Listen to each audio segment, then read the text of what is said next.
Chapter 101. 24 chapters ahead of the web novel update, Chapter 125 already. Saturday is a day off. Spend this day with your family, or get enough sleep for the whole week like me. Winky face. Anyway, I wish you a good weekend and I repeat there will be no chapters tomorrow. Thank you for your attention. Enjoy. After Halloween, the castle was literally buzzing like a beehive, except instead of buzzing on all sides, it was, Black made his way into the castle. How? Maybe like this? Or so. I know for sure. In general, Sirius Black has caused unprecedented hype for his person, even worse than Potter's arrival at the time. Well, that's not surprising. If Potter is just a celebrity, then Black is a celebrity who can kill you, just because. Regarding school activities, everything went steadily, except that once Snape replaced Lupin in Dada class and gave us an assignment to study werewolves.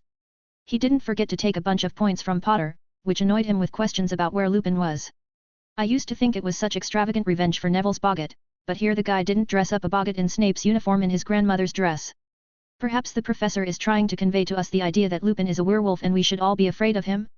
At the beginning of November, there was a Quidditch match between Gryffindor and Slytherin teams, but not respected Malfoy managed to get himself into trouble even without a hippogriff. His arm was bitten by blast-ended Screwits. They were rather small as a kitten, but judging by the story of Hermione, who in her turn heard about it from her roommates, words can't tell how much scream and panic there was when 5 of them right from the improvised paddock pounced on the hand giving food.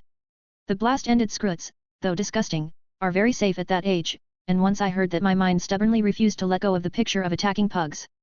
Anyway, instead of Slytherin, the Hufflepuff boys came out to play. The match was played in terrible weather conditions, with wind, rain, thunderstorms, and very low clouds. The Dementors took advantage of the situation. Being attracted by the many bright emotion sources, they couldn't resist and attacked Potter at the most crucial moment. The boy almost caught the snitch. As it was in the canon, Potter was saved from the unenviable fate of crashing to the ground by Dumbledore himself, without any wands or other crutches, conjuring up quite a complicated spell, Arresto Momentum. It was this spell that slowed Potter's fall and brought him gently to the ground. And again, without any wands, the headmaster cast the most powerful modification of Patronus Pulse. Like shock waves, a series of pulsating translucent blue spheres burst from the headmaster, dispersing the Dementors and even tearing a couple apart.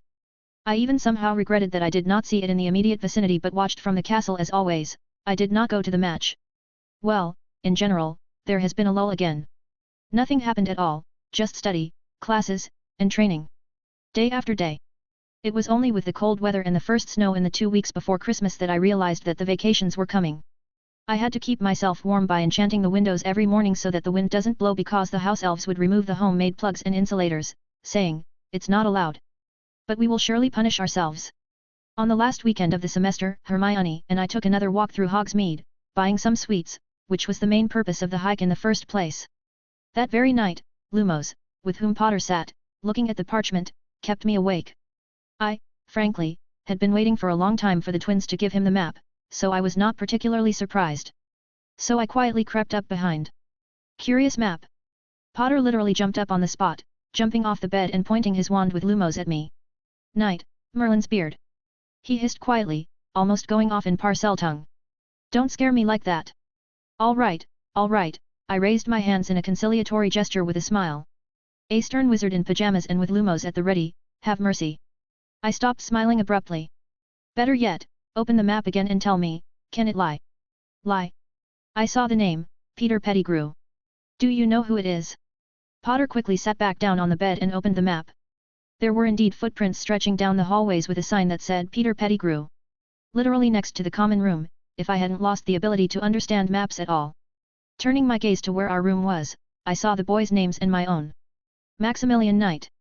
"It can't be," exhaled Potter quietly. "Ah!" Ron jumped up from the bed. "Spiders. Spiders everywhere." He mumbled in a sleepy voice. "Spiders, Harry. Huge spiders make me dance step." "So charm them," Potter replied. "Charm, yeah, right. I'll do that." Ron collapsed back into bed, immediately falling asleep. "As far as I know," I spoke quietly, "Peter Pettigrew must be dead because Black killed him. He and Lupin were friends of your parents." "Don't look so surprised. I've seen old newspaper clippings, and in the library, there are albums of wizard photos of graduates with their names signed. They've been making them since, like, the 20s. And the topic of Black was discussed by the newspapers for a long time and from all sides. But Both Potter and I kept our eyes on Pettigrew as he moved about the castle. We need to tell Professor Lupin right away. Where is he? Oh, he's probably at his place. Let's go. There's no time to waste. Or maybe you go alone. You seem to have an invisibility cloak. Yeah, you're right, Max. We should definitely tell him, and the sooner, the better. Potter quickly pulled himself together, put on his invisible cloak, and left the room. Let him go, make Lupin nervous. I'll go do something else and try to find a rat. 102, Chapter 102. 24 chapters ahead of the web novel update, Chapter 127 already. I quickly put on my shoes and robe, slung my bag over my shoulder, conjured up the disillusionment charm, and jogged through the castle. It was only on the stairs from the entrance to the common room that I stopped and thought with my head I should not allow hormones and dementors to make hasty decisions. There is darkness around, lumos cannot be used, the professors will notice. So? The forbidden section had a cat's eye charm. Except you put them on 2 drops of blood and drip them in your eyes. Recently banned as a subsection of blood magic and can only be used by a qualified person registered with the ministry. In general, the ministry registers all wizards who practice dangerous areas of magic. Dangerous in the first place for the wizard himself because no one wants to clean up the consequences of inept actions. Such practices are forbidden, but nowhere does it say that they require qualification and certification from the relevant guilds. It seems to me that this is where all the misunderstandings and dark magic come from. Forbidden means dark, and the rest are just minor nuances. Returning to the common room and taking a pen from the table, I turned it into a needle and pricked my finger. A drop of blood began to swell at the tip. I pointed my wand and performed an exact sequence of swishes and images. Phillies Noctis. The droplet has acquired a characteristic yellow color and a soft dull glow, the correct enchantment. Raising my finger to my eye, I touched it with a drop. It is very strange and unusual not to have light and shadow sources in the field of view. It is not recommended to drip into the second eye if you do not want to go through with such vision for a couple of days, and finite will not help. Now I left the common room and walked briskly up the staircases and corridors, conjuring up Revelio and Hominum Revelio, looking for people and animals. Corridors, stairs, corridors, offices. I went around all the strategically important and at least somewhat necessary places for a fugitive, all the way to the kitchen. Sadly, I found only a couple of rats, which were almost immediately caught by the house elves. Eventually, I got tired of it, so I decided to test an important theory. I got to the Olary. The birds were awake.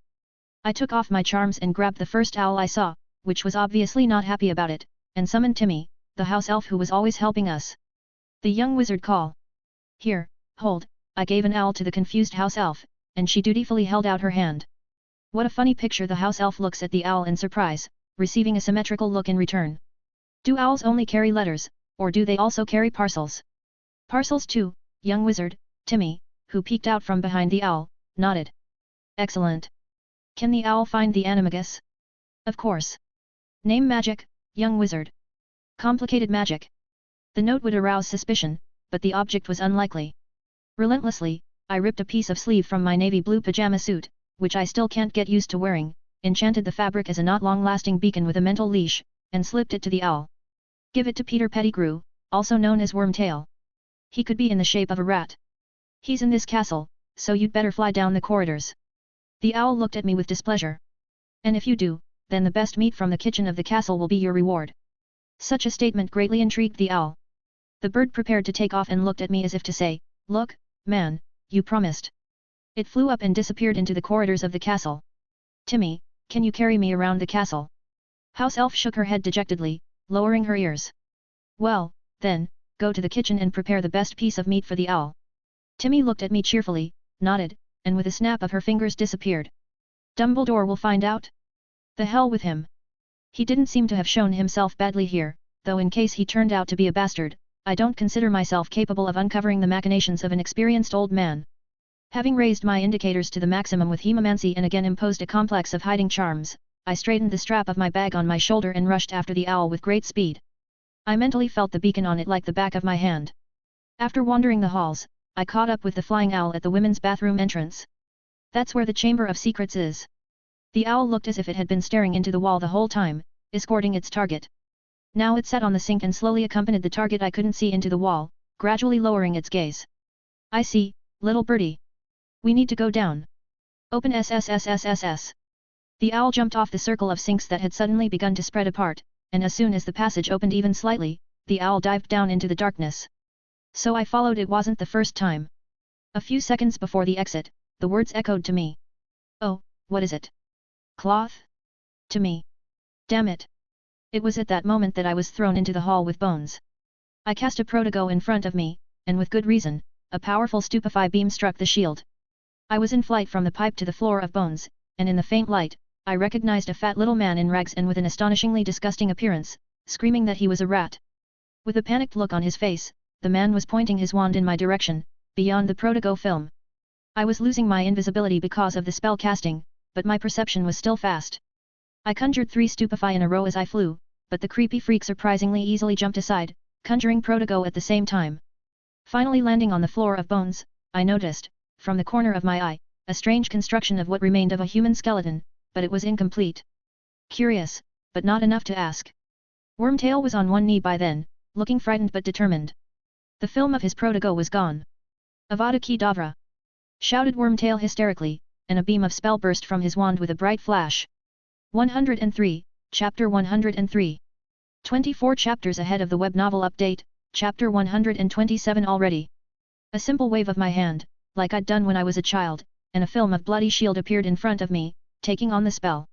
I immediately formed thick needles of blood and, with all my willpower, sent them at Peter, aiming at his shoulders, elbows, and knees. The speed of the flight was too great. With a simultaneous squelching sound, Peter Pettigrew's elbows, shoulders, and knees literally exploded, as if in Japanese animation, and he began to fall to the ground, without realizing what was happening. I immediately sent stupefy into him and ran up under the acceleration. Ah! Yelled Peter, finally getting the pain signals to his brain. The pain seems to have been so intense that it partially threw stupefy off. But his death is not beneficial to me now, which means... Vulnera Sanenter, I uttered, pointing my wand at Wormtail. The blood stopped instantly, and some of it went back into my body just as much as it needed to. Max. Peter discerned me through the tears of pain. His face became even more terrible, distorted by a grimace of anguish and despair. Max, you are such a good boy. Arg. You won't kill me, will you? SSSS. I was taken aback for a moment by this speech but immediately pulled myself together. You never know what the enemy would say during a fight. I sent a couple of stupefy into Wormtail's wounded body and put him to sleep. That wasn't enough, so I cast a stasis spell, thanks to the Hogwarts library for its insane collection of knowledge. But it wasn't enough. I couldn't leave a rat in the Chamber of Secrets a second time. Who knows what he can do without arms and legs? After all, he somehow found the wand. The grimoire had a rather simple spell for turning one's enemies into beautiful trophy statuettes in the style of the German porcelain masters. Such light-colored statuettes are obtained, with very crisp but vanilla colors of lighter tones. A wave of a wand, visualization of a complex geometric structure of broken lines of different thickness and a dozen symbols similar to Egyptian hieroglyphs, and instead of Peter Pettigrew's stump, a porcelain-looking, light figurine appeared on the mountain of bones. It just smelled like beauty, style, and antiquity from this. But the longer you stare at it, the more you are imbued with the misfortune of the depicted man. With broken legs and arms, traces of wounds, disease, and undisguised horror in his eyes, and a face distorted by a silent scream. Creepy. I must hurry to hide it in the bag. Who? An owl gave signs of life, its yellow eyes flashing in the dimness of the hall. Without wasting time, I took a notebook and a pen out of my bag, tore out a piece of paper, and began to write a note for Black. Thoughts crossed my mind on the go, but I ran them through the lens of critical thinking at least twice this time. The first and obvious thought was that things wouldn't happen like they do in canon, and Black might not get Ron into the Shrieking Shack. He wouldn't get help from Crookshanks, who was still hanging out at the pet store. In general, everything is not so, which means I need to create the circumstances I need. The note to Black was short and read, I discovered an animagus rat in our bedroom pretending to be Ron Weasley's familiar, and I have a vague doubt that you would be interested. I propose we meet at the Shrieking Shack on December 30th. No signatures, of course. Can you pass on another note? I said to the owl. And I'll be waiting for you in the Olary with the meat. The owl fluffed up a little but took off and sat on my hand that had been set aside. To Sirius Black, the animagus dog. Black Grim, I muttered, handing the note into the owl's paw. The owl hooted and flew through the entrance tube, and I didn't hesitate to pick up Peter's wand, slipping it into my bag, and headed for the exit, clinging to the surface of the pipe with a spider legs spell, making my way up. In general, during all this time, I could have looked for a normal passage here. Still, I liked this kind of movement, both a physical warm-up with an explosive release of power and a magical one because the spider leg spell must be held by a willful effort, which quite easily gets lost during physical movements. Already standing in the bathroom, with the noise of the closing doorway, I reapplied the cloaking spell to myself and thought, That's what I should have done with Peter in the first place. Suppose I could hide him in the spatial distortion that is the bag with the invisible extension, and also in a state of stasis and transformation into an object. In that case, I think it is possible to avoid detection on the Marauder's map by 99%. And in general, the bag is a pretty safe place because it is always with me. With these thoughts in mind, I got to the Ola at almost the same time as the nameless school owl. I called the house elf with the meat and treated the owl, which began to eat the neatly sliced and convenient pieces with obvious happiness and a sense of accomplishment under the envious glances of other birds. Back in the common room and then back in my room, I found that Potter was not yet there. Now I had to think a little harder about the trap for Black, in case he showed up here in a rush to get his hands on a traitor. I thought that option was even more likely because, in the canon story, Black was literally raving about this idea. This idea was obsessive and seemed to preserve what was left of his sanity. And what was not preserved might well encourage Black to break into the common room in a frantic and desperate way. Perhaps he will not even hesitate to interrogate someone. 104, Chapter 104. 24 chapters ahead of the web novel update, Chapter 129 already. What could be used as a trap? Here's where the problem comes in. The traps from the grimoire are purely lethal, and I don't need random victims, but they can be because I don't have a sample of the flesh of a particular wizard. Oh, I'm a fool. There are traps not only for a specific wizard but also for the type of magic. Even in the castle's quite ordinary library, I've encountered a spell for identifying an animagus. It's absolutely universal. It works on absolutely any animagus, which indicates some unification of this ability among wizards, regardless of individual characteristics and parameters. And in the grimoire's spells, there is an outline of the enchantment premises for the forced conversion of the animagus to human form, painful and paralyzing conversion. Still, what a gift Malfoy gave me by inviting me to that Frenchman back then. Even though for most of this knowledge, I can be sent to Azkaban until the end of the world. Well, according to today's laws. Suddenly a funny thought occurred to me. In the Harry Potter story, there was an incredible deus ex machina for two alternatively gifted teenagers, Hermione Granger. No, seriously. Some shit happens, no one knows what to do or how to act, and here's Hermione. Boys, I saw a spell in a light reading book here that's perfect for solving our problem. After waiting for Potter's return, I made sure that he went to bed and conjured Somnus on everyone. Only after that did I begin to imagine the necessary magical construction of lines at the tip of the wand, visualizing its feeding with magic. In such a calm atmosphere, I could even feel the movement of magic. So I'm not training in vain. Freemfaneater. A glowing blue blob swelled at the tip of my wand and fell off, crashing to the floor, spreading like a wave over the water. This wave traveled across the floor, objects, and walls, converging back on the ceiling, fading away.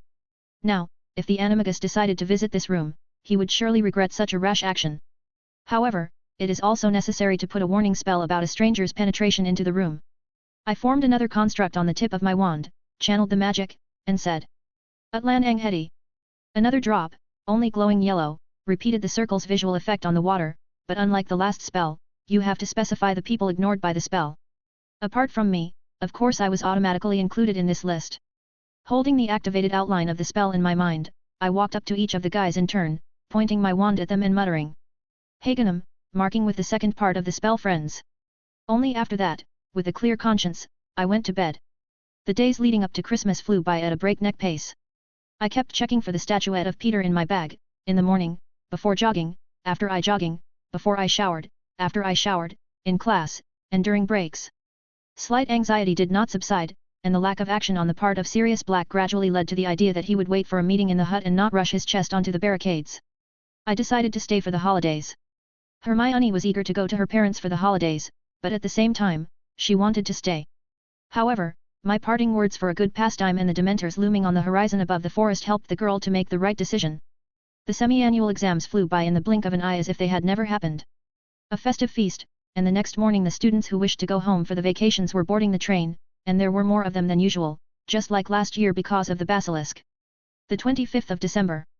A Christmas feast in a friendly, even family atmosphere among the teachers and only a few students, among whom were the twins, Ron, Harry, and me.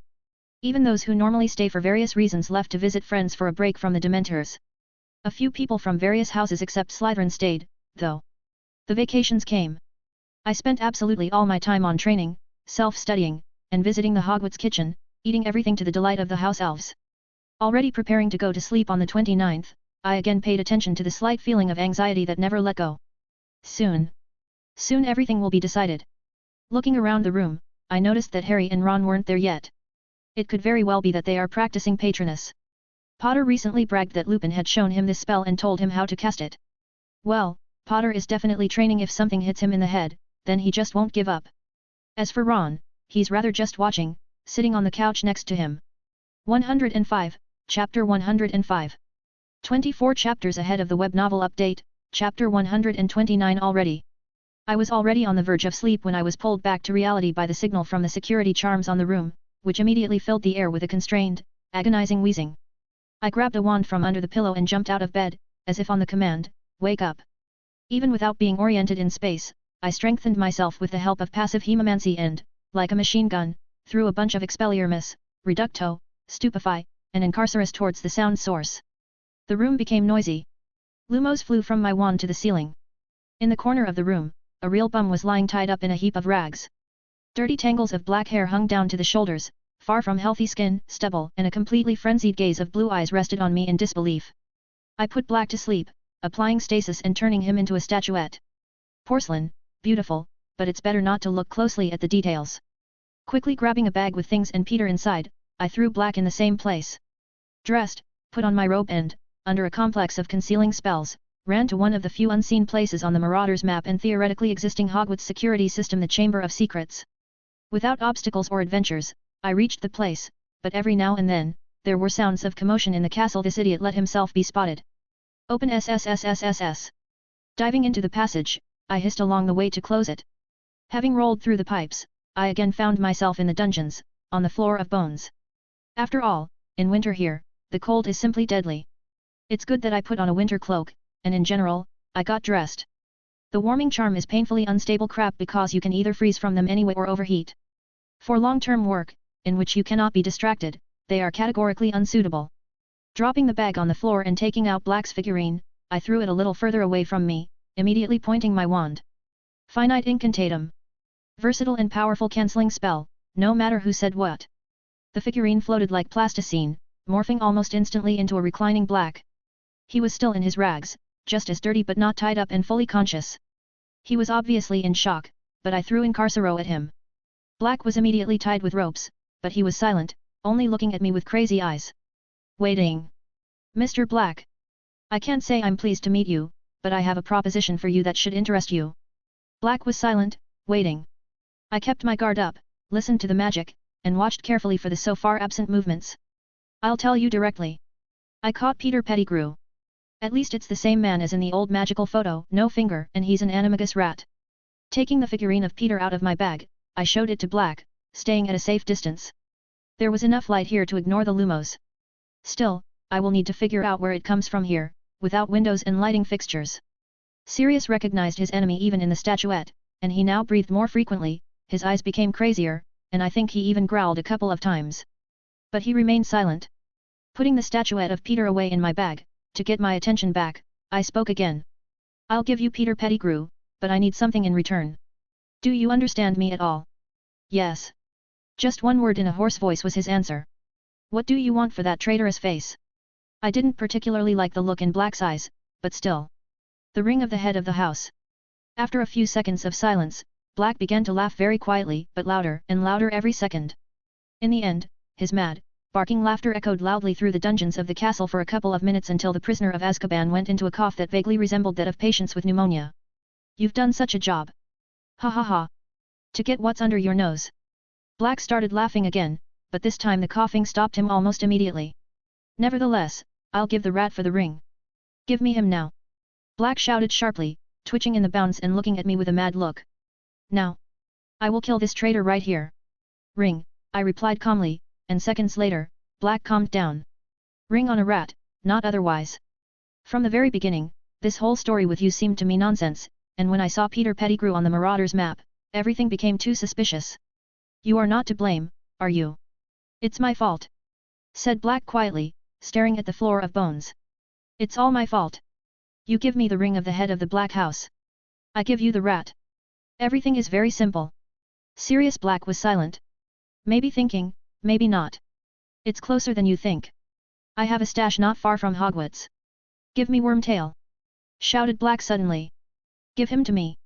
And I'll bring the ring as soon as I deal with him. No, that will not do. You've made a fuss with your action. Harry Potter has the map. He saw Pettigrew, too, and he must have told Professor Lupin. And Lupin, in turn, told Dumbledore. Or maybe not. But either way, they have the map. You'll get caught before you get out of the castle. Along with Pettigrew. But listen to me. I squatted 5 meters away from Black. There's no way Minister Fudge will allow your case to be reconsidered. If you are innocent, it would be a blow to the past and present authorities, to the Wizengamot. It would be a precedent that cannot be allowed to stand. Black is innocent, how many others like him are in Azkaban will be the main question. In addition to undermining the authorities, this will provoke a wave of retrials, and who knows how many Death Eaters will be released for a penny. Even if the two of you are handed over to the Aurorat, Pettigrew will tragically die in Isolator, and the corpse, along with the witnesses and the documents of his detention, will be lost. Or an even simpler option, execution on the spot. Pettigrew is accidentally not recognized and killed by something powerful, and you will be handed over to the Dementors right here on Hogwarts grounds. And then what? What? Yelled Black. This bastard must be killed. I must have my revenge. Kaha. I'll get you out of here. Tell me where your hiding place is. I'll bring you there. You and Peter. You give me a ring, I'll give you Pettigrew, and then do what you want. You'll bring me? In your arms. As an answer, I pulled out the Pettigrew figurine again and tossed it in the air, playing around. Black followed the flight of the figurine with frantic eyes, as well as the disappearance of the figurine in the bag. It's not hard. I agree. The Shrieking Shack, you can get in there. Fine. 106, Chapter 106. 24 chapters ahead of the web novel update, Chapter 131 already. I sharply pointed my wand at Black. Stupefy, send to sleep, turned into a figurine, and putting it in a bag, I went to the exit. At the top of the pipe, leaning against a closed passage, opened it with Parseltongue. I checked the space around by Gomenum Revelio, applied a complex of hiding charms and ran to the exit from Hogwarts. As I ran to the main gate, I met McGonagall running nervously, but what surprised me was that Hogwarts' main gate was open. Perhaps someone had gone on patrol outside? Never mind. Running out of the castle, I ran to the Whomping Willow. The other approaches can and will be heavily guarded. Dementors. Having reached the willow and not seeing any pursuit or any other traces, I accelerated and strengthened myself with Hemomancy to the maximum, rushing to the cave covered with snow. As if in slow motion, the tree came to life and its long branches, like whips, decided to either kill me or throw me aside. I ducked from one, dodged a vertical blow, immediately jumped up, and let a horizontal whip under me. A couple more jumps and maneuvers, and in a tackle, I literally fly into the cave. Silence. Taking my wand out of my forearm holster, I conjured Lumos. Wasting no more time, I crept down the underground hole, bent over. The frozen earth was unpleasantly chilling my hand, but after a couple of minutes, I got out through the hatch in the floor. Dark and dusty room. Wooden floorboards creaked angrily underfoot, and a draft whined quietly from the neighboring rooms through the rickety walls. What's interesting is the lack of snow in the corners, which simply must have been there because of such drafts. Having conjured Lumos Multima, several balls flew from the tip of the wand, softly illuminating the room and scattering around the corners, making the light uniform and filling the entire space. Taking out Black's statuette, I removed the spell from him but did not bind him again. He immediately jumped up and looked around. We've just been. Sirius looked at me. An interesting spell. I kept my eyes on him with my wand at the ready, aiming from the hip. In such an unnatural bluish light, the pale black looked like a threat. I wanted to kill him immediately for my own safety.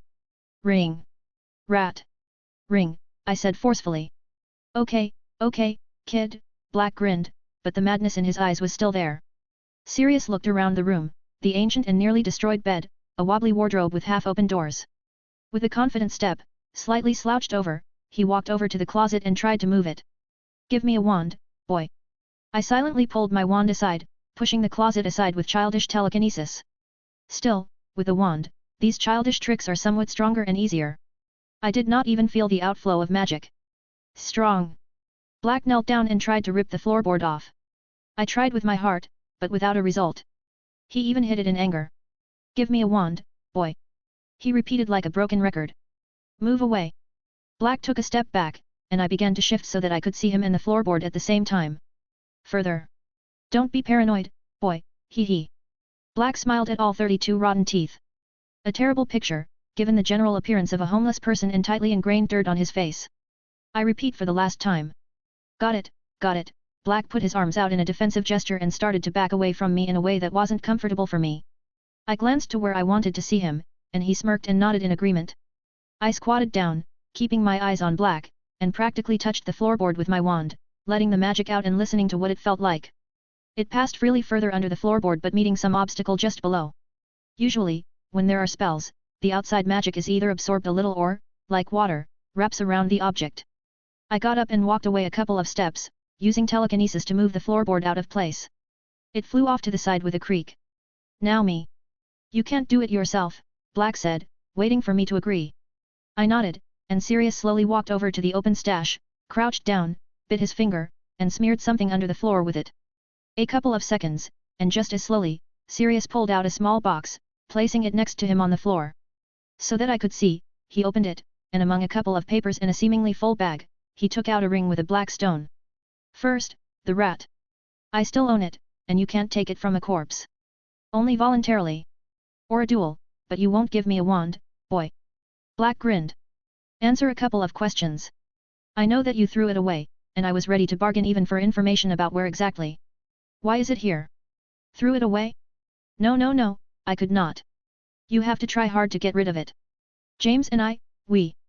Black almost slipped from reality into memories. We were looking for a way. And this hut? Hogwarts. Memory of the best and dangerous pranks. 107, Chapter 107. 24 chapters ahead of the web novel update, Chapter 131 already. I didn't say any more, just took the statuette of Peter out of my bag with my free hand and threw it on the floor. Black watched this action as if spellbound. As if waiting for the statuette to magically transform into Pettigrew as soon as it hits the floor. But this did not happen, and with a resounding thud, it rolled half a meter and froze. Be so kind, boy. Black grinned, still looking at the statuette, and even bent a little as if for a jerk. Give him a more lively appearance. Finita incantatem, I lazily cast a spell at the statuette, and it almost instantly turned into Pettigrew. Black was about to rush to the attack, but as if he stumbled and crashed into an invisible wall, staring in amazement at the howling ugly fat man whose arms and legs dangled on the pitiful clumps of flesh but did not bleed. SSSS. Pettigrew howled, and when through the newly poured tears he saw Black, he screamed heartrendingly, trying to crawl away on the stumps. Black looked at me, somewhat shocked.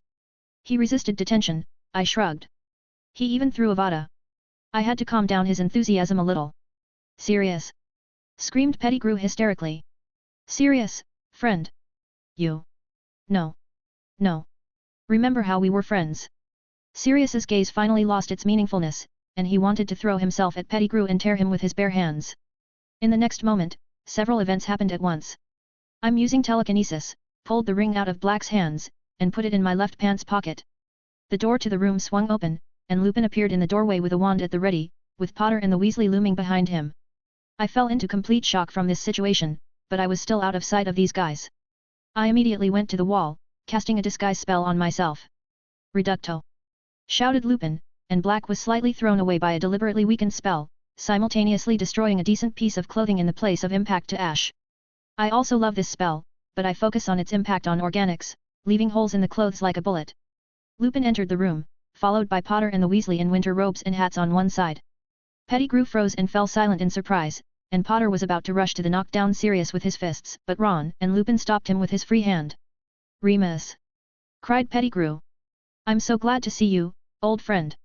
Help me quickly, Black wants to kill me. The kids were about to help Pettigrew, but Lupin stopped them and walked in a circle towards Black, aiming at the crippled Pettigrew and Black with a wand in turn. Only now did Ron and Harry see the condition of the fat man. Potter turned pale, and Ron doubled over in a spasm, covering his mouth with his hand. Is it really that bad? I looked at Pettigrew.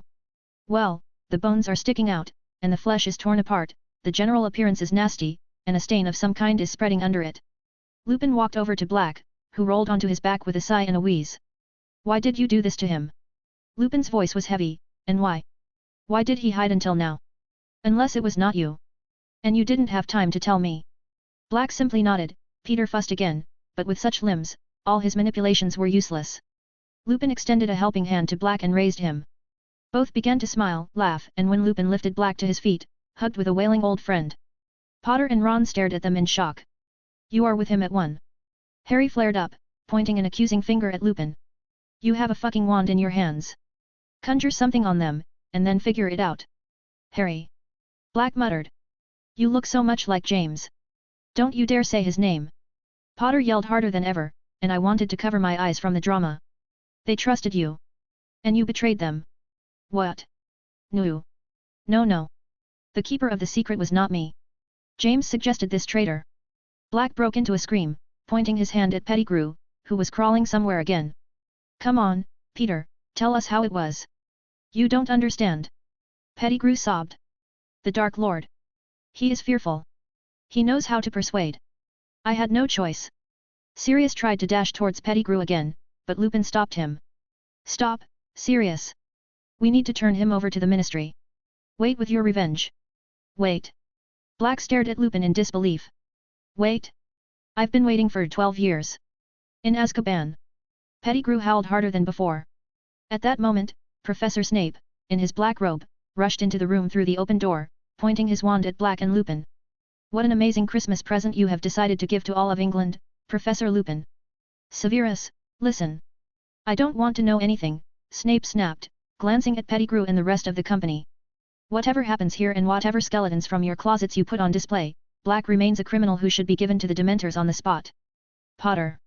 Weasley. Get away from them. To the exit. Potter and Weasley walked neatly to the wall. Weasley was shocked by everything that was happening, and Potter was deciding something for himself. I quietly cursed everyone. Why can't they sit in the castle? I still need Sirius' consent to hand over the ring or duel. Well, or his death, but for some reason, I do not consider this option. In general, events are beginning to take a bad turn, and now, what is surprising, everything is too like clockwork. Well, that is, seriously? A secret stash in the Shrieking Shack with the ring of the head of the house? This is it. I can definitely feel the magic, like in the house on Grimmauld, but the explanation is too sentimental. Too illogical. Too everything, damn it, in this world is too. 108, Chapter 108. 24 chapters ahead of the web novel update, Chapter 133 already. Stupefy! Shouted Potter, and Snape's figure flew off in a dark clod into the big old canopy bed, shattering it and collapsing the whole structure inward. Wow! Exhaled Ron. You're my hero. That was unexpected, Harry, smiled Lupin, and Sirius burst into barking laughter. I want to know the whole story. All right, Black nodded. It's very simple. Your parents, Harry, needed to hide. The headmaster suggested the Fidelius spell, with me as the secret keeper. No one can enter the place guarded by Fidelius unless the secret keeper guides or gives out the place. For others, the place simply does not exist. Lily and James only made him secret keeper because I suggested it. I thought it was the perfect plan. Voldemort would be sure to come after me, would never dream they'd use a weak, talentless thing like Peter. The headmaster wanted to set the spells himself, but James could also perform them, so we refused. And then, he betrayed them, Harry summarized. Black remained silent, glaring at Pettigrew, and then suddenly glanced around. Where's the boy? Knight? Asked Lupin. Who? Black asked uncomprehendingly. Where's that son of the Death Eater? He was here. Sirius, my friend, wait. We followed Max Knight on the map. He grew up among muggles. Bullshit. Black flashed. Are you blind, Moony? He's a copy of Narcissa. Have you forgotten whose wife she is? I am not blind, but I looked at the personal files of the students. He just couldn't. What are you talking about? Potter interrupted the conversation. What does Max have to do with it? Ah, never mind, Black waved it off. Anyway, I've already made a. Yeah, never mind. Lupin walked over to Pettigrew and began to recite some spells over him, putting his limbs back in place a bit, partially fusing them together. What foolishness, quite frankly. We'll give him to the Aurors, Harry said weightily. We'll give him to them, and we can acquit you. Acquit? Grinned Black bitterly. I don't fucking need that acquittal. I want him dead. We'll acquit you, and he'll be sentenced to a Dementor kiss. Pettigrew wanted to say something, but Lupin threw Silencio at him. Harry, Ron. Grab Professor Snape, and let's go. We need to do everything according to the rules. Don't worry, Sirius, Lupin stood up, stepped away from Pettigrew, and slapped Black on the shoulder. Everything will be fine. Mobile corpus. Pettigrew's silent body flew up and hovered in the air. The boys picked Snape up under their arms, and the group headed for the exit of the shack. I walked stealthily behind them, pondering Black's words. What has he already made? A will? I will need to consult with Lady Walburga.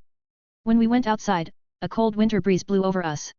I decided to escort these gentlemen to the castle and make sure that no unknown shit would happen, However, as soon as we were a dozen meters away from the shack and were about to descend, the moon came out from behind the clouds. There you go, I grimaced sorrowfully. Although Lupin only forgot to drink the potion at the end of the year. Glancing at the instantly panicked professor, I suddenly doubted my conclusions. He looked with wild fear at the full moon, and the whole company stopped, watching him. Professor? Asked Ron, who noticed something was wrong. Hey, Moony, Black immediately jumped up to him. You didn't forget to drink the potion, did you? Remus. Lupin gave everyone such a guilty look that it was clear that he had forgotten. But what the hell? So carried away by the map, the anxiety in the castle, Black's penetration, and so on, that he forgot everything in the world. Black realized something was wrong, too, and yelled at the others. Run! Run! Remus! Buddy, hold on! The boys, not understanding anything, began to retreat with Snape on their shoulders. Lupin dropped his wand, and Pettigrew tumbled heavily into the snow. Watching a man turn into a werewolf was not a pleasant sight. The limbs deformed and lengthened, the geometry of the skull slowly changing with a dull crunch. The skin turned grey, covered with short hair, the chest expanded in jerks, tearing clothes. It seemed as if the crunch of bones could be heard at the other end of the Forbidden Forest. Remus. You are a human. Remember. Tried to exhort his almost turned friend Black, but the werewolf only threw him aside with his clawed paw and howled at the moon. He's a werewolf! Exclaimed Potter and Weasley in sync. They threw Snape into the snow and were about to run to Black to help, but he stopped them with a gesture. Run, you fools! Leave it to me! At that moment, Black transformed into a large black dog and lunged at Lupin, completely capturing his attention. Pettigrew crawled on his heeled limbs to the wand that Lupin had dropped. He crawled to it, picked it up, and directed it towards himself. Expelliarmus! Shouted Potter, and a beam of the spell knocked the wand out of Pettigrew's hands. But it was too late. He began to turn, along with his clothes, into a rat. 109, Chapter 109. 24 chapters ahead of the web novel update, Chapter 133 already. I silently threw the tracking spell I'd learned from the grimoire at Pettigrew and Black. After waiting for the fighting Lupin and Black to roll down the hill, I made sure the guys grabbed Snape by the arms again and dragged him to the castle. Strengthening myself with hemomancy and focusing on the tracking spell, I dashed after Pettigrew. Extreme descent from the hill, undergrowth, the forbidden forest, mystical darkness and rare rays of the bright light of the moon barely illuminated my path through the white snow. Dementors felt close by, but it didn't stop Pettigrew, and in rat form, he ran tirelessly, but I was faster. With the help of telekinesis through the wand, I grabbed the rat and immediately threw a spell at him that turns the animagus back into a human. Pettigrew's heavy body collapsed onto the snow, and he rolled onto his back. Max! Without listening to him, I used the same telekinesis to tear the sleeves of his healed arms off his clothes, exposing the dark mark on his left arm. Cumillaris!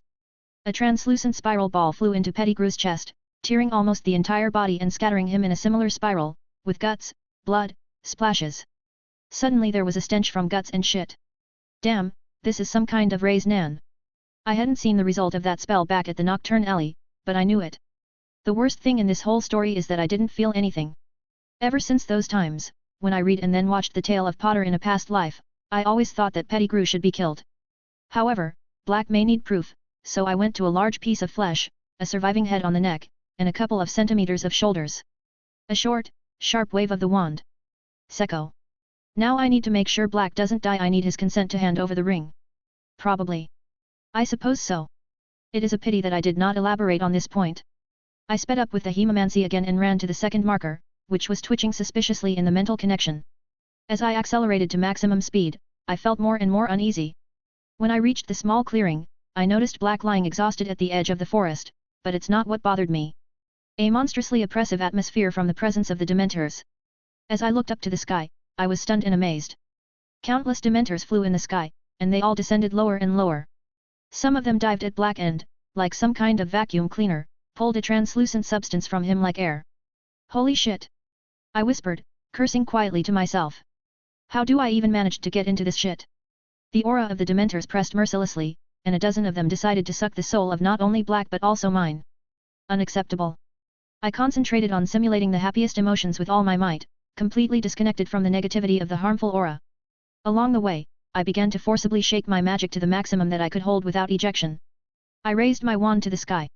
An ordinary patronus will not work here, but the patronus pulse, which only requires much more energy and other visualization, with the forced retention of witchcraft at the point. Expecto Patronum.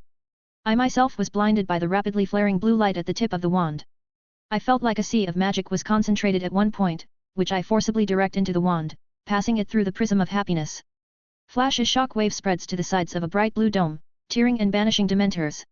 Accumulation end, another flash. Behind it, there is another and another. Sudden sharp pain in the right side of my body knocked my concentration, and the huge force of the impact knocked me to the ground. RRR. I wanted to scream in pain. I accelerated and threw a couple of reducto at someone large, but almost uselessly, immediately creating a bunch of bloody blades out of the ground, air, around me, out of my hands on the bare desire to get rid of the unknown enemy. The heaviness was gone, the creations from the blood disappeared, but the pain in the side, shoulder, arm, leg. Blood pulsed in my ears, and a distant, plaintive howl could be heard, a familiar howl. The acceleration from the hemomancy brought me out of pain shock, and back to reality after a deep concentration on positive emotions for Patronus. There are no more dementors around. I got up and examined the wound sites. Half of the right side was bleeding, and through the remnants of torn clothes, I can see the torn flesh, a broken rib, and another just bare. Passive hemomancy stopped the bleeding. It didn't look very good, like a mark from large jaws. The right hand suffered less, only a bite. The right leg is torn by claws. Nearby in the snow are traces of blood and large paws, like a werewolf. There is no panic. There is only cold rage at myself and everyone around, but I calmed it down too. Thanks to the occlumency, the problems must be solved and not get furious. 110, Chapter 110. Sorry, the electricity was cut off yesterday. Everything is fine now, I hope so. Saturday is my day off as usual. Next chapters on Sunday. On the subject of lycanthropy, Max has 1 month to resolve this issue. Will he manage to solve it in time, and will everything go as he plans? You will find out in the near future. Smiley face. Wolf near a Sainenter. I began to point my wand on the wounds, even though I stopped the bleeding with hemomancy. However, if I lose consciousness, then along with it and control over the ability, and I will bleed out. Spell returns blood to the body and closes wounds even from dark magic. Closes but does not heal. There are traces of someone else's blood in the snow. Mine has returned. Throwing the bag into the snow, I opened it and began to look for all sorts of flasks. I have many empty ones from butchering. The basilisk remained. Taking out one of them, with the help of telekinesis through a wand, I threw in it some snow, soaked in someone else's blood. I'll find and kill this bastard. Unfortunately, I cannot do this right now. Limping, I got to Black, which was gradually coming to his senses. I took Pettigrew's head out of the bag hanging over my left shoulder and threw it in front of Sirius, which was looking at it with a misty gaze. Why do I have to do everything myself? My voice turned out to be a little hoarse and the words abrupt. It hurts to breathe. From you, Black, permission to pass the ring. Taking a ring out of my pocket, I showed it to him. Arg! Damn Death Eater's son! Black wheezed, rolling over onto his back. I abdicate, take it and get out. The clear feeling of the ring's magic in my hand changed slightly, and I realized one simple thing: it's mine now. There was an equally clear understanding of which finger to put it on. The ring finger of my left hand. I immediately put on the ring. Nothing much happened. Only the ring was slightly reduced to fit the size of the finger. The voices of people began to come to my ears. Don't die, Black. I took Pettigrew's wand out of my bag and tossed it in front of Black. Without saying goodbye, I cast a concealing charm on myself and ran to the castle under the intensification of hemomancy, trying to keep my distance from my pursuers by ear. With each passing minute, it became harder to move, and the growing pain became unbearable. The castle gates remained as open as before, and I easily made my way back through, hurrying toward the Chamber of Secrets. Only when I got into the same room with a floor of bones, I gave vent to my feelings, hitting the wall with magic and blood with my right hand. Crackling walls, blood tapes, stone crumbs, and a cloud of dust. Damn it! Control yourself. Without emotions. Without emotions, just mind. Having once again examined the wounds left by the werewolf's jaws, I began to literally pour over myself various charms for disinfection and healing, not from lycanthropy, from banal mud. Infection with lycanthropy is inevitable, and treatment will only mitigate the consequences. I will get sick once a month. I will become such a magical and physical invalid. However, the absence of treatment will not do this, and as for the very fact of turning into a wolf, I have a month. A month to resolve this issue. The coldness of the Chamber of Secrets dungeons receded as I made my way toward the main hall. It receded, but it did not leave. Only in the hall itself, in the immediate vicinity of the butchered basilisk carcass that lay there without a couple of internal organs and skin, did the cold become bearable, and the winter clothes saved me. After reaching directly to the carcass, I materialized the sword of spirit and sliced a couple of large chunks of the still fresh, still unfrozen meat. Why don't they like masters working with the flesh? I whispered to myself, dragging the pieces away from the carcass. My strength was melting before my eyes. Why don't they like black healers? I collapsed on the cold floor of the gloomy and dark hall, took a breath, and pointed my wand at the pieces of flesh, clearly imagining the process of forming and activating the magical constructs of spells from the grimoire. And the answer is simple. I didn't have the strength to pronounce the verbal form in an unknown language, but it was unnecessary. There were no flashes or visual effects. It was as if the pieces of basilisk meat had turned to liquid, retaining their texture, streaming toward my injuries. A sharp pain shot through the right side of my body, and with it, an unbearable itch. Just a few seconds and the pieces were gone. The spells had completely disintegrated them into tissue regeneration materials. The pain receded along with the itching, and I just sprawled out on the stone floor. Water murmured in the distance, making my brain uncomfortable. It shouldn't be flowing at this temperature. But that wasn't what was bothering me right now. There was no point in examining the body. The scars would remain. At least until I find a way. Right now, I need to work on the issue of my own healing. The hand with the ring went up in front of my face. It was quite simple, white gold with a couple of monograms and a flat black stone engraved with a skull. There was a distinct sense of magic from the ring, becoming more mine by the second, if I may say so. So far, there didn't seem to be any need for any additional rituals or anything like that.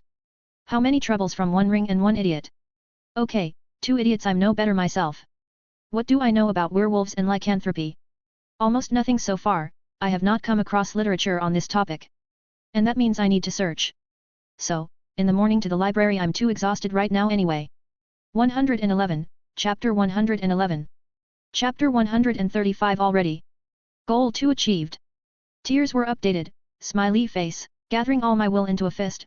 I got up from the floor, still feeling weak, but it is not surprising.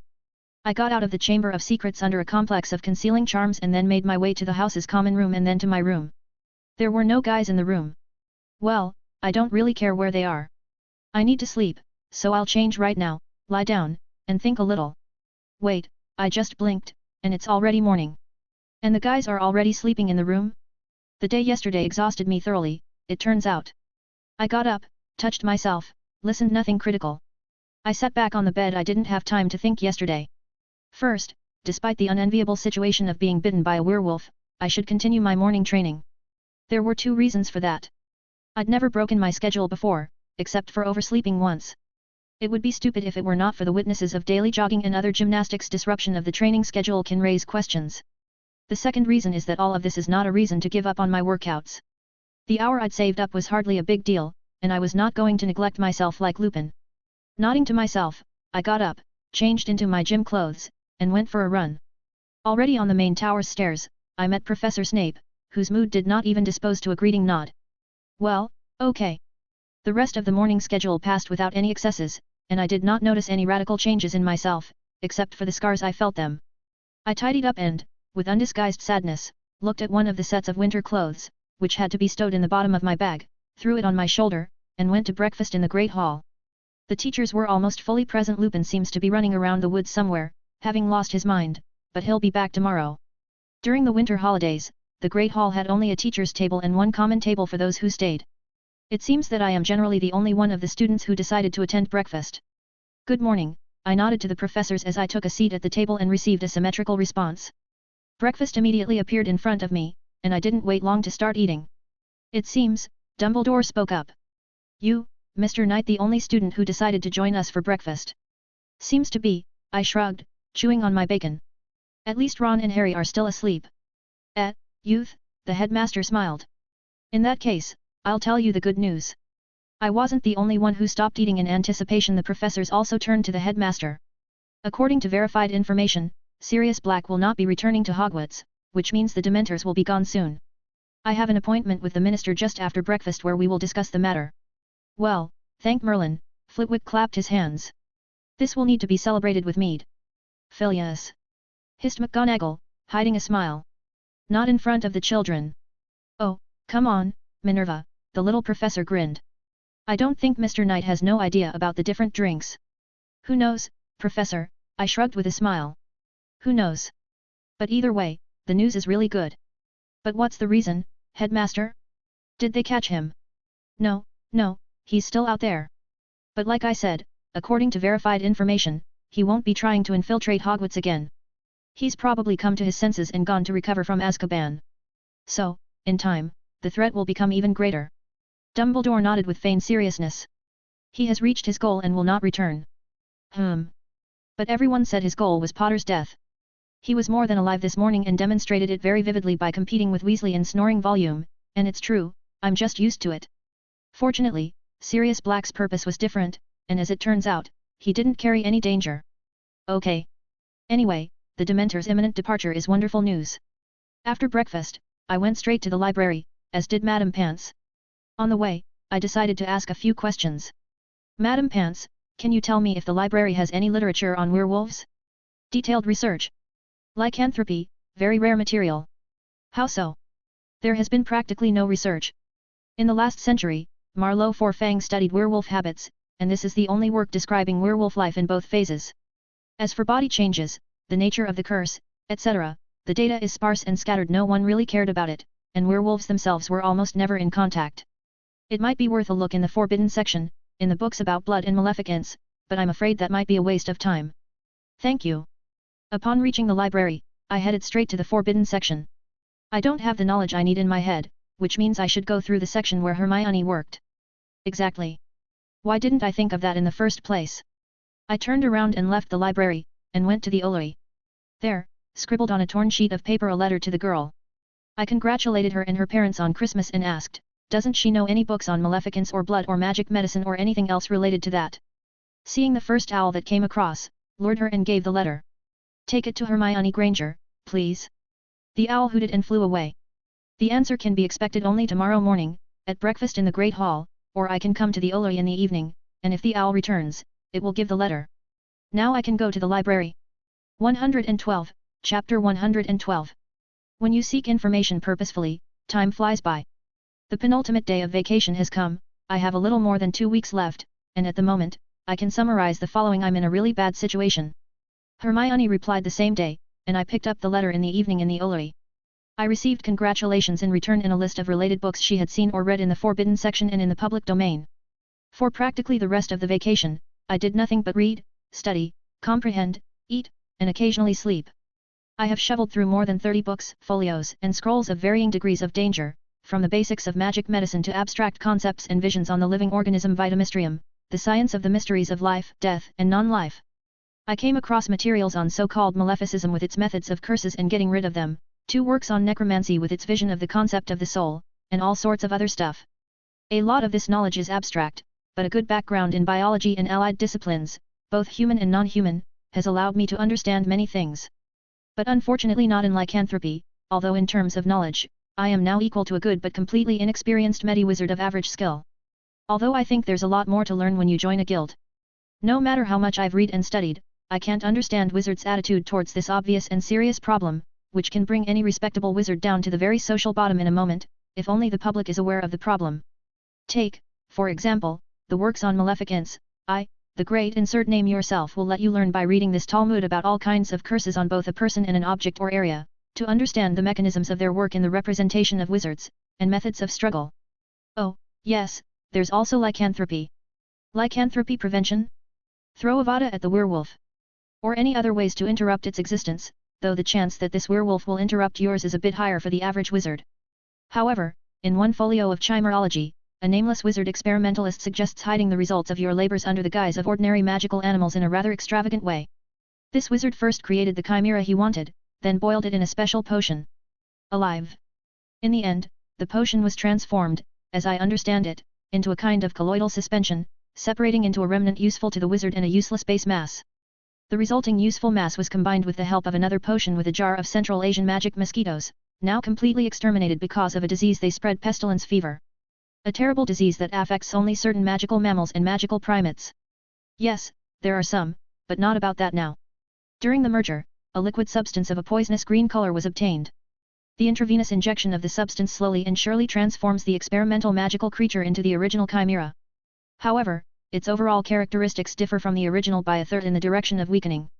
But according to the wizard experimentalist, this is not the result that is needed because the original goal is to hide your development among ordinary magical animals.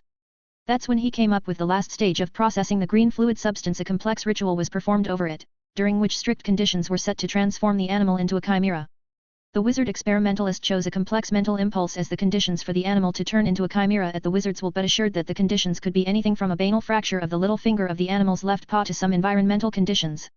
In the absence of conditions, the animal can calmly live its normal life and even die without ever transforming. At the same time, it is possible to fine-tune the conditions of transferring chimera essence to the animal's relatives or to block this function at all. Particular attention was paid to the fact that the animal must necessarily be magical. Without the magical essence, everything is useless, and an ordinary animal dies painfully. This green liquid lines up, as written, the essence of the chimera around the magical essence of the animal, and when the moment comes, it is through the magic of the animal that the chimera reveals itself to the world. Such material I considered a most genuine revelation. Even though the text of this folio was in the format of a description, without detailed instructions, it made me think, what if a werewolf is a chimera? Such an assumption has a place because it turns not into an ordinary wolf but into some kind of mutant. All the characteristics of the body are much higher than those of animals. Such information is capable of generating many different theories and assumptions, but all of them will remain assumptions without tests and experiments. But even here, not everything is smooth. Among the materials of magical medicine and other related disciplines that I studied, there are no spells or rituals for really deep scanning of the body, cells, and other things. Even though ancient wizards had their own notion of bacteria and viruses as tiny organisms, they did not seek to study them, body cells, and their structure. Why go far the ritual performed by Malfoy over me, and I found a similar one. It's pretty simple, considering what it does. With its help, the wizard does not delve into genes and so on, no. In a very clumsy and simple way, the essence of magic and body, which is like the essence of the father, is literally cut out of the child's body. Survival was really not implied after such a ritual. 113, Chapter 113. Chapter 141 already. There is only one statistic about werewolves, and it is based on assumptions and simple conversations with werewolves. The vast majority of werewolves were former wizards. A few were muggles, but most likely, they were squibs since the ordinary person dies consistently and with exactly the same symptoms. The information provoked a series of logical and not so logical assumptions. It is quite possible that werewolves hidden chimeras that were created using a similar methodology. Absolutely all chimeras are used in potions as ingredients, and so are werewolves. For some types of chimeras, it is necessary to calculate the area of application of certain spare parts for each individual separately, but this is rare. There is a condition for the manifestation of a chimera, a full moon. There is even a mental matrix of behavior hunting people. Only people. The werewolves are not particularly interested in ordinary animals, even as food, unless it's absolutely unbearable. If my conclusions are correct, lycanthropy is most likely transmitted like a virus but with strictly defined conditions. Again, if we assume that Madame Rowling is right and that the ability to do magic lies in the genes, which is what the facts about various rituals and curses incline my thoughts to, then the magical essence in the old folio wizard's genes. Exactly how many are there is unknown. Magical essence genes of wizardry. Chimera essence, the genetic basis of a chimera. This would also explain the difference between werewolves in appearance and strength. The chimera genes only turn into a werewolf, but what kind is already determined by the genes of the infected. The cause of human mortality can be explained by an important point indicated in the folio. The essence of the chimera is built around the magical essence of the animal, and when the moment arrives, it is through the magic of the animal that the chimera reveals itself to the world. If lycanthropy is a virus that works around the wizard's genes, rearranging something of its own, then in the body of an ordinary person, the virus simply cannot find the necessary genes, but the life cycle forces it to search, and it simply grinds all DNA in all cells, leading to death in the end. The exact mechanism is unknown to me, as well as, I think, to the rest of the wizards, but there is a possibility. It's all a big problem. Even against ordinary viruses, there is no cure, only inhibitors of certain proteins or chemical functions, which ends up somewhat suppressing the activity of the viruses. There's not much to say about magical viruses. Perhaps the offspring from two werewolves would not be susceptible to lycanthropy by infection. Oh yes, pure-blooded werewolves don't exist. It's not hereditary. That's kind of weird, considering the DNA change. In theory. However, perhaps the presence of a virus in the body plays an important role? For example, by altering the DNA of the host, a link to the virus is established, and when the conditions are triggered, the chimera template is taken from the virus. This would explain the fact that a werewolf is only contagious in the active phase. Although there is a rumor that if you are bitten by a human werewolf, you may, for example, periodically feel a craving for raw meat, but this has not been verified. In general, although I had a theory, it did not make me feel any better. In addition to the fact that it has not been tested, and regardless of its truthfulness or falsity, I still cannot think of a treatment method. But, during such an assault on the forbidden section, as I have already noticed, I came across a small amount of material on necromancy work with the soul and spirits. Pretty general stuff, no rituals or anything, but interesting. Some fundamental work in this field, by a priestess and by the date and signature, even before the time when the wizard went into hiding on his island. Applying, as he himself wrote, some studies of my colleague Herpius, Echristus understood how the soul, body and mind of a living being are connected. If we put aside various rantings, we get the following. The wizard introduced the definition triad of being as the union of soul, body and mind. Each aspect of the triad influences the other two, and together they define human existence in the way we are used to and understand it. For example, the simplest connection is the soul and the mind in an embryo. The body determines the development of the mind, but the receptacle of the mind-soul. Damage to the body can negatively affect the mind, but by restoring the body, one restores the mind as if to re-establish the connection. Damage to the soul will negatively affect the mind, but even having restored the soul, the mind will not return without help and therapy. Experience and ability. Since the soul is a reflection of one's life, along with the mind, various skills and abilities are reflected in the soul. Echristus experimented with the souls of various unfortunates and discovered several important aspects. With the help of a couple of tamed dementors, the wizard removed the soul from one body, and through a ritual, unspecified, of course, infused it into another. Simply put, he swapped two people's souls. The result was that people had to learn everyday skills, professions, etc. anew, as well as everything the body knew. This also applied to certain talents. For example, one had perfect hearing, but in the end, failed to appear in both. But the experience of replacing the soul of a wizard and a muggle was more interesting. 114, Chapter 114. Chapter 144 already. The wizard's soul in an ordinary human body was capable of minimal magical manipulation. Still, it literally drained the body, and in a couple of days, it couldn't stand it and died with severe physical exhaustion and even getting old. Curious. At the same time, a normal person in a wizard's body exhibited the magical activity of an infant despite the adult mind. The person was almost incapable of witchcraft, and the slightest emotional outburst led to accidental wandless magic. In addition to experimenting with soul swapping, Echristus, through unspecified rituals and methods, performed the resurrection of the murdered. Perhaps he used Horcruxes because he used Herpo the Fowl's work, or perhaps he used Dementors, planting the souls they ripped out in temporary vaults through rituals, not the point. Resurrection with the creation of a new body, rather than transplantation, possession and other transplantations, let the full potential of the knowledge and skills reflected in the soul be restored as quickly and as fully as possible. Echristus tested 6 methods of recreating a new body around the soul, and they all gave equally good results. It was these studies that interested me the most. Why? Oh, it's quite simple. I perfectly remember the moment when I appeared in front of the old man and how this old man handed over to me someone's blood. It seems to me that he tied it to my soul. Perhaps this is the reason why manipulation with blood exhausts me more than with magic? I'm hungry after a passive enhancement with hemomancy, but after magical training, I'm no more hungry than usual. The active blood manipulation empties my stomach at an enormous rate, but I'm used to it. I don't focus on it, but before Hogwarts, it was very tangible. What does this imply? My abilities are not reflected in my body?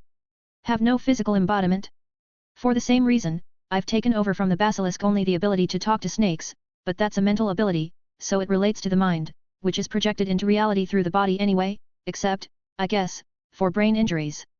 Yes, the spirit sword has unknowable abilities being part of my soul, but I need to project it into reality in order to apply those abilities. All of my special abilities belong to the soul and are indirectly related to reality. But then the question is, why didn't I die of exhaustion during the various experiments, like the test subjects of Echristus? The answer is obvious, it's magic, Max. What else could it be? Maybe that's why I didn't have accidental wandless magic as a child for a long time, but at the same time, I am not the weakest wizard. I dare to hope. I have one idea in my exuberant head, though I don't know how to make it a reality to remelt myself. The only thing that really inspires concern is the absorbed soul of the basilisk. How exactly is it absorbed? I mean, is it mingled there, dissolved, or whatever? Or is it like plasticine, a piece stuck to the side, and that's it?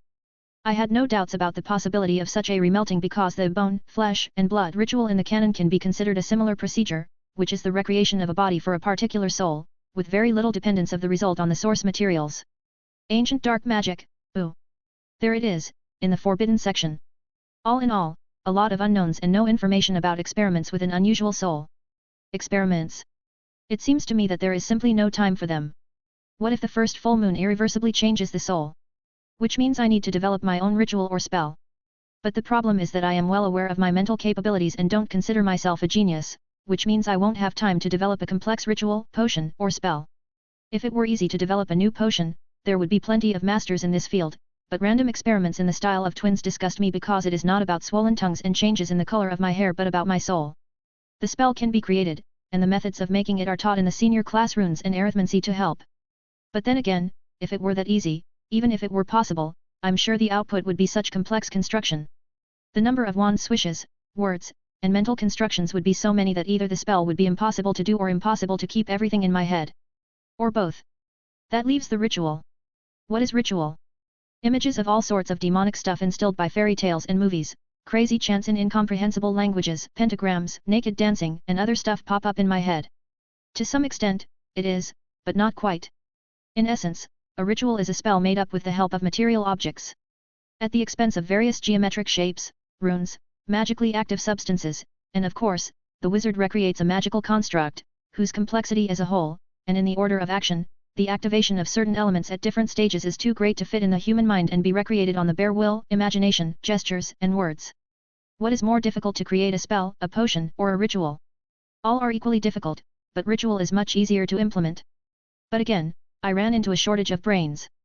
I need more brain processing power to master runes, arithmancy, and other things on a deeper level and do a lot of calculations. I need more brains. Brains? And then I had an idea that I had to try out anyway. How long before the students arrive? 2 days? Wonderful.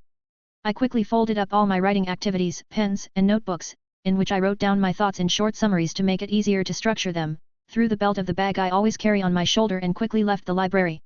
Dinner time was coming up, but I will not be in the Great Hall tonight, which meant I needed to visit the kitchen first. 115, Chapter 115. Under the happy glances of the house elves, I ate my fill and hurried to the 8th floor of the castle to the portrait of Barnabas the Barmy. The path was long because the castle is large. In general, relatively soon, I found myself in a corridor where, except for a picture with trolls in ballet tutus and wizard, there was not a single magical canvas. Concentrating on the thought, I need to hide something right away, and imagining a huge hoard of things, I walked around the painting 3 times. As I expected, it worked at the first attempt, and in the stone wall opposite, there was a 2-leaf arched door with a lot of iron monograms. When I pushed one of the flaps and looked inside, I could hardly contain my amazed and delighted whistle. The vast room stood in half-darkness. A soft and almost imperceptible light, so similar in shade to that of the moon, poured from somewhere in the very high ceiling. From almost the entrance and as far as I could see, there were mountains of junk of all kinds. Looks like, I grinned to myself, this might take a while. Although, stepping inside and closing the door behind me, I took my wand out of the holster on my forearm and raised it above me, pointing it upward. Echo. From the tip of the wand, a quick and tiny but relentless wave of magic spread out, immediately returning from various corners of the room of requirement, bringing with it an understanding of the approximate location of at least a few magical items. There weren't many of them in relation to the total amount of junk, about 200. Another 1500 responses were extremely weak exhausted enchantments. Holy! A smile came out on my face. Malfoy is an asshole, of course, but I probably won't stop thanking him for a visit to France for the rest of my life. It's time to look for. I decided to conduct my search for the Ravenclaw diadem in strict order, moving around the room from the entrance to the depths and inspecting the places where the magical responses came from. Legends have it that this diadem is the pinnacle of the art of enchantment and artifacting in one object, so to speak. There was no such task or arithmetic equation that Rowena could not solve in a brief moment using this artifact. The concentration of attention, improvement of the thought process, and its optimization, this is what is attributed to this diadem, and Rowena herself spoke about such things, albeit in more vague words. Regarding this diadem, I have as many as 3 options for the development of events. Bad, my spirit sword would kill Voldemort's Horcrux along with the artifact. Normal, only the Horcrux dies, and the diadem survives, retaining its functionality. Perfect, the artifact's essence and its functions will be absorbed by the sword, and part of Voldemort's soul will fly into the other world. Or will be destroyed. There is, however, some possibility that part of Voldemort's soul will be absorbed, but there's nothing I can do about that. But if that were to happen, well, the search went quickly. You just go to a magical response, and you don't have to rummage through absolutely every pile of junk, furniture, some incomprehensible structures, mountains of rags, notes, and books that are not unique at all, by the way. I didn't pick up any of the items I found. It takes experience in diagnostics because dark spells, true dark spells, curses, and the like are not much different from simple enchantments in terms of magic. Even the same riddles journal felt just like a book. You really need experience, and you can't get very far with just knowledge. so, I was just checking to see if the diadem was in front of me or not. After 2.5 hours of searching, I finally stumbled upon the object I was looking for, though I didn't recognize it. It was a massive hoop of gold and silver, with lots of topaz and a massive ruby in the center. It looked like a crown. That it was a Horcrux I knew by the slight mental impact. An indecipherable hissing whisper appeared in my head, which I easily cut off with a slight mental effort. But why is this diadem so different from the one shown in the movie? Although, no wonder in those distant times, there was such a fashion. After walking in circles above the diadem, I sat down beside it and wondered how to eat it without choking. What was the result of past uses of the sword? Stabbed a living basilisk, absorbed its soul, took one mental ability. In France, during a ritual, my consciousness fell into the grimoire at the mercy of some demon. Having defeated the demon with my sword, I almost absorbed it, but the old man took away the illegal, as he himself put it. However, I was still inside the grimoire, and by destroying the bricks of the walls of that mental dungeon, I absorbed the knowledge from it as well. I didn't get anything from the demon, by the way, if I understood correctly. Or maybe I did manage to get something, who knows. 116, Chapter 116. Chapter 146 already. I suddenly thought. I've never been cruel or ruthless. In my past life, as in this one, I was a nice, intelligent boy, a joy to my parents. Why did it become so easy for me to kill people? The old man who wanted to sacrifice me to the grimoire, there was self-defense, but even then, I felt a slight tremor, although I ignored it. I killed Malfoy without a doubt, and as casually as if I chop off people's heads every day. I also killed Pettigrew just because he's an asshole and would have brought Voldemort back to life, and I was worried about keeping the canon events intact until recently. Yet, maybe some of it came from the demon, but just a little. It made me feel better about life, so to speak. And maybe I had always been like that, but I had that attitude from myself. I took the diadem with telekinesis, dragged it to a clean spot on the floor, and knelt down next to it. Whatever the outcome, all options were good except for absorbing a piece of Voldemort. Yes, all are good. Do it already, I encouraged myself. Or you shouldn't have even started. I took the diadem with my hands. I need mental contact, like with a grimoire. If I simply shatter it with my sword, it may so happen that a shard of Voldemort will either perish or be absorbed, but the artifact will be irretrievably ruined, since the parcel tongue from the basilisk I got, as I believe, is by absorbing the soul, not by killing the creature itself. Without a second more, I quickly took and put on the diadem. 1 second, 2. Oh. Without hiding my surprise, I began to look around the gloomy, monumental hall without windows or doors but with many columns. There were various bas-reliefs everywhere, heavy and crushing in their massiveness, and the semi-darkness gave the hall a slightly frightening atmosphere. I turned around at the voice. The grown-up Tom Riddle from the diary, a tall brown-haired man in a black business suit, obviously old-fashioned robe, and a cheeky but benevolent smile. I attributed the facial expression to the closet for a simple reason: a mask. The most natural one. I've never seen such a fake smile in my life. I can't even figure out what it is, but just the sight of that smile made me want to burn the place down with fiend fire, and maybe it would burn like everything else around it. Inquisitive young wizard, the man spoke up. Looks like the mystery of the Room of Requirement is no longer mine alone.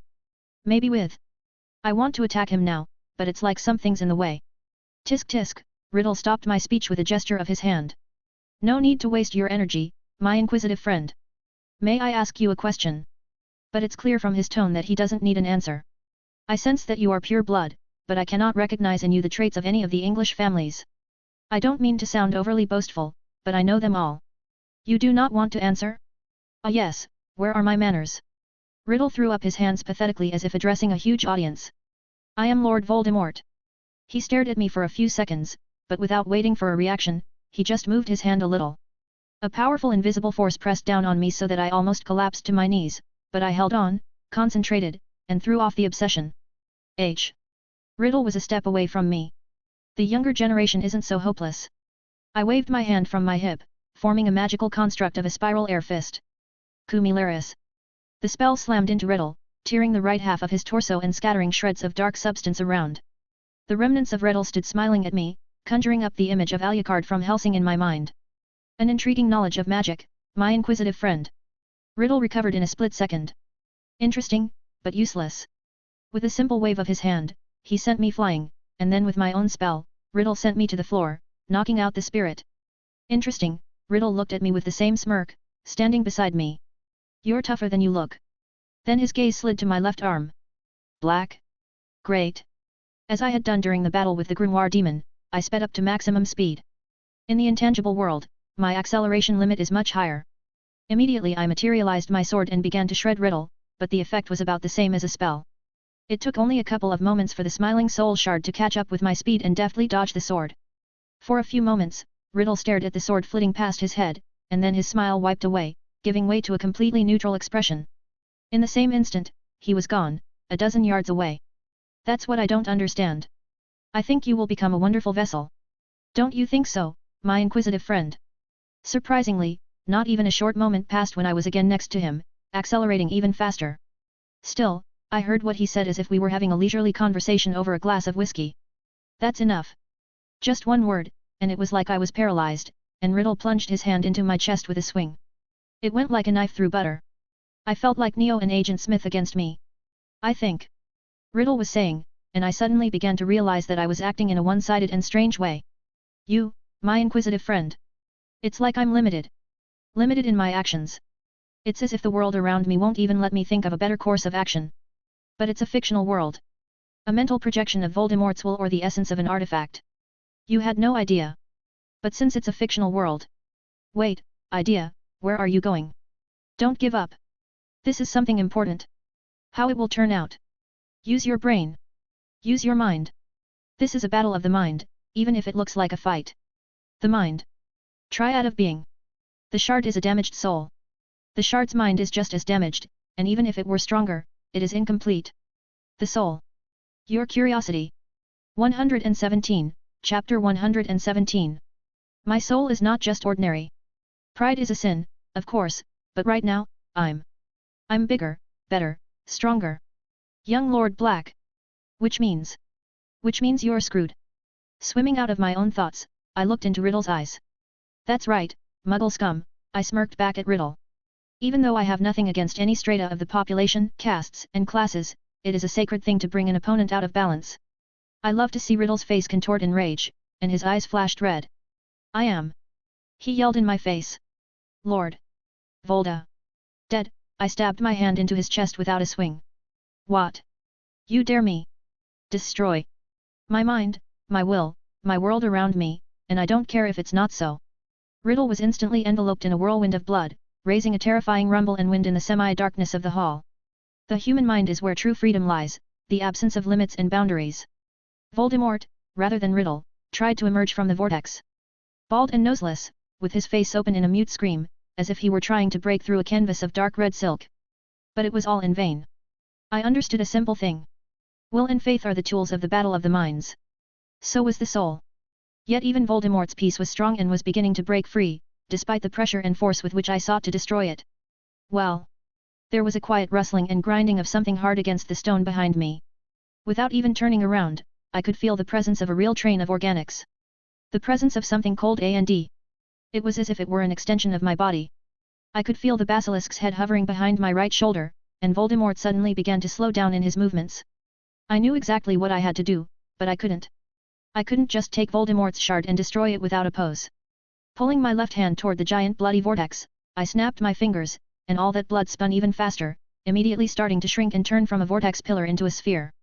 Smaller and smaller. Occasionally there were protrusions on its surface as if someone was trying to get out, but it was in vain, and soon there was a dense sphere of dark, almost black blood, no bigger than a volleyball in front of me. Without a sweep, as if with a rapier, pierced the sphere with the sword. As if a long cry of despair could be heard from far, far away, and tiny droplets quickly began to separate from the sphere, immediately absorbed into the sword. No, no, no. Only destruction. I tried to put a volitional effort into the sword, and it worked. The sphere began to decompose, to rot. Rotting depressions and dents appeared on it until it was gone, along with a hushed cry of despair. However, a tiny number of droplets did soak in. Well, I don't think it's all that bad. My legs went limp, and the contact of my ass with the cold marble floor brought to me all the tension that I had experienced in the last minutes. When I looked around, there were no basilisks, just an empty room in the darkness. Nothing was happening or changing. I hope I don't have to destroy and devour every square inch here individually with my sword.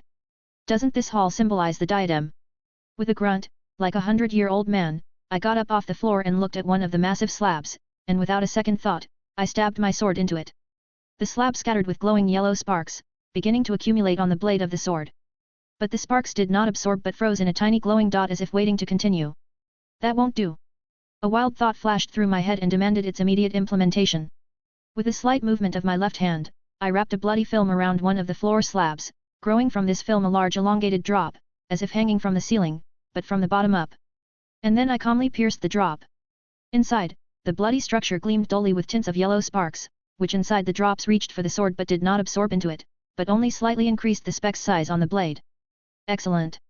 A volitional effort and a dark pool of blood quickly spread from me across the floor, covering every millimeter of the windowless and doorless room in a couple of seconds, and it took on a horrifying, not just frightening appearance. It was blood, after all. A drop of blood rose from the floor in front of me on a thin stalk, and I immediately pierced it with my sword. The blood on the hall surfaces glittered dully, and these glitters slowly flowed to the drop, to the sword. It was a mesmerizing picture. The stream of sparks became so dense that through the blood, contrary to all the laws of optics and opacity of blood, a bright monolithic stream of yellow light was seen, which formed a rapidly increasing stain on the sword blade. With the last spark, the speck of yellow light finally formed, blinked, and disappeared into the sword. A sharp and intense pain threw me to the floor. Just oceans of pain, somewhere inside, unclear where. Everywhere. I don't know what I was doing. I don't know how much time had passed. But the pain is gone. There was a darkness before my eyes, in which multicolored circles swam now and then, burning out from within, merging, changing shape. It didn't last long, and in a few seconds, I could see the mountains of junk in front of me.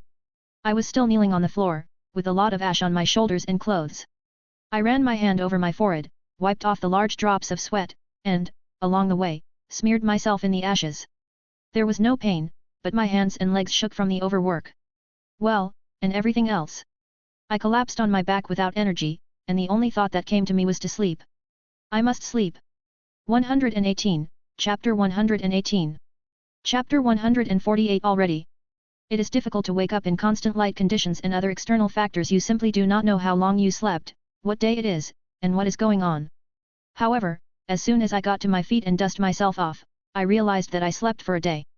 I pulled out my wand and conjured Tempest. 1 o'clock in the morning. So the students are coming today. I had a couple of household spells to tidy myself up, cleaned myself, washed my face with the same method, and freshened myself up. I don't like hiking hygiene, it dries me up, but the feeling of the same unwashed head is much worse. I gathered my junk in the form of an unchangeable bag, put on a complex of concealing charms, and left the room of requirement and went to the Chamber of Secrets. Too many secret rooms in this castle, though. Should I make my own? Why not? I'll figure out exactly how to achieve something like that later. My stomach rumbled on the way, forcing me to turn into the kitchen. The house elves didn't seem to need much sleep at all, and they were happy to feed me. But after a hearty dinner, I absolutely lost the desire to go somewhere. Eventually, I reached the common room, which was empty and boring. I took a chair by the fireplace, transfigured the poof, threw my legs on it, and took a notebook and a pen out of my bag. I threw yellow lumos over my head with my wand, adjusting the color with a desire. And why does no one focus on such a possibility? And how did I know that? Voldemort? The Dark Lord is a fan of colored lumos. How lovely. I need to see if my calculating skills have improved, because that was the main point of the whole thing. Okay. Let's run through the arithmancy. As soon as my gaze fell on the equation and began to read it, my mind began to calculate it quite briskly. Not like I was used to, thinking in words or images. My brain simply began to operate on the knowledge of the material. Well, for example, I know the multiplication table and want to multiply 6 by 7. Usually, I unconsciously mentally say, 6 times 7. Or I add visualization to that as well. But now I just write the result at a glance, and I know for sure that the calculation has gone through, and I understand how, but, too quickly. That's about how it was with the arithmetic equations running my eyes over it. My consciousness or subconsciousness was able to quickly calculate it, and I had no problem considering each step of the solution separately. I decided to complicate the task and remembered higher mathematics. But I did not remember any specific equations, so I decided to invent them, combining systems, matrices, integrals, trigonometric functions.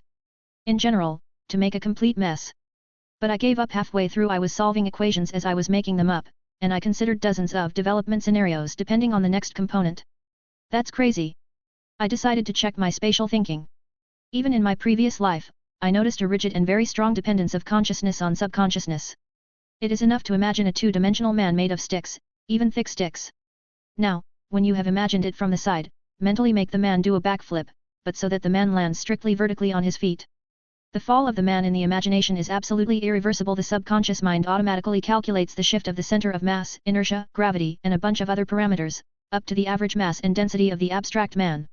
Making the man land strictly vertically and not fall down is a simple task, but it requires concentration and control.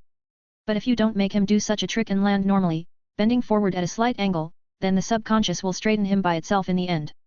I easily ignored my subconscious mind in my mental experiment and stuck the little man strictly upright. The next mental experiment was the rotation of a three-dimensional figure. A ball, a pyramid with 3 or 4 sides, a cube, no problem at all. I can spin it any way I want. But if there are more than 6 sides, and, God forbid, they are not of the same configuration, the brain will instantly turn the rotation into a rather chaotic transformation, a simple lack of either experience or control over brain resources. What was my surprise when I was spinning in my mind a full Rennet of 60 atoms as if it were a computer, not a brain in my head. Not a single moment of concentration, a clear representation of each atom in the form of a separate sphere and purely symbolic connections between them. Let's complicate the experiment. Let's take the structure of the spell from the grimoire, and make it more complicated. The most complicated one is desolation. It's like a fiend fire, but omnidirectional and visually similar to Patronus Pulse. Well, only dark purple and literally scatters not very dense organic matter into atoms. The connection break is extremely brief but sufficient to make everything but the bones crumble into incomprehensible mush.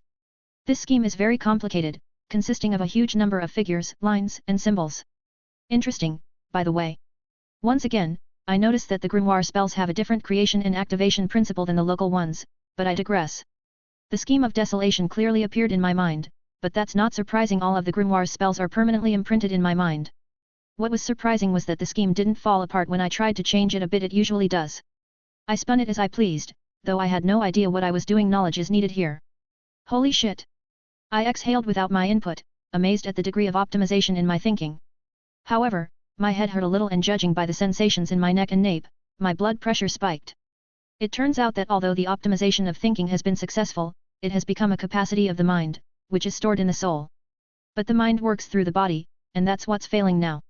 Now I understand why Rowena, though she became one of the most famous witches and perhaps the best in the field of charms and other manipulations that require clear calculation and spatial thinking, still was not a super witch.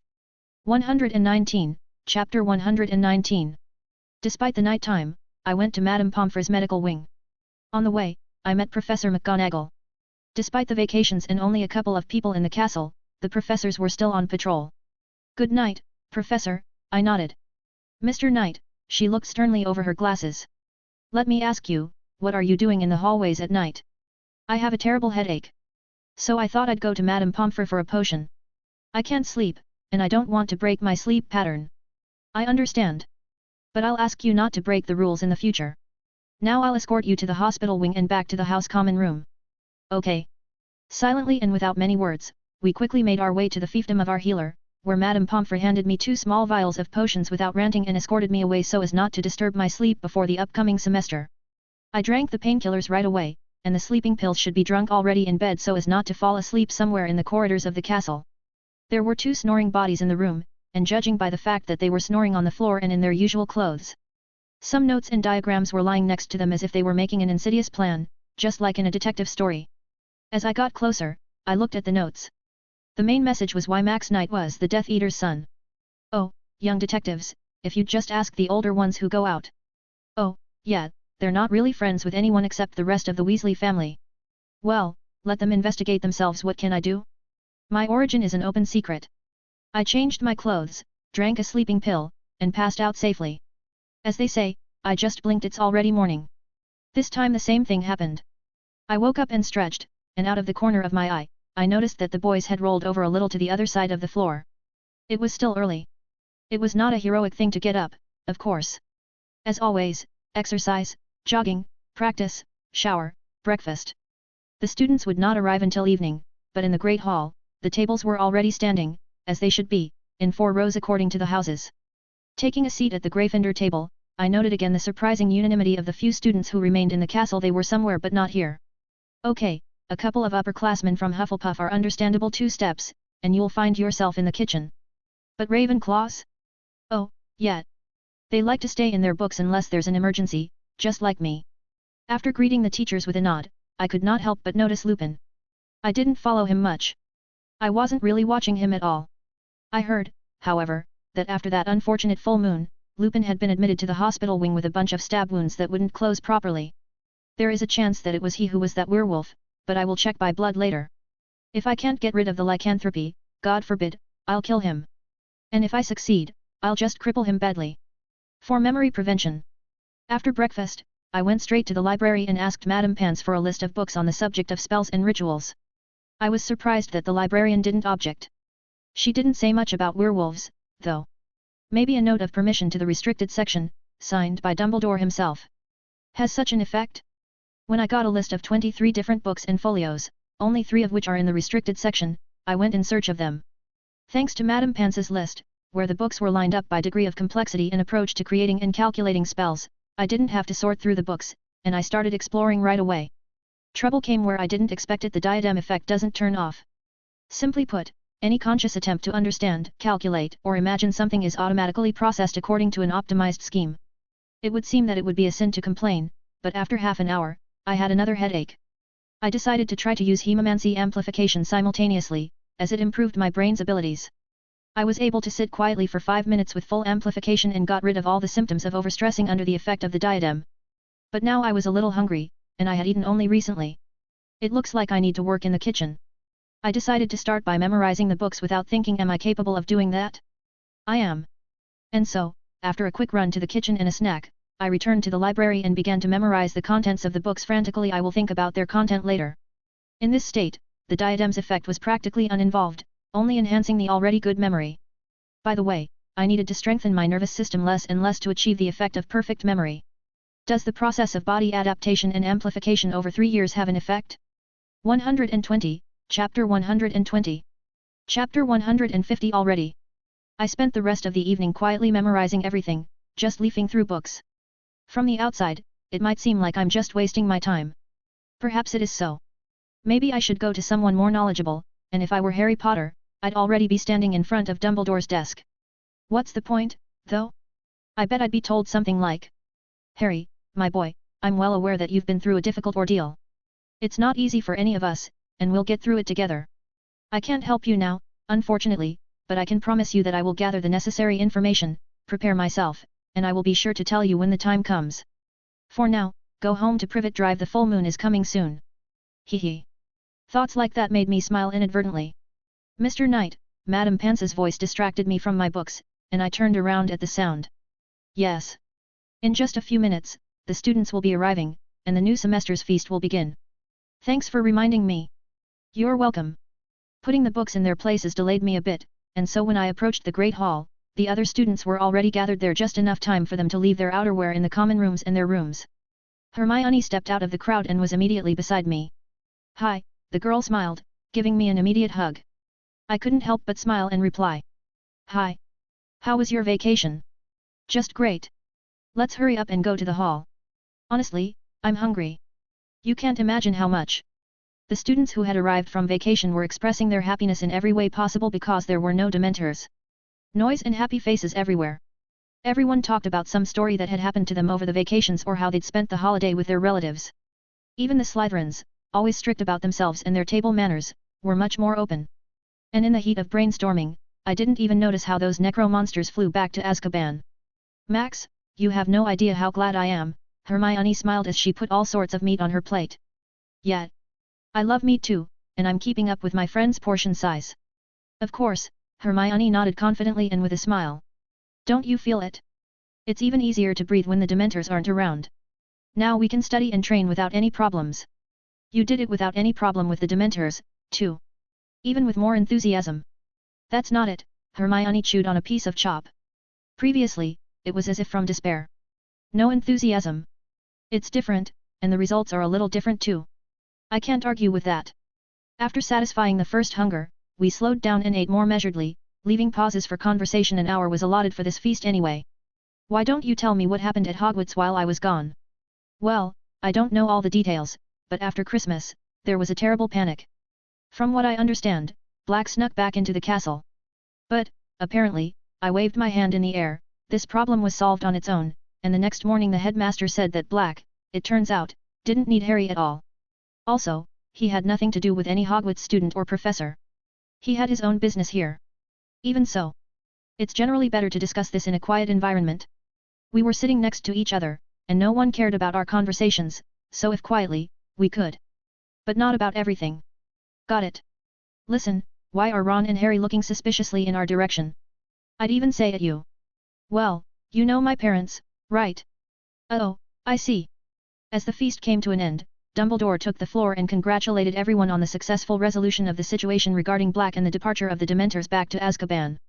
Good luck with your studies, and go to your beds. Nothing new, really.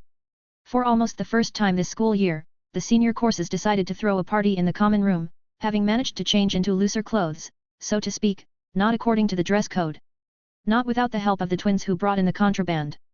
Hermione and I settled down on our couch, which no one ever pays attention to. Third-year students are no longer chased to their bedrooms at bedtime. The others were enjoying the absence of mental pressure, sipping butterbeer, bragging about the joking spells they'd learned, conjuring up various vivid special effects. The twins were handing out all kinds of incomprehensible sweets that did all kinds of transformative, color-changing nonsense to their students without any consequences. Hermione took her wand out of the sleeve of her robe and waved it briefly, whispering a spell with just her lips. The air around us seemed to float for a second, and everything went back to normal, only the sounds were a little muffled and as if underwater. Tell me, she turned to me half-turned. 121, Chapter 121. I have a serious question for you. What is the best abbreviated name for Hermione? Hermi? My own? My little PogChamp? No. Suggest your options in the comments. Well, what's there to tell? According to the information I know, Sirius Black turned out to be innocent of the crimes he was charged with. Peter Pettigrew appeared to have faked his own death. Do you remember what Black was accused of? Of betraying the Potter family and giving their hiding place to the Dark Lord. Everyone knows that in general. Yes. As I understand it, the hiding place was under Fidelius's charms, and Black wasn't the secret keeper at all. A dramatic pause forced Hermione only to arch an eyebrow in anticipation of the continuation. Peter Pettigrew. He was the secret keeper. He was the one who gave it away. Strange things, I must admit, Hermione pondered. There's no record of the trial, and I have nothing to say, but couldn't the Veritaserum have been used? I don't know anything either. It's just. That's the way it is. I see. Tell me, Max, why do you suddenly need literature on lycanthropy? Oh, that's a separate topic. Did you know that Lupin is a werewolf? Professor Lupin. I guessed, Hermione nodded. And you didn't even share your guesses. I should have gathered more information. Statistics. His strange illness coincided very well with the full moons. On the day of the full moon and the day after, he didn't attend classes or meals. You probably don't know it, but Professor Lupin successfully taught a class with a boggart in the Hufflepuff Ravenclaw group. One girl's boggart took the form of a scary Jack in the Box. Judging from the stories, it was really scary, and the girl almost fainted. She was shielded from the boggart by the professor, and the boggart immediately took the form of the moon from behind the clouds. Well, someone said it was a piece of cheese and flakes of dust, but that's even harder to believe. Such information made me scratch the back of my head thoughtfully. And why didn't I know about something like this? You just need to communicate with someone else besides me. I'm certainly not eager to listen to a pile of gossip at night in my room with the girls, but who's going to ask me? And ours just snore and spew nonsense. Boys, the girl sniggered. I thought you were in some kind of trouble. Like that time last year. Of course, I did. How could you think otherwise? You didn't get into anything, did you? Hermione looked intently into my eyes. So intently that if it weren't for the calmness of my mental defenses, she might have been suspected of legilimens. I don't think so. What? You seem to have an overly honest look. What are you two cooing about? The twin voice of the twins sounded behind us, but neither for Hermione nor for me, they came as a surprise. I heard them approaching, and Hermione, as the owner of the set muting charms, should have felt the crossing of their border. Well, I turned to the smiling red-headed brothers, as did Hermione. Speculating. Trying to find out from Max if he got himself in trouble while I was gone. Wow, Brother Fred. Yes, Brother George. Don't you think that in the near future? Maybe not in the near. And not in the future. But already. Yeah. Yeah. We're going to have a new couple. They shouted together, clapping their hands, spreading some glitter around. However, both Hermione and I immediately swished our wands briefly, making the glitter disappear before it touched us. Brother Fred, one twin looked at the other with ostentatious dejection and resentment. Yes, Brother George. They don't trust us. They don't trust at all. Oh, as if there was no reason at all, I smirked back. That's right, Hermione nodded in agreement. I don't know what you've got mixed up in your pollen. Pollen. Both twins were surprised. That's a great name. We'll just have to combine it. Let's go quickly. And they left. Jesters, Hermione snapped back without malice, turning her gaze on the merry Gryffindors all over the common room. I, on the other hand, became thoughtful. Until this moment, I'd never considered Hermione, or anyone at Hogwarts, from this perspective. And the hormones have been going around since last year, but for someone who's been through this stage of growing up, such chemical upheavals of their own body are nothing new, and that's the first reason. It was strange and incomprehensible in my previous life you wanted something, but you didn't know what it was, so you rushed back and forth. Now I know very well what those reactions of the body are connected with, what they lead to, and, in general, there is no secret of relations in the horizontal plane for me, and I can hardly be surprised in this matter. However, I have not considered anybody, and the second reason for that is simple. Well, they're still children. And not even in terms of physical development there, the 6th 7th graders are already quite mature. It's about the mental aspect. I remember all those awkward adolescent attempts to be with someone, hand in hand, embarrassing glances, all sorts of awkward moments, fear of rejection, excitement and stupor from not knowing how to act, shy kisses. When it was all just starting out, and you had no idea where it was supposed to lead, and the biology textbook only made it more complicated. The guys in the yard say different things, but in reality, ooh. I'm not sure I want and can relive those embarrassing and very memorable moments again. Also, I didn't love anyone. My relatives don't count, it's different there. I didn't love anyone as a woman, it just so happened. Youthful attractions of course, but love? What is love anyway? Not like a chemical reaction, which is an attraction, but, as Dagworth Granger said in his work on potions, the unwavering, unchanging, unconditional devotion and loyalty that only love can be called. 122, Chapter 122. Chapter 152 already. P.S. I remind you that on Saturday I have a day off. I hope you, like me, will have a good rest on this holiday. If you look at the local witches in terms of beauty, there are many beautiful ones. Seriously, there are a lot of them. At one time, I have come across such opuses about the connection between the British's appearance and the fact that in the Middle Ages, they themselves eradicated all beauty, burning witches at the stake of the Inquisition. And the fact of living on an island could not but affect, like, closed society and everything. However, when it comes to wizards, we should not forget that it is extremely difficult to drive one of us to the bonfire. Even a simple accidental wandless magic under the influence of strong emotions can radically change the situation in favor of the wizard. There have been cases, for sure. There were also cases of betrayal by Muggleborns that left after Hogwarts in the Church's bosom. Closely related marriages is also the one more story. First of all, many pure-blood families didn't originate in England. Malfoy, Rosier, Folly, Greengrass, Crouch, Shafik, and that's just of the sacred 28. There aren't that many truly insular ones. Black and Weasley are among them, by the way. The second important factor is magic. Take at least the ritual that Malfoy performed. I'm not sure what other adjustments wizards can make because I haven't studied everything yet, and the library at Grimmauld has only been explored at the public section level, and there's nothing of value there. Damn, the twins are assholes. They brought up a topic that I hadn't thought about at all. What? Hermione looked at me. She will definitely grow up beautiful. Well, I think I'm in trouble. What's wrong? The twins prompted different thoughts. What kind of thoughts? Different. I waved my hand in the air. That's it. The face is kept normal, a clemency helps, but the blush betrays me. I feel like saying something in a Ron Weasley style from the canon, that's Hermione. Our friend. The conversation stalled on its own. And what do you think of their sudden line about us? What do I think? Well, we came to Hogwarts to study. And you yourself said that you wanted to take full advantage of these 7 years in order to leave Hogwarts not as a mediocre one but as a wizard whose opinion would be listened to. And you recommended me to do the same. I was stunned by this. Did you just quote me? Yes. Okay. So, what do you think? Now let's check it out in a radical but harmless way.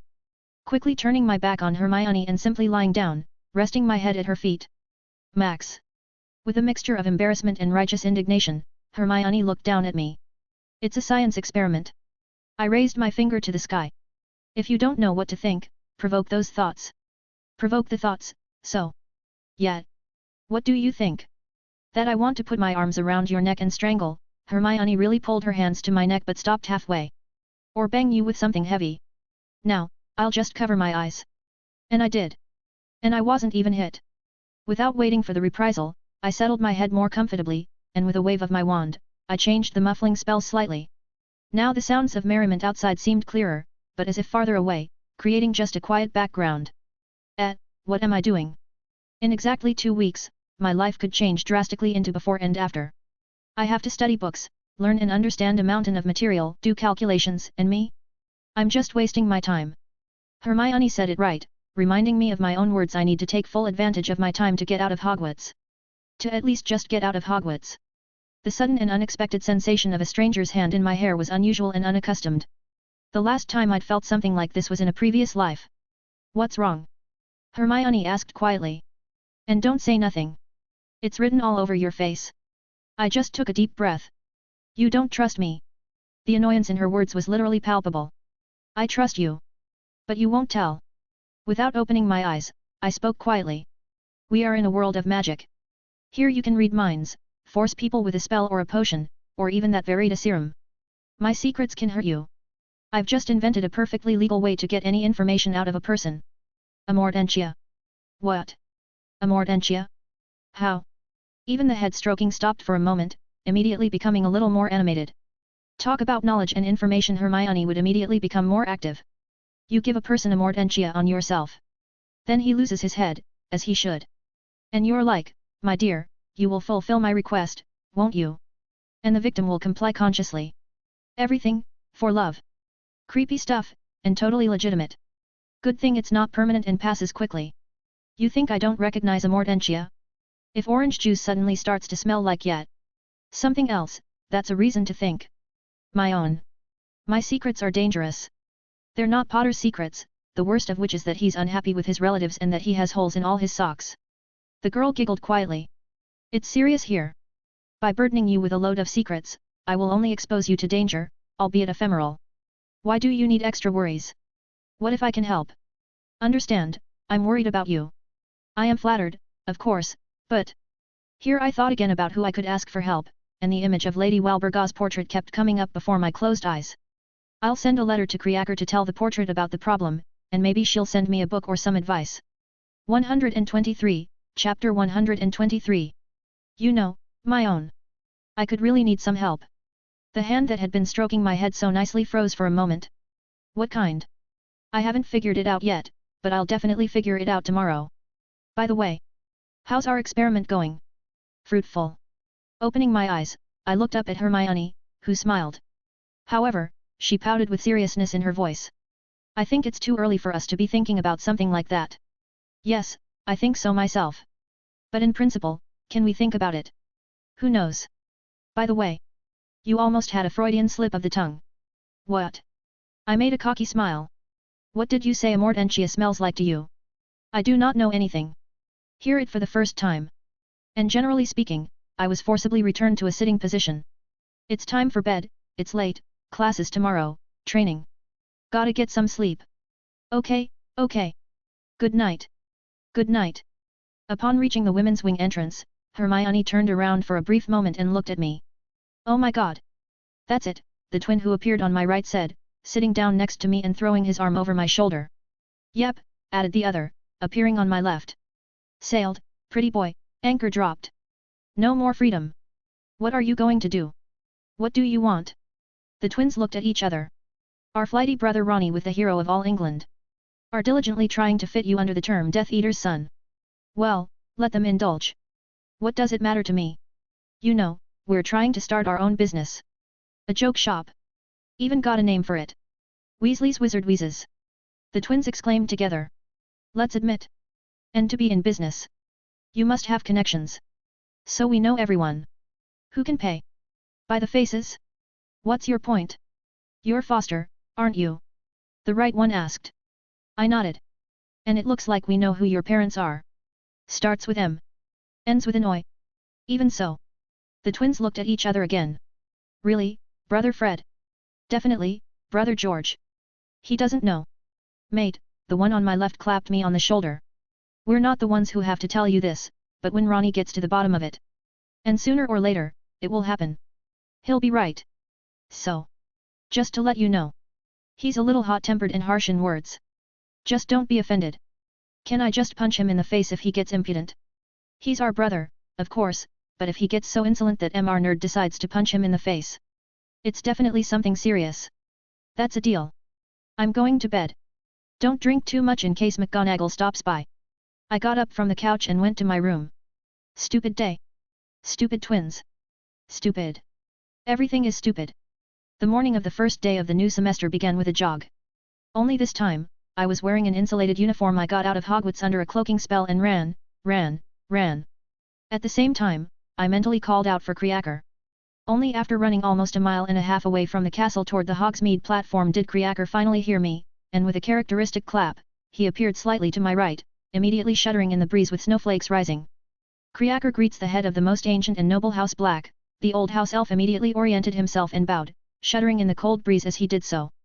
The note had already been written for him, and the situation was laid out quite clearly, although there was no mention of changes in my soul. Read the note to Lady Walburga. Perhaps she will have some advice. I'll call you tomorrow with an answer. Critcher took the note, bowed, and operated back to Grimmauld while I ran to Hogwarts. After a shower and other hygienic measures, I sat down in the common room. Hermione was one of the first to come out and looked visibly sleep-deprived. She blushed a little at the sight of me but immediately got it under control. Good morning. Morning. With a wave of my wand, I created a silence spell around us. I have an idea how you can help me. We need to study something related to the soul trap. Soul trap? I've never heard of such a thing. It's a conventional name. I just made it up myself. Need to find out information about something capable of enclosing a soul for a short time. Why would you need such a thing? These directions are forbidden by the Ministry, and we could be put in Azkaban for such a thing for practicing necromancy without a license and guild membership. I can assure you that it is necessary for me. No one is going to catch the souls of the living. Wah! And we won't kill anyone either. That's not what I mean. Just don't get into any trouble yourself, and I'll look for it. After removing the spell from the area, we headed to breakfast and then to class. 124, Chapter 124. Chapter 154 already. The days flew by one. The classes went on as they should have, except that Snape was even stricter and obviously angry at everything around him, and Potter was getting the brunt of it. In the library, I continued to memorize books' contents on the creation of spells and rituals. At the same time, Hermione dug around in the restricted section, finding books there that might contain the necessary information. On the morning of the second day, I made my way outside the castle again and summoned Creaker. The news he brought was not particularly cheerful. If you omit all unflattering epithets about me, Dumbledore, Lupin, and every other adult wizard at Hogwarts, there wasn't much else to say. There were none of the Blacks who were into necromancy and all kinds of manipulation with flesh. If I need materials on necromancy, Lady Walburga said I should go to Greengrass, but it wouldn't pay off. You will owe them both in life and in death, even if it wasn't for long. This information surprised me, but to each his own. Every family specializes in something. Why not in necromancy? Anyway, I returned to the castle with nothing. My friendship with Hermione hadn't changed one bit, but the tips of her ears sometimes blushed. On the one hand, it was good that in light of such ridiculous, but in some ways even sweet dialogue, we did not alienate each other, but on the other hand, do I need it? Harry and Ron had me under total surveillance, and it seemed that I had taken over the baton from Professor Snape in this regard. The pair of unfinished bonds were following me everywhere, but so ineptly that it only made me laugh. Every now and then, I could see a redhead and a bespectacled brunette sticking out of the corner. Maybe I should transfigure grey cloaks and hats for them? A couple of times, this couple even tried to follow Hermione and me and get into our training sessions and even used the cloak of invisibility. Still, it didn't lessen the noise, and so they were exposed and deceived, and we left under the hiding spells. 7 days before the X hour, I finished memorizing all the material I needed, and Hermione found one of the soul catcher variants. A rather complicated amulet, similar to a dream catcher. You can make it out of anything, but the best ones are magical animal bones. And that's great. If animal bones are used, they must first be soaked in a simple potion. I ordered the ingredients for it from the twins. The ingredients didn't cost much, and the twins worked promptly for half a galleon in a couple of hours. Everything was delivered. In the evening of the same day, Hermione brewed the potion, and I brought some basilisk bones. We cut them into the necessary strips with a special spell and dipped them into the potion. It will be ready in 12 hours. I took the cauldron of soaking bones and hid them in the Chamber of Secrets. We cannot allow it to be accidentally discovered by someone else. And then, neglecting the magical training with Hermione and only being present while she was furiously beating transfigurable dummies with magic, I mentally realized the memorized information from books and folios. I was amplifying my brain with hemomancy to the maximum and eating every hour a medium-sized lunch. True, I had to constantly chase Timmy back and forth to the kitchen to do this, but the house elf only got happier and happier each time. On the evening of the 6 days before the X moment, I brought back a potion of bones from the Chamber of Secrets. They had gone from white to slightly red and could bend and crumple like twigs, though they didn't break. Hermione took over the weaving of the soul catcher. In fact, she insisted on it, referring to her childhood experience and the 15, she said, beautiful and complex dream catchers that had come out of her hands. Her parents had recommended doing something like that in her time to develop fine motor skills. They also insisted on playing the piano, but that's another story, so she said. In the evening of the same day, I finished with an awareness of the material I had learned, but it affected my overall health, even if just a little bit. I also never ate so much. 4 days were spent on calculations. I was so busy with them that I even slept for an hour at a time, wasting all my time on calculations, calculations, calculations. The essence of creating a spell or ritual is to translate into numbers the processes implied in that magical action. From the lesser to the greater. At first, I was in complete shock, not knowing what to approach. Still, as if guided by insights, I began to describe the essence of the process first with words, then with actions, and after receiving the most complete and detailed description of the ritual, I started to make the calculations. I don't know if it was the old man's will or some other way, but the ritual turned out very well and did exactly what I needed. 125, Chapter 125. Chapter 154 already. When creating a final graphic drawing of the ritual, if it is necessary, it is important to consider a significant factor in order of activation of different elements of the drawing for the construction of the correct final magical influence. This can be achieved in different ways, but the essence of all is the same: to slow down, accelerate or stop a flow of magic in the drawing until certain conditions are met. Somewhere to accumulate, somewhere to dump the accumulated, somewhere to redirect. This is achieved by the thickness of the lines or other elements, special runes, or individual numbers or figures, the distance between the lines, their bends, bending angle, and other methods. Simply put, absolutely every squiggle, bend, or ratio of sizes and proportions matters. As for the final effect itself, my body must disintegrate into atoms, my soul captured by the trapper. The resulting mixture will dissolve the soul catcher and absorb the soul. For the process of recreating a body, magic is not enough, a sacrifice is needed. And according to the calculations, one must sacrifice a trophy that unequivocally represented death. Symbolism, as it follows from the calculations, also plays a role. I was not stingy and decided to use the remains of the basilisk's carcass and heart as a trophy. What could be more deadly? The day before the full moon, I began to feel weak and ill, and the question of whether I had lycanthropy disappeared on its own. I was in the same condition as Lupin, but at least I could hide my lethargy and pallor behind the hemomancy enhancement, but our Hogwarts werewolf looked really bad if you know what to look for. It took another day to check and recalculate all the developments, and after class, the evening before the night of the full moon, I could go about my dark business. I was in a really shitty state, as if I had a major illness. Why as if? The way it is. I checked to make sure I had everything I needed, put on some warm clothes, and went out of the room into the common room. The noise of those rabid teenagers gave me a headache. Max, a worried Hermione came up to me. Are you sure you don't need help? Maybe the hospital wing? No, my own. Madame Pomfrey won't help here. Won't help. Max. I don't know how women do it, but she whispered, almost screaming. She wanted to say something else, but when she saw another burst of laughter make me cringe, she pulled me out of the common room. It wasn't until we were in the hallway and the portrait was slammed shut that Hermione conjured up the silencing charms around us. Max. You have the same condition as Professor Lupin. I had nothing to say, and I'm not going to lie. Don't tell me. Oh, Merlin. The girl threw up her hands. But he's drinking the potion, I know for a fact. Professor Snape makes it for him. I only grinned. Do I look that bad? You look like a corpse. Skin whiter than snow, bruises under your eyes, both eyes twitching. Look. She grabbed my hand and lifted it to chest level. Shaking. Tremors of the limbs. I might not have given it much thought, but we were talking about lycanthropy the other day.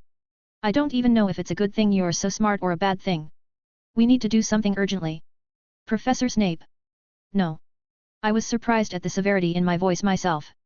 No, Hermione. I've been preparing for this day. Preparing? What? Hermione was silent and frozen for a few moments.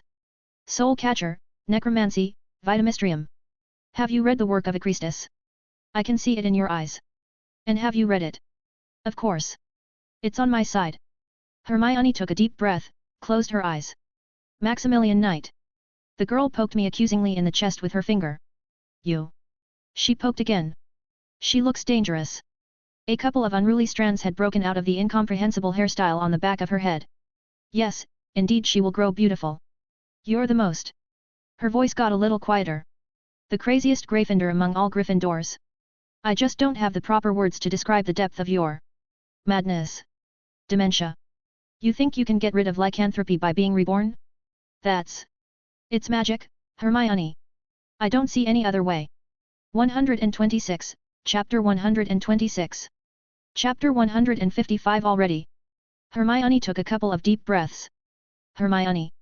Seriously. This is a chance. It's a real chance. If it doesn't work out and I stay a werewolf, we'll find another way. But if I give up and get scared and miss the moment before the first transformation? What if it works? By the calculations, it should work out. I don't know where you are going to perform this no doubt insane ritual, but I'm coming with you and don't even think about arguing. Do you have the notes with you? You did compile your ritual, didn't you? Yes. I'll double check it. If it makes you feel any better. Go put some warm clothes on. You won't run away. No. Hermione said the password and hid behind the portrait, and I really waited. Let's open some cards and see what comes out of it. In fact, she should be proficient enough in occlumency to avoid superficial mind scanning, and an average level won't save her from purposeful legiliments with her wand from the likes of Snape or Dumbledore. Nor should an advanced one you have to be an expert here. At least that's the impression you get of their abilities from their knowledge of the canon. And who else is capable of something like that? The art of legilimency may and is considered dark, but I have long understood the simple truth of this world. Not caught, not a thief. It took the girl only a couple of minutes to change into warm pants, a sweater, and a jacket and scarf. I'm going to hide us from prying ears and eyes. Give me your hand. Taking the girl's hand, I immediately experienced her iron grip. I took out my wand, cast a set of cloaking spells on us in quick motions, and walked quickly toward the Chamber of Secrets. The women's toilet. The charms did not conceal the voice. Really? I didn't even realize how strange it felt to have the source of the voice in front of you, but you couldn't see it. It's more than just a toilet. Of course, it's more than that. After all, Moaning Myrtle lives here. I hope she's not here now. Who knows? I led us to a circle of sinks. Open up SSSSSS. I see it's a day of great mysteries. There was no fear in Hermione's voice but plenty of sarcasm. I hope you're not afraid to get a little dirty. I'm afraid of getting into Azkaban, Max. I highly doubt I'll get my sentence reduced for a clean robe. Excellent. Me first, you follow me. That's how it's going to be at the trial. After removing our charms so we could see each other, I jumped into the passageway and made it safely to the hall with the bones, which was steadily in semi-darkness. For the umpteenth time, I was glad that this winding pipe was polished to mirror-like smoothness by whomever. Aaaaa. The approaching girlish squeal tore me out of my thoughts about the smoothness of the pipe, and stepping back a step, put my hands forward. Hermione squealed and flew out of the pipe, but I intercepted her. There, sprawled in my arms, the girl looked me in the eye with indignation. Under different circumstances, I might have enjoyed the moment. That's mutual, I swayed with sharp but short-lived dizziness, and Hermione hurriedly jumped out of my arms and immediately backed me up. It's okay, I nodded. Let's move on.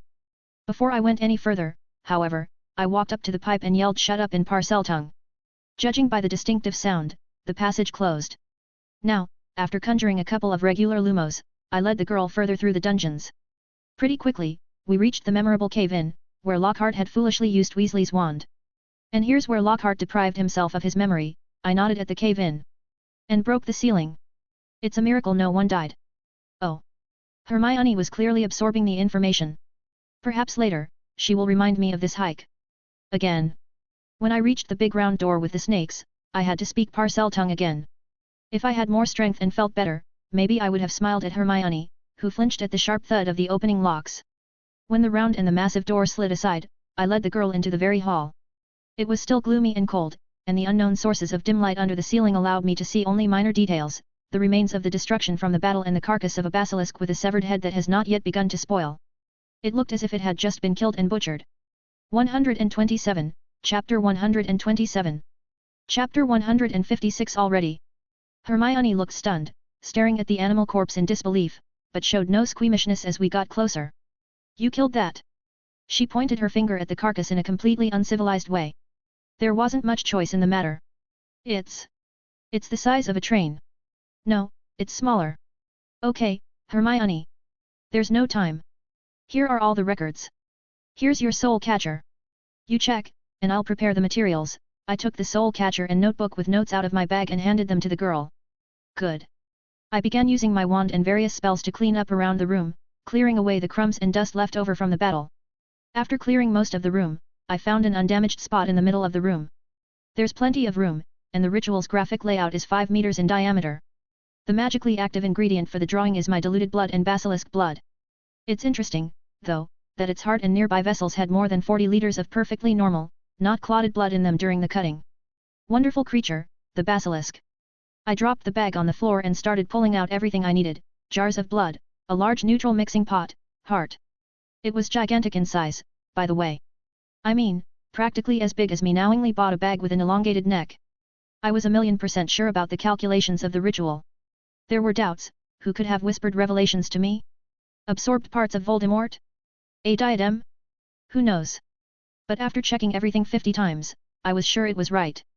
I went back to Hermione, who was diligently reading my notes under the light of the lumos, sat down beside her, and waited. Seems right, she spoke, but clearly hadn't finished checking yet. It's hard without a calculator. How did you even calculate all this so quickly? It takes at least a couple of weeks to work out just the idea itself. And then there are the calculations, the translations, the adaptation to the position of the stars, the calculations again. How? If I tell you, you'll just kill me, so you don't have to worry anymore. I found the strength to smile.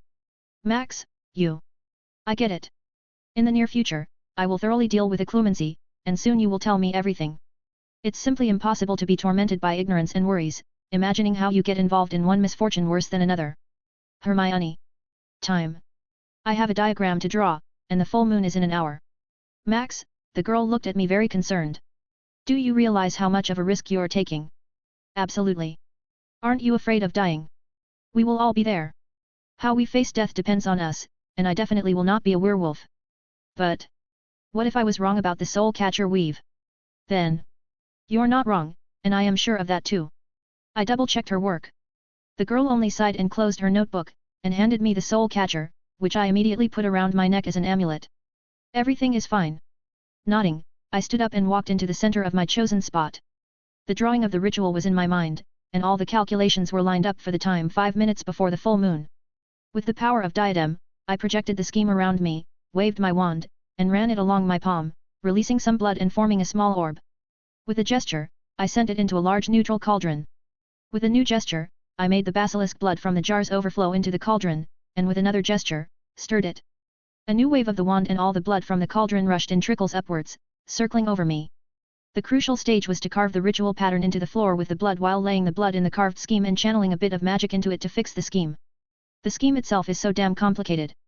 From the abundance of elements, lines, figures, runes, and signs of various shapes and thicknesses, it dazzles in the eyes, but it's calibrated to perfection. Will I ever stop reassuring myself, or not? The process went on slowly and surely. Slow. Too slow, but rushing was unacceptable. From the corner of my eye, I noted Hermione standing off to the side, clearly nervous, rubbing the sleeves of her warm sweater sticking out from under her jacket. By the time I was done with the diagram, I could distinctly feel the full moon approaching. The minutes were counting. I grabbed the tip of the basilisk's tail with my telekinesis through my wand, pumped a lot of magic into the manipulation, and dragged it to the area of the circle reserved for my sacrifice. I moved the enormous heart to the same section just enough to take up all the space. Tempus. 6 minutes to the full moon. I ran a glance over the drawing, made sure it was free of debris and other unwanted elements and looked at Hermione. I don't think you want to see that, and I'll have to take my clothes off, too. Let me figure out for myself what I want to see and what I don't. I hope the process of disintegrating my body wouldn't become your boggart. But, I warned you. Quickly I began shedding my clothes, levitating them outside the circle. It was rather amusing to note from the corner of my eye the slightly crimson face of a girl who didn't know where to look and then the momentarily pale one. Well, yes, I seem to be a handsome boy. Muscles and stuff like that, and then bang. Scars all over the right side, as if I had escaped from the jaws of a shark. Horrible. Yet. I grinned with a questioning eyebrow. I thought better of myself. I mean the scars. Did Professor Lupin really do that?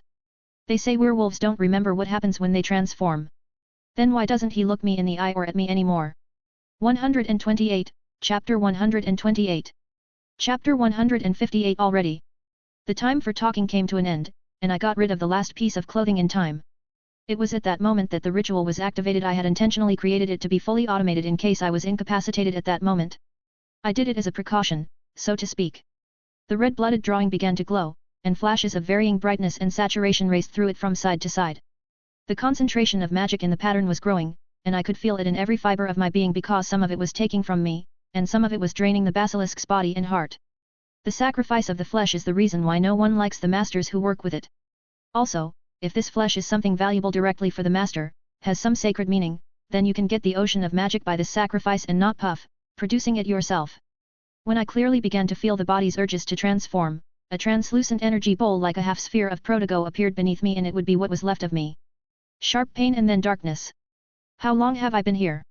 An hour? A year? Again the pain, and with it came the sensation of being very large, but extremely low density. A brief moment, and it was as if I was squeezed, compressed, shaped.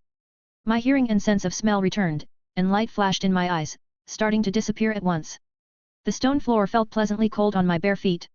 The body felt quite normal, and the eyes quickly adapted to the darkness of the Chamber of Secrets. Step.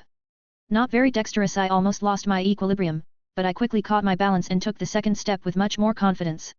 I couldn't help but run my hands along my head, parodying the cinematic rebirth of one Dark Lord. Even the hair is there, the same touch as before. With a wave of my hand, I summoned my robe and put it on, and with the other hand, I summoned my wand and looked around. Hermione was standing nearby, but she looked disheveled and crimson. Did something happen? I asked, approaching her. Other than your death, the disintegration into bloody soup, and resurrection from a cloud of black and red smoke. Did it look like that? That's not what matters. She burst out. Here, look. The girl pointed a little to the side with her hand. When I turned my gaze to the indicated spot, I could hardly refrain from a series of coarse swear words. A little further away on the floor were none other than Ron and Harry, securely bound by Incarcero and clearly gagged by Silencio, judging by their moving mouths. The boys were under a strong impression, and the invisible cloak was lying beside them. And what to do with them? Asked Hermione dejectedly. What a surprise! A woman's tinkling laughter echoed in my head, driving me into a wild stupor. Who the hell is that laughing in my head? The woman continued to laugh, which made both my eyes twitch. What? What kind of joke is that? How did this relic of the past end up in my head? Max! Are you even here? I looked at Hermione, at the ceiling above my head, at the guys, at Hermione again, at the burned-out ritual diagram and the remaining third of the basilisk carcass not claimed by the ritual. World! What evil thing have I done to you? Max! Hermione rubbed the sleeve of my robe. Shit! I hate Horcruxes. The dimly lit hall of the gloomy Slytherin Chamber of Secrets, as well as the cold of the dungeons, were not conducive to long and complicated thinking exertions. Neither did the two bewildered human larvae. Ron and Harry, tightly bound by the Incarcero spell, are actively wriggling on the floor. Nor was the woman's voice in my head a good source of reflection. I was just tired of the whole thing. I headed for the pile of clothes I'd piled outside the ritual pattern etched into the stone floor. Max! Hermione called out to me. What do we do? I don't know yet. Personally, I'm going to get dressed now. Hermione looked away this time. Curiously enough, I hadn't taken off the black's ring, and it was still on my finger. Magic, Max. The scars were still there, but they were less visible, not that the ritual had helped. Surely there must be some level of influence on my body, my soul, or something like that that I don't yet know or understand. Came the woman's voice in my head again, which I decided to ignore. I adjusted the edges of my winter robe and swiped my wand in a wide arc, pumping more magic into the reparo, removing any trace of the ritual, not wanting to waste precious psychic resources on wordless and non-verbal witchcraft at all right now. The drawing in the stone was literally overgrown like a wound, and I walked toward the frozen boys. That discouragement was no longer read in their gaze, but a certain hostility and wariness were present in abundance. 129, Chapter 129. Chapter 158 already. For a few seconds, I tried to think of some way to resolve the obvious conflict, but there isn't one, really. The pair of them think I'm a Death Eater's son like Malfoy. In their opinion, I probably fell into the evil dark wizard category and got into Gryffindor by obviously cheating on my hat, so sneaky was I. Now I'm not sure that the easy way is the best, but I just don't have an ounce of desire to mess with it all. Smoothly but quickly, raising my wand, I threw Somnus at each of them. You got something on your mind? Obliviate. It could hurt them. Hermione was clearly unhappy with that decision. The desire to resent the invisible interlocutor's unsolicited advice disappeared as quickly as it had appeared. I really didn't want to be bothered with all this. The joy of the ritual was irrevocably overshadowed by the voice in my head and this couple. I was sick of the whole thing. There is another option, I replied to Hermione and pointed my wand at Ron, formulating a mental instruction. Confundus. Repeated the same action with Harry, cast stasis on the boys, and turned them into figurines. What kind of spell was that? Immediately perked up Hermione, even though she was a little worried about the two knuckleheads. Harmless. Confundus made them think that they were just dreaming about going to the Chamber of Secrets. Let's bring them back to the common room and put them at the table where they play chess all the time. Good idea. How did I not think of it myself? Quickly putting the empty flasks and other supplies together with the figurines in a bag, we headed for the exit from the Chamber of Secrets. Already in the hall with the floor of bones, Hermione asked a perfectly reasonable question. Max, how do we get out? A good question, I must say. The solution came to me pretty quickly. Taking off my bag and sitting down on one knee, I looked at the girl. Get on my back. I'll climb up the pipe with spider legs charms. That's a little embarrassing, Hermione blurted out a little. I can turn you into a figurine. No way. Hermione walked over decisively, picked up my bag, slung its strap over my shoulder, and wanted to put her arms around my neck, settling on my back, but I don't need that kind of challenge. Grab my shoulders with your hands from underneath, or better yet, just hold yourself up higher, and throw your hands over my shoulders, just not my neck. You'll strangle me. Yes, really. Trying to ignore the pleasant inconvenience, I concentrated on climbing up the terribly smooth pipe, hardly using any of my hemomancy amplification. However, to my delight, even without conscious amplification, the climb didn't even cause shortness of breath. The entrance to the Chamber of Secrets was open, but here I was not surprised. Potter is not, in my opinion, the most quick-witted young man. Why close a suspicious passageway in the ladies' room, really? Under the concealment spell, we quickly made our way to the Gryffindor common room, which was already empty. After checking the space around for anyone's presence and finding no hidden or overt observers, I quickly removed the boys' figurines from my bag and turned them back into humans. Levitating their sleeping bodies at a table with a chessboard and an unfinished game made them look as if the guys had simply fallen asleep at the table, waiting for something. Only after that Hermione and I wished each other good night, and the girl went to the women's wing. I left the common room again and went to the top of the astronomical tower. To my luck, I didn't meet any of the teachers on night duty and got to the tower without any problems. As soon as I opened the door and stepped outside, under the moonlight, something inside me gave me a jingle, and my body tensed a little as if a series of hot waves passed through me. I stopped like a stone and listened to my inner sensations, but nothing else happened. A minute, 2, 10. Nothing. Something had changed, but what was unclear. Shame and some anger flashed through my mind. For a brief moment the inviolability of my mind was in danger. However, my sanity prevailed. I could not get rid of the unknown lady in my head right now, but I could find out the extent of the full moon's influence. But I was planning what could have gone wrong? 130, Chapter 130. I took an empty vial out of my bag, transfigured it into a mirror, and examined myself. The first thing that stood out from my usual image was the vertical pupils. It was still the same blue eyes, and it seemed that the iris was even a little brighter, but the pupil was vertical and now rather wide open. I looked around and was surprised to find that my vision had improved, its sharpness, although no colors had been added, and the night was still not rich in color, even under the light of the moon. But then I see movement on the edge of the Forbidden Forest, and after looking closely, I recognized a werewolf sniffing out something. I wanted to get a better look and realized that I could even see the sparse hairs on a large body, stuck in shape between a wolf and a human. But it was not this that caught my attention, but a lot of small scars from puncture wounds. The werewolf had no fur to hide them. As if sensing being followed, the werewolf began to look around with a very intelligent expression and finally decided to look in my direction. I don't think he saw me, but he ran off into the woods anyway. It was definitely Lupin. He was in the same shape, with the stab wounds, and he'd gone to the hospital wing with them a month ago. Well, it's okay, his time will come. By the way, the question arises, is he allowed to go out for a walk? Judging by his perfectly reasonable look and demeanor, he's now under the potion, and his brains are in place, but still. Ignoring the words in my head, I continued to examine myself through the mirror, but the only thing I found in addition to my eyes were slightly sharpened fangs, both upper and lower. Although all teeth were affected, the cutting edge had obviously sharpened, but the shape remained unchanged. But I don't see any other changes. What the? How the hell would you know? Where from? From here. Well, stay there. Physical characteristics, damn it. What's that supposed to mean?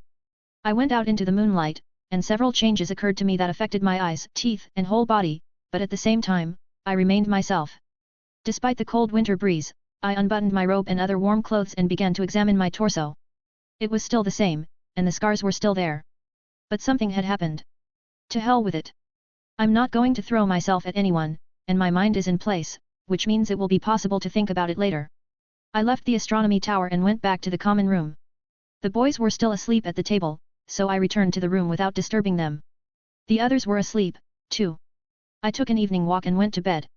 And what is it in my head? Can you introduce yourself already? I demand details. Did they know about evolution in those days? Okay, stop. So you, whoever you are, quietly climbing over my head and the knowledge in it, but I can't do that to you? Okay, let's think I believe you. Go on. I wonder who Rowena put under the knife to create her diadem. But wouldn't depriving the mind of memory confuse the personality? What was the point? Is this the reason Rowena's daughter couldn't use your computational powers? Then why weren't you discovered by Voldemort? He doesn't seem to be a weak wizard. 131, Chapter 131. Chapter 160 already. Wait. But then how could a simple diadem serve as such an effective, platform for the mind? Right. You said you had no knowledge, but now you've told me a little about both Rowena and Voldemort. How so? I see. Did you talk to them like that, too? Then why are you communicating with me? It's not nice, you know, to realize at one point that the result of the ritual was schizophrenia in the head. Don't tell me that my situation is normal. And how would you know? Okay. Let's say. I don't think this is normal, but allowing for the possibility of the unconscious existence of a bunch of schizophrenics. Then analyze and tell me how it turned out the way it did. I felt a faint heaviness in my head for a brief moment, and my thoughts were literally running around in it like crazy numbers, diagrams, theories, calculations. I seem to be doing them and even controlling them, but this speed of thinking is so unaccustomed that the whole process seems alien. But I also noticed another fact. Before the ritual, such exertion would have already caused a headache and a rise in blood pressure, such that I would have had to wipe my nose from blood. The voice rang out again, and I was about to demand a story, but I realized that I knew what I needed to know. The sword of the spirit had consumed the essence of the diadem. What made it so unique? I thought it was some kind of enchantment, but it was the diadem itself as a physical object and the mind within it. It was the sword that absorbed them, somehow interpreting them in its own spiritual energetic way. Next came the ritual of body reconstruction. It simply recreated the organic semblance of the diadem's structure and crammed the mind into it. In simple terms, I now had a certain neoplasm in my head, which organically fit between the cerebellum and the cerebral hemispheres, squeezing the latter a bit. My brain, however, is intact. Along with the rest of my body, the central nervous system was strengthened on all fronts due to the grafted blood, the basilisk soul, or whatever.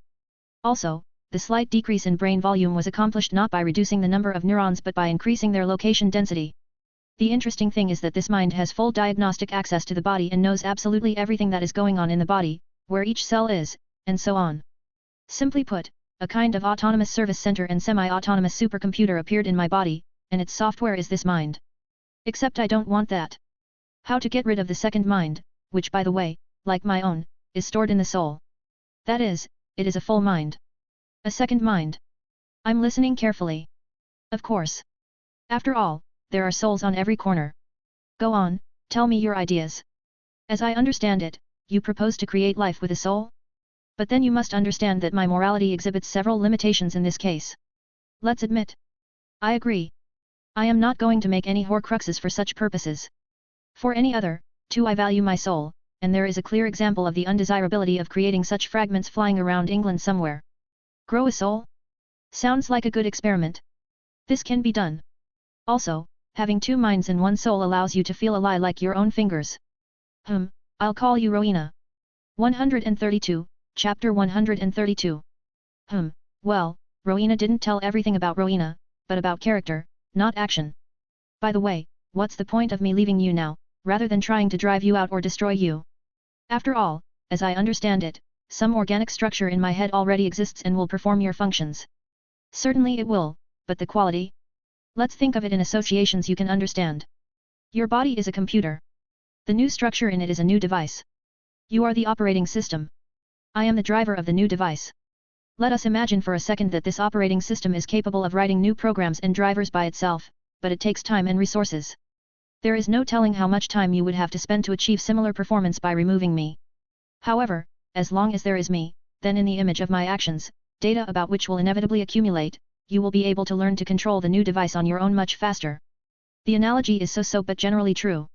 You sound like me. I feel as if I am talking to myself, except that my interlocutor has a female voice and associates himself with a woman. It makes me shiver, to be honest. Of course I'll talk like you, my funny friend. Hearing the end of that phrase sent a herd of goosebumps through me. That was a joke. Not funny. A controversial statement. And I also say that because of the shared mental space. To me, your thoughts and actions are as much mine as yours. I learn instantly. Okay, that's enough. I've learned that you're safe and useful. At least for now. Damn artificial intelligences and horcruxes and all that crap. By the way, what are you going to do when you get your body? Live? I guess. After the full moon and the ritual that had been performed, the next day began with a mirror.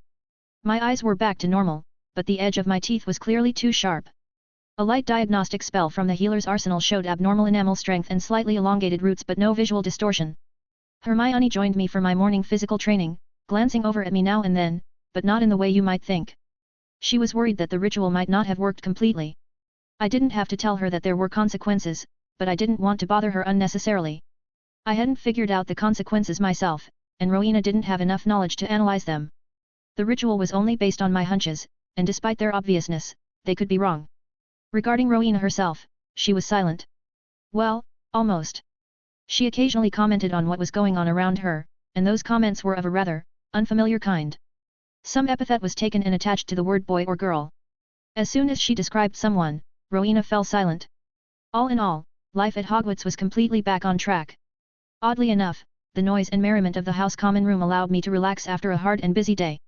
I must admit that absolutely every day was like that. Take physical training, for example. Previously, passive hemomancy boosted body characteristics by 30% of what they should be at their current conditioning. Now, without any purposeful reinforcement, I was at least twice as fast, stronger, and everything else, which meant that I had to weaken myself a lot more to develop my body in training. At the same time, I was getting a little better at night. It's an interesting fact, but I don't want to study it. I'm tired of it already. I don't turn into a wolf or any other creature. That's enough.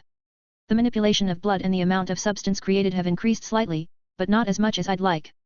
But despite the slight increase in the quality of this ability, it now has several obvious advantages. The first is that it doesn't require much energy.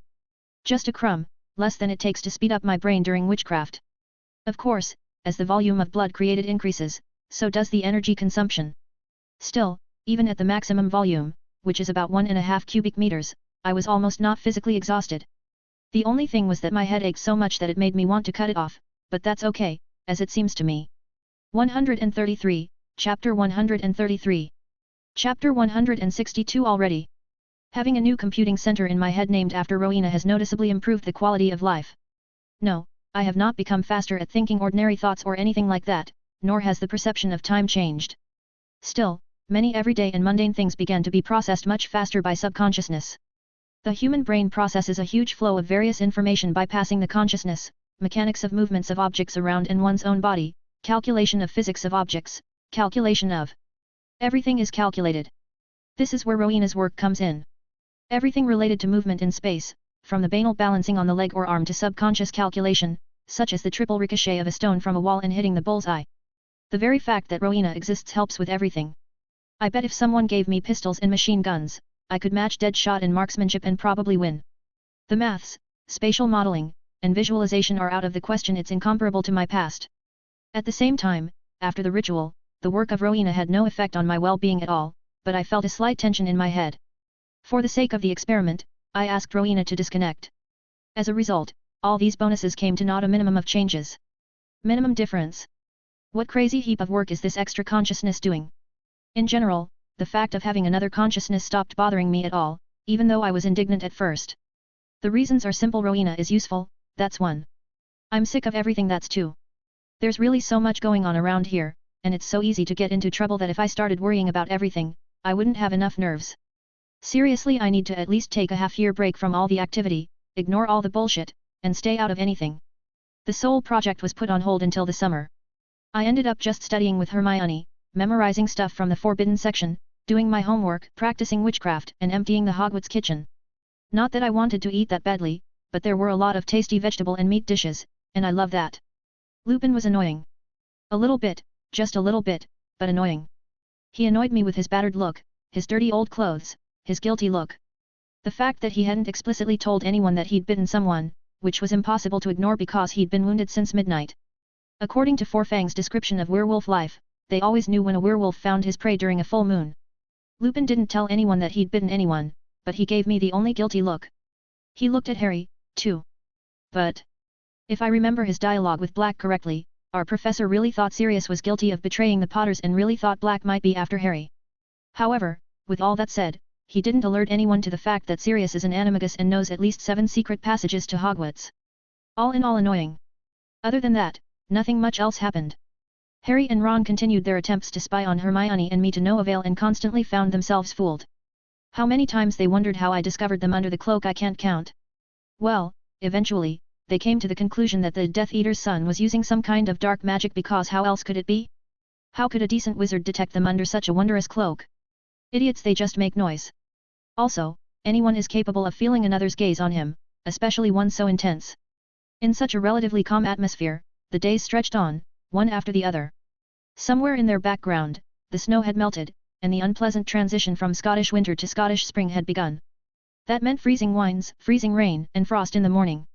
There were Quidditch matches, which, according to the old tradition, I did not go to, demonstrating to McGonagall my success in transfiguration and getting a faint approving smile. In fact, so did Hermione. The additional subjects in the form of runes and arithmancy also did not cause any problems at all and even helped a little in the matter of rapprochement between houses. Both Professor Babbling and Professor Vector sometimes assigned such laboratory works in practical classes. Still, because of the small number of students in the stream in these subjects, they gave one for all and divided the duties. I took a rather curious rune chain out of those classes and embroidered it on the underside of my bag. Now, before I got into it, I had to deactivate the protection with a simple movement. Otherwise, the magical shock therapy would subtly but effectively hint to the intruding thief that his rash actions were undesirable. 134, Chapter 134. A small reminder that Saturday is the author's day off. I hope you will have a good rest too, smiley face. Enjoy new chapters. Malfoy and his companions were quiet again, but ignoring Potter and Weasley was beyond his abilities. Every now and then, there was a verbal altercation, with Draco grinning haughtily behind Crabbe and Goyle and Harry holding back Ron, who was turning red with anger. Of course, it wasn't just the third year who had a confrontation between Gryffindors and Slytherins, there were conflicts in the others, too, and Madame Pomfrey wasn't out of a job. However, it seemed to me that only we have the same people who were causing conflicts and minor skirmishes almost every day. Other third years didn't even have to do anything. If they wanted conflict, they could just wait, and something would happen during the day. Well, what about me? I pretend I don't know any of them. So far, so good. Spring finally came, bringing with it the bright green of waking plants and grass, various flowers, and the gloom of the Forbidden Forest seemed to have receded into the background. However, spring came outside, but the castle was still frozen. Funny paradox in Hogwarts, everyone goes in warm clothes and almost winter robes, and they really are much warmer than usual, but outside they go out in lighter clothes to warm up in the sun, to walk by the lake. Closer to the end of the school year, the number of homework began to exceed some reasonable limits, and even in my previous life, I cannot remember anything like this. It seemed as if the professors were intent on driving us out of the world or driving half the students into a hospital wing with overwork and exhaustion. Does Snape brew standard potion kits for nothing? After all, they do have an expiration date, and it's no good for a product to go to waste. Just the day before my exams, I approached Professor Flitwick after my charms class. Professor. Yes, Mr. Knight? Do you have any questions about the subject? Not really. I'd like to ask you if you are going to be charging that device for watching magic in the next few days. Oh, I'm gratified by your enthusiasm, Mr. Knight, the professor replied with a smile, jumping down from his makeshift stand. I was just about to follow up on a simple artifact on Saturday afternoon. But may I ask the purpose of your interest? Nothing extraordinary. I just wanted to know the principles of activation and operation of circuits for rituals on the plane. Indeed, it's nothing special. I can tell you their essence without the device. A ritual scheme on a plane creates a similar structure as a spell, except that while a sphere or other spell structure is created in space, outside of the wand, the pattern works somewhat differently. There are two types of structure creation: a sphere and a semi-sphere. Of course, as with spells, there can be more than just a sphere, but this is the structure most commonly seen. Most drawings and schemes create a dome of a semi-sphere over themselves, in which the creation, ordering, and filling of magical flows and layers that determine the effect of the ritual takes place. The semi-sphere is created for a reason, and it serves to facilitate the ritual, but it works only with those where the full sphere can be divided into two equal parts by a plane of symmetry. If the structure of the ritual cannot be divided in this way, then a full sphere is created with the halves above and below the drawing. Such ritual requires several orders of magnitude more magic because the lower half sphere during formation and work has to overcome the magical resistance of the surface, and the more energy saturated the surface is, the more magic is required. Sacrifices are often used in such rituals. No matter what kind. By the way, Mr. Knight. Yes, Professor. I have heard of your and Miss Granger's successes in the field of rune and arithmancy. But it seems to me that you are somewhat. Flitwick tried to taste the word. You don't seem to be making it to the end in those subjects. No, I don't blame you by any means, and I even somewhat understand the desire to be successful, but not brilliant. My point is, would you like to participate in one of my projects next year? Say yes. Shut up, schizophrenia, I'm thinking. What's there to think about? Working with such a renowned master in several magical disciplines will definitely benefit you, both in terms of personal experience, which you lack, and as material for your portfolio. The same nuances with the schemes of rituals are not specified in the books, and this is important. How many other such subtleties are hidden in the magic, and only masters can pass them on. I think I'll agree in absentia and ask Hermione about it. But I'd like to know what the project is all about. Oh, it's just a wonderful idea that came to me recently while reading Muggle books. Flitwick paused dramatically. Creating a hoarder of magic. The professor looked very proud and majestic, and with his height, it looked funny. Aren't there any? Nothing worthy, crude crafts. The professor ranted. This seemed to be an important subject for him. Crude works of setting natural gems that can accumulate a miserable amount of magic. You have no idea, Mr. Knight, in how many magical fields really capacious accumulators can be useful. Even rituals, it would be possible to erase things like sacrifices from history forever. Just use hoarders. The professor was almost bouncing with excessive enthusiasm and seemed ready to throw himself into the maelstrom of research right now. I understood you, smiled in response to such a passion of the old professor. I'll be sure to talk to Hermione, and she'll probably agree. That would be great. I need to do some calculations right away, yet. The professor hurried to his office but turned around halfway through. Ah, yes. Have a good day. But his mind was no longer here. Turning around, I left the auditorium and went to the Great Hall for lunch. There I told Hermione about the professor's offer and received joyful confirmation of participation. So next year we will be doing something interesting. You could do it yourself, of course. After all, there's me. Not a day without self-praise, Rowena? Exactly. 135, Chapter 135. Chapter 164 already. A couple of days before exams, the library became crowded. For the first half of the year, the Dementors did not allow them to study, and in the second the joy of their absence. So the abode of knowledge became crowded as if galleons are being handed out here. However, neither Hermione nor I had any trouble passing everything, and it felt like an O. Even potions. In general, passing potions with outstanding is not so difficult. All you need is to know the theory and brew a potion according to the instructions, slightly adjusting the process based on experience. But if you make potions on the principle of just to make them, then Snape won't give you an outstanding simply because your result will not be like that.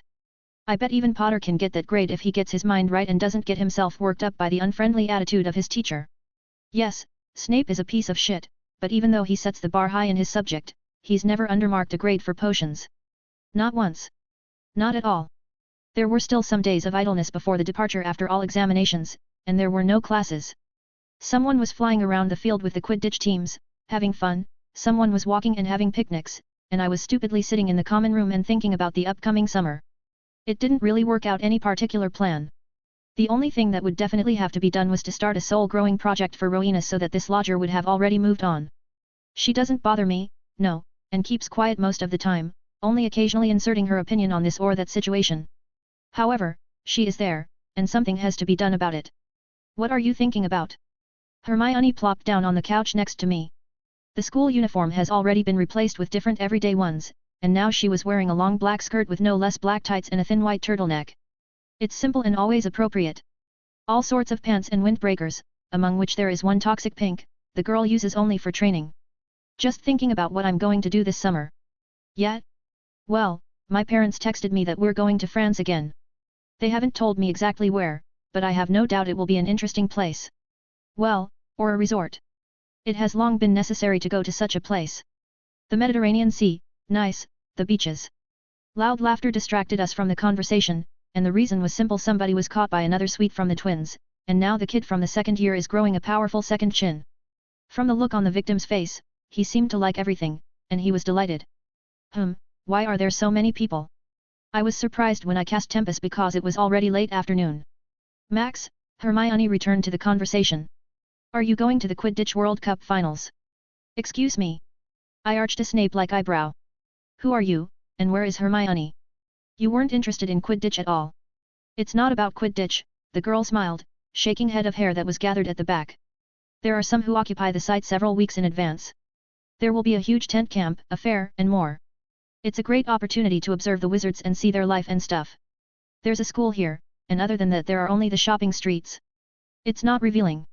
The idea itself is an entertaining one, but Quidditch? I could, in principle, I really thought about that option. Maybe I should find someone to train me through a month of combat in brutal survive or die mode, and then I will test my skills on bullies in devouring masks. If they show up, of course. Then we'll have to book tickets and rent a seat. They say there's only a third of those very seats left. And there's another problem. What's that? Minors can only attend this event if accompanied by an adult. Ooh. That could be a problem. Yeah. I'll think of something. But even if I don't, there's always a way to cheat the system. Are you sure you're a Gryffindor?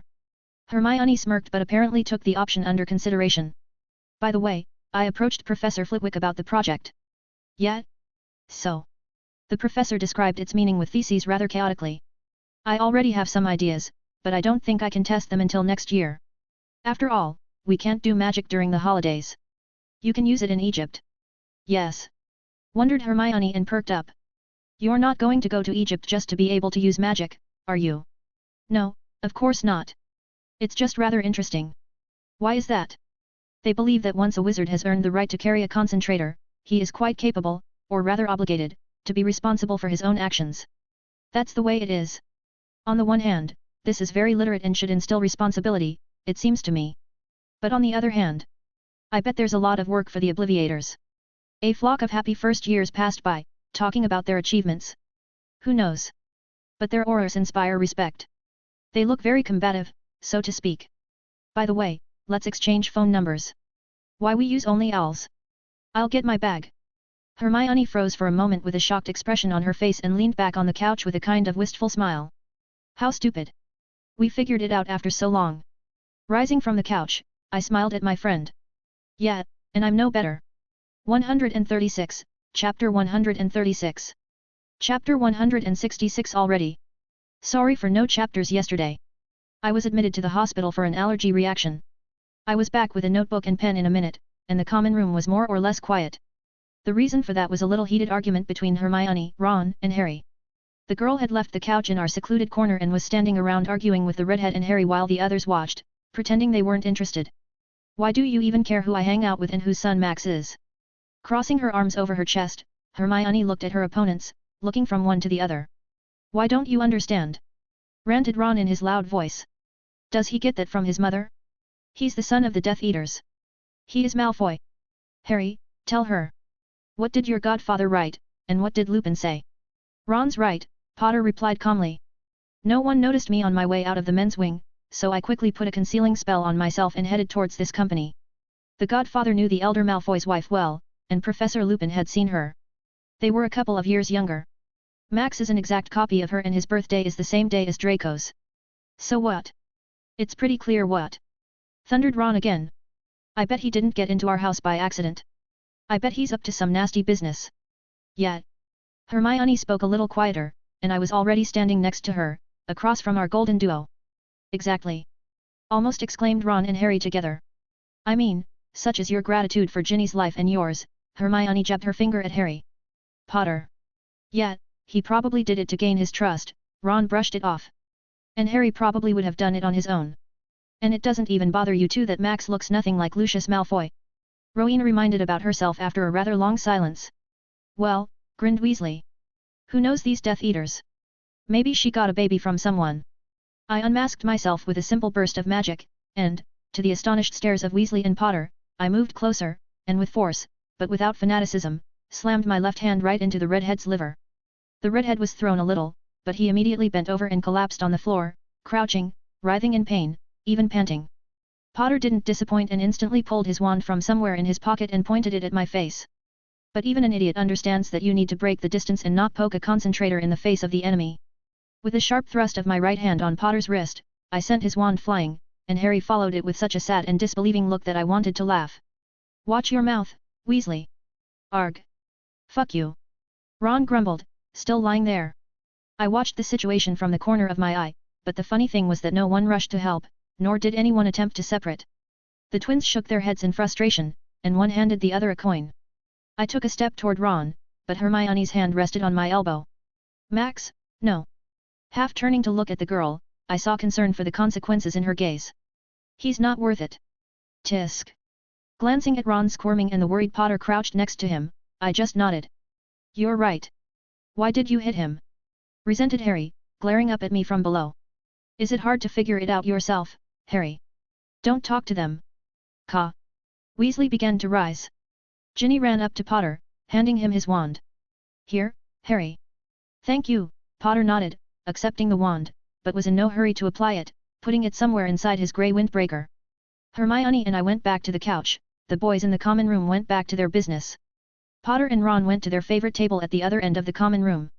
The redhead glared at us angrily, and when the smiling twins approached him and started saying something obviously not very nice, Ron flared up and puffed like a steam engine and retreated into the room. When will he finally calm down?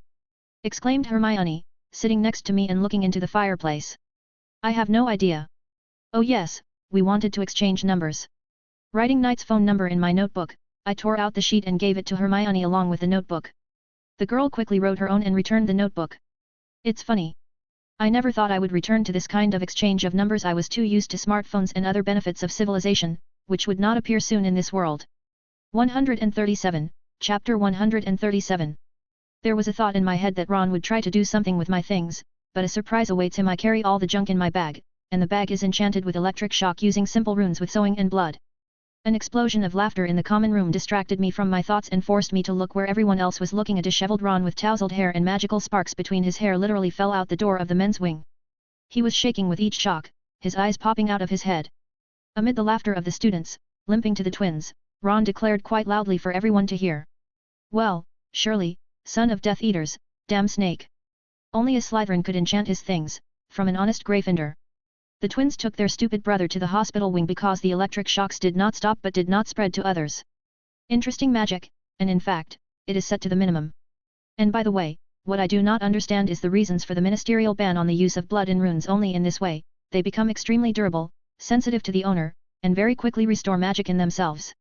I mean, okay, Hogwarts here, the natural background magic is very strong, and a bunch of wizards constantly conjure, charging any rune chains very quickly.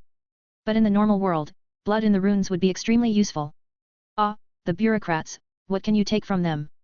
I mean, blood magic itself is banned from use without a license and participation in some guilds, but blood and runes are banned altogether. It seems to me, a thoughtful Hermione looked at me as she sat beside me, that you know the reasons for Ron's condition. I enchanted the bag for protection. So he was going through your bag. Apparently. Why? For revenge? Merlin. It's so petty it's disgusting. I can't help it. That's just the way Ron is. I don't want to mess things up in my own house. I don't really care. After the incident in the common room, Ron and Harry stopped watching me, though it was more likely that they'd learned that day why Black had suddenly called me the Death Eater's son. But in any case, Hermione and I spent the remaining days before I left, practicing spells from the usual allowed books. The farewell feast and departure went smoothly, as did the trip itself. It was only now that I realized what a wild contrast a crowd of teenagers in modern clothes can cause, along with the same teenagers but in robes and old-fashioned costumes. At the same time, this whole crowd sits on a train from the first half of the 20th century, and all this takes place against the backdrop of a medieval village and a castle on a cliff by the lake. What a contrast! Hermione and I were part of it. All black for me, and black bottom, white top for Hermione. The classics wouldn't die even if they weren't blouses and jackets but simple thin turtlenecks. Quickly finding a vacant compartment and laying out our things, we immediately locked ourselves in several different charms, remembering the last trip when Parvati and Lavender took Hermione away and pestered her for a couple of hours with questions. What have we been doing all this time? We trained a spell that itself manifested on paper a clearly structured text from the head. The paper, the ink, and a very clear representation of the text in our heads were enough. Neither Hermione nor I found this last requirement difficult, so we briefly summarized what we had read from the restricted section and quoted only sentences that were too abstract or simply incomprehensible to explain in simple words. In the end, when we arrived in London, we wrote out almost my entire stock of thick workbooks and a couple of notebooks. Hermione had more quotations in her text, but not because she didn't understand, but because she didn't have enough time to process the information she'd memorized. Because of my hemomancy rituals and Rowena's help, I excelled at data analysis. 138, Chapter 138. Chapter 168 already. On King's Cross platform, students were greeted by happy parents. Even though last year's meeting had been more lively, as news of the attacks had trickled in even now, parents were enthusiastically embracing their children, regardless of age, smiling and asking about their studies, news, and so forth. It was easy to see these same parents clustering together in groups based on their interests or whatever. Many former Hufflepuffs stuck together, and as a result, the kids continued to socialize after school as well. There's Madame Bones greeting her niece, for example, and Mr. Diggory fussing around, judging by Cedric coming up to him. There are many such instances. The ex-Slytherins look more interesting they're sort of together, but they keep a distance that doesn't oblige them to talk to each other. Ravenclaws and ours scatter to wherever they go, and not necessarily to their parents. Those who live in houses connected to the Floo network are quite capable of leaving on their own through the fireplace of a special guarded platform. Apparition is forbidden here. And why are you dragging it around? Hermione nodded at my trunk. You have all your stuff in your bag anyway. I have no idea, I shrugged. I'm a simple guy, it says carry a trunk. Well, I'm carrying a trunk. You yourself are no better. When will you conjure up a bag with an invisible extension for yourself? I thought you wanted one. I will do it this summer. I've almost got the right rune chain figured out. In my spare time. You have free time. I was surprised, letting Hermione go ahead through the hidden passageway to the regular part of the station, and followed her. I pay somewhat less attention to physical training, so, yes, I do have a free hour a day. We moved measuredly along the platform, maneuvering among the crowds of people rushing somewhere. When we got out of the station and into the parking lot, Hermione immediately spotted her parents' car, as well as Mrs. and Mr. Granger themselves. She waved her hand and almost jumped up and headed toward them, dragging her school trunk, which was tapping its wheels on the pavement merrily. Self-made, by the way, because of the exhausted charms that replaced those very wheels. John was standing next to the Granger couple, but his BMW was parked a little farther away. While Hermione happily hugged her equally joyful mother, to whom, incidentally, she was already almost equal in height, I calmly walked over to the company. Mr. Granger, I greeted the girl's father and nodded to her mom, Mrs. Granger, good afternoon. Hello, young man. What are they feeding you over there that you are growing so fast? Copious 3 meals a day, ma'am. Hi, I smiled at John, who ruffled my hair with a smile. You really have grown. Oh, hello, a blushing Hermione did notice the presence of another person and modestly looked down, blushing a little. Good day to you too, young miss. After talking about this and that for about 10 minutes, we started to pack for the road, and I helped Hermione throw her heavy suitcase into the trunk of their range, getting a bone-crushing hug afterward. Call, right, don't get lost, Hermione said parting words. Be sure to let me know when you've arranged an escort to the match. Agreed. Fluffy. Nope, not anymore, Hermione shook her head with a smile. You'll have to come up with something new to throw me off balance. Yet? Then I'll go hunt a manticore because the basilisk wasn't enough. Before I could take a couple of steps, I heard the sound of a small heel on the sidewalk behind me. Maximilian Knight. RRR. Turning around, I can't help but smiled when I saw an outraged Hermione with the tips of her ears slightly flushed, and strands of her hair pulled out from the back of her head. No manticores, basilisks, dragons, and Merlin forbid, none do. She said quietly, glancing around a couple of times. Can I at least get a Dementor? A small, pocket-sized. No? Oh, please, ma'am. The scene amused her relatives, and Hermione quickly pulled herself together. Okay, she exhaled. I get it. It's no use. Boys. See you soon, I waved goodbye and John and I walked to his car. As we drove away from the station, John spoke. So, tell me about your studies. I'm doing great, no gaps in my knowledge, excellent progress, but I don't stand out too much. The next year Professor Flitwick, a master of several branches of magic, offered to work on another one of his projects. It's a good offer, and working with a wizard like that will reflect very positively on my portfolio. I'm glad you're making progress. Home, or do you want to stop by the Grimmauld place? Actually, I could go home, but I would like to please my great-aunt's portrait with my accomplishments. I had already told Knights about living portraits, so the phrase needed no explanation. For a long time. No, about 10 minutes. I'll talk briefly about my academic and other achievements, show off, so to speak, and then I'll go home. All right. Then I'll stop at the coffee shop on the corner, you know where. Sure. After 20 minutes of driving, John stopped at 11 Grimald Place. He couldn't see the 12th house after all. I'm quick, I said to John and closed the car door. 139, Chapter 139. John drove to a coffee shop nearby, and I walked up to the grim black door. As I pulled the handle, I felt a flow of magic from the house to the ring and back.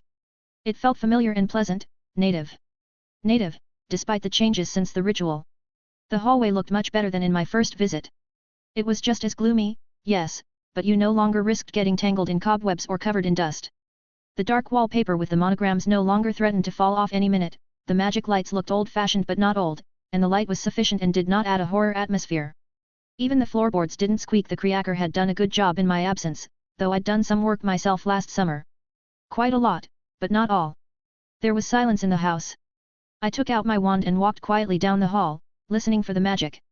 Nothing suspicious. Creating a non-verbal hominum revelio, I made sure that there were no enemies or friends, at least under the cloaking spells of the advanced medium level, which are the disillusionment charms. There was no one in the first small hallway, from which one enters the rest of the house and on the wall of which hangs a portrait of Lady Walburga. Max. Walburga looked at me in surprise. Why Kriaker didn't meet you? And why are you sneaking around in your own house with a wand in your hand? As a paranoid acquaintance used to say, constant vigilance. Did you know Alastair Moody? A young and strong warrior. Strong and talented. I don't even know if he's alive. Anyway. Congratulations, Maximilian Knight Black, on becoming the full head of the noble and most ancient House of Black. Walburga in the portrait rose from her chair and sat down in a curtsy, bowing her head respectfully. Thank you, Lady Walburga, I nodded back. However, where is Kriaker? Kriaker! Shouted Walburga, returning to her painted chair and smoking a painted cigarette in its mouthpiece. He has completely stopped obeying lately. Try to call him by unleashing some magic. Kriaker. I expressed my desire to see the house elf here and now as clearly as possible, on Lady Walburga's advice, letting some magic around as well. The crack sounded not nearby but on the second floor. After a brief moment, the old house elf's head appeared from above, peeking neatly down the stairs. Kriaker, I can see you. Come here. The house elf only shook his head but was in no hurry to leave, either. Are you kidding me? The house elf shook his head again. Bastard. Come here, now. I growled at the house elf, and only now Kriaker hesitantly, very timidly began to descend. Shivering and frightened, he was torn now and then between wanting to run back up the stairs, but he went down. At last, the old house elf reached me and froze, not daring to look up. Kriaker, stop acting like a kitten shitting in the master's slippers. What happened? Kriaker looked at me, at Walburga's portrait, at me again. Answer already, you worthless house elf. Lady Walburga couldn't stand that either. Kriaker. Croaked the house elf. Very guilty. Kriaker is guilty on many counts, respected head of the family. Short and to the point. Be so kind, my old lop-eared friend. Kriaker shuddered, and with courage, he looked at me. Old Kriaker senses that the esteemed head is very dangerous. Everything. Kriaker slammed himself on his chest with a hearty thud. Everything is screaming at Kriaker to run and hide. But Kriaker will overcome. What's the reason? The magic of the head. It's changed a little, and it's scary. I see. Kriaker. Yes. The house elf spoke up a little more bravely. Is there anything you want to tell me? Kriaker hesitated for a few minutes but shook his head in the negative after all. All right. When are you going to stop being afraid of me? It takes time, head. For the house to accept your magic. Along with the house, old Kriaker will accept it. I see. You can go about your business. I won't be long. The house elf disappeared instantly into the vortex of apparition. Transfiguring a simple chair from my handkerchief, I sat down and quickly recounted my adventures to Lady Walburga, keeping quiet about the spirit sword and hemomancy. I even told her about Rowena, which piqued the interest of the painted lady. But that interest came from her, along with some rather unflattering epithets about my foresight, but in the end, I was discounted for my youth and inexperience. And what are the young head's plans now? The portrait lady asked with a sly smile. Plans? To begin with, I'm going to rest from everything for a few days at the Knights. Then I need someone for hard practice in combat. I know a lot of spells, but that doesn't make me any more experienced. Then I'll need, as I understand it, to deal with the house's affairs, though I have no idea what those affairs are. Well, that's quite a good plan of action. I can only suggest one person about the combat training mentor, and everyone else will be interested in one way or another, try to arrange a tight contract, or belong to one political faction or another. You, Max, as I understand, are not going to join anyone. At least for now, without seeing or knowing the full picture. Good decision. There is one individual whose skills are very, very good at combat magic and combat training in general. Even in my lifetime, which is 10 years ago, she was ranked as a master specifically in combat magic. It's a very wide-ranging field. She always ignored any political trends, and being from a very wealthy family, she was not interested in bonded training contracts. She accepted students regardless of blood purity or origin, but only the talented. Also, probably only one of her students had reached master's level so far. You speak of her with such enthusiasm that I am very intrigued. Delphine Greengrass, de facto head of the Greengrass family. 140, Chapter 140. Chapter 170 already. Rowena voiced my thought. Can I refuse? Walburga smiled very, very predatory. Why not? You said yourself that green grasses are better not to be messed with. That's not what I said. You cannot be indebted to the green grass. After all, they still have to keep the secrets of necromancy. However, you can go as an apprentice to Delphine, and that would be even better than all the other options. But they're kind of sympathetic to the Dark Lord. Only their public head, Henry Greengrass, Delphine's husband, sympathizes with him. But he's a consort, nothing more. A weakling and a coward with a huge ego, but completely under Delphine's control. Necromancers, after all. I'll tell you as a relative to a relative. I've had enough trouble and adventures lately. Here they are. I don't feel like going into a necromancer's lair. Ha ha ha, don't be afraid, brushed off a cheerful Walburga. Delphine is a good and sensible lady, and it's all Henry's own fault. There was a very loud story in narrow circles, which I will not tell, of course. If you're interested, you'll find out. But believe me, Henry then fully got off very lightly, and so did the whole family. And you, if I understand correctly, might be extremely talented at fighting. Delphine will grip you with her teeth. She must somehow get a grandmaster in the end. And she doesn't have to know you're black. You are pulling me into some kind of fierce adventure, with all due respect. Well, then stay home and do nothing. You won't find any other really worthy candidates in England anyway. Or on the continent, for that matter. There won't be a master, less interested in the contract than Delphine and more interested in your success than Delphine. All right. Fine. I put my hands out in a defensive gesture. I'll write her, and we'll talk it over. It's a good decision. Trust me, Max. Even if it seems like it isn't. Regarding the affairs of the house, come back after you've rested with your parents. We'll discuss everything then. Good. In that case, Lady Walburga, I have to take my leave. The knights are waiting for me. Have a good rest, young Lord Black. That certainly sounds powerful, I couldn't help but smile, getting up from the transfigured chair. I hope, young Lord Black, that this very sounds powerful will not yet leave this house. Walburga took another puff, set the mouthpiece aside, and took a more relaxed pose in her chair. Like I said, Lord is just a nice nameplate, a status. It doesn't make you invulnerable, and you yourself are not yet ready to face the filth of this world with all your strength. Have a good rest, and don't forget to contact Delphine. Nodding goodbye, I left the Grimwald house and headed toward the coffee shop around the corner. John was already waiting for me in the car. How was it? He asked as soon as I got in the front seat. She gave me more problems. Learning. And from those from whom it is rather scary for me to learn. On the way home, I briefly talked about what I had learned and understood about Greengrass. I think, Max, you need to have a word with this lady. Just prepare your defenses, countermeasures, and retreats. You mean you don't mind? It could be very dangerous. Well, it's dangerous to live at all. You can't run or hide from all dangers. You have to know them, accept them, and be prepared to deal with them. Tell me, how useful is it for you to learn from this lady? As much as possible. If she's really that good at the various martial uses of magic and other tools, it's extremely useful training. The magical world is not a safe fairy tale at all. There. And your grandmother said she could be trusted, if not trusted, but cooperated with for sure. Do you think she would put you in danger, considering the purpose of her existence is for you to become great in every aspect? And don't look like that. You told me the essence of the portrait yourself. Yes. You're right. So I write the letter and prepare myself to the best of my ability. Don't trust, but cooperate, right? Exactly. From the looks of it, you've got a swamp there, but that's no reason not to cross it. The important thing is to know where you can and can't go and to prepare yourself for the fact that your knowledge is wrong and people are ready to push you in the back and walk all over your sinking carcass.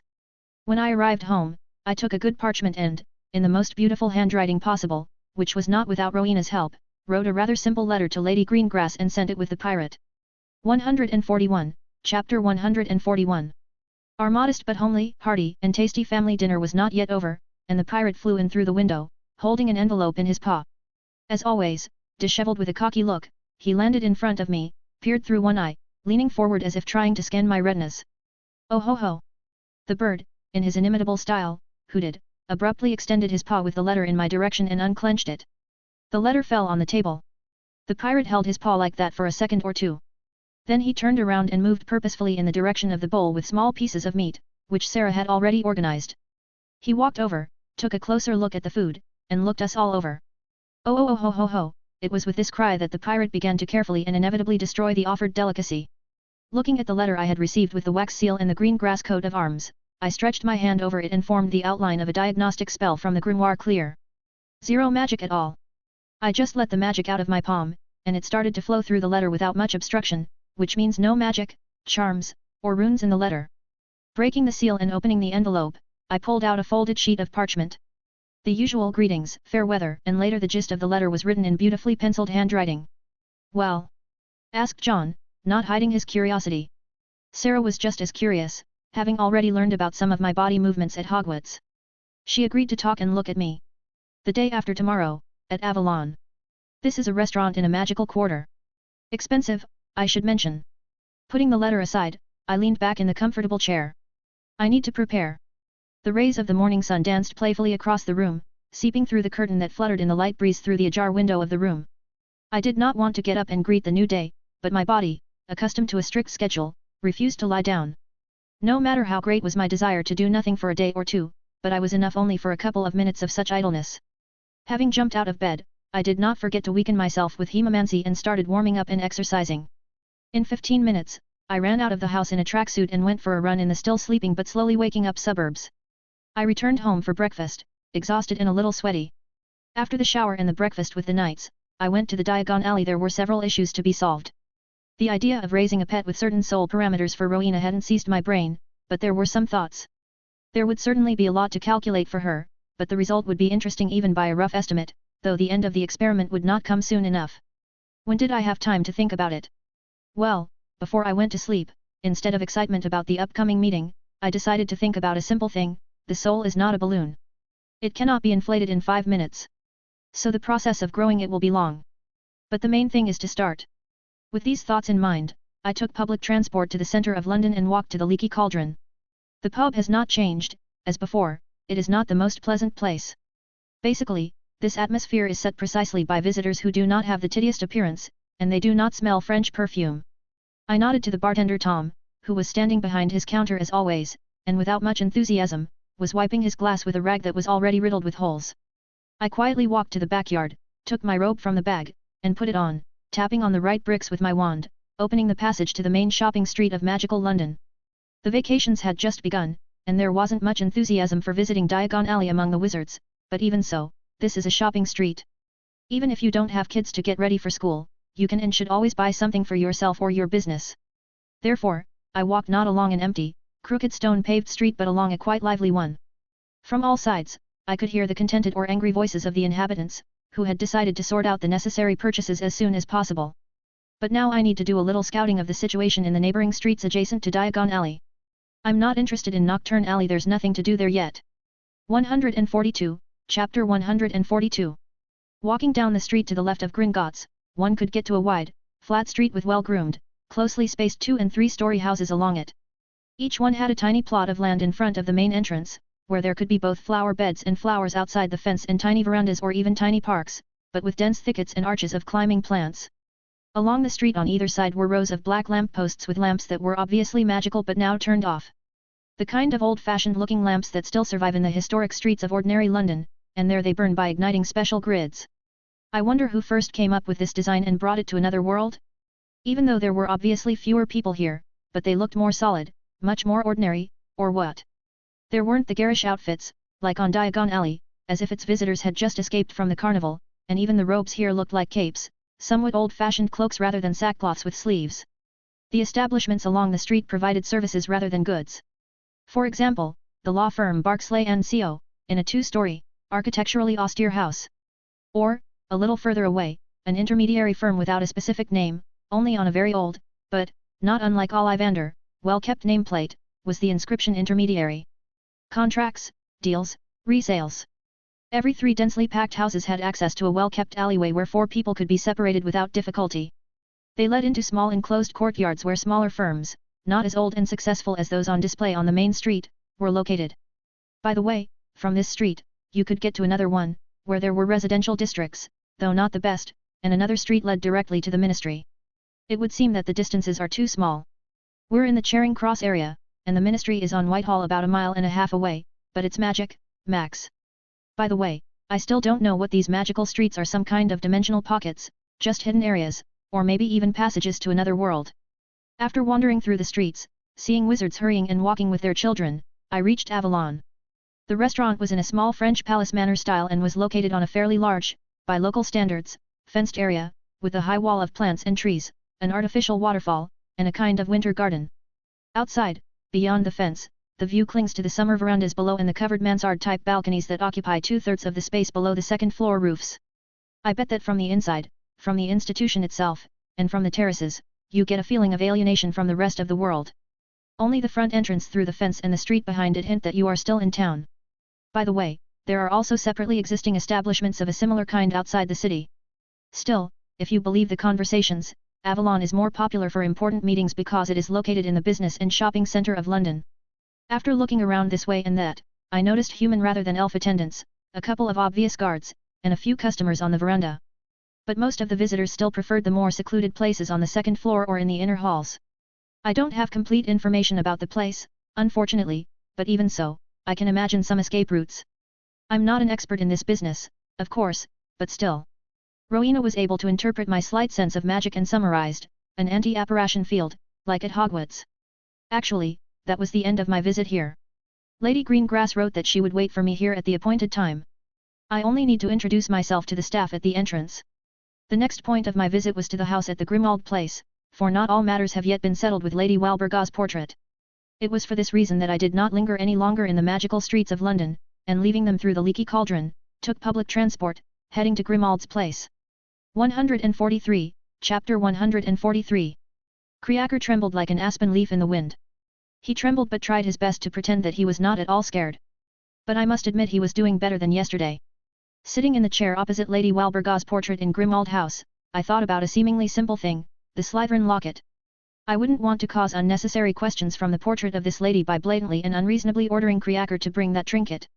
And, frankly, I haven't quite figured out what to do with that locket yet. It would be a good idea to destroy it, and that's probably what I'll do. But now, or later? Well, that's thinking aside because Lady Walburga is already looking at me suspiciously. Even Kriaker disappeared on the sly. Lady Walburga, I have some questions for you that we just absolutely must discuss. Well, Max, ask away. The lady lit her endless painted cigarette, sitting comfortably in an equally painted chair. As you might have guessed, I showed the ring of the head, aka Lord. I met Sirius and came to some sort of agreement about handing over the ring. He gave it up with incredible ease and even joy. Walburga in the portrait only shook her head sadly. However, Sirius said that he didn't care about the ring. He had already prepared some documents. What do you think it might be? Thoughtfully unaristocratic blowing rings of tobacco smoke, Lady Walburga pondered for a dozen seconds. A will or some other census of property. But there's nothing to worry about. The family's property cannot be transferred in this way. At least not without the consent of all its members, and the inheritance of a title within the family is not done that way at all. In this way, this traitor can only transfer his personal property. Similarly, Alfard transferred his house and savings to him. So, in fact, somebody could try to get consent out of me to transfer the family property to someone else. Theoretically, Walburga nodded. Then you should be doubly careful. The only thing that cannot be transferred in any way and that will remain inaccessible to anyone in the event of total extinction is this house and its contents. Of course, various small things can be taken out and sold, and things can be thrown away, donated. But that should be done by Black, not by anyone else, no matter how many rights he had. The last frontier, and it's not for sale. I see. What to do about Sirius? What do you think? In every possible way to distance myself. Right. Honestly, I was worried that you would disagree. I'm only a portrait, Max, Walburga smiled weakly. I can certainly shout and express my opinion. Of course, I would like Sirius to improve, become wiser, and all that. But you do realize that he can't be changed, don't you? Even if he got over himself and started to take over the family, it wouldn't be sincere, it would be without desire, and it would only make things worse. I would like to say that the hard times are over, but no. The crisis is over. Hard times are just coming, and the presence of such an unstable and unpredictable factor as Sirius can only make things worse. Is there any way to close off access to this house? Absolutely. Kriaker will do everything. You don't have to worry. But if you're interested, all the literature you need is in the library, and Kriaker will familiarize you with the mechanism for controlling the house's defenses. However, it's a complicated and time-consuming matter, and I'd recommend not wasting your time on it just yet. Good. Kriaker appeared beside me with a clap, immediately materializing a table and arranging tea and cookies. Thank you, I nodded briefly. The house elf, on the other hand, nestled unnoticed in a corner. He's trying to get used to my magic? I wonder, by the way, why was he afraid of me? Kriaker. Spoke Walburga sharply from the portrait. Deny access to the house for everyone except Lord Black. And you, Max, already softer, in her usual tone, get used to commanding this house elf. All right, I understand. I still have questions. How can I prepare to meet Lady Greengrass? Dress decently. By the way, you didn't tell me about the letter. Oh, nothing much. Lady Greengrass answered quickly and made an appointment at Avalon for tomorrow, for lunch. In Avalon? Pondered Walburga. Take the money just in case, and be sure to pay attention to her left-hand rings. If there is a ring of the head, then the meeting is purely business, and she's paying. If not, you're like a young but gentleman. Is it even okay to wear such regalia but not show it? I asked, sipping my hot tea, returning the cup to the table, and twirling the Black's ring on my finger. I've told you before that there happen to be times when the real head of the family is not flaunted. There can be all sorts of reasons. I don't know the exact reasons for this in the Greengrass house, but judging from the papers Kriaker reads me, Delphine is still not flaunting the fact of her headship, everywhere pushing forward the tame husband consort. Very few people know about it. 144, Chapter 144. A cup of tea appeared on the table next to Lady Walburga, and the lady immediately took it, and after taking a couple of sips, continued her story. If Delphine comes demonstratively wearing a ring, which is very unlikely, it means that she is already interested in you in absentia. There could be a variety of reasons. Around now, the Greengrass girls, Daphne and Astoria, if memory serves me correctly, should be studying at Hogwarts. Yes, exactly. Daphne is in the same year as me. Astoria is a year younger. Then Delphine might be aware of your striking resemblance to Narcissa. She'll want to have a heart-to-heart talk, get all sorts of information out of the naive Gryffindor, and draw a general picture from the reservations. It was then a matter of technique, a student, a fiancé for one of the girls, and the perfect heir to the Blacks. And it's not too hard for a group of wizards with master's qualifications to catch Sirius and shake out all the information. And if you consider that Lucius has not been seen for a long time, and perhaps he is terminally ill or dead, she can marry the second girl to Malfoy.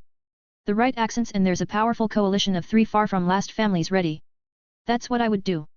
The drawn tea in Lady Walburga's cup seemed to come to an end, for she took up her cigarette again. But it was only for a couple of seconds that the lady succumbed to the pernicious influence of bad habits. Speaking of knowledge and other families, Walburga put aside the mouthpiece and cigarette.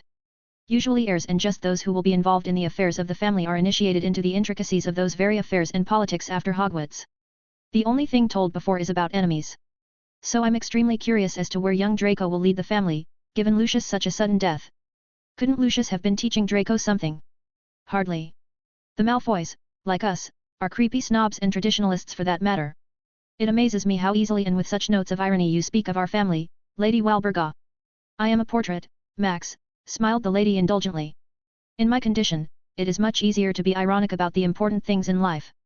I get it, but how to defend myself if anything? From Delphine. Yes. No need. What do you mean? The answer didn't satisfy me. You meet at Avalon, and you negotiate and sign the contract there if it comes to it. That place is very well protected, and there are always witnesses. All in all, it's a pretty safe place. If it comes to a contract, be careful about the terms. But like I said before, Delphine is a reasonable lady. You see, Max, a possible apprentice for a master is very important. The training itself can be really tough or even cruel, but the master always treats the apprentice with care because that apprentice will not disappear from the world map after the training. It depends more on the master whether he will be able to forge another master, and later it may well turn out that the newly made master will become a colleague and comrade. If you're worried about Greengrass's accumulated knowledge in various areas, dangerous and indeed unsettling, then you're wasting your time. Tell me, Do you know any spells of the total destruction class? I have a couple in my arsenal, I nodded in response. A couple? You surprise me, young Lord Black, Walburga smiled kindly. But tell me, Max, how often do you use them to solve problems? Never. Exactly. It's the same with necromancy, there's a tool for every problem. Recruiting an apprentice is not a problem worth going against ministry laws, guild rules, jeopardizing the rank of Grand Master, or anything else. Good. She's reasonable. That doesn't make it any easier, but okay. Thanks for the talk, I got up from my chair and nodded to Lady Walburga. Kriaker. Out of the shadows in the corner came the house elf. I'd already forgotten he was standing there somewhere. Old Kriaker here.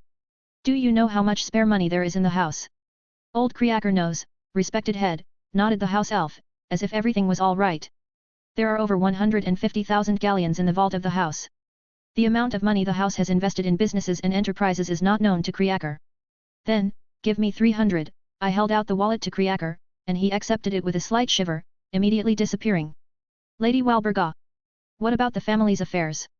Where is the money, where are they invested, income, profits, deposits and contracts that have not justified themselves? Words cannot express my joy at your willingness to sort through this pile of papers, but it will take a very long time. Thanks to Kriaker, I am more or less aware of the current affairs of the magical world. I can assure you that no interference is required yet, and the money invested is working, even if not to the maximum, but quite effectively. True, mostly due to the rigid contracts with the goblins, but do not worry increasing our money in their interests because of the percentages, and for the gold, goblins would strangle. Even if there's nobody left from the house, they'll continue to multiply our capital without being able to pocket the budget. So far, my intervention is not required. Exactly. But it's worth examining all the documents before the end of the summer and make some decisions. With a clap, Kriaker appeared and held out the purse with a slightly trembling hand. He adapts quickly. Taking the purse, I bowed to Lady Walburga, instructed the house elf to keep an eye on the house and any personalities who might express a desire to come here. Told him not to answer serious call. I did what I wanted and left the house, heading back to the Diagon Alley.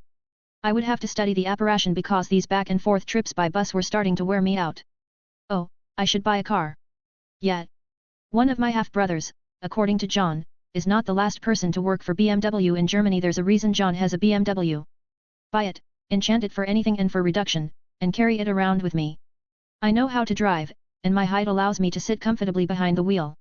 145, Chapter 145.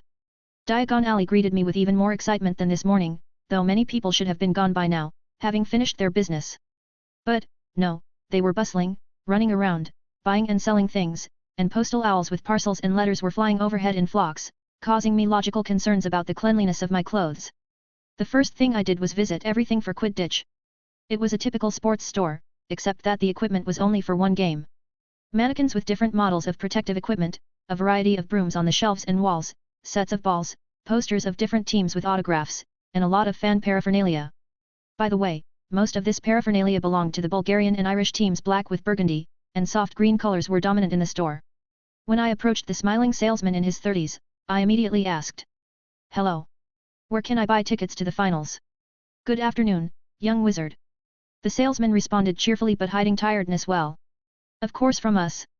With a place to park, or just to the stands, in any sector. Conspiratorially leaning forward, the salesman continued much more quietly. Even close to the ministerial box left, and winked.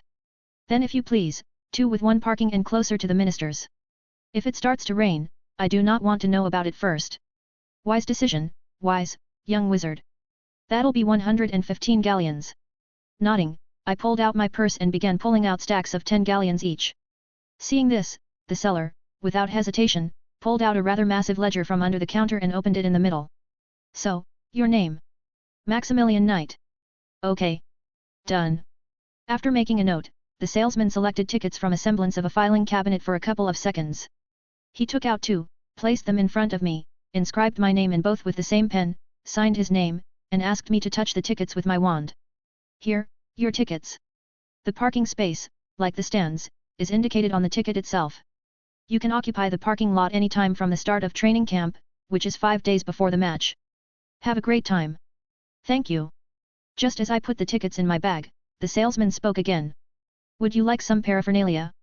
Gloves, flags, hats, scarves? Maybe even omnioculars. I'm afraid not.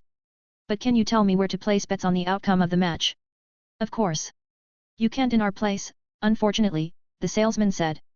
However, you can go to the goblins. I'll tell you a secret, even the ministry can't provide more reliable bets. You can't keep track of all the crooks. Oh, even so? Well, thank you. I turned around and headed for the exit while the salesman shouted at the kids who were trying to touch Firebolt, a broomstick that had been unmatched in acceleration and speed for over a year.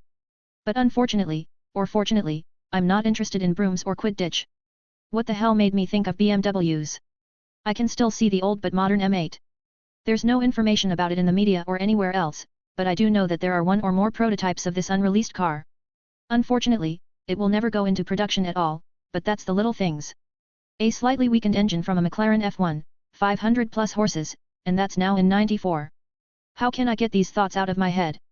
I don't even have to buy it, and no one would sell it. A little work with copying spells and permanent transfiguration. Calm down, funny boy. A car like that, with all the modern safety features, is a trip to the other world. You need to be a professional here, though. All right, Rowena, don't spoil the moment of reverie. I got to the massive white bank building, navigating through the crowds of wizards rushing somewhere, and immediately, without a second hesitation, I nodded politely to the goblin gatekeeper and stepped inside. There were a little more visitors than usual, but not a crowd either. True, I had to stand in a small line of 2 for a free employee at the counter. Hello, sir, I nodded to the goblin. And now that I've grown up, the goblins don't have to step forward to see me. True, they still look down on me, but that will remain so. I bet even Hagrid is somewhat shorter than the goblin behind the counter. Hello, young wizard, answered the goblin in the tuxedo in an unpleasant squeaky voice and grinned. What can I do for you? I would like information on the betting odds for the upcoming Quidditch World Cup Finals match. Sure. Here's a booklet. The goblin quickly held out a typically folded pamphlet with colored magical photographs. I accepted the booklet, but my questions remained.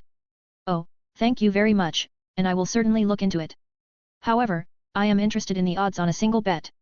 The goblin raised one eyebrow questioningly. Snape style seems to be a contagious disease. Krum will get the snitch, but Ireland will win. A very interesting bet.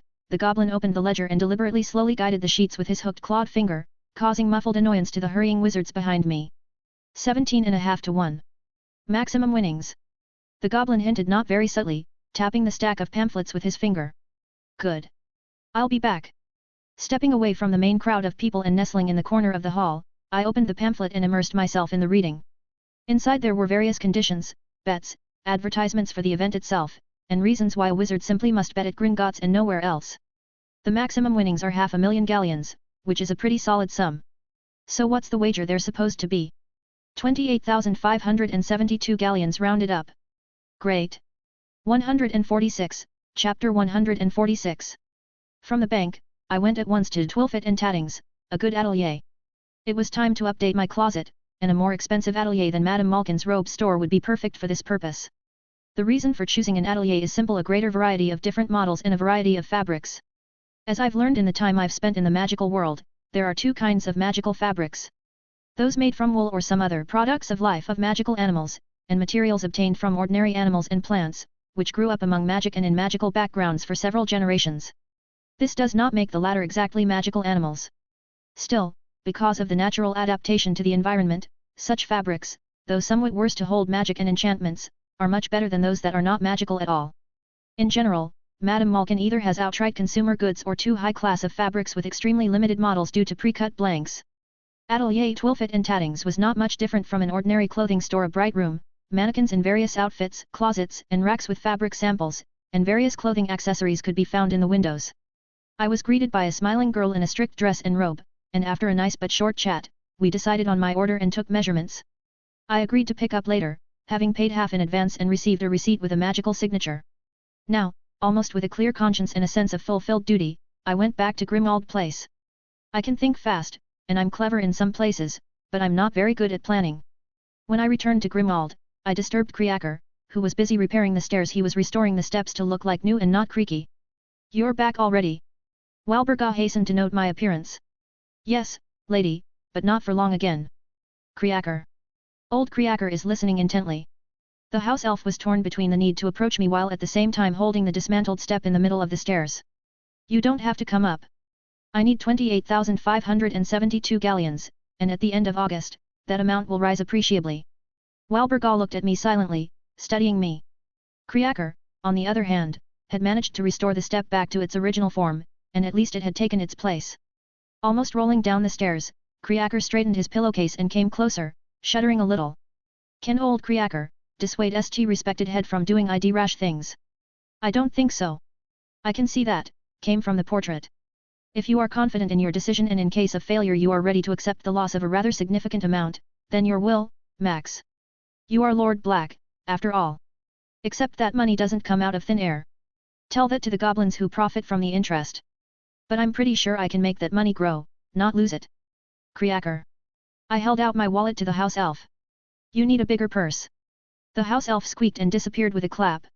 Just a couple of seconds later, the house elf reappeared, holding a slightly larger pouch. Exactly 28,572 galleons, respected head. Taking the pouch, I thanked the house elf. The treasury is emptying. The house elf muttered quietly, turning back to fixing the stairs. To this, I could only chuckle, so I did so, leaving the house. Once again, the shuttle bus takes me around the city to the Leaky Cauldron, so unloved by me.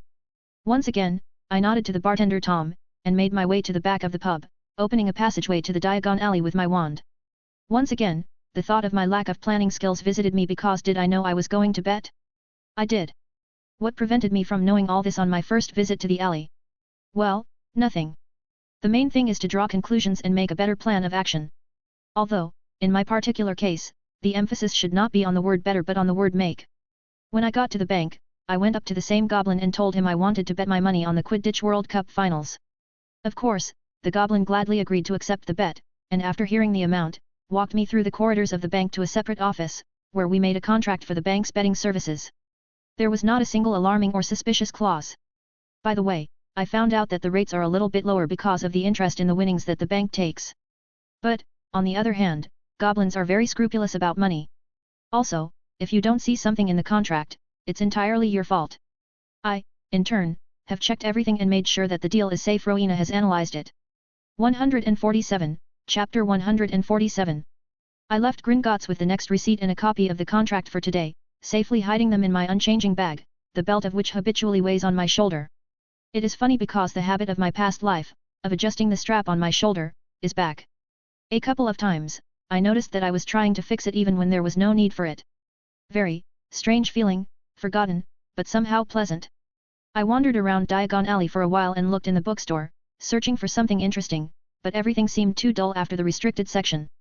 I visited the store of magic animals and was surprised by enlivened snakes trying to whisper something, praise their enclosure, or complain about bad mice. What they want from me? Perhaps it is the influence of the basilisk soul? After all, I have not checked. But the snakes were trying to speak out. I did not ignore the Fortescue Cafe, ordering hot chocolate and a portion of regular ice cream with chocolate chips. I do not like the frills in the ice cream. It was only after all this travelling through London's main magical shopping street that I finally went into the Twilfit and Tattings atelier to pick up my order. There I changed my clothes in the big dressing room. What can I say? If I change my hair, I'll look like Percival Graves, but blonde and with a completely different face. I can't help it, I can't dress colorfully and youthfully. Black and white colors, suits, vests, shoes or boots, turtlenecks, shirts. Of course, I can wear jeans and t-shirts, and there are tracksuits, but I don't see much difference between them, as long as they're not pink. Over a conversation with a saleswoman, I learned about how to do stable charms on clothes. It turned out, though I might have guessed it, that they use very complex proprietary chains of runes. They're even patented by the relevant Ministry Bureau, so even if you figure it out and calculate the materials and the potion impregnation to embroider them, you can't use them for commercial purposes, of course. But on the whole, I think I will study this direction myself someday because the small range of fitting clothes and the greater range of comfortable temperature are pretty useful knowledge. I adhere to the opinion that the wizard must be a self-sufficient unit and should be able to survive in the most diverse and adverse conditions. Anyway, a little refreshed in terms of clothing, now with a definitively clear conscience, I left Diagon Alley and took the next shuttle bus to the Knights. Look how handsome you've grown, Sarah smiled at me from the doorway. When are you going to get a girlfriend? First of all, I'm a wizard. I need to study. Where can I find time for girls? I advise you not to delay, she wagged her finger with a smile. Other boys will take all the beauties. The world is not limited to England alone. Sit down to lunch, wizard. After a hearty lunch, the first thing I did was dial Hermione's number. Hello. Mrs. Granger? It's Max. Max Knight. Can I hear Hermione? Max? What an unexpected call. Sure, 1 second. From its sound, the receiver was placed on something wooden, and a couple of moments later, I distinctly heard very fast footsteps. Max. Yeah, hi, Hermione. Hi. Something happened. No, just wanted to say hello and ask how are you doing. Everything is fine. The holidays have just begun. What's up? There's Sarah walking around, smiling snidely and pretending she has a lot to do in close proximity to me and the phone. Sarah? Oh, the foster mom? Why? Well, I called a girl, myself, and there was some talk about girls earlier, like, get yourself a girlfriend. Ma acts? Yeah. Nothing. Why do you call her by her first name? Well, I kind of know I'm adopted. Also, I remember and know my mother very well. Besides, nobody objects here. Weird. And we've already decided where we're going to France, and we've even bought tickets. Can you imagine, it's as if I guessed then in the common room. Too nice. There's so much to do. The sea, vacations, museums. Do you think you've opened your third eye? A pseudo-scientific statement. I can scientifically explain to you the possibility of prediction in terms of multiple universe theory. Quite scientific, by the way. No, thank you. I'll read it myself. Isn't a similar idea used in string theory? Exactly. Then Sarah's voice came from the hallway. And in Everett's interpretation. This was unexpected. Hermione was pensively silent. I didn't know that. I'll have to look for more information. Surely there are good public libraries in Nice. Earth to research ship Granger. PSH. There was a sorrowful sigh in response to me. Boys. Earth reports that there are 2 tickets available for excellent seats to the championship final.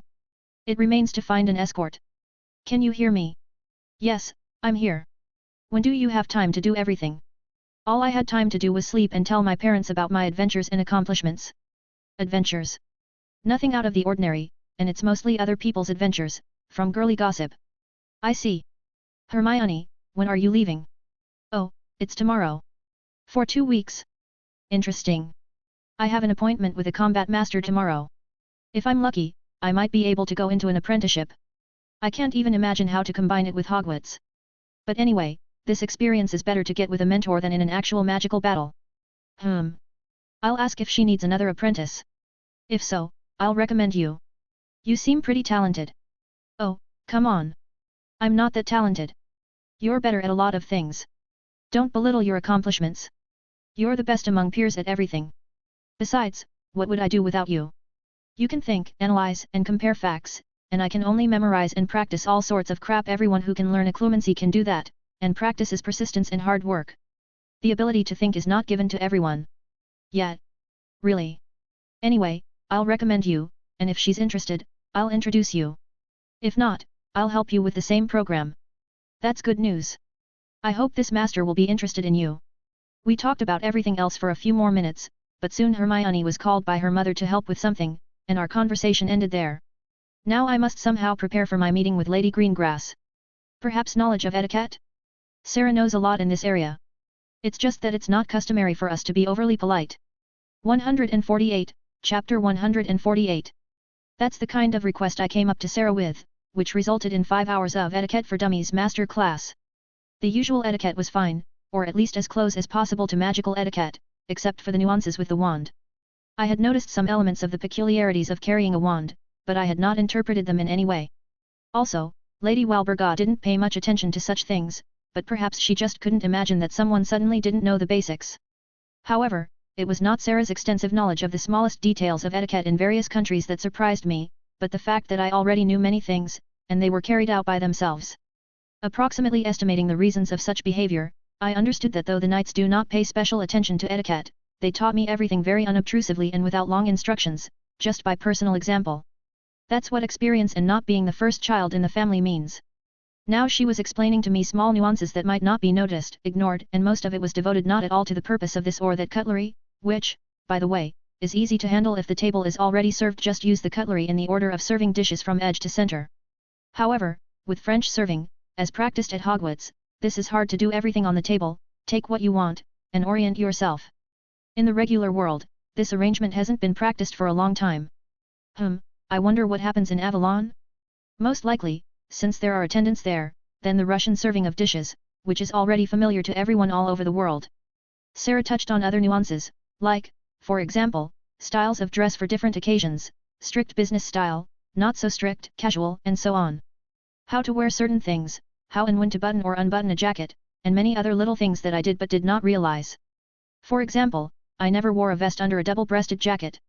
Why? It didn't seem right to me. But you could wear something other than a shirt under a double-breasted jacket. My favorite turtleneck, for example. My perfect memory allowed me to remember everything perfectly and immediately sort it out. Rowena took the initiative to analyze everything, which resulted in an hour and a half of almost imperceptible, at the very edge of my consciousness, mental images of modeling different situations. And, according to her, it turned out that her simulation stimulated the entire nervous system in an amusing way as if I were practicing all these situations in reality. Yes, the efficiency is 15 times lower than for real actions, but the rate of simulation is 5 times higher. In general, by the evening, we had finally figured out the various nuances of etiquette. I should note that all this heap of information, nuances, and subtleties can make a repulsive impression just by its volume for an unprepared person from a village.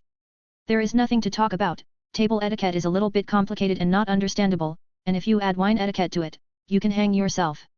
However, when you observe how other people observe these subtleties in full or in part when you yourself take part and are unobtrusively dragged into it, you may realize, as I do now, that you know and understand everything and you do many things unknowingly. Of course, I didn't learn all the nuances of etiquette with Sarah today, far from it, but I got a good foundation for consciously applying the skills and rules I already knew. At family dinner, I casually broached the subject of Knight's eldest son working at the BMW and asked, is it possible to see what it's like in Germany? Can I see a prototype of the M8, since I know for sure it's there? In the end, John assured me that he would call his son and clarify everything because he himself was wondering what kind of a beast the 8M series, as a couple of 850s, though not CSI, drive around London, blurring the eyes of motorists. After dinner, I went to my room and, until the night, worked with Acclumency, trying to engage Rowena in the process. Since she passes through the full range of my sensations, thoughts, and other activities, she was assigned to observe my mental state during the meeting with Lady Greengrass. Her ability to visualize clearly would allow me to mentally interpret various thought processes into images. It is not practiced because it is too difficult, but it is possible to try it, and the application of such techniques with Rowena's help can quickly reach the level of semblance of reflexes and habits. Only by midnight was I finished with everything, went to the shower, and after a healthy sound sleep. 149, Chapter 149. The morning of the second full day of vacation began, as always, with exercise.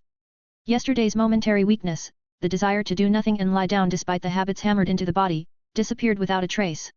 Jogging through the still sleeping streets in the light of the rising sun, working with my own weight on an empty sports field in a nearby park. It's funny how much you get used to Hogwarts in 2 semesters now. An ordinary town seems strange. Strange people, strange houses, strange cars. And everything around is somewhat monotonous and gloomy, though the rays of the morning sun add color. After the traditional morning shower and breakfast with the Knights, I got dressed in a new Graves-style suit, except I wore shoes instead of boots. To avoid the morning bus rush, I asked John for a ride to Grimmauld Place. I gave a ring to Kriaker for safekeeping, and then, with John again, I drove to the Leaky Cauldron. Another person would have asked the reasonable question, why don't you use Kriaker? The answer is obvious. Who knows how many people would recognize him as the Black's house elf? Unknown. If knowledgeable people can only draw obvious parallels between me and Narcissa Malfoy, née Black, then seeing me with the house elf of the most ancient and noble house will definitively recognize the full picture. What to expect then? Who knows? Of course, my secret would be out soon. It's enough for Sirius to go to the Grimmauld house and get a kick out of it. After the 4th year, the Phoenixes will begin to assemble, and the Order has only this house as an asset that is truly protected. At least, I think so. In general, everyone there will know that young Maximilian Knight is not just a knight not only in appearance but now in fact as well. It was with these thoughts that I walked along Diagon Alley in a crowd of variegated wizards again scurrying back and forth, busy with their own affairs. When I reached the outskirts of Avalon, I wandered into a dark alleyway, casting every conceivable spell of secrecy on myself. Now, unseen, inaudible, and emitting no scent, I wandered around the neighborhood, scattering the outlines of the grimoire's magical traps here and there. They would come in handy if I had to retreat. The traps were activated mentally, by my command, so I knew there would be no accidental triggers, and my perfect memory would keep me from forgetting where they were at a moment's notice. I tried to distribute them around by Rowena's sketches of escape routes. I never cease to be amazed at this unique thing in my head. It seems that I have planned, calculated, designed, and so on, but it took a minimum of mental effort, creating a feeling of foreignness of this knowledge as if someone just downloaded a ready-made result. I was busy setting traps until almost the time of the meeting and returned to the entrance of the Avalon 10 minutes before the meeting, unmasked. I don't know what Lady Greengrass looks like, so I should go inside, talk to the servants, and go to the already reserved table. Stepping through the arch of the gate, I moved confidently along the stone walkway toward the main entrance to Avalon. I felt slight vibrations of magic but didn't have time to interpret them in any way, unlike Rowena. Looks like a temporal mark with an undetermined affiliation factor. Friend or foe, to be determined later. Okay, I understood. The usher, a young guy in his mid-20s, opened the door in front of me.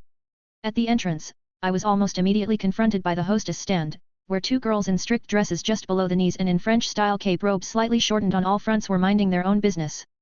Good afternoon. Pleased to welcome you at Avalon, one of the hostesses spoke to me with a smile. My name is Hannah. Do you already have a reservation, or would you like to choose? Good day, miss. I have a table reserved for two for lunch. Number 203.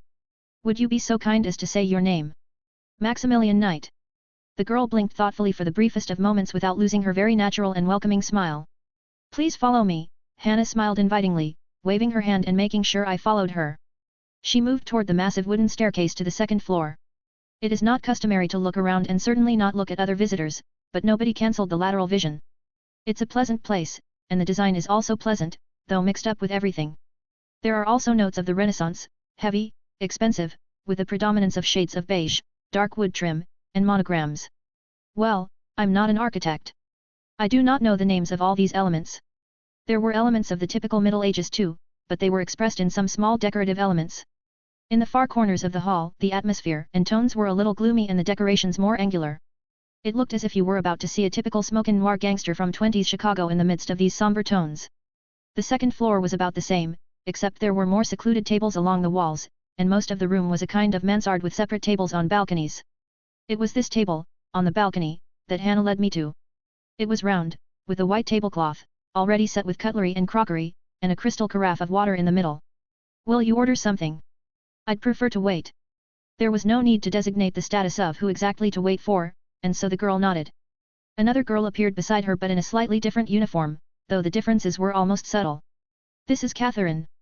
She will be your waitress today, Hannah introduced her colleague, and she bowed slightly in a polite bow. Then both of them left, leaving me alone. 150, Chapter 150. From the corner of my eye, I noticed the small number of wizards around, but what caused a little annoyance was that there was Malfoy, Nott, Parkinson, and Daphne Greengrass. They were sitting at the same table, eating lunch, not forgetting to burn me with their gaze. It's good that now they are busy with lunch, and while eating, you shouldn't be distracted. I hope they will eat for a long time, and better all the time. In general, there are differences from the usual restaurants, and the first thing that catches my eye is the lack of a closet. Well, we are wizards. We can deal with clothes. Service seems to be usual, but something different, subtly different. For a few minutes, I sat there, thinking that Malfoy and company were going to run out of food. That he was going to come over and start some attempt to insult me for the sake of self-aggrandizement. But so far, he was eating, and he was trying to do it quickly, looking at me and his companions with displeasure as they started to eat more slowly. It's really funny. In fact, there are plenty of excuses to leave the table. My thoughts were interrupted by Hannah coming up the stairs, accompanied by a tall blonde in a dark blue closed gown below her knees, strict, without unnecessary embellishments, a black sleeveless fitted robe. Her hair, of a cold hue, was gathered into a simple, tall hairdo, with only a small pendant to adorn it. Judging by the direction of the couple's movement, my expectations were somewhat off. Rowena instantly downloaded into my brain an interpretation of the lady's fluid movements. Blade, stiletto, assassin. She moves very smoothly. Rising from my chair, I took a step toward her. Maximilian Knight, I presume. The lady spoke with a slight smile. She was also quite tall in relative proximity, and it's a good thing she wasn't in high heels, or I would have felt uncomfortable. Ah, I wish I could grow up sooner. I hope I'll make it to my usual meter 85. You're quite right, Lady Greengrass, and that was her, for there was a rather obvious resemblance to Daphne. Nobody gave a hand to anyone, but this is not surprising, there is no trust in the other side. As it should be, I pushed a chair aside for a lady and only then took my seat. I looked back at Draco and company. Only Daphne seemed to recognize my companion, but the guys could be forgiven, we were practically at the other end of a rather large hall, and their position was such that Delphine had her back to them the whole time. I have to be honest, Delphine spoke up. I was extremely surprised to receive a letter from you. May I ask what exactly?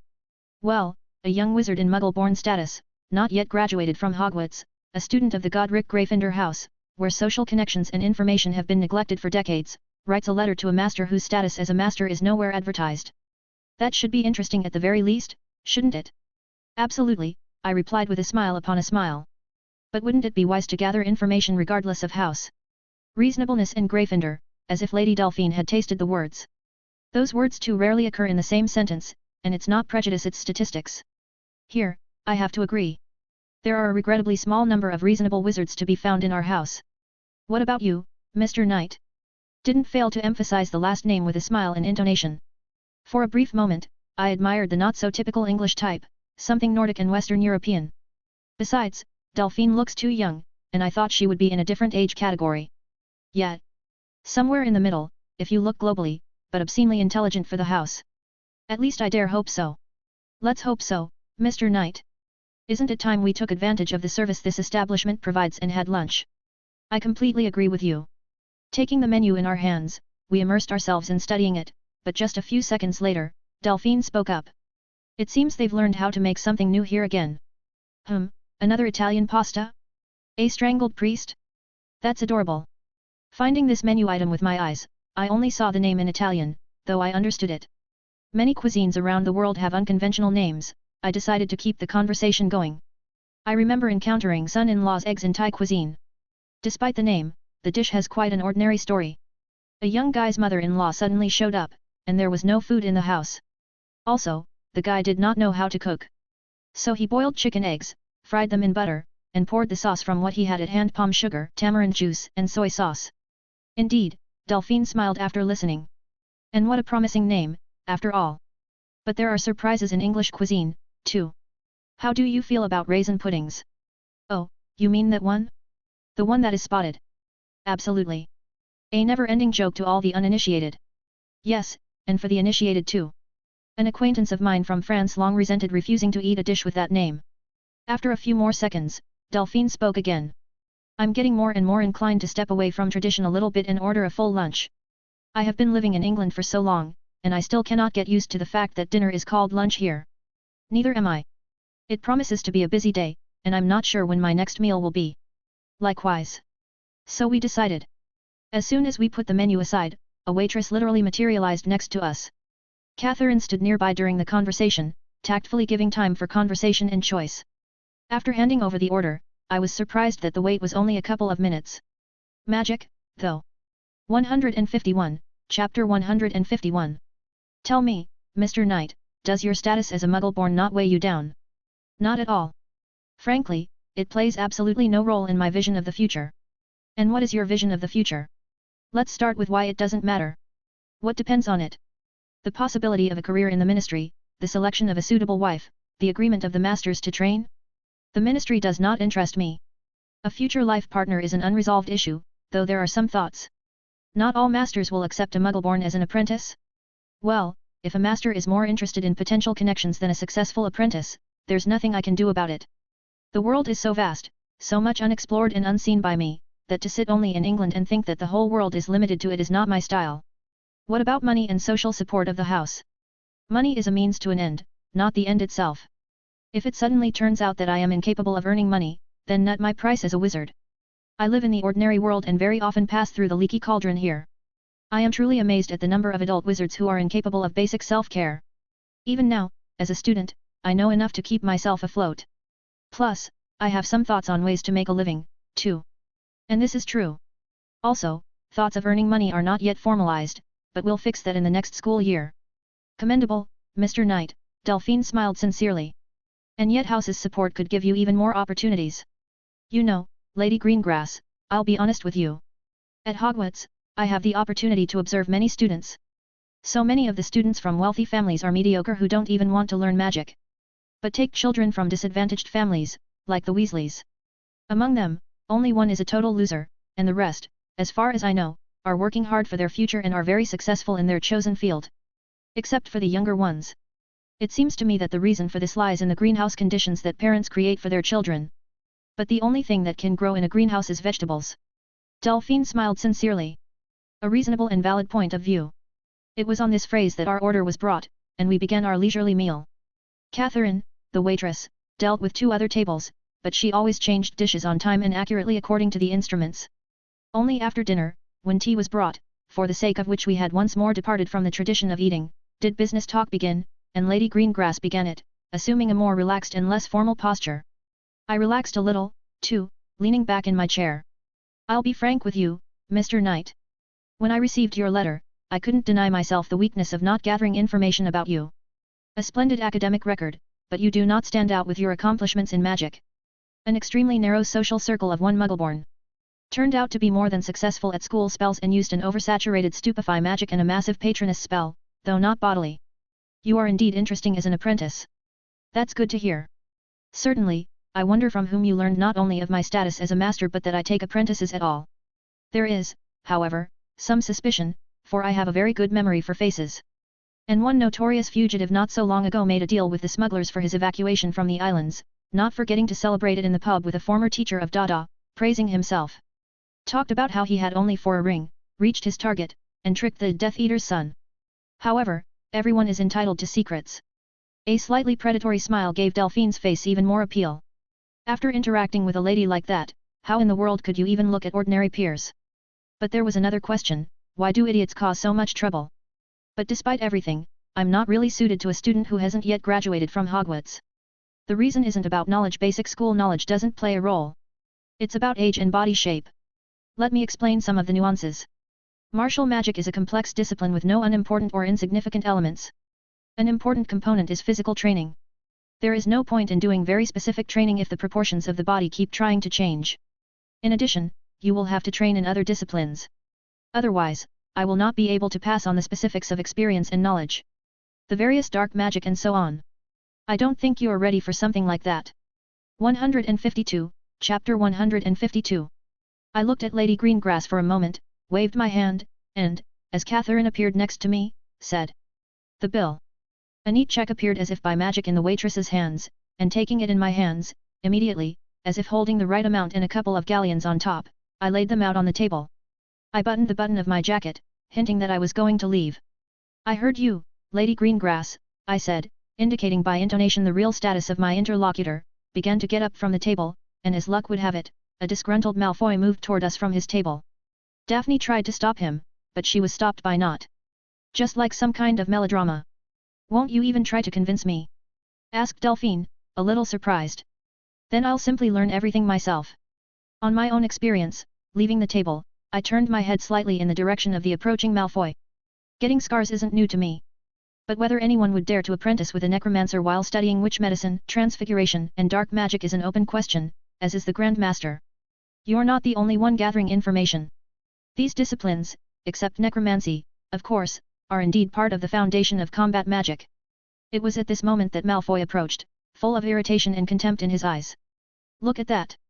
he declared theatrically, drawing the attention of the few visitors.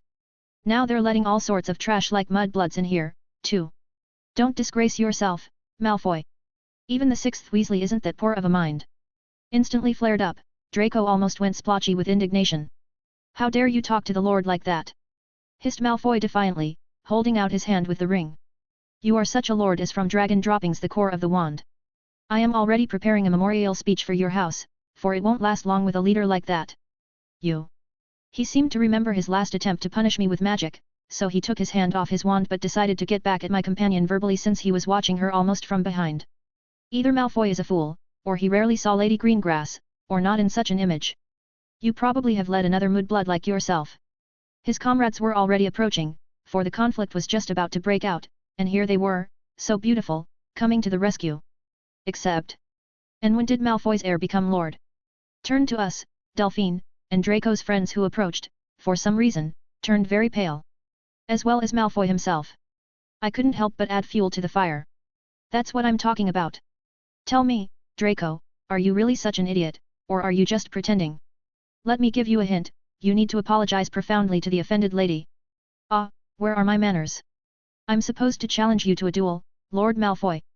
Draco pulled himself together almost immediately. A couple of the establishment staff were already approaching us. "That's right. Lord Malfoy." Draco chucked his chin up. That would be a lot of honor. Well, we can do this the easy way. I slapped the arrogant idiot in the face without a swing, but very quickly. The only difference between the slap and the punch was the open palm. Malfoy literally flipped over, crashing into the floor with 3 teeth bouncing merrily aside. No one had expected such an outcome and the actors froze, staring in amazement at the blood-splattered, wailing boy. Lady Greengrass's quiet, tinkling laughter brought everyone to their senses. The lady herself rose from the table and stood at my right hand. The children were torn between bowing apologetically for the lady and trying to get Malfoy back upright, and Daphne was looking at Delphine with eyes full of hopelessness. The staff has already gathered, the typical, what's wrong, began. But there was no further escalation of the conflict. It's like being back at Hogwarts. Lady Greengrass looked around at everyone with a smile and sent the staff away with some surprisingly commanding gesture.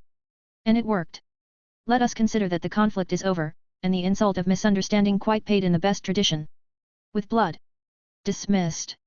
The children bowed and returned to their table, holding the suffering Malfoy. You've got some nerve, Mr. Knight, a smiling Delphine turned to me. I like that. I was curious to see what kind of person you are, and in a way, you have satisfied my curiosity. I propose to proceed as follows. 1 month. For 1 month, I'll do your training. If you can stand it, I will take you on as an apprentice. And Hogwarts. You're not even considering your failure. Absolutely. Commendable, but short-sighted. If you fail, you will owe me a favor. In reasonable limits, of course. And about Hogwarts, I'll think of something. I think that's perfectly acceptable, I nodded. Then, shall we go back to the table and sign the contract for a month? I happen to have copies with me. We drew up this very contract for half an hour, where every conceivable and unthinkable nuance was described. To our mutual benefit, of course. As a result, from tomorrow and for a month, Delphine would be considered a kind of tutor. We agreed to meet tomorrow morning at 9 o'clock at Fortescue's Cafe, and from there we would go to the place to practice. I was told to take everything for life and plenty of loose, athletic clothes that I didn't feel sorry for.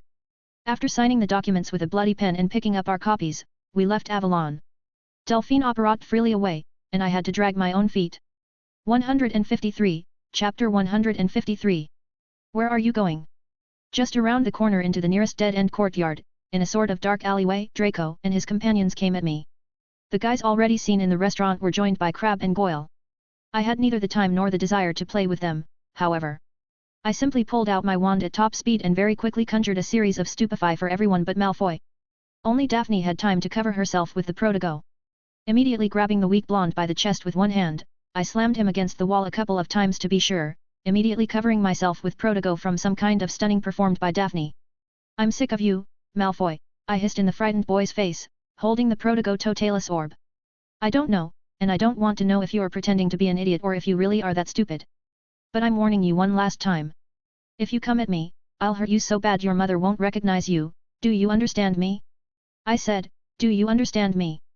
Malfoy nodded convulsively, and eventually, I let the boy go, slid my hand along the wand, transferring the Protego's feeding to my free hand, and put the unfortunate guy to sleep. Lord, ha! I turned to Daphne, who was confidently aiming her wand at me. I arched my eyebrow questioningly. Well, what questions do you have for me, young lady? What were you talking to my mother about? Her tone was confident and insistent.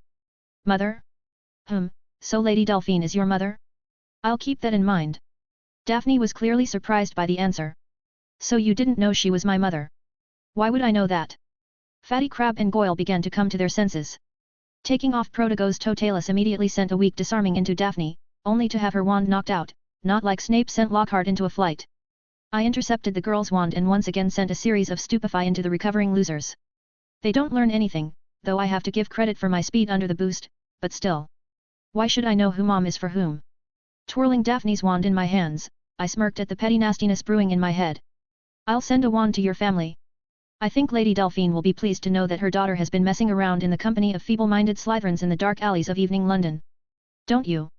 Taking a step into the shadows, habitually concealing myself with a complex of concealment charms, I remained watching. Dare, the girl finished confusedly.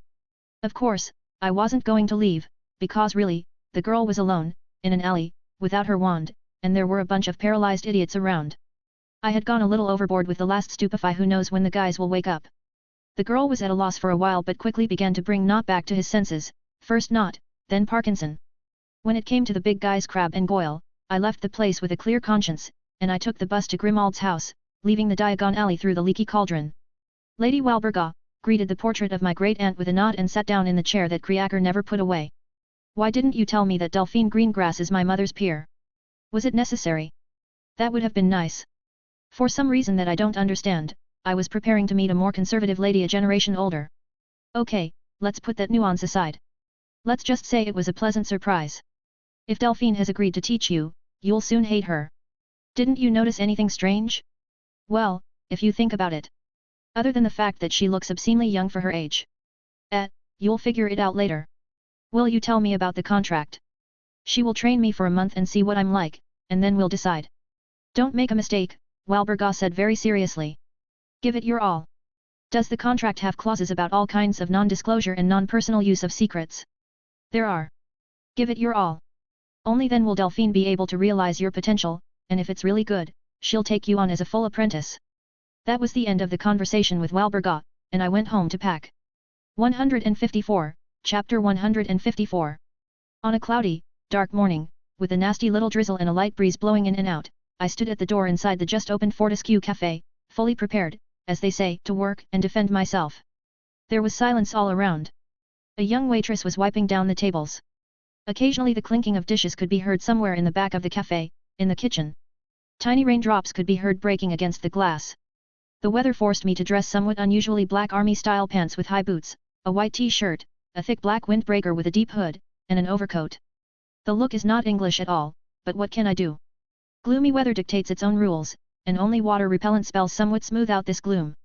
A vortex of spatial anomaly referred to here as apparition appeared instantly and disappeared a few meters from the entrance to the café, revealing to the empty street of the alley the figure of a woman, wrapped in a thick black robe with a hood, from under which was a visible braid of blonde hair. The woman stepped quickly, disregarding the sharp gust of wind, to the door and opened it, with the distinctive ringing of the bell. After looking around, she headed toward me, throwing off her hood. Lovely weather, Mr. Knight, Delphine smiled. It certainly is. It makes you think about the vital. Are you ready? With a twitch of my shoulder, revealing the strap of my unchanging bag, I nodded affirmatively. Then, let's apparate. Delphine headed for the exit of the café. Decent people don't apparate from the premises. Not only is it indecent, but it can throw off various charms, security, or decorative, thereby causing a lot of inconvenience to the owner of the house or establishment. In general, it is not customary. Just as we were over the threshold, and the wind threw a sheaf of cold little splashes in my face as if mocking me, Delphine held out her hand to me. Take my hand and hold on tight. Rowena, analyze what's happening. Already. Taking Delphine's hand, I almost immediately felt a powerful surge of magic envelop us, and just a moment later, that magic seemed to turn into a drill, instantly screwing into space and pulling us into that vortex. For a brief moment, it was unpleasant, as if you were being twisted, squeezed like a rag and pulled somewhere far away. But here we are already standing on a stone path near a wooden two-story house in a typical Norwegian style, and around, a little further away, a dense forest with tall trees. My eye tried to pick out other objects around the house, of which there were quite a few, but the weather here was even worse. The wind was stronger, and the rain was pouring down like a curtain covering the view. It's stormy out here sometimes. Echoing the hum of the rain and the forest beneath it, Delphine pulled me by the arm into the house. Once inside, I immediately felt the warmth and the pleasant, elusive smell of wood. With magic, Delphine tidied us up, dried us completely, and took off her robe, under which was a pantsuit in the manner of a jockey suit, only looser. From the hallway, a large living room began immediately. I had thought the house was 2 stories, but now, after taking in what I saw from the outside and comparing it to what I saw inside, I realized that the second floor is a deception. Just a living room, the main hall, from which you can get to the right or left wing of the house, exactly 2 stories high, and the ceiling is the roof, under which the heads of trophy animals frighteningly hang on the walls. Also there, along the various beams stretched an elaborate dream catcher web. All the way up to the damn ceiling. So that sleep would always be restful, and even curse-imposed nightmares wouldn't bother me. Delphine, already sitting on one of the couches in the center of the hall, noticed my surprise. The huge stone fireplace was blazing with pleasant clicks, and the house elf, unknown to me, was setting breakfast for 2 right there on the table across from the couches. Walking to the table, I had already taken off my coat and packed it in my bag, and as I sat down across from Delphine, I still surveyed my surroundings. There were furs here and there, all sorts of cozy cushions on the couches, lamps in the corners and overhead, but now only the overcast sky outside the window and the fireplace provided light. We'll have breakfast now, and I'll show you your room, and then we'll start training, the manner of the conversation implied a switch to informal, so I decided to act a little more relaxed. After a quick breakfast, Delphine introduced me to the house elf Hainai, and she led me to one of the rooms in the left wing of the house. It was a relatively simple room, a curtained window, a large wooden bed against the wall, a closet and a bookcase, a massive desk, and a brown leather armchair. The fur of some huge animal covered almost the entire floor. I quickly put my belongings in their places and followed the house elf back into the hall. 155, Chapter 155. The weather is not conducive to outdoor exercise. At least not at this stage, said Delphine, standing in the middle of the room. She didn't look like a lady now but like a strict instructor. And so, we will go to the basement hall to practice our spells. The entrance to the basement floor was in the right wing, in a separate room. We went down a spiral staircase about 15 meters and then through a massive wooden door into a very spacious, elongated hall, the light in which came from some unknown source. There were various mannequins in the far corner of the hall, but now Delphine herself stepped out there, took out her wand, and turned to me. Like I said, I'm not counting on a special repertoire of spells. What's more important to me right now is to see what you can do. I don't care what mysteries, special secrets, or maybe even techniques you have. They all stay here, between mentor and apprentice. Show me everything, so I know what I'm dealing with. Contractually, that's the way it is. Of course, you can always bypass the contract if you really want to. I accelerated to maximum speed and literally spewed a bunch of Stupefy, Reducto, Expelliarmus, Expulso spells from my wand, all repeated in varying order. It makes sense since each spell interacts uniquely with the Protego. Dodged playfully, came not the voice, but Rowena's thought, simply conveying knowledge in fact. Expulso took away with the tip of her wand. Forcing a stream of magic into the wand, I created a modified Stupefy from a cloud of guided projectiles, throwing a bombarda at Delphine's feet in the process. The woman took the shockwave away with a sweeping movement of her free hand to the side. She transfigured the shards of the hall from the explosion into balloons, knocking my rays out of the way. She didn't attack. She waited. Great speed, non-verbal. Strengthening the body with magic? More than that. Blood? Desperate guy. Delphine smiled. Not madly, just cheerfully. Let's have more. And I started to throw spells from the school program at her. It was like New Year's fireworks, as colorful beams and clots of spells flew out of the wand at a phenomenal rate. Still, for each one, Delphine instantly released either some sort of counter spell to mutually destroy the rays. Also, she dodged instantly and easily, missing the rays literally an inch away, or she transfigured something from bricks and walls and metal objects to walls of water and other structures. Not enough, Delphine teased, shaking a braid of blonde hair. Her posture expressed readiness but without tension. I can use only magic. Whatever you want. You plan to learn in battle. Fine. Once again, I accelerated and sprinted forward. Delphine didn't attack at all. Her gaze and stingy movements with her wand kept up with me without too much trouble. At least it seemed that way to me. As I got close enough, I tried to land a well-placed side kick, but Delphine gently blocked my arm to the side. Rowena immediately calculated as many as 6 punishment options for the cocky me, but they didn't follow. I created several bloody needles and blades in a fist set aside, immediately sending them to Delphine. She saw them instantly, and without a gesture, she burned them off with a spell, creating a powerful shockwave around her, knocking me aside. Tumbling through the air, I created an outline of one of the mists from the grimoire on my hand and blew an extremely rapidly expanding cloud of purple mist from my palm. Intriguing. Delphine allowed herself a few words before with a modest movement of her wand, burning the mist with actual fiend fire. Spooky spell. It seemed as if the dark, reddish fire showed the outlines of tormented people, hands, flesh, all wanting to reach out and devour you. Cursed fire disappeared after a couple of seconds, and I launched Cumilaris at Delphine, a spiraling drop that scattered Wormtail across the forbidden forest so unpleasantly from an aesthetic point of view. She simply took it at the slightly glowing tip of her wand, and the clot burst like a balloon, and its debris, scattered like a cone behind the woman, knocked out a bunch of crumbs and fragments from the stone floor and walls of the hall, leaving deep nicks. Is there anything else? There's no point in showing my sword, I don't know how to use it anyway, and it's a somewhat different tool. There is, but it doesn't seem to make sense. Wise remark, Delphine smiled. From her wand came a very fast beam of Reducto, which a normal person not only had difficulty dodging, even seeing. I tilted my head slightly, letting the beam near me. I see. Stamina. At this rate, I could last 3 hours. Just great. Smiled Delphine sincerely. Defend yourself. Now I already had to dodge and put out Protego, but she continued to hit me with various non-threatening spells, causing pain, bruising, or crashing me properly into floors and walls. Even with Rowena's powers, I was having trouble interpreting the beam and taking countermeasures. Def Protego was not a panacea, and not everything could be dodged. A dozen minutes of this beating was enough to squeeze me out like a lemon, despite my superior body parameters, a simple lack of experience. That said, I was aware that Delphine was somehow enhancing herself with magic, if not to my level, then a little lower, yet superior by a couple of orders of magnitude in everything, as if predicting my every breath. Tired? She asked cheerfully, breathing only slightly more quickly.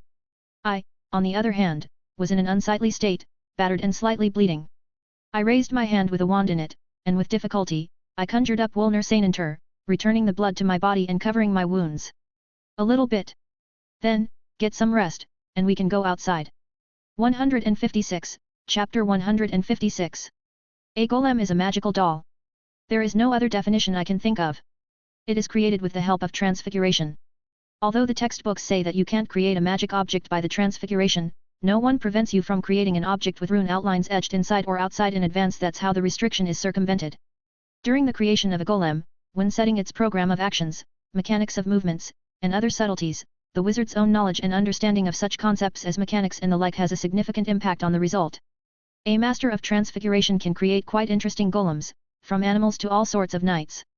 A master of transfiguration and chimerology can create incredible monsters, effective and logical in their structure and manner of action. A master of transfiguration, chimerology, and healing can create monstrous death machines that can move efficiently and kill extremely effectively, with little vulnerability to the golems themselves. It's all about knowledge. Need I mention that Delphine is a bloody death machine in terms of magical skills and knowledge? If, at first, there were occasional thoughts in my head about what a gorgeous woman she was, after a couple of days, there was no trace of those thoughts. I just didn't care about it.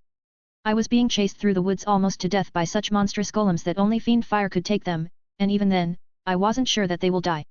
Every single day, from morning to night, I went through one circle of hell after another. With a break for lunch, of course. Besides golems, Delphine can arrange a trap at any moment, in which I can easily lose limbs, get a lot of injuries, experience hellish pain, and so on and so forth. Anyway, the daily routine is as follows. Waking up. Surviving in the woods against an ever-growing number of golems. At the same time, their abilities improve, along with a decreasing range of vulnerabilities. As a result, no matter how much I improve in spells and counter tactics at the reflex level, I'm consistently almost dead by lunchtime. Literally. Before lunch, Delphine throws me into a bath of various potions and herbs, and half an hour later, I'm whole, peppy, and hungry again. After lunch, 2 hours of theory on various disciplines. Very concise, quickly, at the limit of perception. Transfiguration, Vitamistrium, human anatomy, and everybody else you can meet, the basics of chimerology, the basics of dark magic, based on negative emotions and causing harm, torment, and death to an opponent. After theory, practice until death. Practice is not about practicing spells, no. Delphine is trying to kill me, and I'm trying to avoid it by applying existing or learned knowledge. The motivator for success is extremely simple. In case of failure, I got pain, injury, mutilation. Pride and self-respect scattered in the ashes to the wind. The first few days, I ended up in the recovery bath too quickly, in just half an hour. By the end of the month, I wasn't there at all, just a couple of restorative potions. After the Live or Die training, there was dinner, and after it Live or Die 2, Dark Forest. Now I was being chased by Delphine in addition to the golems. She moved through the forest like a shadow, and any spell could come at me at any moment, even Avada. Also, no one will let me die. Soul Catcher, reanimation of the body, re-entry, and forward. To the barricades. Bloody Necromancer. She knows that I know that she uses necromancy. She also knows that I myself used it along with other disciplines to cure lycanthropy. You can't hide scars, and Delphine is not only a mentor but also a doctor, no matter how you look at it. Anyway, she laughed for a long time at my story and said it was the most ingenious and insane act. According to her speculation, my method of disintegrating my body not only did not get rid of lycanthropy but fixed it in my soul. However, the very essence of the wolf, along with the mental settings and the semblance of schizophrenia, disintegrated. She promised me that if I could endure this month and she would take me as an apprentice, she would deal with my werewolf form and how to accept it at all, because this mechanism was literally inscribed in my soul and body.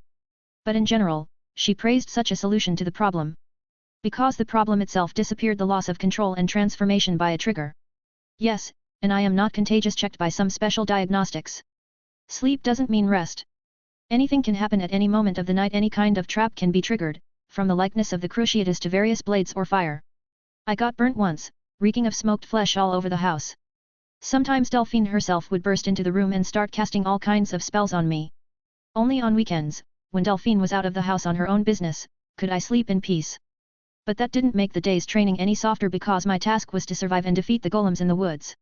On the 30th of July, the last day of training, Delphine almost finally rolled me into the ground. As if nothing special happened, and in general, I now can hardly be surprised, but by the evening, I was thoroughly ground into mincemeat by the joint efforts of Delphine and her golems. I was ground up and sent to sleep. 157, Chapter 157. It was hard to come to my senses as if something was holding me back. Dream spell. Powerful. I took some of it out on myself. It's hard to think, Rowena's thoughts echoed in my head. Because of the strange state of slumber and sleep paralysis, a phantom sensation of pain or something else went through my body now and then. But the head pats were absolutely clear, real. Somewhere in the back of my mind, I heard voices. Familiar voices. Decided to come, it was Delphine's voice. The aromas of fruit and wine crept into my consciousness along with it. You called, Fina, and that voice was familiar, too. Narcissa? I did. A month ago. Tardiness is permissible for a lady, but not like this. I was busy. No one said anything for a while, and the silence almost made me float back into the darkness. I stayed afloat by the smell of other wine. What's Mr. Knight doing here? Said Narcissa again. Asking to be an apprentice. Lying on your lap. Don't be a bitch, sissy. It doesn't work on me. Listen. Silence. Is he purring? The surprise in Narcissa's voice could be felt physically. Very similar. Too funny. I couldn't help myself. Very. Not according to etiquette. You're a married lady. Come on, Delphine replied friendly. If I can communicate with someone without a convention, I will. And if I want to pet something so amusingly purring, I will. Judging by her voice, Delphine was smiling, not stopping to stroke my head, sometimes burrowing her fingers into my hair. Am I really purring? I guess. Very similar. Do you ever dare to talk to him? There was only silence in response to Delphine. Sissy. You don't understand. I don't remember. I don't remember anything about him at all. I'm far from a weak Occlumens, and I can reconstruct the last 25 years in seconds. There isn't a single blackout moment in those seconds. Max is not there. I definitely remember the diagnosis, I remember the birth, I remember Draco. Max isn't there. Snape. What Snape? I am not the one who should tell you that he owes his skill to the deep processing of the aconite potion. By combining a mental ingredient with a potion. Although not certified, he is a master of occlumency and legilimency. I've already thought about it. I don't want to think that way about Lucius and Severus. There must be something left in this life. Something bright and kind. Yes. Not for us. Another portion of silence was accompanied by the distinctive clinking of the glass against each other. I recently saw Draco in, shall we say, a natural appearance. I'm shocked at him, Fina. Lucius's upbringing is terrible. Draco doesn't listen to me at all. He needs to be brought under control immediately. In his current state and outlook, he will lead the house to ruin. But it is not for me to give advice on upbringing. I have problems with my daughters myself. But still, why don't you talk to Max? Sit down and discuss. Anything? What are mother and son talking about? What for, Fina? Even if he does turn out to be my son, I don't remember him. I can't recover my memory. I wasn't in his life, ever. I'm just a stranger to him. What is it for? Blood is not water, sissy. And he needs an anchor, a powerful one. I've made inquiries, done a few investigations. He's so deep in a shell of occlumency that he's been losing himself for a long time. He's almost faceless. When Max came to talk about apprenticeship, he didn't do it for a purpose. He wanted to learn because he could. He had killed before, and he felt no remorse. Why did he do it? Because it suited his plans and because he could. No regrets, no torment, no hesitation. He needs an anchor. He has no purpose, no meaning. He does because he can and because it's what's best for him. Isn't there anyone to act as an anchor? There is a girl. A Muggle born. PFF. Don't play neglect, sissy. You've never fooled me yet. You don't despise or hate them. You don't care. The girl doesn't want to get close yet. And Max already does not care. A year, 2, 3? How long will it take him to become like a golem? And what do you want from me? I was at his family's house, looked up memories of his foster parents and neighbors. He was a cheerful, talented, and hard-working boy, but also serious. Enjoyed all kinds of little things in his first underage magic, thinking no one could see him. Happily explored everything around him. But now he walks over corpses, disregarding his sense of self-preservation, conducting master-level rituals. I want to make sure that this talented boy does not turn into another Dark Lord. One became obsessed with ideas, the other became a psycho killer. How soon will the moment come when Max becomes like this? When, in order to make everyone happy, will he decide to destroy all the discontented, or something else? Another silence nearly sent me into darkness again, but the clinking of glasses, the smell of wine, and the hand that occasionally buried itself in the hair on my head, it kept me afloat. I can't deal with an ordinary naughty teenager. What do you suggest? I don't know. Sissy. I don't know. The sounds grew farther and farther away, and the darkness squeezed its arms tighter and tighter. 158, Chapter 158. I came to my senses on the big corner sofa in the living room. Covered with a blanket, a small pillow under my shoulder blades, and my head nestled comfortably on the warm and soft legs. Delphine slowly stroked my head, occasionally digging her hand into my hair. It was late evening or night, the fire was crackling in the fireplace, and the room was scented with wine and fruit. And there is no Narcissa. You probably don't know, Delphine spoke quietly, not leaving my head alone. But if you're stroked, you purr like a cat. It's impossible to resist. I didn't know. You see. Life is full of discoveries. For a minute, I just lay there listening to the crackling of the fireplace. Did I pass? Yes. I didn't think, frankly, that you would pass. I'll have to figure something out about studying since the school year is coming up. I did the math roughly. With your talents and diligence, it'll take a couple of years. You'll be the youngest master of transfiguration in other disciplines. But tell me, where are you in a hurry? Voldemort will be back. My words made Delphine's hand stop stroking my head for a moment, but only for a moment. Horcruxes, I added, but this time Delphine did not respond. You don't have to continue. Silence again, and again I listened to the crackle of the fire in the fireplace. May I ask you a favor? Try it. How do you feel about Quidditch? If you mean the World Cup finals, I'll be there. I am, as are many other influential people in England. And not for Quidditch, as you understand. Could you accompany me and my friend? You've got some nerve. I turned my head so I could see Delphine. She was looking down at me, holding a white wine glass with one hand and smiling. What impudence to lie on the legs of one lady but talk and ask for another. Mentor. Okay, I get it, just don't move on to manners now, they have a terrible way of ruining any evening. Ahem. Okay. When do you plan to attend this event? In 5 days. I'll just have to stock up on miscellaneous equipment. Good. I wasn't planning on visiting until the day of the match myself. You can just walk us in, and we'll take care of ourselves from there. Okay. I'll write about the meeting place. Sleep now. I can do that.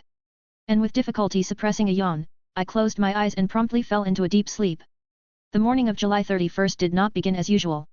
Instead of exercising, I had the most real combat operations for the past month, and my existence went under 2 slogans, constant vigilance and survive or die.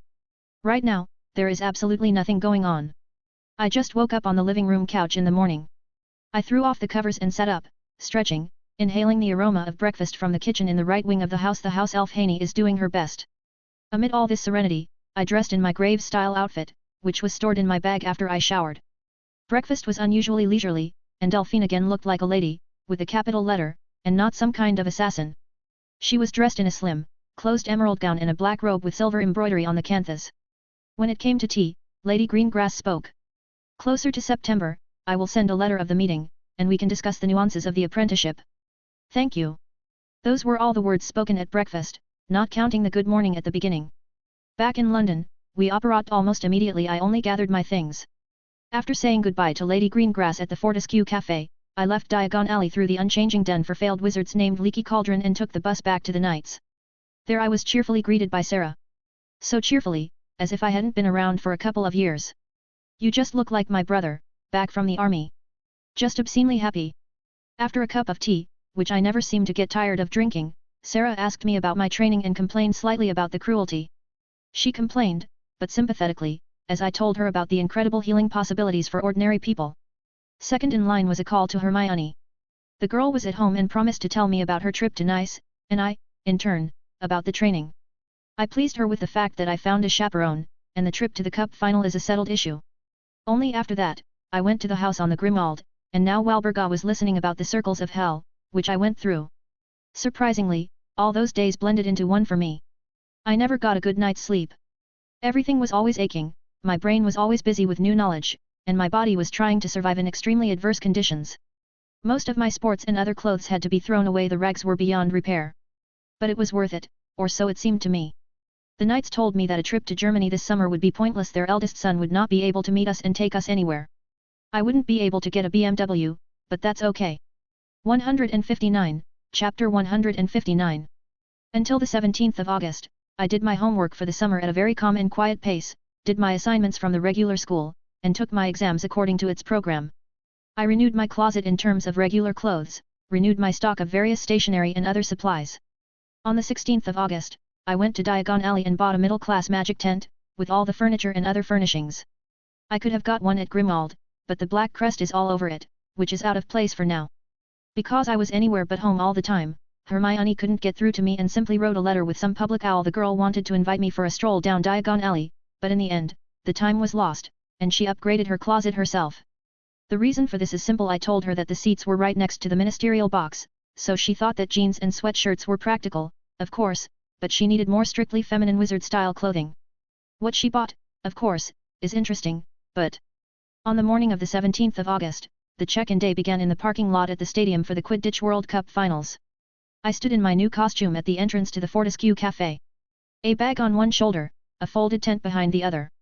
It was still very early, but the weather was clear, a little chilly. The magical street was still waking up. Suddenly, from the aisle in the leaky cauldron, a familiar fluffy head of hair appeared, gathered in an uncomplicated but neat and cute hairstyle. "Max!" shouted Hermione loudly and cheerfully, immediately embarrassed by her impulse, and with a quick, easy step, she ran up to me, giving me a hug. "I'm so glad to see you." Hermione was slightly tanned, looking healthy and happy. Behind her shoulder was a feminine version of my bag, a black one. The girl chose to wear a wide black skirt just below her knees, a white turtleneck I already knew, and a fitted robe, obviously French. "And I have something to tell you, Fluffy. You're incorrigible," she tapped my chest lightly with a smile. "How have you grown again in a month? What are you eating? Grew up? I didn't even notice." "Seriously. The heel is small, of course, but I'm only up to your eye level again, as if on a flat sole." Hermione clearly showed with her hand the difference in our height. "And who will be the chaperone? Where is he?" She. Suspecting of all earthly sins, her gaze fell on me. Albeit feigned, but still.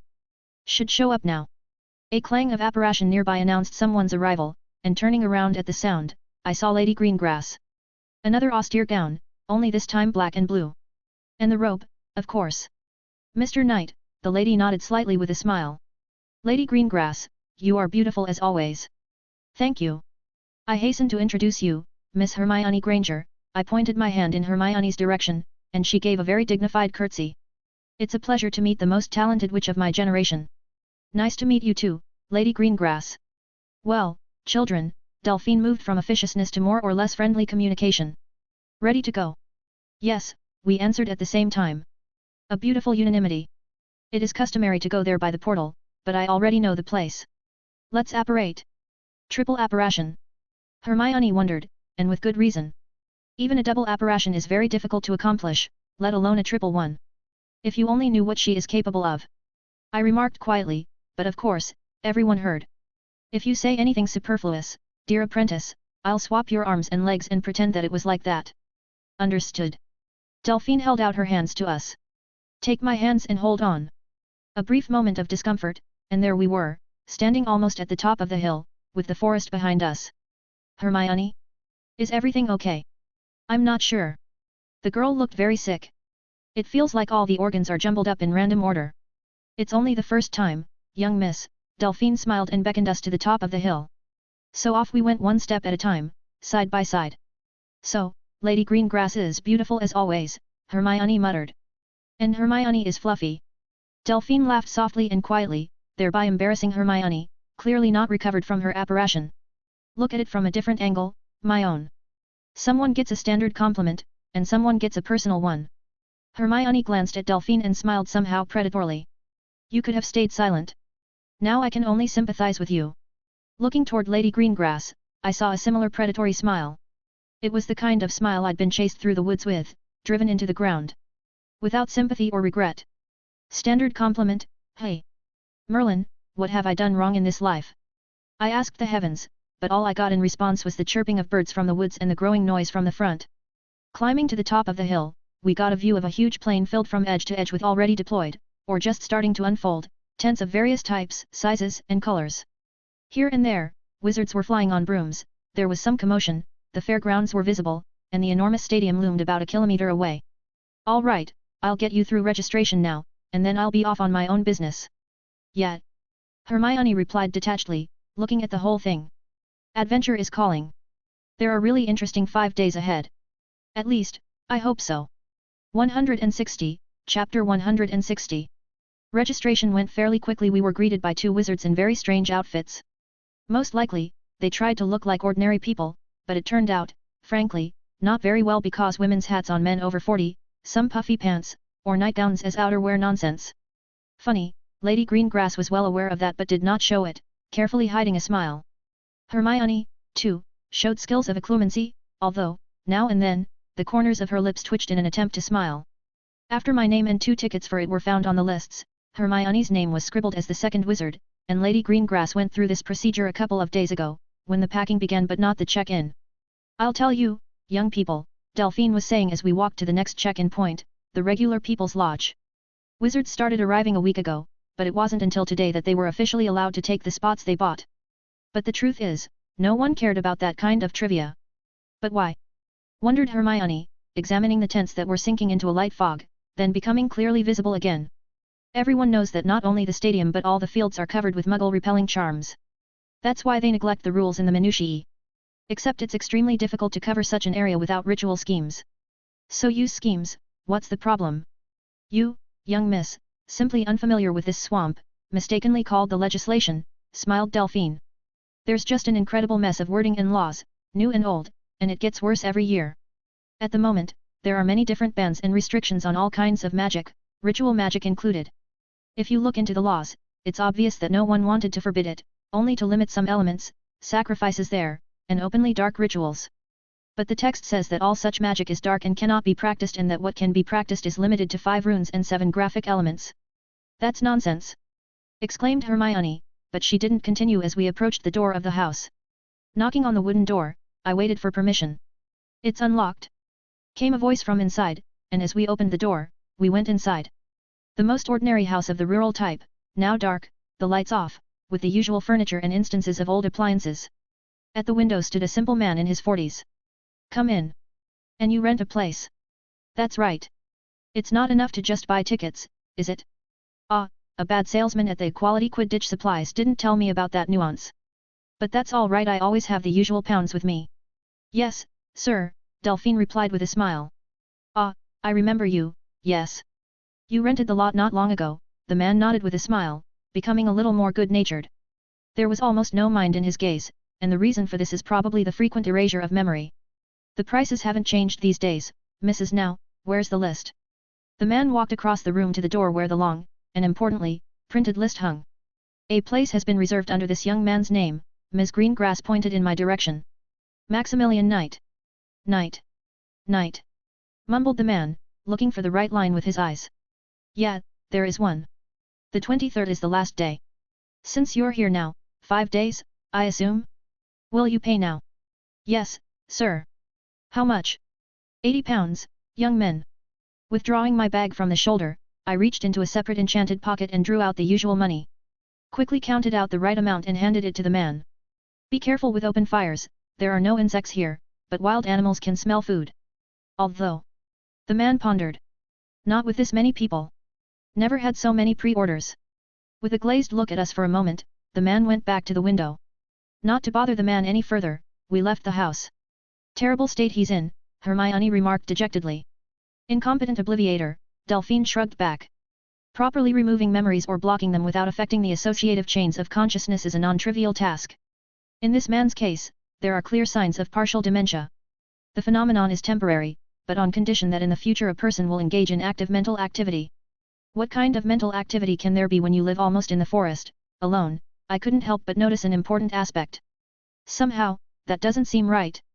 Well, you wanted to get to know more about the life of the magical world, didn't you? And contact with ordinary people is inevitable. Here, the first example. It's all about saving money, Delphine summed it up weightily. All right, young people. Lady Greengrass turned toward us. I think you can figure it out from here. I'll see you at the match. With those words, Lady Greengrass operated away. But we still haven't finished talking about the laws. Hermione sighed somewhat sadly, but a couple of steps toward the still sleeping tent camp gave her back her ardor and enthusiasm. 161, Chapter 161. Without wasting any more time talking, we hurried to the camp, which was decorated with tents of all shapes and sizes. Though most were still asleep, the rare wizards or young children who didn't want to lie in their beds in the morning came out of their tents and did whatever the hell it was they were doing. The kids were messing around, flying on children's brooms, but very low, looking around, flying behind the tents, hiding from unfamiliar adults. Adults, if they were not Aurors, who could easily be recognized by their gaze-seeking violation, were arguing about how to make a fire and whether to make a fire at all. Why it was suddenly necessary to go for water and not to conjure aguamenti, because no one would notice, and so on. The scenes in which 2 or 3 adult wizards tried to get another supposedly not like muggle-dressed wizard to change his clothes were amusing, even though the options they offered were far from adequate. I'll never understand those who have been in the magical world since birth, looked around and spoke to Hermione as we walked approximately in the direction we wanted, where our plot was supposed to be. What exactly? The girl looked around curiously at both the wizards and the tents. Yes, they had tried to disguise them as ordinary tents, but sometimes they overdid it, with the chimney, or the weather vane, some string and bells. Here and there, we saw various flagpoles and other symbols of either countries, wizard groups, or fans of national teams. Common people and wizards have roughly the same style of dress. Well, wizards have a more conservative style or something. At the same time, mind you, there are jackets, pants, shirts, underwear, and anything practically indistinguishable from ordinary things. And the purpose of the clothes is the same. Sportswear, business, casual. But for some reason, when they turn their attention to the world of ordinary people, wizards suddenly lose their sense of style, taste, and, in general, their sense of adequacy. What the hell is that? I pointed my hand at a man in his 50s, who was dressed in slacks, tall rubber overshoes, a long blonde floral nightgown, and a straw hat. Hermione covered a smile with her palm, laughing muffledly. Obviously, this is a client of a psychiatric hospital. I resented, though quietly, but the intonation implied something else entirely. But when he returns to the magical world, he'll look like a normal person right away. How so, Ed? As we walked to the spot, the camp gradually woke up, and there were more and more sleepy wizards leaving their tents. Eventually, we reached a small patch of ground with a sign "Night" embedded in it. Quite a small place. Hermione examined the patch of land doubtfully. Well, it could have been like those guys over there. I nodded toward the big tent, which was shaped like a small palace. This miracle stood on a decent-sized plot, in the middle of a miniature park around a fountain. But somehow a little expensive. Taking the folded tent off and laying it on the ground, I looked around. Local law enforcement is going crazy here. You have to pretend to be muggles on vacation, no magic. What's going on? Hermione was interested in my behavior. Just looking for the Aurors. I furtively pulled my wand from the holster on my forearm and waved it surreptitiously, activating the deployment spells built into the tent. As if by magic, the tent seemed to inflate from within, and the pegs with the stretched ropes of the bindings pushed themselves into the ground. The result was a quite ordinary brown tent. Outwardly, like many other tents, it didn't seem to shine with interior space, but a complex of invisible expansion charms made it into a small apartment. What I found most amusing was that even when it was rolled up, the interior of the tent remained unchanged, but in my bag, it warped a bit. The tent itself was tall enough not to duck going in, much less crawling back and forth, and the magically reinforced and enchanted bindings will allow the tent to hold up under almost any conditions. Well, a powerful tornado might carry it away. Pushing the canopy aside, I gestured invitingly inside. Please come in. Thank you, Hermione replied with a smile and stepped inside, and I followed her. 162, Chapter 162. Cool, said Hermione. While I activated the security on the entrance with my wand, Hermione looked around the inside of the tent with interest. Actually, the tent looked like a tent, but it was really big and tall.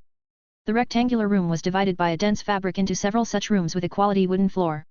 The vestibule, as if in a niche, was a step below the rest of the room. There were hangers, shoe racks, and closets. Without any walls, there was a passage from the vestibule to a great common room with sofas, armchairs, a coffee table, and a stone fireplace with a chimney. Also, it was closed. Surely the smoke was cleared by some version of Evanesco, or other domestic spells, of which there were insane numbers. On the left side of the hall, behind a cloth partition, was a kitchen with cupboards and a magical stove and oven. There was no dining room, not that version of a tent, more for camping. The far side of the hall gave access to 2 living rooms, one on the left and one on the right. It was extremely difficult to call the area enclosed by a cloth and a curtain a room, but this was a small detail. In this setup, there was one bed, closet, nightstand, desk, and chair. Everything was of good quality, and the beds had 2 sets of white linens and 2 pillows. There was plenty of room, allowing not only to replace the bed with a bunk bed but also to add another one, expanding the number of beds to 4 in each room. There was a separate bathroom with a bathtub, shower, and toilet. Judging by the description, nothing unusual, the water system is closed, enchanted, self-disposal. Since this is my first time here myself, the room's individuality is out of the question. There are not even dishes here, but I took mine and, judging by the quite calm face of Hermione examining everything, she too. Very cool, the girl smiled, plopping down on the couch and flicking a light into the logs in the fireplace with her wand, igniting the flame. Just as I thought, the smoke escaped into the closed chimney, disappearing. But I sat down next to her, dropping my bag on a chair. Too impersonal. I just bought it yesterday, so there's long and hard work to be done on the way to ennobling this place. It's a matter of time. So, what are we sitting around for? Clapped Hermione on her knees. Unpacking. The girl stood up from the couch, taking her bag in her hands. I guess I should change into some more hiking clothes, too? I hadn't thought of that, she examined her skirt and snow-white turtleneck. I succumbed to my parents' influence. It suits you. Naturally. A little embarrassed and with a smile on her lips, the girl hurried to the rooms. Which room are you going to? The right one? The left. You choose. Then I'll go to the left. I'm more used to it. With these words, she disappeared into her room. After looking at myself, I decided that my business appearance was really unnecessarily inappropriate in such a chaotic and incomprehensible camp. So I followed Hermione's idea and went to the right room. After changing into black army-type pants, boots, a grey t-shirt, and a dark green jacket of heavy fabric, almost denim, I went back into the hall, but before I could sit down on the couch, Hermione was back. Simple jeans, sneakers, and a buttoned-up yellow windbreaker. Her hair was simply tied at the back of her head in a bushy ponytail, but such hair doesn't want to just give up a few strands. The girl tried to tuck behind her ear, but 3 attempts and Hermione gave up the futile task, leaving them framing her face. Yellow. Yellow. Why? Bad. As an acquaintance of mine once said, nothing can spoil the beauty. How do you do it? Put her hands to her sides. You seem to have praised that I am beautiful but also reproached. I don't know myself. What are your plans? Let's hurry up and see the camp. I'm just burning with curiosity. Hermione was at the exit of the tent pretty quickly and was waiting for me. Once outside, I was a little surprised at how quickly the camp woke up. Various wizards have already scurried here and there, striking the imagination with their attempts to seem like ordinary people in a place full of magic and magical objects. If an ordinary man were here, he would begin to frantically remember whether he had recently used any drugs, mushrooms, or herbs. The match was still 5 days away, but the vendors with portable trays or other shopkeepers were actively trying to sell various Irish and Bulgarian national team paraphernalia, all sorts of small things, and of course, a lot of people with all sorts of local fast food, conceptually not much different from the usual. Well, unless you count all sorts of smoked cuts from the 5th scapula of some tentacled, humpbacked Baclosaurus. I'm exaggerating with the name, of course, and there is no such animal. Probably. Every now and then, young people of pre-Hogwarts age ran past, actively waving mostly green Irish national team paraphernalia. They shouted loudly and rejoiced that their team will certainly kick all Bulgarians' asses, and Crumb wouldn't save them. Fun. Looks like we're close to the Irish camp. 163, Chapter 163. So, after walking around the camp here and there, we eventually came to a recently unfolded camp of tents with green drawings of 4-leaf clovers, Irish team flags, and other greenery.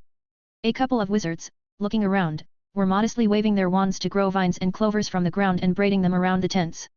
Max. Hermione. A voice came from the side of the camp. Turning toward it, I saw Seamus Finnegan and his friend Dean Thomas. With them, as with the rest of the house, we didn't communicate very friendly, but that didn't seem to stop the guys, and seeing any familiar faces, they rushed to chat.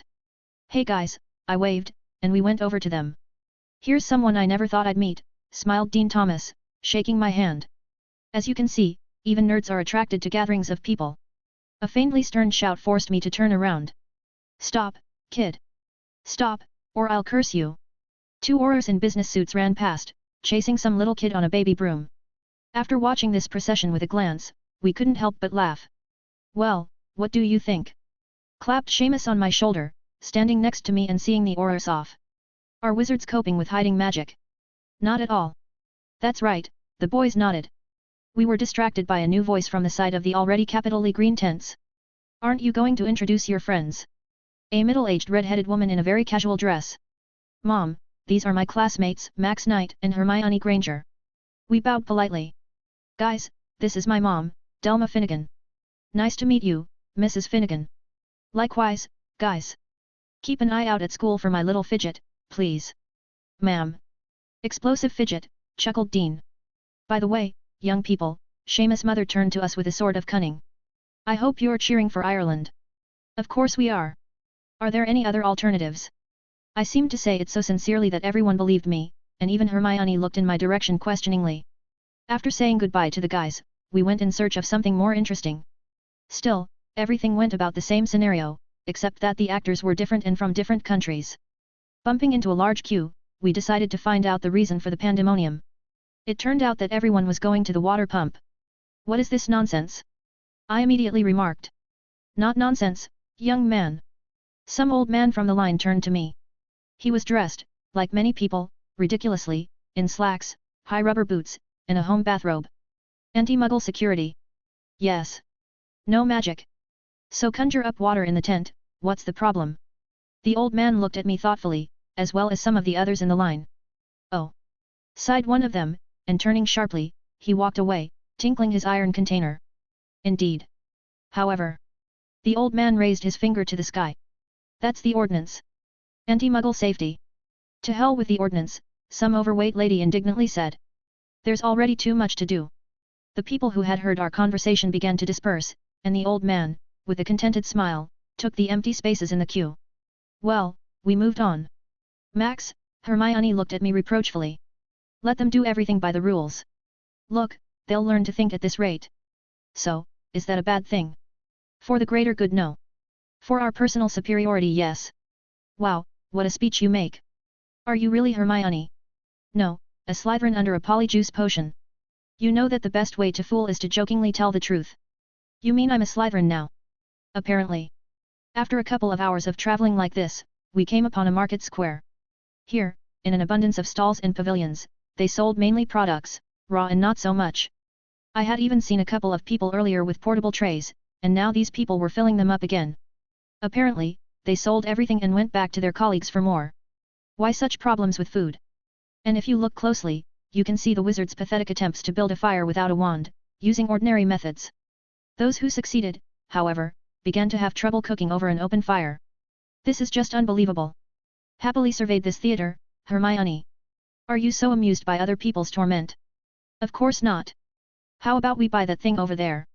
What thing? The one over there. Hermione dragged me by the hand to the pavilion with some kind of fried overcooked meaty incomprehensible things, which we picked up with all kinds of vegetable garnishes and were happily eating them at one of the half-dozen tables under one big canopy. 164, Chapter 164. After a snack, we set out to explore the camp further, but there was not much to do here as I thought. Wizards of different nationalities and with different tents, each in his own way and to the extent of his mental instability, tried to imitate ordinary people. We also stumbled upon a Bulgarian tent camp. The tents themselves were not aimed at the minimum size and were quite large, with appropriate symbols of the country or the national team. The wizards, on the other hand, were hanging Viktor Kram posters on every corner in their camp. The style was somehow propagandistic, like that of the Soviet Union or the United States during the crisis at the beginning of the century. I wanted to insert a slogan underneath the magic photographs of an extremely stern Kram, I want to see you as a Bulgarian fan. He seems a little too stern, Hermione remarked, looking at the posters from which Kram was literally watching us. Indeed. Finding nothing else worthy of attention, we decided to return to our tent. Max, what about our supplies? Came Hermione's voice from the kitchen as I settled down on the couch. Plenty of raw food. It's in my bag. I'll get it. Leaving the so comfortable couch and grabbing my bag with me, I went behind the curtain into the kitchen and began laying out the vegetables and meat in bags on the cutting table. Everything here is under the spell of stasis.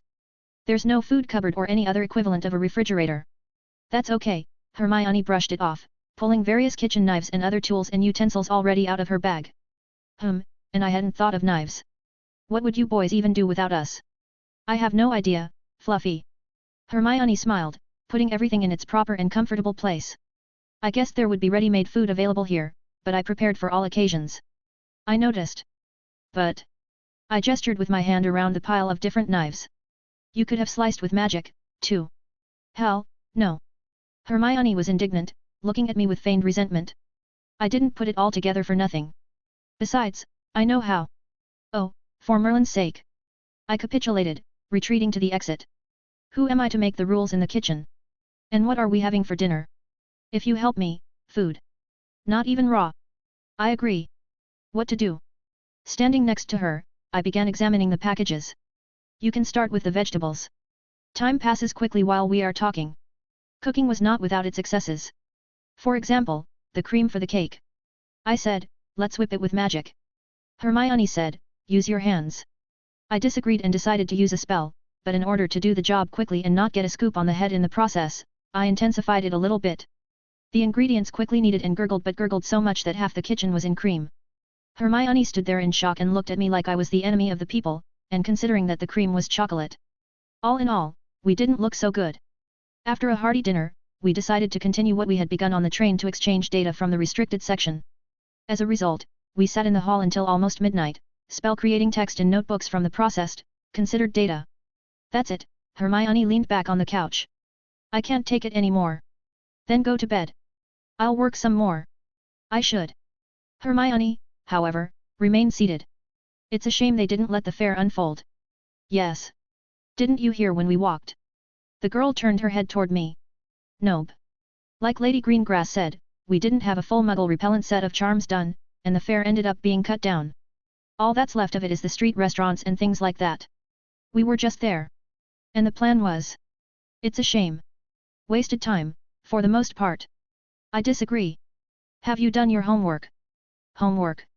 The girl said thoughtfully. Homework? No. She jumped up like she was stung, and a few strands of her hair came loose from her ponytail again. Summer is almost over, and I haven't done my homework. With a face full of shock, the girl settled back on the couch. Stared like that for a few seconds at the fire in the fireplace. I'll do it tomorrow. I'm going to bed. And you don't stay up too long. Okay. The girl left, and I stayed to complete the knowledge from the library in my notebook. It was very useful because I was processing what I had memorized along with it, and with Rowena's help, it was very easy for me. At the same time, I thought about how I managed to find girls in that distant past, with my character and attitude to life. And they somehow showed up on their own. As before, I did not know how to take care of girls, and now I do not know how. Should I let go of the occlumency a bit? Since I've got everything under control. No, this is some kind of stupidity. 165, Chapter 165. For 3 days, we wandered aimlessly around the tent camp, meeting wizards from different countries, learning about their schools and other educational institutions, the features of magic, and the nuances of magical culture.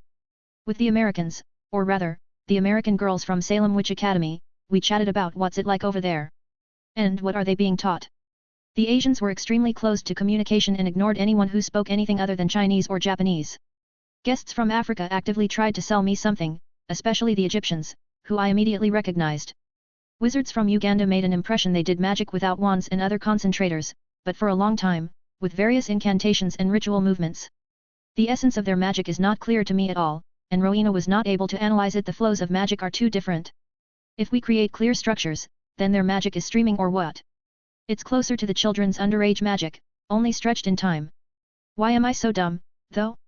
I used to do this kind of magic myself, and it was just simple effects like fire, telekinesis, and stuff like that.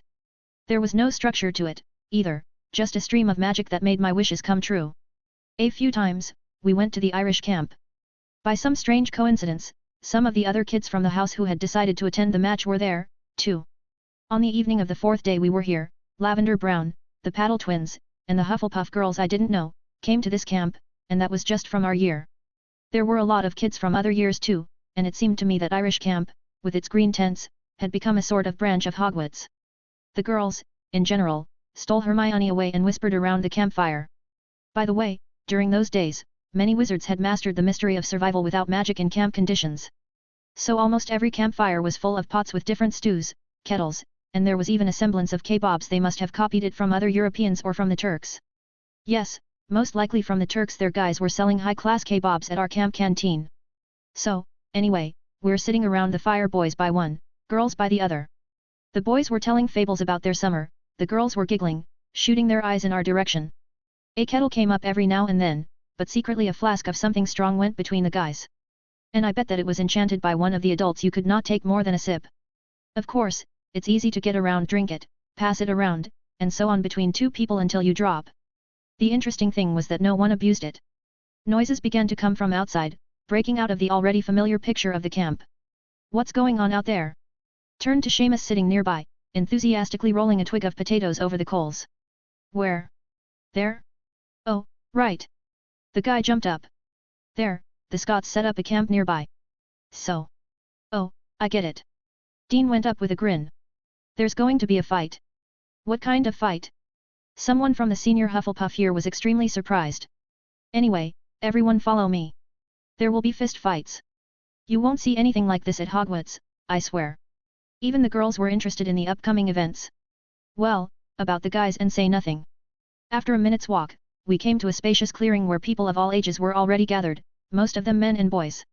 In the middle of this gathering was a spacious patch with tall torches, richly illuminating the future round ring. We, a fair bunch of 20 of us, managed to make our way into the front rows. At the back, someone was setting up platforms for people to climb on, and after a couple of minutes, a miniature stadium was formed around the improvised circular ring. The funny thing is, there were Aurors here, too. People were yelling, discussing, and arguing. There was no shortage of alcohol, either. Did we come here to watch people beat each other up? Asked Hermione, standing next to me. I only looked in the direction of Seamus, standing on the other side of me, who had clearly heard the question. Exactly. You can even join in if you want. It's a youngster's game, to begin with.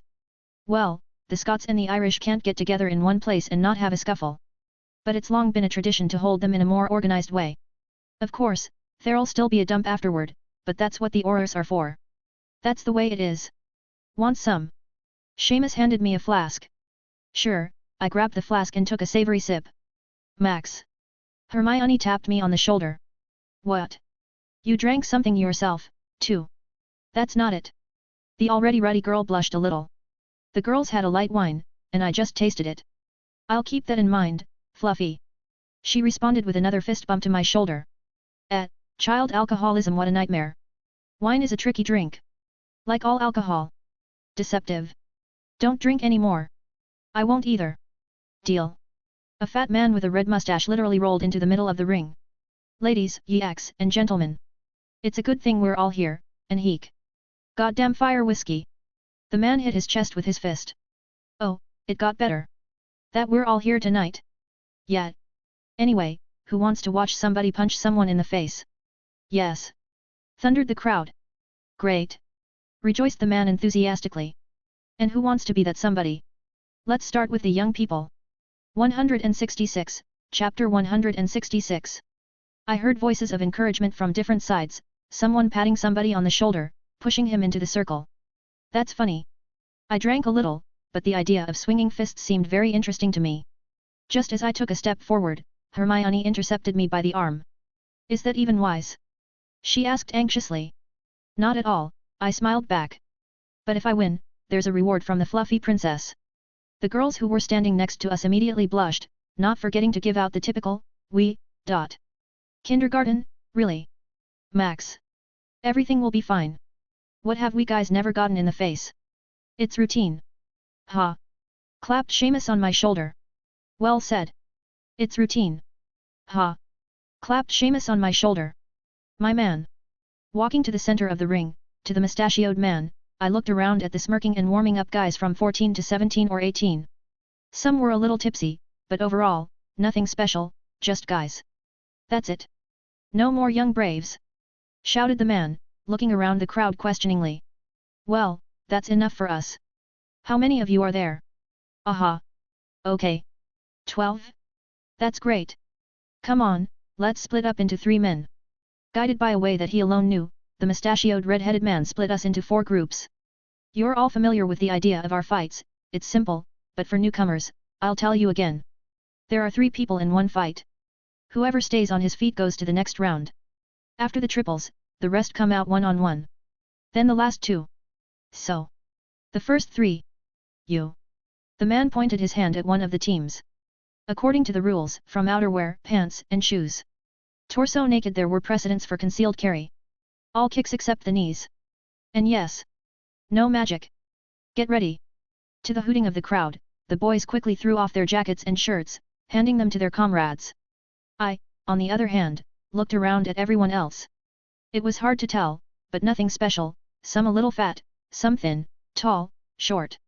The only one who stood out among the others was a red-headed boy about 17 years old with broad shoulders. I think I stand out, too. I'm taller than my peers, and I've been working on myself for a year now. Damn, scars. Well, it's too late to think about it. The other three dispersed around the edge of the circle, and the red-headed man gave the go-ahead. The boys didn't circle around, throwing themselves clumsily into the same pile, punching each other in the face. Lavishly, with swings and a youthful hey. The crowd cheered, shouted, and yelled, "Hit him! Hit him!" But the guys didn't last long. One was knocked out with a double punch, and after about 15 seconds, the second of the three guys ran out of steam and missed the first one swinging hook and then the second, falling over on his side. The first winner. The mustachioed man jumped up to the medium-sized red-headed guy. A few others ran up with the man, picked up the losers, and dragged them to a vacant patch of ground among the spectators. There the guys were poured with water from buckets with relish, and they jumped, coming to their senses. One wizard waved his wand unnoticed by the orators, nodded, patted the boys on the shoulder, and gave each of them a bottle of potions. Another fight followed, and then another. My threesome was the last. As I approached Hermione, who was standing in the front row among our classmates and other Hogwarts students, I threw off my jacket and t-shirt and handed them to the girl. Wow! Seamus and Dean were surprised. I think we shouldn't have ignored the library. Books are like that, Dean grinned. Heavy. You'll build up quite a bit of muscle while you're carrying them. As soon as I stepped back, I saw the girls literally pounce on Hermione with questions, giggling and nodding in my direction. Chatterboxes. My opponents were looking at me with apprehension. Yet. They're kind of older. One's a little fat, one's a little thin. And that's about how the mustachioed man split us into threes, all different. Sneaky mustache bug. Fight! Shouted the sly bug. Those two decided to team up and deal with me first. All right, then. Having shifted with them on the same line, I covered myself from the big guy with a thin one. From a broad, typical street right punch, I covered myself with a hard block with my left and immediately hit a straight one. I didn't use my hemomancy, but it looked like I had a good punch without it. The nose crunched with relish, and the guy was thrown to the second opponent. He brushed the fallen comrade off like a fly, and the fallen one collapsed on the grass of the ring, grabbing his nose, which was bleeding profusely. The big guy tried to go to my feet, but I grabbed him by the hair, bouncing back and pushing him down, dropping him. Without a second thought, I slammed him on the back of the head, and he passed out. I'd used a lot of force. Maybe he even smashed his nose on the ground. The first one to drop out recovered and stood up, scaring people with his face bloody as shit, his nose swollen and slightly displaced. His eyes were red with tears, almost impossible to hold back from this kind of trauma when he wasn't used to it. He was so angry. Ah! With a roar, the guy lunged at me, swinging his right. Waiting for him to get closer and start striking, I moved to my right and hit him myself. The guy blocked. Another one. And another one. My punches were strong, and I even pushed him a little. Here he got tangled up in his legs and started to fall, spreading his arms to the side. Immediately I got close. The guy wasn't down yet, and I had already caught up with him with one punch to the head. The guy fell and wanted to cover with his hands again, but I was simply on top of him, pinning his hands to the ground with my knees. A finishing blow and the opponent was knocked out. And we have a winner. The mustachioed man literally materialized next to me, grabbing my arm, lifting that one to the sky. My pulse quickened slightly, my mood crept upward. There was even some excitement. Maybe I should really loosen the occlumency a little in terms of control? Confundus did not pass even in the middle of the year, even with a close and powerful performance. 167, Chapter 167. Without any interruption, my fight with the first winner began. It went pretty fast, actually. We exchanged blows a couple of times, and the guy even hit me in the jaw, but missed a similar blow, got disoriented, and I finished him off.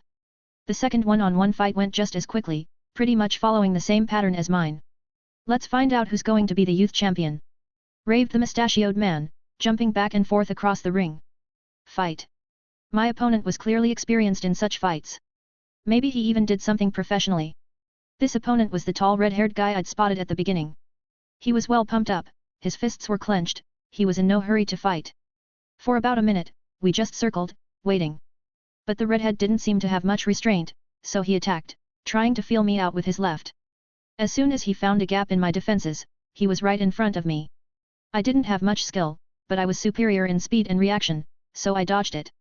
Sometimes the redhead tried to hit me with a pretty slick low kick, but he either lifted his leg or backed away.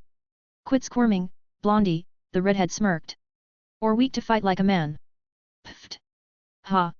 Sometimes I found safe chances to counterattack, but in vain I ran into a block or dodge. Gotcha! Boomed the redhead, delivering his usual straight left. I put the block on and felt a flash of magic at the very moment of impact, and a very powerful blow crashed into my arm, threatening to crush the block. I jumped back up into my stance and heard shouts of indignation from the crowd. He used magic. I saw it. Someone shouted. Nothing like that. Raved a mustachioed man, showing everyone some kind of medallion. No magic recorded. Boo! But the fight went on. Another series of blows from the redhead was just as accompanied by magical flashes, adding 2 or 3 times the force to the blows, and he almost got me. Don't squirm, Blondie, and let me beat you, the redhead grinned. You can't compete with a journeyman in combat anyway. Laughter rose up from inside me. No, really. There was a full moon in the sky. It was a full moon tonight. This redhead jerked sheets and then shows off. No, well, circus. Okay. Ginger went on the attack again. For a brief moment, at the very moment of impact, I strengthened myself with hemomancy. Such a jump in body parameters caused the effect of time dilation. Even the sounds sank in tonality. The brain did not have time to equalize the speed of perception to the usual one. I ducked lightly under his blow and came closer, immediately punching the redhead's liver with my left hand. Without slowing down, straightening sharply, using my torso and legs with an open palm uppercut, sent the redhead flying. Only by this moment, my brain had compensated for the speed of perception, bringing it back to normal but not losing in reaction. The redhead collapsed on his back, with his face twisted and his eyes rolled back, but he was still walking, his arms outstretched in front of him. His muscles seemed to tighten. The mustachioed man was silent for a few seconds, but my opponent was in no hurry to come to his senses. A healer ran up to him, and without a wand, conjured something, and the redhead finally lost consciousness, while the mustachioed man obviously reluctantly made a joyful face. We have a winner! He shouted, running up to me. The audience hooted, applauded, and congratulated. Well done, boy, well done! Praised the mustachioed man, and when everyone had quieted down, he continued. Can you introduce yourself? Max Knight. Oh, cool name, boy. Let's find out who wins tonight, Scotland or Ireland. Where are you from? The crowd was silent. Only Seamus and Dean tried not to laugh out loud. From London. Silence. From the crowd, someone shouted. What does that mean? Well, I decided to add fuel to the fire. While Scotland and Ireland fight, the Englishman wins. The silence did not last long, breaking into general laughter. But in general, I shouted, drawing attention to myself. I come from an Irish camp and a fellow Irishman. Then, the mustachioed man took a dramatic pause. Ireland won. The audience hummed half approvingly, half disappointedly, and I was handed a freshly cooked hog on a spit and a box of butterbeer. Adult fights in 15 minutes. Yelled a mustachioed man. Don't split up, ladies and gentlemen. My Hogwarts comrades ran briskly over, grabbed the snacks, some happily patting me on the shoulder, some just chanting Max. What a fight! Marveled Seamus. We weren't expecting that. And in general. Seamus jokingly hit me on the press. When did you get your muscles trained like that? You're in the library all the time. Hermione broke through to me as well. I want to hit you with something heavy. But she hit my chest with her fist. That's ridiculous. You got in a fight. And won, by the way. A giggling Lavender, with the most real fire in her eyes, nudged a squeaking Hermione from behind, and I had to almost catch her. Kiss your knight without armor.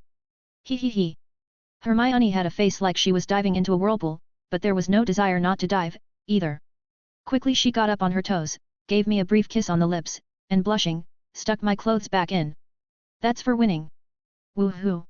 Yelled the Hogwarts students, beginning to applaud. All they wanted was a show. And we'll talk more about participation in the tent. You won't get any dinner. No, no breakfast. The guys laughed, and we all headed back to Irish camp. 168, Chapter 168. With non-alcoholic butterbeer and fried potatoes, we ate boar. Hermione was so thoroughly and professionally taken in by the girls that even the boys sympathized with me. Though they didn't know what it was. Whether it was that I couldn't sit with her in front of the fire and talk about this and that, or whether they were afraid of what the others would advise her. At the second hour, we were dispersed by the adults, who thought we had been sitting too long. We returned to the tent in high spirits, though Hermione was clearly embarrassed. Confused about everything, and it amused me. I'm going to bed, trying to make her voice sound important, the girl with the red ears quickly disappeared into her room, if you can call that a dense cloth and a screen enclosing a section of the tent. I smirked after her, sat down on the couch, lit the fireplace, and began to create another record of information from the restricted section. I didn't want to sleep. The morning of the 5th day, the last, the night on which the Quidditch World Cup finals would be played, began with the couch and slight pain in my neck. I fell asleep uncomfortably, but at least someone covered me with a blanket. Why someone, though? It was obvious who. Hermione. There was something squeaking in the kitchen, and the scent of fried bacon wafted through the tent. I quickly jumped off the couch and washed my face, then broke into the kitchen. Morning, what's for breakfast? Hermione turned around from the stove, looking up at me and smiling. Morning. Food. That's good, definitely. Quickly setting the table with the classic scrambled eggs with bacon, sausage, and sliced vegetables, we began eating. Don't you have anything you want to say to me? After dealing with the food, I turned to Hermione. There was that thought, the girl nodded. But I believe you knew what you were getting into. At least it was without grievous bodily harm. For you. But did you see how those guys got hurt? What's the big deal? It's a common thing in a fight, I shrugged. But it ain't right. Boys are always fighting. Fighting for something, honor, dignity, glory, women. It's inevitable. It's our nature to dominate. No matter what, the urge to dominate is in our blood. Some more, some less. Well, I think so. What about social norms? The rules, the laws. That's why dominance escalates into various intrigues, conspiracies, politics, and other areas of activity, but it remains dominance. Strength and fighting is an easy way to decide who is right. Tricky? Get punched in the forehead. Too smart, get punched in the forehead. Rich?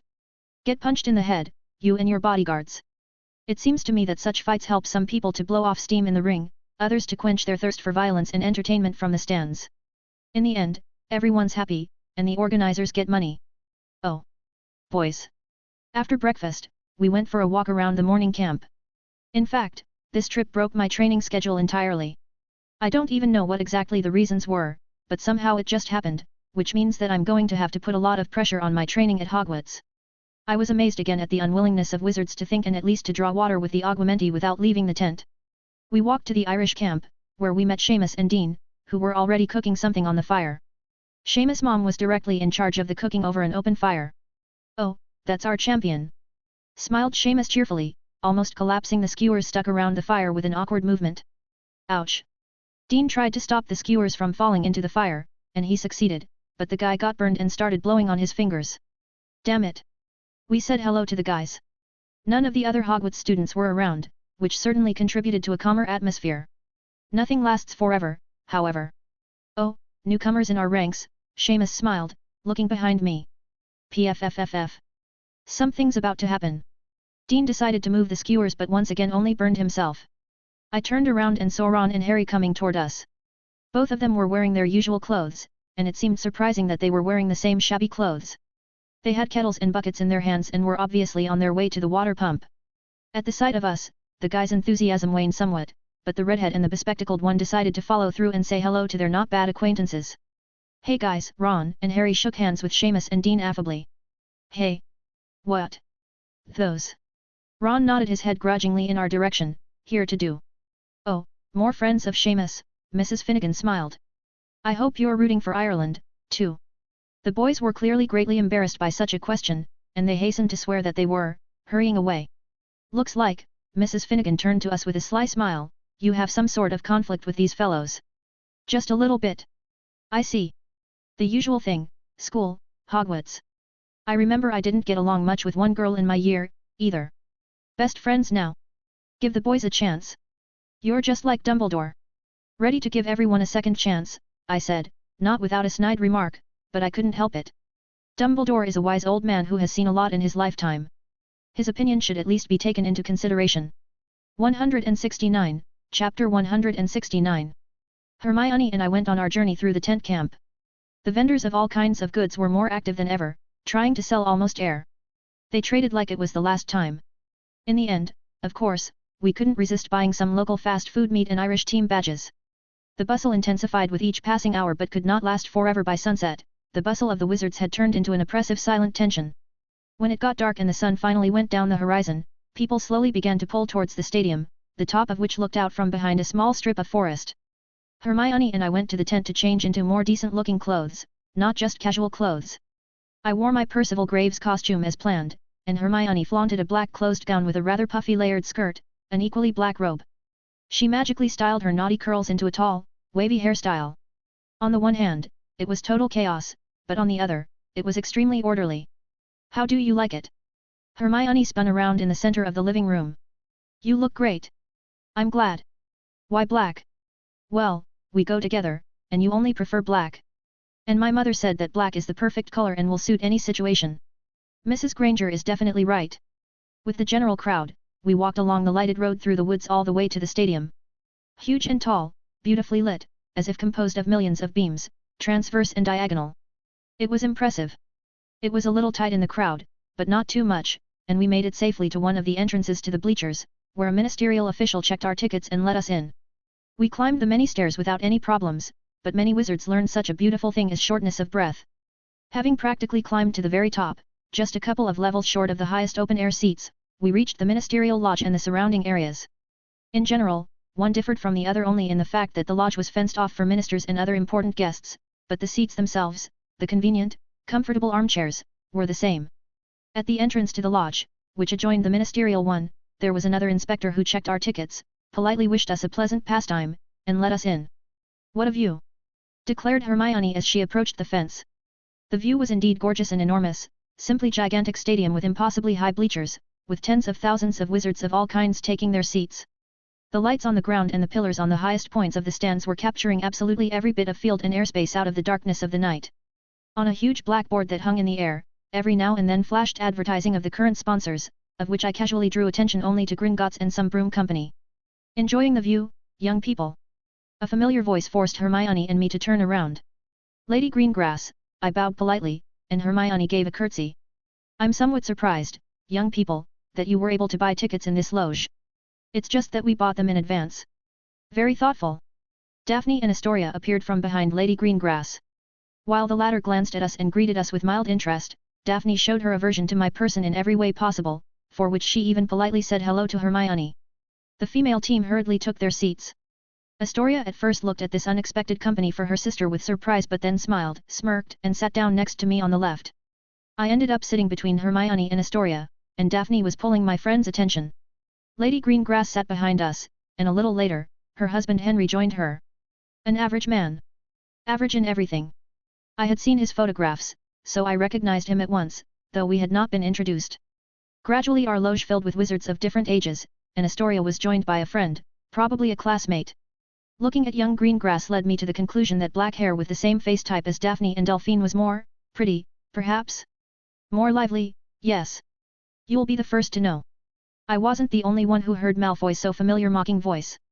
Almost everyone turned around slightly to look at the entrance to the ministerial box.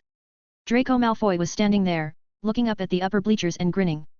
Nearby stood Narcissa with a look of arrogance and disdain for everyone around him. Already about to pass to the seats closest to the ministers, Malfoy noticed us, clearly wanted to speak out, but changed his mind, walking away in silence. He's funny, I said casually. He is who he is, Astoria shrugged. Malfoy is the only power pole in our house, so everyone tries to hang around him in one way or another. Isn't there any opposition? Opposition? Smiled the girl. There are no children from families in the house right now that can counter something to the Malfoy financial machine and their influence. At the expense of the same finances.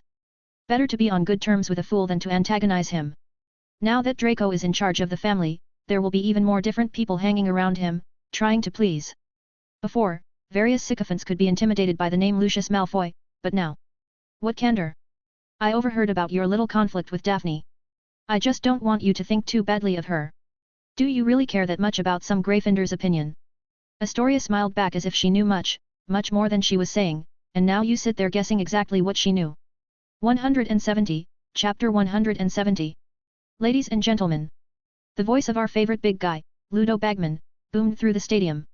Ladies and gentlemen. Welcome. Welcome to the finals of the 42nd Quidditch World Cup. The audience erupted into shouts and applause that flooded the stadium. Thousands of different flags flew, and the stadium was filled with the hum of national anthems being sung. An advertisement on a giant scoreboard replaced the score, 0-0. I didn't listen much further, but I was interested in the performance of the team mascots. For some reason, I thought the leprechauns would be the first to perform, but 100 women ran out onto the field, and they started dancing to soft music, and the subtlest plume of magic spilled around. Wow! Mother Morrigan, that's some cool influence. Rowena? Nat, I'm not blocking. You're doing fine on your own. I'm just analyzing for the future. I, on the other hand, was watching the dance and movement of some rather beautiful women.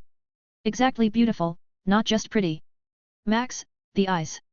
Whispered Hermione sitting next to me. What eyes? Your eyes. Glancing around, I noticed how Veela's charm was having a detrimental effect on the men, literally making them insane, hypnotizing them. Many rose from their seats, tried to climb over the railing, while their ladies tried in vain to talk sense into their husbands and brothers. Hermione, too, watched this with displeasure and a kind of horror. And the Veelas danced. And you don't care? Remarked Astoria with a smile, but then she looked me in the eye. Oh. Forget it, Delphine's voice came from behind me, and Astoria nodded. Max, Hermione looked worried. You're looking at the Veelas like. Do you know the feeling when you take a bite of chicken that's just boiled? That. It makes you want to chew and chew and chew. Max. I'm shocked myself. I resented, and the Veelas kept dancing. I was expecting that under the influence of the Veelas' charms, I would want to do something else with them. Something different. Hermione blushed, and the soft laughter of Lady Greengrass could be heard behind us as she held her wand with one hand, pointing it at her paralyzed husband. The music ceased abruptly, the audience murmured indignantly, and many began to tear off the symbols of Ireland. Powerful, I summed up. That's why they don't like the Veelas, Astoria remarked with a stern face. Only a few can ignore their charms. A Veela can easily get into your mind, make you obey her, adore and love her, fulfilling any whim. They are very dangerous. For men.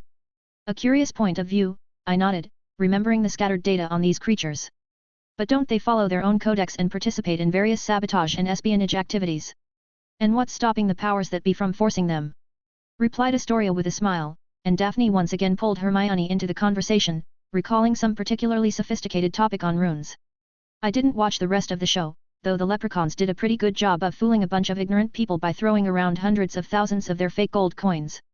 When the national teams began to appear on the field, special attention was paid to Victor Krum, the most famous seeker of recent years. It is understandable not everyone is given as a schoolboy not just to play for the national team, but to bring it victories. Throughout the game, our box had a very relaxed atmosphere.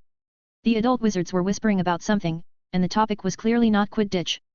The children, on the other hand, were curious about what was happening on the field. Even Hermione was enthusiastic, paying particular attention to the work of the Irish chasers. They worked very coherently and accurately. Yes, that's right, they worked. One goal after another. Interesting. What is it, Max? Astoria and Hermione spoke simultaneously, immediately looking at each other predatorily. Nothing much. I just can't figure out what's so hard about catching a snitch. What? The brunette wondered. You have to find it, and it's not an easy task to chase down and catch that nimble artifact. I hadn't gone to Quidditch before, of course, I scratched my eyebrow thoughtfully. But here it is. I had initially seen the snitch without any problem, and even when I was distracted by various interesting events, player movements, or combinations, I always immediately returned my gaze to the golden ball flying briskly across the field. Where? There it is, I pointed my finger at the snitch that was flying near the lower stands, but no one saw it for some reason. Where? I don't see it. Right there. I had to use my finger to follow the snitch's abrupt, almost instantaneous changes of direction. Indeed. And how long have you been, Mr. Knight? Astoria spoke with a Slytherin grin. Observing him. Since the beginning. Merlin himself told you to play Quidditch. No way. The library won't read itself. And rightly so, the Lady Greengrass sitting behind us summed it up weightily. There is no need to waste time on this completely useless activity. The rest of the game, in which Ireland was unconditionally in the lead, we occasionally commented on particularly dangerous tricks or obvious violations by the hard-playing Bulgarians. Their team is great, as I understand it, but it is stellar. In other words, a single player on the Bulgarian team can be vastly superior to a player in a similar position in Ireland. However, the Bulgarians have no team play, and Krum could not find the snitch quickly. As a result, the gap is 160 points in favor of Ireland. As a result, Krum decided that there was no point in pulling any further because his team was starting to run out of steam, and the Irish were like a wind up, they didn't care. They played slowly, compared to the Bulgarians, but very technically and cohesively. In the end, as in the canon, Crum caught the snitch, but the Bulgarian team lost, losing by 10 points to Ireland. An involuntary smile spread across my face. 171, Chapter 171. That's it, ladies and gentlemen. The result was expected. I got up from my chair. And there's nothing more for us to do here. After bowing to everyone, I walked away from the stadium with Hermione on my arm. Passing happy fans of Ireland and other national teams celebrating victory together, we made our way to our tent with difficulty. Phew, Hermione flopped down on the couch. Couldn't we have worn normal clothes? Don't underestimate the look. I crouched down next to her. You were seen as a young lady today, not just something slightly shaggy, in obscure jeans and windbreakers. A slightly shaggy something. Turned her head lazily in my direction Hermione. If I wasn't so tired, I'd definitely bang you with something heavy. Yes. We just sat for a couple of minutes, then had a glass of juice each, and then started getting ready for bed. You know, Herm. We're packing. Getting ready for emergency leave. Why? Sporting events, lots of people, alcohol. The joy of victory, the bitterness of defeat. Wizards. Imagine regular soccer fans, but wizards. With wands and the ability to do magic. For a couple of seconds, Hermione was in thought, and then she was imbued and even turned a little pale. Let's pack up. In 10 minutes, we had all of our things packed, from our spoons to our clothes. We dressed in dark clothes. Hermione spell-colored our jeans, sneakers, and jacket black. Dressed like that, combat ready, we lay down on the couch in the living room and dozed off. A sudden noise outside yanked me out of my slumber, and Hermione jumped up next. Here we go. I pulled out my wand, threw my bag over my shoulder, and walked toward the exit. Hermione followed my example but put out the fire in the tent fireplace before we left. As soon as we stepped outside, the noise instantly intensified. There were screams of panic on all sides, wizards running, and flames, and an explosion in the distance. I pointed my wand at the tent, magically folded it into the camping position, and strapped it behind me, putting it on like a backpack. 2 weeks ago, I'd thought about testing my strength against the bandits who'd made this mess, but now, as I held Hermione's hand and retreated to the opposite side from the explosions, I didn't want to face those guys. I'm not afraid, no, but the girl needs to be protected. Oh, if she heard my thoughts, she would scold me for thinking she was non-independent. She didn't train for nothing.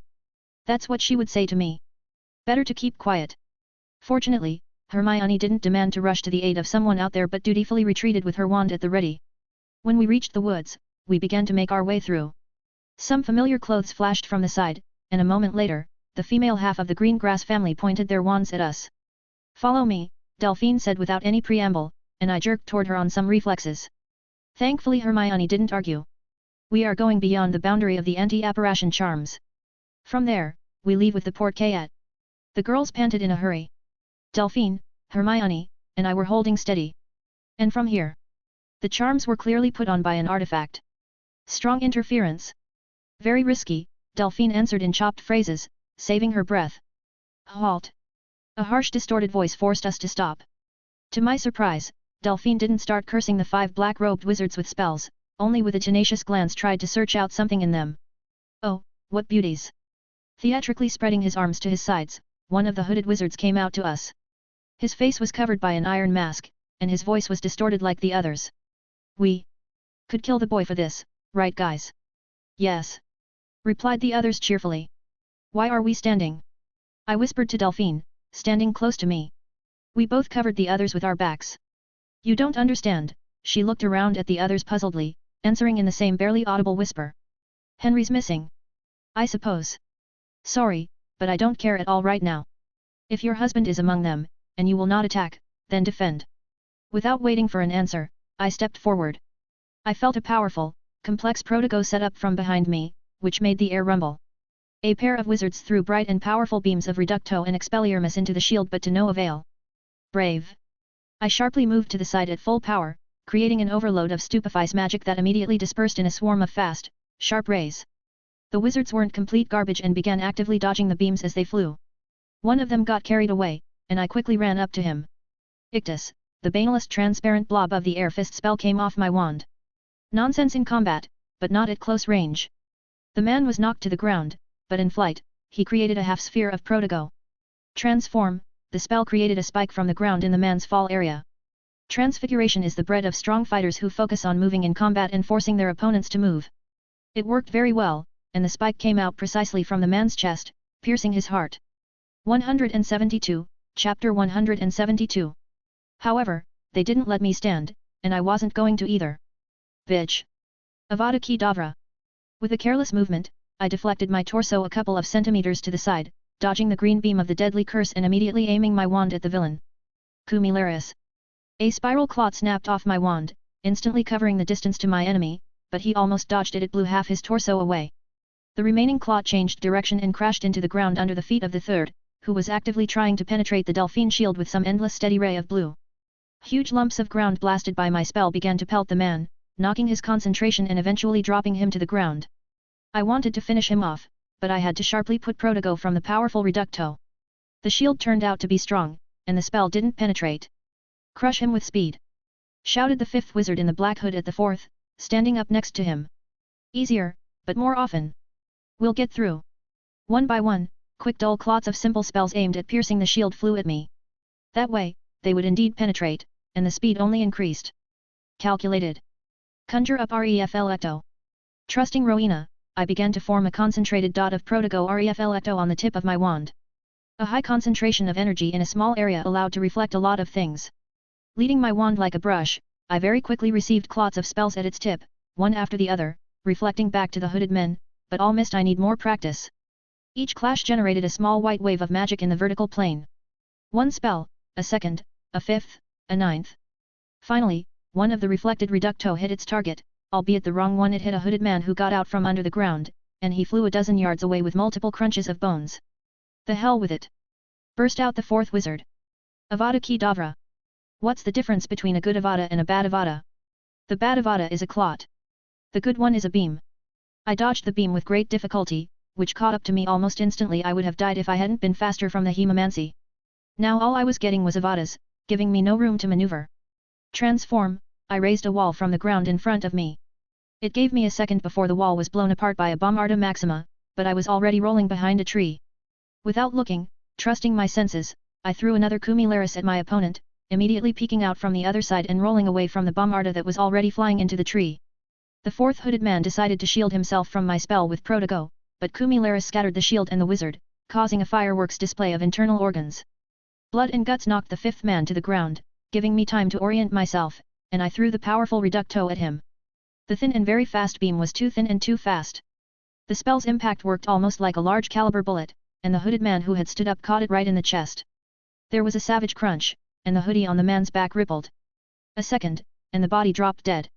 Hominum Revelio. I made sure no one was around and quickly made my way to Delphine, who was holding Protego. Max, Delphine looked at me with an unreadable look, and the girls, in general, looked pale and frightened. Also, Hermione was ready to do anything at any moment, even though she didn't look good. Thanks for not having to choose. To choose. I'm not new to fighting, but I've never before gotten into a situation where I might have to kill a loved one. We moved on in a hurry. Those wizards weren't here for compliments. If your husband were really there, and the others decided to take advantage of the girl's defenselessness, what would you do? My father wouldn't let. Suppose he had. What's next? Idiocy. Become the enemy. Die. It's as simple as that. There is no third way. Or would you? Enough, Delphine said weightily, glancing at me angrily. I would have done what was necessary. And I was trying to figure out whether or not to kill everyone. Mom. We walked another few hundred yards through the woods before Delphine pulled a chain out of her mantle. Grab the chain. Everyone took hold of the chain. Porches. A vortex of spatial distortion swirled us in a carousel, and the next moment we were in a spacious but dimly lit hall, standing on a rug. The hall's darkness was dispelled only by the fire in the large and high stone fireplace, but it was not enough to consider the surroundings. Will you stay here? Asked Delphine. Astoria and Daphne, pale as death, moved on stiff legs toward the sofa, whose outlines flickered in the fireplace's flames. We had better go home. Then the fireplace is at your disposal. And don't worry. They were clearly some rabble from Nocturne. The posture, the movements, the manner of speaking. 2. Trash. Speak as it is. Yes, Max. Trash. 173, Chapter 173. Grabbing the hand of a distracted and shocked Hermione, I walked over to the fireplace and scooped up a handful of gunpowder from a nearby rack, throwing it into the fire. The flames turned green and stopped giving off heat. Taking another handful, I put it in Hermione's hands. Say a leaky cauldron. Got it. She nodded weakly but stepped into the fire and said mechanically. Leaky cauldron, she immediately threw down a handful. I quickly followed her, and in a moment, I was standing in an empty pub, with Hermione standing beside me, looking around. What's up, kids? Ran up a concerned Tom, the bartender. As always, in his usual work suit. Riots at the championship. You'll probably have a lot of guests tonight. We'll go. As I almost walked Hermione to the exit, bartender Tom called out to us. Where are you going? There is a muggle world. There are muggles. It's dangerous there. Ha ha ha. Laughed Hermione hysterically. Having conjured a not very effective soothing charm on a girl with a wand, because there are simply no effective charms, I turned to Tom. We live there, sir. And believe me, the danger is clearly exaggerated. I put a muggle repellent spell on us and led Hermione outside. The girl kept laughing, and after a few seconds, she began to cry silently. I pulled her into my arms and hugged her to me. So we stood there under the light of street lamps and the sound of passing cars, but no one saw us. When Hermione's shoulders stopped shuddering with indiscriminate sobs, she pulled away and looked at me with slightly swollen and flushed eyes. Did you kill them? Yes. Silence. Hermione buried herself in my shoulder. Strange, she mumbled softly. What is? I feel comfortable with you. It's mutual. After standing like that for a few minutes, we began to decide what to do. I'll get Knight and take you home. And you? What about me? Voting with my wand, I looked her in the eye. The incipient moment was unceremoniously interrupted by squealing brakes and the appearance of a 3-story purple bus. Why had I ever taken public transportation back and forth before? Welcome to the night bus, emergency transport for the stranded witch or wizard. In a slovenly dressed conductor's uniform, an unshaven guy, leaning out of the open door, spoke cheerfully. Where to? We went inside, and Hermione gave the address. Before we could sit down, the bus picked up speed sharply, but I held Hermione, clutching the handrail at the same time. After a couple of minutes of extreme driving, the bus stopped abruptly. Here we are. The conductor shouted cheerfully. That'll be a sickle and 3 nuts. Here, leave the change, I handed the guy a galleon. I won't argue. The coin immediately disappeared into his hand, and we exited near a private house belonging to people with clearly above average wealth. After removing our charms and escorting the silent and dejected girl all the way to the porch, I pressed the bell. After only half a minute, the door opened, and Mrs. Granger appeared in front of us in a dressing gown. Hermione? Max? What's wrong? Why did you come at night? She asked, letting us into the house. A long and unpleasant story. A riot at the championship. It was difficult. Come in, take your shoes off. I'll put on the tea. Go into the living room. Quickly dropping my things, I followed Hermione, who was wandering on autopilot. She reached the living room and sat down on the wide couch, her legs tucked under her tiredly. I sat down next to her, and she laid her head on my shoulder. We sat like that for a minute or so, but Hermione fell asleep. I'm no expert in psychology, but maybe after such stress and what she had seen, eventually ending up in her own home, she simply passed out? Who knows? When Hermione's mother walked into the hall, her father came down from the second floor. Oh, warehouse. He wanted to greet loudly, but I leaned my finger to my lips, nodding at the girl sleeping on my shoulder. Ah, I see. Mr. Granger quietly walked over and greeted me by the hand, and Mrs. Granger poured us a cup of tea. We drank in silence. Carefully I got up from the couch and laid Hermione on it, put a pillow under her head, and covered her with the blanket Mrs. Granger had given me. I won't abuse your hospitality, I whispered softly, heading for the exit. Already on the threshold, Hermione's mother turned to me. But where are you going at this late hour? Why don't you stay with us for the night? Pulling my bag off my shoulder, I pulled out a notebook and quickly scribbled down a note. There's a fear that was going on.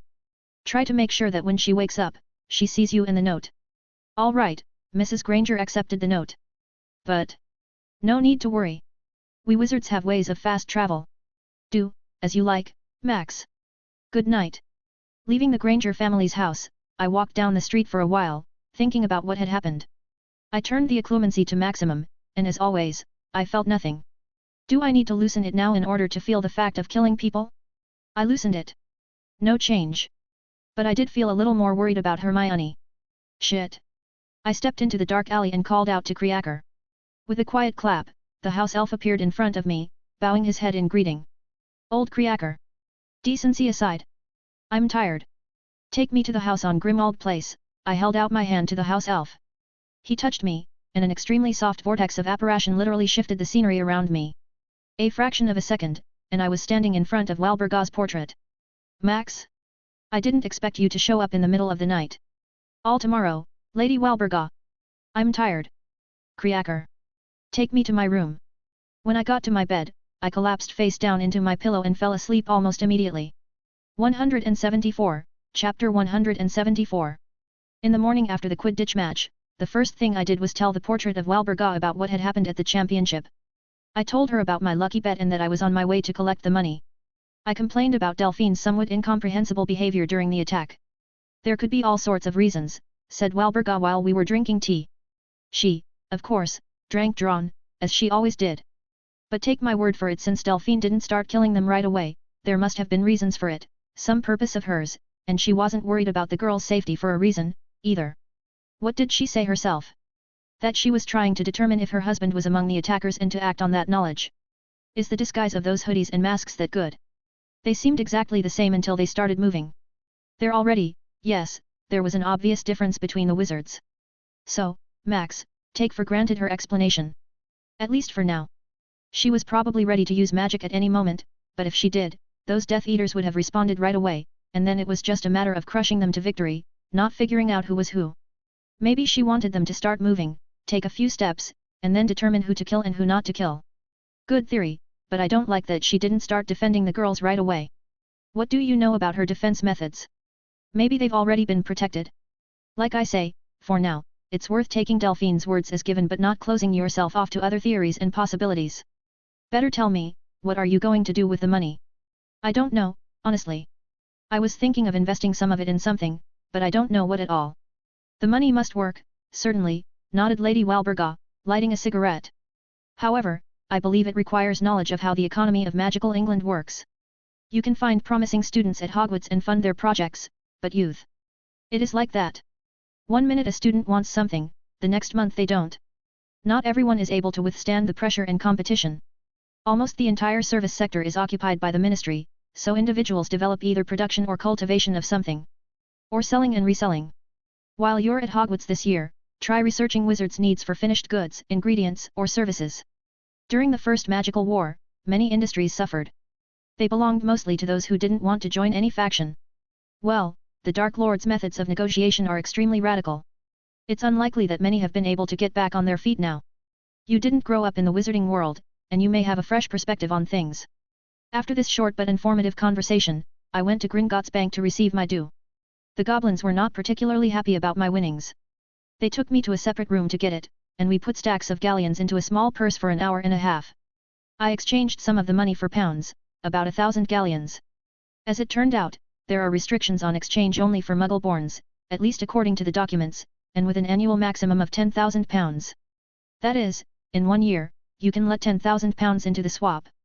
Odd, considering that Muggle world prices rise in a similar way to regular prices. Simply put, the purchasing power of galleon changes in exactly the same way as the pound. Oh, well, that economy, for now, to Morgana. The second point was Knight's house, where, after a light snack, I called Hermione and asked her how she was feeling. She seemed fine, but the girl's voice was much more neutral and calm. Maybe she drank something for her nerves? Anything was possible. Back at the Grimald's house, I went to the training room, where, according to Rowena's calculations, I was learning how to apparate, a skill I should have mastered a long time ago. It was quite simple. With or without a wand, you could swing your magic around yourself and imagine the place you wanted to be in detail. Turn around on your heel, and you're transported to that very spot. Thanks to Rowena's calculations, the first apparition was successful and went smoothly and accurately. Occlumency, on the other hand, allowed me to imagine the right place very accurately and quickly, and the place was not blurred in my imagination. I spent the whole day practicing apparition, and afterward, I asked Walburga if she knew what kind of spell or skill it was when a wizard in the form of black or any other smoke flew through space. Unfortunately, she doesn't know the essence of such magic, just general information. It is called combat transgression, and for a wizard who is not engaged in combat training in general, and combat in particular, the skill is rather useless and difficult. Walburga had no idea how to master it. And there shouldn't be such a thing in the library. The skill of manipulating magic appeared not so long ago, in the range of 60 years ago. I ended up making a couple of trips to the Diagon Alley, purchasing all the necessary supplies, making sure I had everything I needed, and buying a wand from Kidel, which was almost completely unsuitable for me. A second wand was needed to be able to practice magic and learn to sense it not only with Hermione but separately as well. There was no news from Delphine, but I did not despair. We will figure it out somehow about the apprenticeship. 175, Chapter 175. On the morning of September 1st, as in previous years, John drove me to the train station, wishing me every success in my studies and other endeavors and promising to send me assignments from the regular school with the pirate. For the first time in years, I decided not to carry a damn trunk to school that I didn't use anyway. I was in no hurry to change into my school uniform, either, and the weather was cold and gloomy, and the rain was coming down in heavy drops from the sky. As a result, in my grave suit and a bag over my shoulder, I once again maneuvered through the crowd of ordinary people hurrying on business. I was a little amused by the Weasley family, not in full force, disembarking from 3 ordinary taxis. Owls, stuff, trunks, poor taxi drivers. Hope they get paid, preferably not by Confundus. Of course, Potter was with the Weasleys. Anyway, I didn't pay much attention to them and moved on. It's funny, but I've grown to the same height as most grown men, and that certainly pleased me. I hope that I will grow up a little more, to get my usual centimeters up, so to speak. Without slowing down, I went through the barrier to the magical platform and immediately used magic to dry myself off and tidy up my hair, moving toward the Hogwarts Express wagons. Even the 9 3/4 platform wasn't as colorful today because of the gloomy weather, but the cheerful mood of the students leaving for school, saying goodbye to their parents, made up for it. In a black skirt, turtleneck, and coat, Hermione was standing at the entrance to the train, rubbing her half-soaked hair in displeasure. She smiled modestly when she noticed me, and when I approached, she hugged me. "Hi," Hermione pulled away with a smile. "Come on, I got a compartment." We quickly climbed into the carriage and reached the required compartment. With a wave of her wand, Hermione removed the locking spells, letting us inside. Placing things and hanging my coat on a hook in the wall, I sat down opposite the girl, who took out a mirror from her bag and thoughtfully tried to pick up a spell to put herself in order. "You don't have to look with such curiosity," Hermione spoke up without looking. "Hair-drying charms should be applied to completely wet hair." "I know. If I apply it now, the dry hair will take on a somewhat unsightly appearance." "Fluffy," I nodded importantly. "Exactly. It's a highly undesirable outcome." "Aguamenti." Hermione shifted her gaze to me, grinning. "Looking for a legal excuse to throw water on a girl." "I'm genuinely trying to help," I replied with a smile. "No, thank you for your concern." "Then I'm all ears, Fluffy." "I'll wait, then." "Yes, a problem indeed." My rather short hair got completely soaked in the rain in a couple of seconds, and Hermione's lush hair only superficially. "Don't be limited by spells. Try pure magic and wool. You can even use your wand for an easier release. Just like when you were a kid." "That's an option I hadn't considered, really." "Why not?" Hermione closed her eyes, concentrating, and ran the wand through her hair, drying it and in the process giving the curl a more orderly undulation. She opened her eyes and retracted her wand into the holster in her sleeve, and looked up at me. "I guess the point is that this approach to magic somewhat devalues the hours spent in the library." "Not at all. That kind of magic is too costly. It requires an understanding of the processes you want to implement. It seems to me that extensive knowledge and experience with spells will eventually lead to this kind of volitional witchcraft without the spells themselves but with their effects. Of course, this is only my opinion, and it requires proof. Another improvement to the curriculum. Who knows? Max, we still have Professor Flitwick's project to participate in. We still have to get back to the restricted section somehow." "What, by the way, did Lady Greengrass come up with for your studies?" "I don't know," I shrugged. "We haven't communicated or talked about it in any way yet. Maybe she decided to refuse. Then she would have let me know. By the way, how are you?" "After that incident?" Hermione looked thoughtfully out the window, seeing off the wizards. The train started moving. "I've been thinking about what happened for a long time." The train left the platform, and the rain drummed against the window, leaving oblique drops on the glass. 176, Chapter 176. If it weren't for the occlumency, I would have had nightmares for sure. But thanks to the occlumency, I thought it over calmly, she said as she continued to look out the window. "I'll be honest, at first, I was extremely outraged and dismayed by what you did. And then I analyzed everything. Played through every moment of the fight in my head and couldn't think of a way to disarm them without killing them. I hate to admit it. That's not all that bothers you, is it?" Hermione nodded and looked at me with a serious look. "They moved and acted very quickly. So were you. Like I said, I was replaying every moment of that fight in my head. You weren't just moving on reflexes and habits. You had time to think through every move, evaluate the situation, choose a spell. Maybe you hadn't noticed, but the fight didn't last a dozen seconds. They moved fast, too, but not that fast. Looking at the girl, I waited for her to continue. Our training is ineffective in terms of fighting. We're pretty gentle, as I've seen us do spells and learn magic and stuff. It does help against peers, but an adult wizard is different. Do you want to intensify your training? Yeah.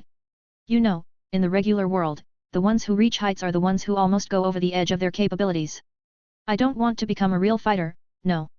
But I don't want to find myself in a similar situation, only without anyone to help me and unable to resist on my own. I think I could handle one of those attackers. Maybe two. In our training, it's so. You know, it's fun. It's all really fun when they don't want to kill you, and you don't have to do it. Maybe dueling is my thing. Maybe. You know, in the month that Lady Greengrass has been chasing me, I've been on the verge of death several times a day. I shudder to imagine how many different potions it took for me to recover constantly. That's despite the fact that I have enhanced regeneration. Because of lycanthropy. Who knows, I shrugged. Really harsh training must be accompanied by equally brutal injuries. Madame Pomfrey would very much disapprove if we practiced in such a brutal fashion. And then Dumbledore will sit on our brains with lectures about how children shouldn't torture themselves like this, preparing as if for the elite troops. We'll think of something, Hermione nodded confidently. I don't want to find myself in a situation like this and realize that I'm just a victim. And yet Lady Greengrass said they were just scum from the Nocturne. Maybe not such scum, but then what are the average wizards capable of? We spent the rest of the trip exchanging notes, making new ones, pondering obscure points in the materials from the restricted section, and compiling a selection of potions, spells, and rituals that could help with our training. During this undoubtedly interesting activity, time flew by, and now it was finally dark outside the window, and the rain continued to pour as if from a bucket. We left the compartment one by one, giving each other time to change into our school uniforms. Just in time for our arrival at Hogsmeade. It was still raining outside, but this time we put a water-repellent charm on ourselves, which allowed us to get to our carriages dry, though the mud clung mercilessly to our shoes. Terrible weather, isn't it? Remarked one of the twins, into whose carriage we decided to board. Their dark-skinned friend Lee Jordan was here, too. Pretty normal, I shrugged and helped Hermione inside, sitting her down next to me. How's summer? The twins and Lee Jordan started talking about the match, their experiences, the horrible appearance of some vandals, and the dark mark. The dark mark? Hermione asked immediately. Yes. The mark of you-know-who, said George unhappily. Or Fred, who knows. Here, take a look. Lee Jordan reached into his bag. Magic photograph. Hermione took the photo card and scrutinized it, then handed it to me. Still, interesting technology, these magic photographs. A huge skull of indeterminate hue because of the color reproduction, with a snake crawling out of its fangy mouth, wriggling and hissing. It seemed I could even hear the hissing. Interesting, I handed the photo back to Lee Jordan. So those people were Death Eaters. Hermione looked around at each of us. I don't think so, the twins shook their heads at the same time. Father said some of them were detained, the left twin continued. There are no marks, and they are too young, although they clearly do not live in abundance. One of them had a couple of criminal episodes behind him, and he lived in Nocturne. Surely the others are from there, too. With this kind of talk, we rode in the carriage, swaying now and then from the wind and then from the bad road. Glancing now and then at the approaching great Hogwarts, the lights in the windows of which glittered through the wall of pouring rain. When we finally got there, the boys rushed out of the carriage into the rain with a youthful ooh, trying to pull on their robes, splashing mud from under their feet. I renewed the water-repellent charms on myself and Hermione and quietly jumped from the carriage to the ground, offering my hand to the girl. Thank you, she nodded with a smile, and taking advantage of my help, she stepped easily onto the ground. Few of the students guessed to protect themselves from the pouring rain, but those who did looked funny as if there were some kind of protective field within an inch of their bodies, along which the raindrops skirted the wizard. 177, Chapter 177. As soon as I crossed the threshold of the castle, I could hear the squeals of girls on all sides. I looked in the sound direction and saw the source of trouble. Peeves was pelting everyone with water bombs. McGonagall was running after him with threats, and she almost tripped a couple of times but hung on to Ron, who had gotten a hold of her. Maybe we could hit him with something? Asked Hermione in a half-whisper. Is there any way to hit a poltergeist hard enough but not to expel him from this world? I peeled the dirt off my shoes, and the thoughtful girl, seeing my maneuver, repeated it. Here's the problem, the girl nodded accordingly, and we walked further down the corridors of the castle. The Great Hall was buzzing with all sorts of shades of emotion in the voices. Some, even when they were soaked to the skin and only now drying themselves, were damn glad to meet their friends and comrades, telling stories that had accumulated over the summer. And someone had enough rain to now sit and grumble like an old man. When I took a seat at the house table, I found myself in a kind of vacuum. Hermione was immediately taken in by Lavender and Parvati, and no one really wanted to talk to me. Hello. Clapped Seamus on my shoulder. How's it going? It's okay, so far. So far. The guy smiled, sitting down next to me. Do you think something will happen? Absolutely. It's Hogwarts. Maybe even at the feast itself. Well, we'll see, we'll see. Harry. Harry. Waved emphatically Colin Creevey, now a third-year student. The reason for his joy, Harry Potter, sir. Turned his attention to the boy and said hello with a face expressing readiness for any surprise. Can you believe my brother is entering today? It's great, isn't it? Oh, Sir Knight, McLaggen said with a smirk, saying hello. You were great at beating that redhead back then. I could have done better, of course, but you weren't bad either. Well, I didn't need his praise at all. As if to confirm my thoughts, lightning flashed on the illusion of a stormy sky on the ceiling, and there was thunder outside. The doors of the great hall swung open with a distinctive thud. When had they closed? As soon as the sound echoed through the great hall, everyone was instantly silent, and McGonagall entered the hall, leading a crowd of first-year students. One kid who looked a lot like Colin stood out among them. He was wrapped in Hagrid's coat and looked incredibly comical, as if a tent had collapsed on him. Distribution began, and it was going as usual, except that Ron was constantly and loudly muttering about how hungry he was and what animals he wanted to eat right now. At the end of the distribution, Dumbledore stood up from his seat in his purple robe. I'll tell you one thing, the headmaster's loud voice swept through the hall. Eat. As always, the food at the feast was varied and hearty, and I didn't deny myself anything, looking with a sort of snide glance at Harry, who Ron had made happy for the second time with crumbs and other substances from his mouth while trying to eat and talk. The majority at our table may not eat like at the Queen's reception. Still, they eat within the bounds of decency. Ron is an isolated case, but the whole house is judged by his behavior. After the feast, Dumbledore traditionally reminded everyone of the list of forbidden things and the ban on visits to the Forbidden Forest. But this time, the headmaster shocked absolutely everyone with the news about the cancellation of the inter-faculty Quidditch competitions, causing grumbling and discontent. I don't quite understand the reasons. By the way, organizing a match shouldn't take a lot of effort and time. If the problem is the stadium preparation, you could have involved the seniors as well. All in all, a questionable administrative decision. When the headmaster wanted to announce the tournament, the hall doors opened with thunder and lightning, revealing to us a figure in a cloak and a leather and obscure suit. The thud of staff and a prosthetic leg on the floor echoed through the hall with each step of the hooded man.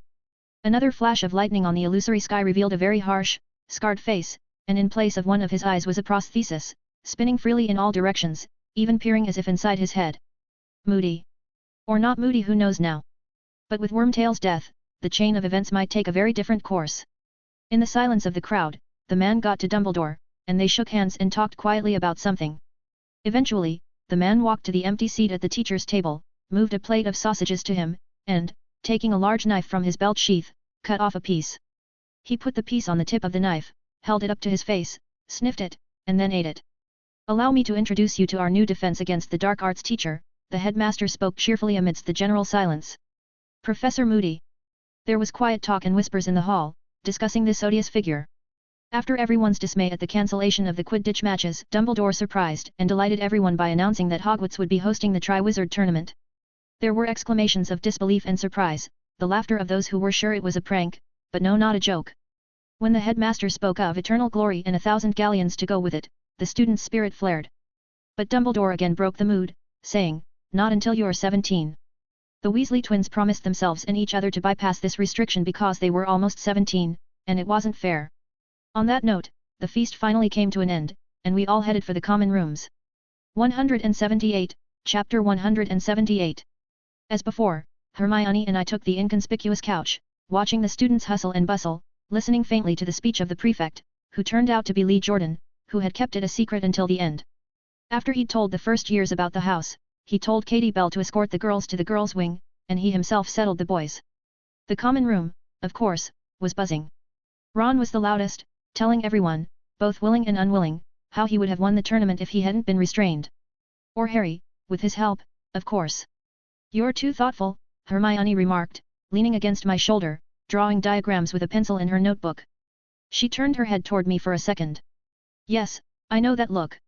You're up to something." Yes, I want to break into the tournament. And for what? Dumbledore said there were casualties. Lots of casualties. It could be dangerous. Yes, and how are you going to circumvent restrictions we don't know the principle of? What kind of impartial judge? How will Dumbledore follow the selection process? I read somewhere about that, but there were only a couple of lines. We should go to the library and find out all the information about the past tournaments. After that, we can think about it, but anyway, Dumbledore can certainly stand in person at the application process and keep a close watch, but you know, there's nothing else for him to do? There's going to be some magic. That's understandable. Why do you need this? Hermione went back to drawing diagrams. Eternal glory? Name at least one past champion. 1,000 galleons? The amount isn't small, but it's not big either. Glory is indeed fleeting. However, it will be relevant in the years to come after the tournament. Look. Let's say I became champion. What does that mean? I beat the defense, 1. The youngest of the other champions, 2. The most worthy of Hogwarts, 3. If I win, I'm also the winner, considering I should have been the weakest 4. And as a bonus, I can ignore the school curriculum for this year, which means a lot of free time, which I can spend to my advantage. Besides, I could try to get permission to the restricted section from the headmaster, because I'm a champion. And for you to get admission, because friend of the champion. It's all great, Hermione nodded. The only thing left is to bypass the defense and become a champion. Exactly. Exactly. The first day of school was pleasant, not sunny, but at least not rainy, although it was overcast. But the weather didn't affect my physical training, which I'd been neglecting for the past 2 weeks, so I decided to double up on it, starting with jogging. Walking down to the common room, I saw Hermione there in her blue tracksuit. Hi. Jogging. Hi. Jogging. The two of us ran around most of the castle, made our way outside, ran around the courtyard and the grounds by the lake, speeding up and slowing down. The final chord was a run up the stairs of the main tower. Back and forth, back and forth. We met a couple of upperclassmen, clearly staggering from the hangover in search of a potion. Weird cat. Said one. Yeah, you're right. Thought it was Filch's, the new one. I thought, let's kick it. I won't kick any more cats. But it sent you flying pretty good. Maybe it's enchanted. After listening to this conversation, we ran to the common room, tired and sweaty. I have greatly weakened myself with hemomancy, but I was still on the level of a trained man. Hermione took out her notebook and began to take notes, though her legs and arms were trembling, and she was about to fall over on her side. Are you okay? What are you writing? Yeah, fine. Yes. The girl tried to overcome her shortness of breath. One technique I'm testing, phew, nothing's clear yet. Strengthening with magic. Yab. Complicated. Needs more experiments. I'm going to take a shower. Hermione looked better after her morning shower. Much better. When asked about such a quick recovery, she pulled a large bottle of a restorative potion from her bag. It's supposed to relieve fatigue and help in training by making it easier to get to the limit and not suffer as much afterward. Let's go to breakfast. Without plenty of food, the potion will only make it worse. I know. After breakfast was herbology class, where we had to do the not-so-pleasant business of crushing and collecting the pus of bubotuber, an unpleasant and nasty blubbery plant. Despite the unpleasant plant, the unpleasant process, and the characteristic unpleasant smell of pus that twisted the gag reflex to a maximum at once, the task was accomplished. Arithmancy went smoothly, but Daphne Greengrass ignored my existence with incredible persistence while communicating with Hermione. Bulstrode, the second Slytherin, was politely participating in the conversation, paying more attention to some task, solving it with her usual leisurely and thoroughness. Professor Vector cheered us up by saying that the second semester would be devoted to working on a single, collaborative project but broken down into component parts just enough for everyone to work on individually. It will result in annual grades and assigned bonus points to the house. In principle, I don't care, but it might turn out to be something interesting. 179, Chapter 179. As we approached the Great Hall, we noticed a growing quarrel, the instigators of which, as always, were Malfoy and Potter, though Malfoy and Weasley were more correct. The first was obviously teasing the second. Maybe your mother should lose some extra weight, Draco remarked sneeringly. There were quite a lot of people from different houses of our year. Without a crowd, Malfoy doesn't give a performance. I was going to walk through the crowd, for they filled the hallway considerably. Tell me, Potter, is his mother really that fat? And your slutty mother, Malfoy? Snapped Potter, dragging Weasley away, purple with anger. Such an impression. But the guy didn't have a chance to finish. I was already there. With a quick right punch, I hit Potter right in the nose, breaking it in his glasses, and it looks like a couple more of the facial bones of the skull. The guy flew off and froze unconscious. Ron immediately freaked out, losing his only restraining factor. I sent him to Potter in the same way. Ha, grinned Malfoy, but I did not pass him by either, grabbing his ear and twisting it so that he fell backward, on one knee, grabbing my hand. Don't insult other people's parents, and they won't insult yours. And if they do, kick them right away. His loser bodyguards began to fuss. Halt! Barked at Crabbe and Goyle with a serious look. Surprisingly, they stopped. You, Draco, should have been flogged as a child, then you would not have dishonored the house. Got it. A spell flew at me from the side of the stairs, but I did nothing, seeing, out of the corner of my eye, Hermione standing beside me, already setting up the Protego Reflecto. The ray bounced right back into Moody, but he used the Reflecto to turn it into Peeves, who appeared at the noise, turning him into a ghostly ferret. Letting go of Draco's ear, I shifted my gaze to Moody. Interesting business, the professor remarked in a hoarse voice, walking briskly down the stairs, limping over his prosthesis. Nothing new, though. Moody came close to us. He examined me carefully. It's you. A very ambiguous statement, Professor. Oh, don't try your fancy talk on me, boy. Were you in that alley on Christmas Eve? I've been in a lot of alleyways around Christmas time. This is the time of year when you can't help but wander the alleys. Okay, not under interrogation, fighter, Moody slapped me on the shoulder. But you've been conjuring pretty good for a second-year student. Probably even better now. Moody looked around at the frozen and attentive students. Even Potter and Weasley were still lying there, and Malfoy had already crawled away, like a snake. What's the matter? Moody barked, making the students jump. Grab those two losers and take them to the hospital wing. Rookies. There was a commotion all around, and the students, like ants, picked up the two bodies and dragged them in a common stream to their anthill. What's going on here? Asked a sternly approaching McGonagall. Your students are pretty clumsy, Minerva, grumbled Moody. Falling with their faces on the floor, fainting. They need to be flogged to keep their balance. We don't practice corporal punishment here, Alastor. Unlike in your training camp. And in vain.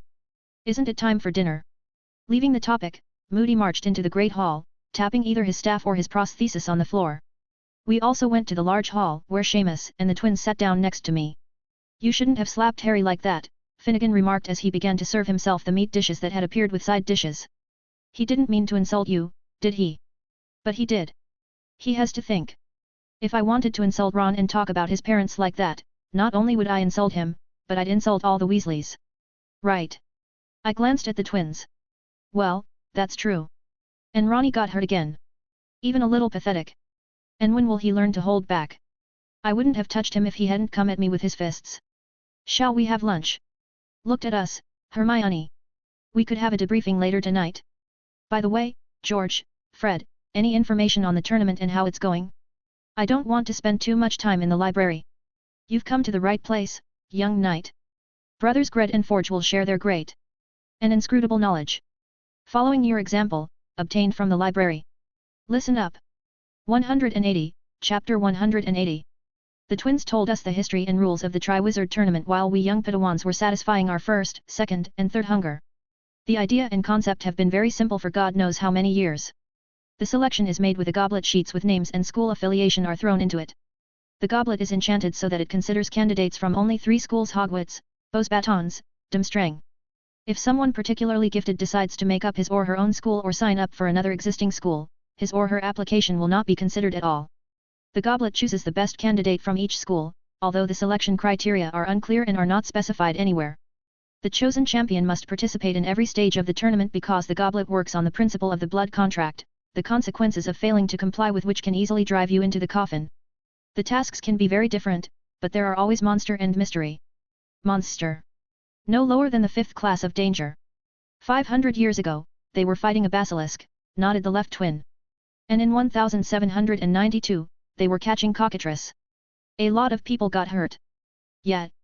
Hermione looked at the twins and me as if we were mentally ill. And you voluntarily want to participate in something like this? You. The twins looked at each other, immediately shifting their gaze to me. You too. Me, too. Brother Forge. Yes, Brother Gred.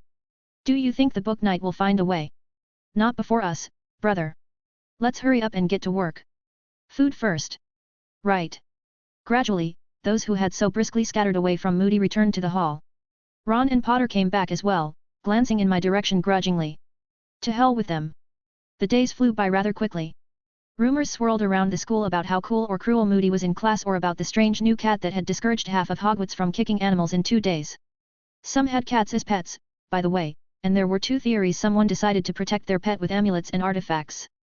The second theory was that McGonagall, in the form of a cat, was cursing students with various harmless but terribly offensive spells because she is tired of fighting against the violation of discipline with ordinary methods that do not go beyond the rules.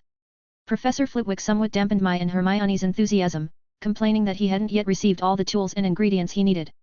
But the little professor didn't leave us without work, giving us a list of literature on the magical characteristics of various materials.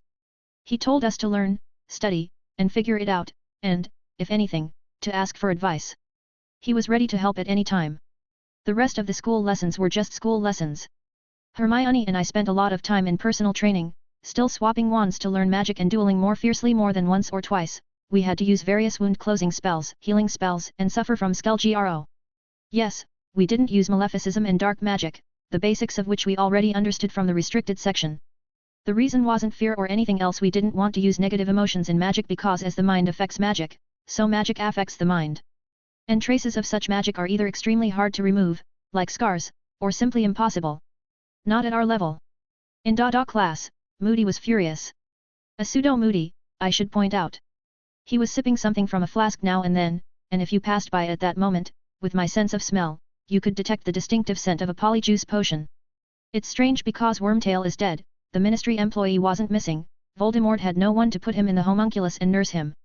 He couldn't make his stupid plan and send Barty Crouch here, but nonetheless, someone is under a polyjuice potion. And it didn't matter who at all.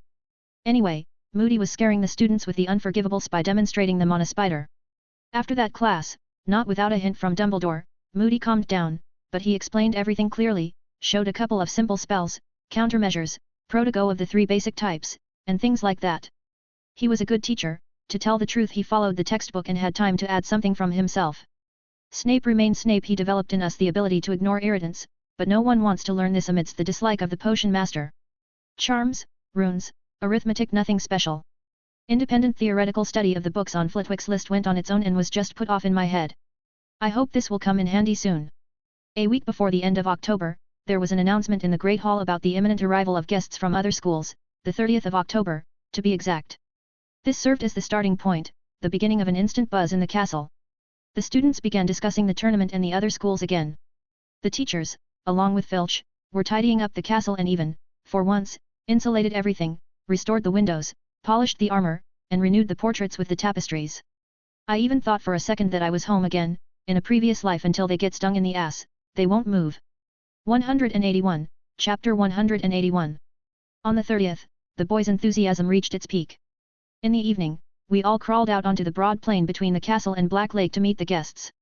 We lined up according to the houses, and under the strict guidance of the heads, we stood. Time passed. Time was passing. As they say, it was getting dark. To hell with it, I was tired of being cold. The stability of warming charms was in question, but right now, it was an appropriate measure. I discreetly applied them to Hermione and myself, getting an appreciative nod but a doubtful look. It's okay. In the castle with Finita, you can take it off, and that's it. You won't boil over. My heart senses, Dumbledore announced with delight, that the guests from Beauxbatons Batons are near. Where? Where? The students turned their heads. After a couple of moments, a carriage appeared in the sky above the Forbidden Forest, with Pegasus harnessed to it. A few minutes later, the carriage landed next to us, and Hagrid rushed over to the animals. Well, no surprise there. The carriage doors swung open, and a boy in a blue cloak jumped to the ground, found something at the foot of the carriage, and pulled out a golden ladder, along which a moment later, a lady as tall as Hagrid, perhaps even taller, stepped down, holding the flaps of her satin black cloak. In principle, the Pegasus and the carriage were a match for her. Madame Maxim, and it was she, was strikingly different from what I had seen in the movie. Well, not the first time, really, not the first. Just a very beautiful woman, but about 2.5 times bigger. Maybe more. Madame Maxim approached Dumbledore, holding out her hand for a kiss. Well, how did she held out? She moved her hand slightly forward, and it was right in front of the headmaster's face. Dear Madame Maxime. Welcome. The usual greetings began, after which the French women flew out of the carriage. Like probably most of the male half of Hogwarts, I had a reasonable question: were the best students brought here in terms of appearance, or are they just all beautiful? Oh, Veela. Max, Hermione hissed. Put out the spotlight in your eyes. They're really glowing. What's in there? Veela. Yet? Oh. Curious. Hermione even started looking for a possible Veela with some enthusiasm, and she found one. Yeah, I bet it's that pretty blonde over there. Pretty? One girl calling another girl pretty. It's silly to deny the obvious. What do you think? The feeling passed quickly. I hope I can get used to this peculiarity over this time. It is worth noting that the French women were not dressed for the weather very lightly, in the same uniform, like a purple business suit with a skirt just below the knees. Instead of a robe, they had a cape over their shoulders, and a high haircut was hidden under a neat hat. And yes, the girls were cold, and this is what I wanted to point out: they also did not have a normal warming charm, stable. But in this case, you can use the unstable if only you are on the street. After discussing with Dumbledore the nuances of keeping the Pegasus, Madame Maxim, accompanied by several teachers, went to Hogwarts. The others, along with Headmaster, waited for the representatives of Durmstrang, who didn't keep him waiting for too long. The ship that swam out from under the surface of the Black Lake, the real Flying Dutchman, made a much greater impression on the students. When Victor Krum stepped down the gangway along with the others, the whispers turned into a hum. The Bulgarians looked much more adapted to the unfavorable weather. Therefore the joyful hugs and conversations of the two headmasters, Karkaroff and Dumbledore, had no effect on the well-being of Durmstrang students, looking more like some soldiers in their fur cloaks and coats. When the greeting came to an end, we finally made our way to the castle, straight into the Great Hall, where the guests had already been distributed among the tables of the houses. The Durmstrangs sat at the Slytherin table, and the Beauxbatons found a seat at the Ravenclaw table. Dumbledore greeted everyone, the guests, us, and the ghosts, and wished everyone to feel at home. With that, food appeared on the tables. I did not listen to the conversation, stepping away. You're too thoughtful, Hermione poked me with her elbow. And you don't know how to turn off those lights in your eyes? You even have a vertical pupil. Is it that noticeable? No. It's not noticeable at all. I just know where to look. Here, have some soup. Hermione carefully poured me a plate full of what smelled like fish soup. I tried it in Nice this summer. It's called bouillabaisse. Would you be so kind as to pass the bouillabaisse, please? Someone behind me asked loudly.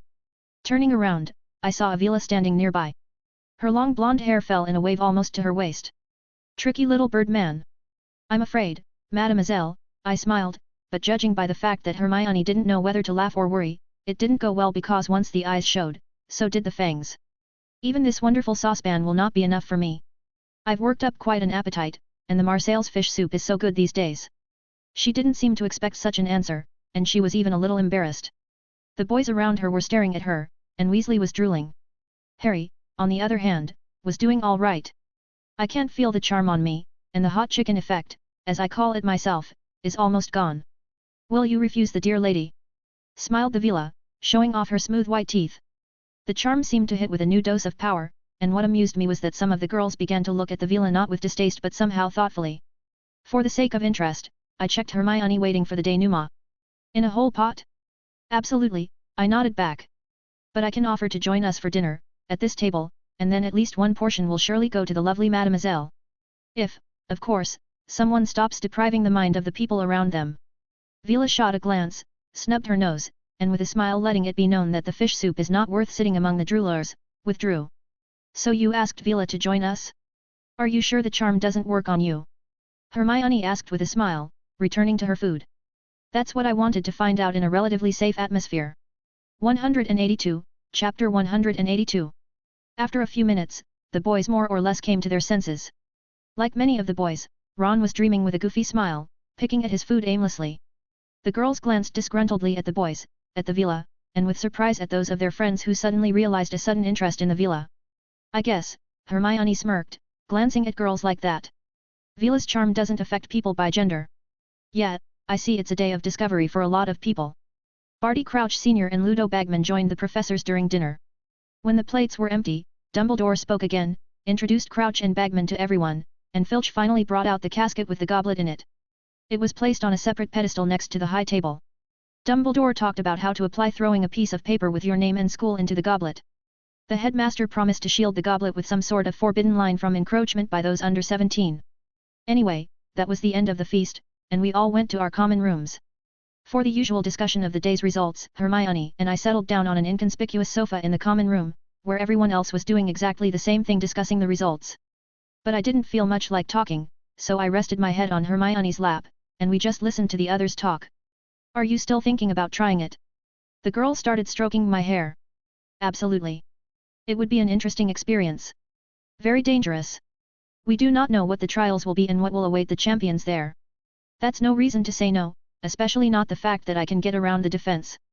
A forbidden line, what nonsense. It would be better if he named the spell. Ha ha ha, Hermione laughed tinklingly, burying her fingers in my hair. So I'll be breaking down the defenses tomorrow.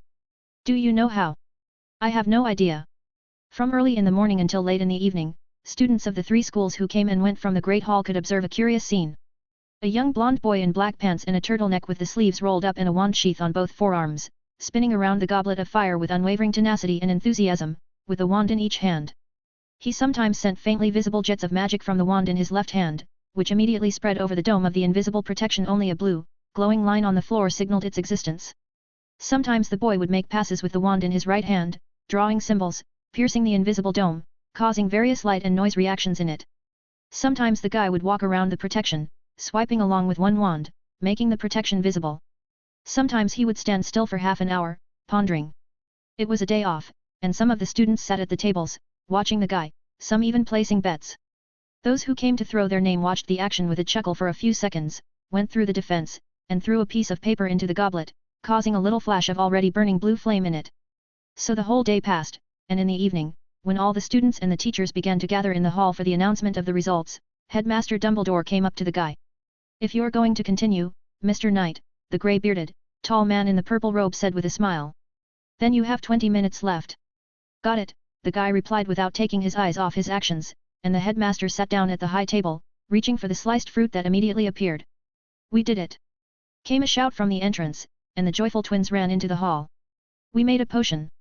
To the general applause, the twins ran up to the line around the goblet. And how are you doing? They asked the guy synchronously. Almost done. Well, good luck to you. We have everything ready. Taking out 2 vials of potion, the twins uncorked them, drank them, waited, smiled at each other, and took a piece of parchment from their cloak pockets, and jumped the line at the same time. No one noticed as the boy, Max Knight, smiled. We did it! Cheered the twins, to whom nothing happened. Headmaster Dumbledore, the other teachers, and guests of the school only smiled. Nope, Max remarked, but continued to shower the defense with various magical moves. Yes, yes, grinned one of the twins, and they both threw their names into the goblet. The flame flared up, as it should, and the twins were already celebrating success, but then 2 tongues of red flame burst out of the cup and crashed into the red-haired twins, throwing them out of the forbidden line. The boys began to turn grey quickly, growing a beard and long hair. Standing up from the floor and looking at each other, the twins started a mock scuffle, to the delight of the students, and after a couple of minutes, grabbing their backs, to even louder laughter, they sat down at the Gryffindor table. 183, Chapter 183. Victor Krum headed for the cup. Without a problem, the stern Bulgarian guy threw a parchment with his name into the cup, and it accepted it without consequence. At almost the same moment, a cheerful group of guys from Hufflepuff burst into the Great Hall, pushing a disheveled prefect, Cedric Diggory, toward the goblet. He, like Krum, had no problem with the cup, throwing his name in it. The French girls, as it turned out, the most disciplined, had settled the matter since early in the morning, and so everyone just sat and waited for the results. Suddenly the entire dome of protection, around which Max Knight had been spinning for well over an hour, with another touch of the wand in the guy's left hand, began to shimmer in all the colors of the rainbow, as if pearly but still as nearly transparent. Found it, Max said with a smile, and everyone held their breath in anticipation of failure. Well, or something else. Even the professors at the table were looking interested. With the wand in his right hand, Max touched a section of the dome with a red hue, pulling out a thread of red at the tip and as if he had attached the thread to the wand in his left hand. Next, the boy pulled out orange, yellow, green, blue, and purple threads, hooking them all along the length of the wand. These threads intertwined in an intricate pattern, stretching from the wand in my left hand to the dome of protection. He gripped the wand from his right hand with his teeth and began to move his fingers through the intricate threads in a weightless motion, expanding and unraveling them with each passing second, threading one through the other. The movements became more confident each second, and the intricate threads disappeared. They simply stretched in the air, one next to the other. Taking the wand in his right hand again, the boy swiped it along the lines, waved both hands, and the dome of protection parted before him, as if it had opened, breaking up into similar strands. But only in front of him. Still holding his wands apart, with a victorious smile, the boy walked through the protection and grabbed the wand from his right hand with his teeth again. Then he pulled a piece of parchment from his pocket and threw it into the blue flame of the goblet. It burst into flames and accepted the parchment. Max took his wand in his hands again, stepped out from under the glowing dome through the opening created, and with a couple of movements of both wands, restored the integrity of the dome. Just in a moment, it went out, leaving behind only a glowing line on the floor. Silence. A completely insane but tired smile played on Max's face. Glancing at the potions professor, the guy grinned even wider. Stupid wand waving against potions 10, and nodded toward the aging twins holding their backs. Severus Snape merely snorted. The hall erupted in applause.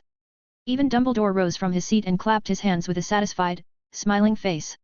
Professor Flitwick couldn't find his place, for what fine work. As soon as Max took a seat on the bench next to Hermione, who smiled at the boy, Headmaster Dumbledore glanced at the hourglass on the high table, stood up, and walked over to the goblet. The hall fell silent. The Goblet of Fire is about to make a decision, Dumbledore began. I think it needs another minute. When the names of the champions are known, I will ask them to come to the table and proceed to the room adjacent to the hall. The headmaster pointed to the door behind the high desk. There, they will receive instructions for the first round of competition. The headmaster took out his wand and waved it to extinguish all the candles and bowls in the hall, leaving only the ones in the pumpkins.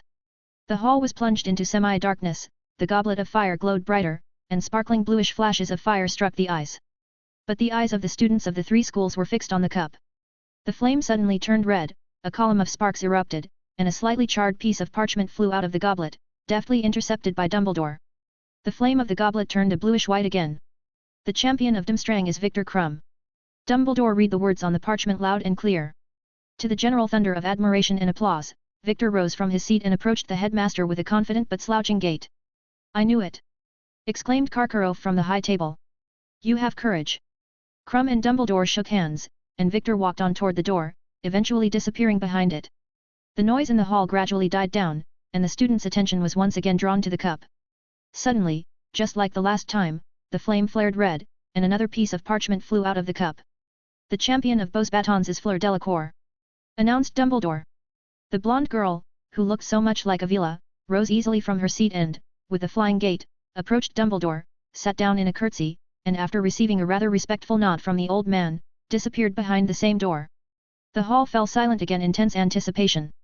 It was the same again. Another parchment with a name burst out of the flame, flushed for a moment.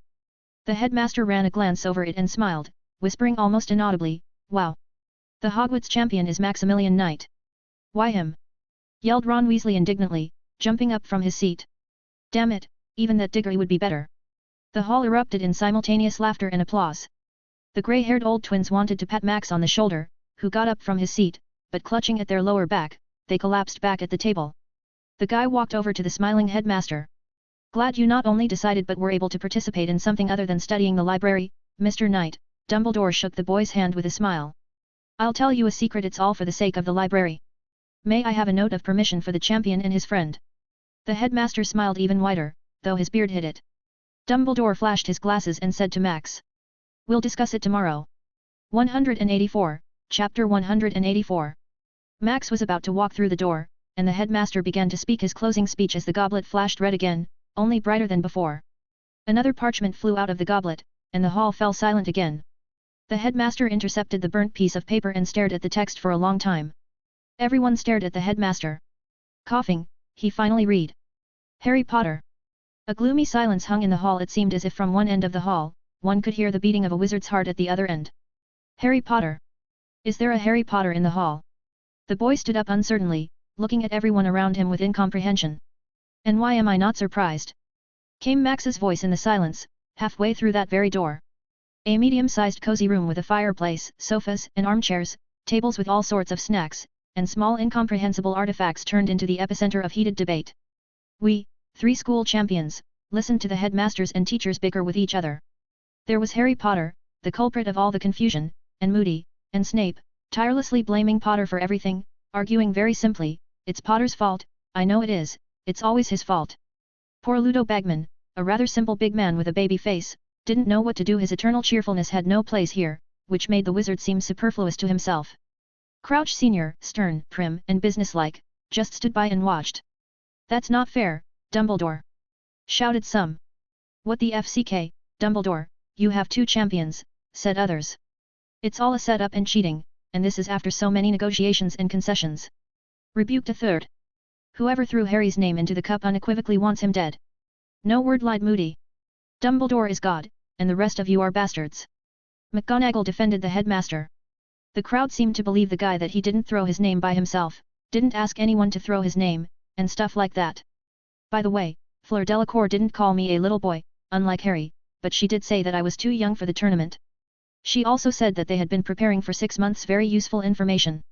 Why hasn't anyone trained here? In general, Crouch said participates. At this point, the topic was closed, and all satisfied and dissatisfied went to their rooms/ships/carriages. I was no exception and went with Potter to the house common room. The Great Hall has long been empty. I didn't put my name, muttered Potter resentfully on the way to the common room. Who cares? No one will believe you anyway. But it's the truth. Who needs it, the truth? Be glad the legal champion is a Gryffindor too. Why should I be glad that you are a champion? Potter looked at me with dislike. If he was from a different house, you would be their #1 enemy, like the rest of Gryffindor. As soon as we walked into the common room, we were literally surrounded by a crowd of happy Gryffindors, and many of them were already tipsy. Congratulations were heard from all sides, all sorts of exclamations, the meaning of which was not possible to isolate from the general heap of sounds. Potter denied everything. No one believed him. The boys threw a feast in our honor. Harry left. I didn't celebrate long, either. I sat next to Hermione for about 30 minutes answering questions, and then we went to our rooms. The Sunday morning began, as usual, with the jog, during which Hermione and I noticed Krum jogging by the lake. It might have seemed like he was the only one of the entire Durmstrang running, but no, like warriors, in a column of 2, the others were also running, but behind. We took a slightly different route. We reached the common room sweaty and barely alive again, me because of the deliberate weakening by hemomancy, and Hermione. Why? Everything okay? I asked the panting, barely alive girl. At first, she used to take notes in her notebook after such runs, but she stopped recently. I don't know, ugh. Let's talk later. Okay, then. After the shower, we met again in the common room, but it was still about half an hour before breakfast, so after sitting down on our couch, we decided to go over our homework with a quick glance. So what happened? I asked, having finished revising my notes. I don't understand at all, Hermione grimaced as she put her things in her bag. Let's go to breakfast. I'll tell you on the way. As we left the common room, we continued our conversation, trying not to pay attention to the other students who were paying too much attention to me. I can't seem to get my magic to work properly, Hermione complained. I've tried everything, and the only result is an acceleration of perception. How do you do it? Honestly? I don't know. I just do it. Maybe it's because I know a little anatomy and physiology. I don't think so, she shook her head, and a couple of strands broke free from the hair at the back of her head and were immediately tucked behind her ear. I've read the textbooks on anatomy, physiology, and biochemistry. Though there were some comprehension problems with the last 2, it didn't make any difference at all. You know, I don't have much to say here. Lady Greengrass is capable of accelerating on par with me, well, or a little weaker. I think when she finally decides to make contact, I'll be sure to ask about that point. Okay. Thanks, Max. No problem. 185, Chapter 185. At breakfast, everyone was looking at me in one way or another, sometimes smiling, giving me a thumbs up. Well, the Slytherins didn't participate, of course, but still. Potter was worse, only ours praised him, and the only friend, Weasley, ignored the guy. Well, like, Potter's a cheater. That's what everyone says. By the way, Hermione began the conversation when dessert and tea were left. Tea here in Hogwarts, for us at least, is served in big wooden mugs. Not in English at all, but oh well. You never told me how you got around the defense. The students, who heard the question, immediately got close and listened intently. What's there to tell? Spent half a day around the half-sphere of the defense, studying it. I examined it from all sides. It's an interesting thing. You can't fool it with aging potions and other things. It very clearly gathers data from the body, and you cannot cover yourself with magic. The dome was not solid, like a bubble, but of the smallest threads. Eventually, I isolated the individual supporting structures, weaved the threads together, and gently pulled them apart with a little spatial manipulation. Then you saw what happened. What kind of manipulation is that? Asked Seamus, and the twins nodded in agreement. Oh, it's probably from the area of enchanting objects for invisible expansion, Hermione nodded as I tried to formulate an easier answer. That's where you have to play with space, too. I didn't understand anything, Seamus nodded importantly. But it was very beautiful. We could witness everyone's dislike for Harry throughout the day, and Hermione began to get annoyed with how many girls began to study me as we walked the corridors. So now, in the evening, while everyone was going to dinner, we were going to study, and food could be asked to be brought by our familiar house elf, Timmy. All the time, they didn't pay any attention to you, but when you became a champion, they made eyes at you. Miona, we've only been seen in class before.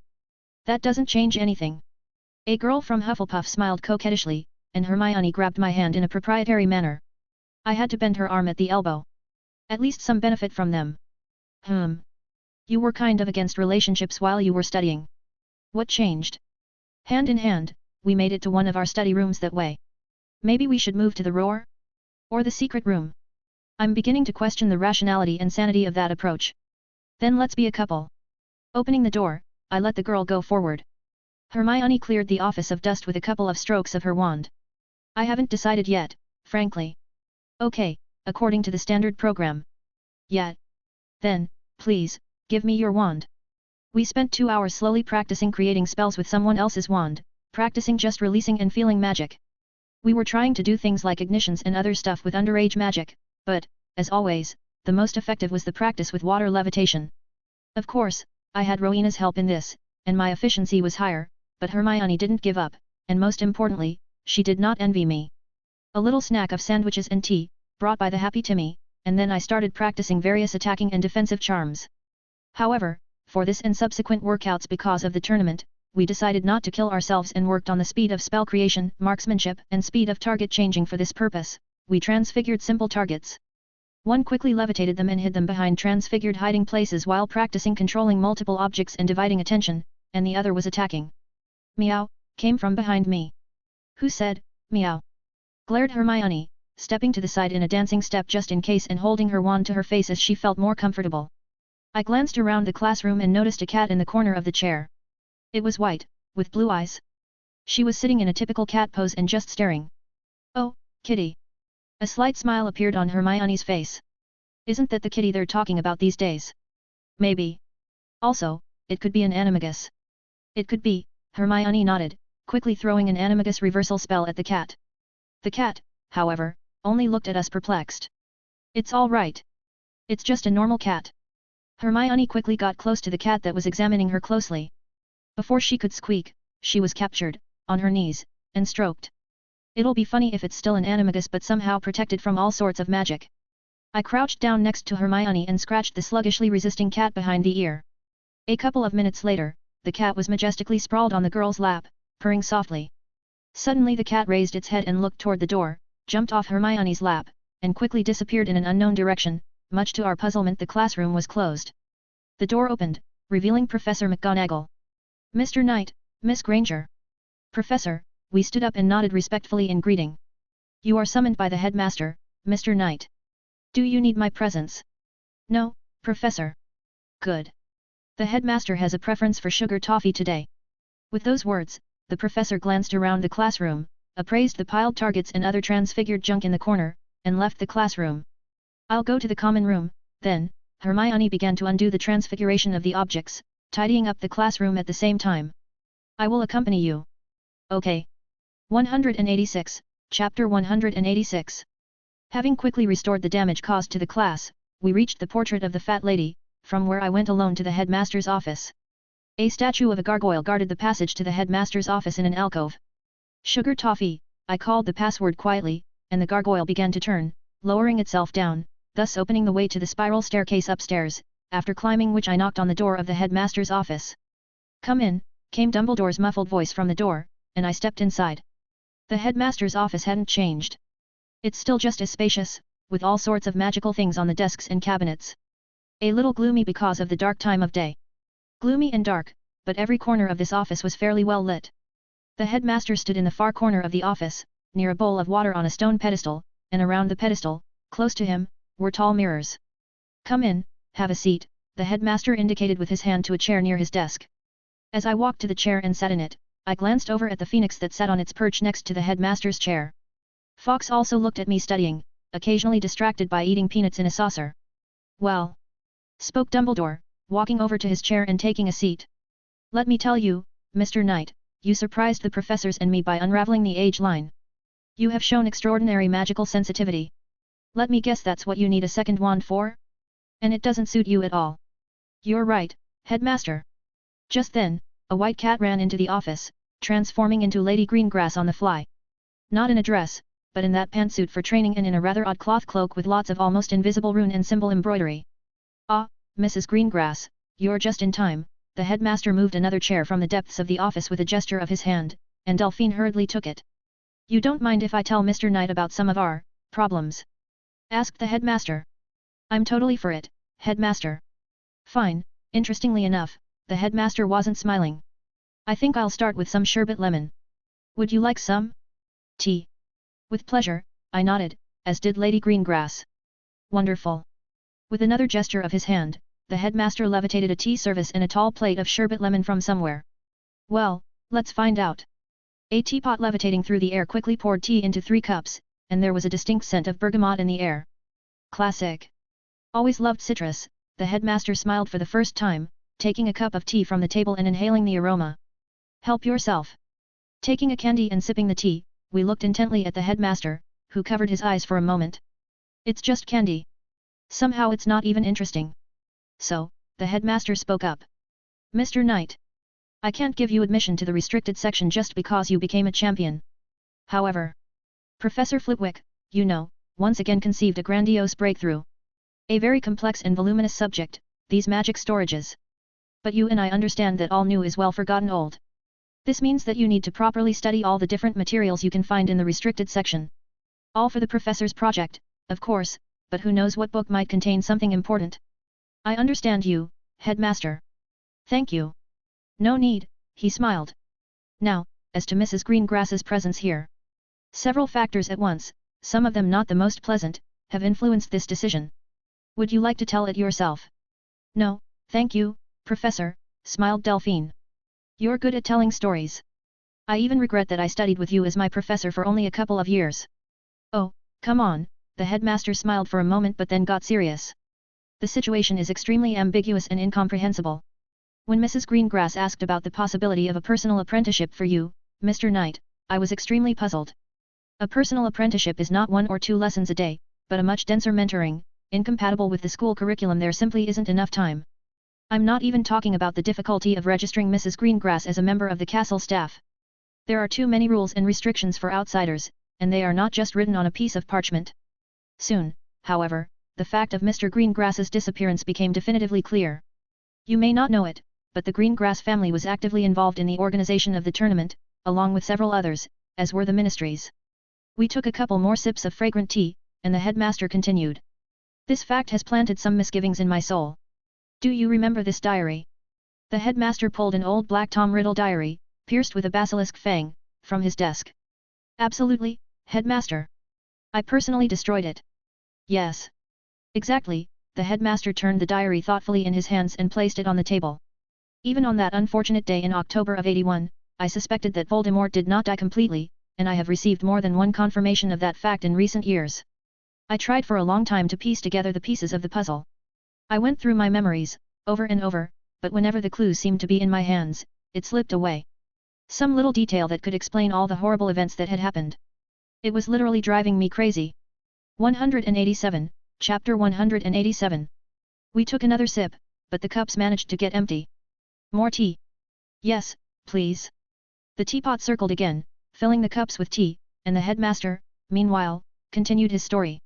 Knowing the history of the Greengrass family, I decided to try to ask Mrs. Greengrass to shed some light on the mystery of the diary, in exchange for admission to Hogwarts as checking and controlling party of the tournament. It would allow your presence here, he glanced at Delphine, quite officially. We came to an agreement, but there was no time. Among other things, not long ago, Mr. Potter told me about his constant nightmares. Nightmares where, in some abandoned house, he spied Voldemort's interactions with several wizards. By then, I already knew that Mr. Greengrass was missing, and I showed young Harry a magic photograph. Among those wizards was Henry. From what Mr. Potter could remember, Henry had somehow helped Voldemort in some way, in return for freedom from the oppression of that cruel bitch. I assume he means you. Most likely. But you know. Wanted to object Delphine. Perfectly aware of the events of those years and the reasons why Henry found himself in such an unenviable position. Headmaster, I raised my hand as if in class. Do I even need to hear all this? So you, Mr. Knight, are already aware of the big picture, aren't you? In a way. There you go. And we don't talk about what you don't know. Now, where was I? Oh, yes. Another portion of tea pleased us, but the conversation didn't end there. Putting all the facts together, I got this picture. Henry, as someone who knows some secrets of Greengrass family, somehow helped Voldemort's spirit gain a body, albeit an extremely flawed one, judging by the description of what Mr. Potter saw. It's entirely possible, Delphine nodded. Various homunculi, artificial bodies, and the like. It's harder to keep the spirit in the body if the body is trying to simulate life. The headmaster thanked for the explanations with a glance. The setup with Harry at the tournament, the help to Voldemort from Henry, that knew about the tournament and knew its nuances. There's a reason for all of this. It's all a chain of the same events. Now, finally, I will ask Mrs. Greengrass to examine this diary. The headmaster handed the diary to Delphine, and she ran her wand over it several times before picking it up. I'm going to need some time. 10 minutes. My office is at your disposal, the headmaster nodded. Lady Greengrass rose from her chair and moved to a vacant desk a little away from us. She placed the diary on it and began to make passes with her wand. Why did you tell me all this, headmaster? Mr. Knight. Your participation in the tournament has to some extent freed Mrs. Greengrass's hands, and now she can fully engage in your training. However, your participation in the tournament is a very dangerous event, and in the light of recent events, this danger becomes somewhat uncertain. But is there really no way to cancel participation? At least for the Harry. The decision of the cup is undeniable. Nobody has the right to cancel it. We can only try to do everything possible to ensure the safety of the participants. But why not notify the others? The headmasters, the champions. And what am I going to tell them? Voldemort disrupts the tournament? They won't believe me until they see the Dark Lord with their own eyes. We inform you because you have met with the manifestation of the magic of this diary. Also, because of the apprenticeship with Mrs. Greengrass, you will be initiated into these secrets to one degree or another. Therefore, it seemed to me quite a reasonable act to express to you my fears about the tournament as soon as they appeared. By the way, I have a question. Why would Lady Greengrass be involved in all this at all? Let's find out from her now. I turned around and saw Delphine approaching us. She put the diary on the table and sat down in her chair. It looks like a Horcrux, but I can't tell for sure. I have no experience with such things, and after the destruction, there are only pathetic scraps of magical structures left. But no certainty. The headmaster frowned slightly, looking thoughtfully at the diary. You see, Professor, Herpo the Foul, one might say, was rediscovering the intricacies of working with the soul, the consequence of which was the Horcrux. The Necromancer Lodge does not interfere in worldly affairs and has not stopped the publication of a work on such barbaric work with the soul. Even though there are very few copies of this work, and the number of Horcruxes is even less, which is certainly a good thing. However, I personally have never had to study such a thing, and I hope I won't have to. There's nothing human about them, the headmaster grumbled dejectedly. 188, Chapter 188. Dear Masters, I raised my hand again. Doesn't it bother you that Harry Potter is seeing things about Voldemort? Well, it's kind of, like, abnormal. No. Now that the information about the Horcruxes has been confirmed, it makes sense to diagnose Mr. Potter himself. That non-healing scar on his forehead, the headmaster looked at both of us. It worries me, but I myself could not understand in my time its essence and the reasons for its appearance.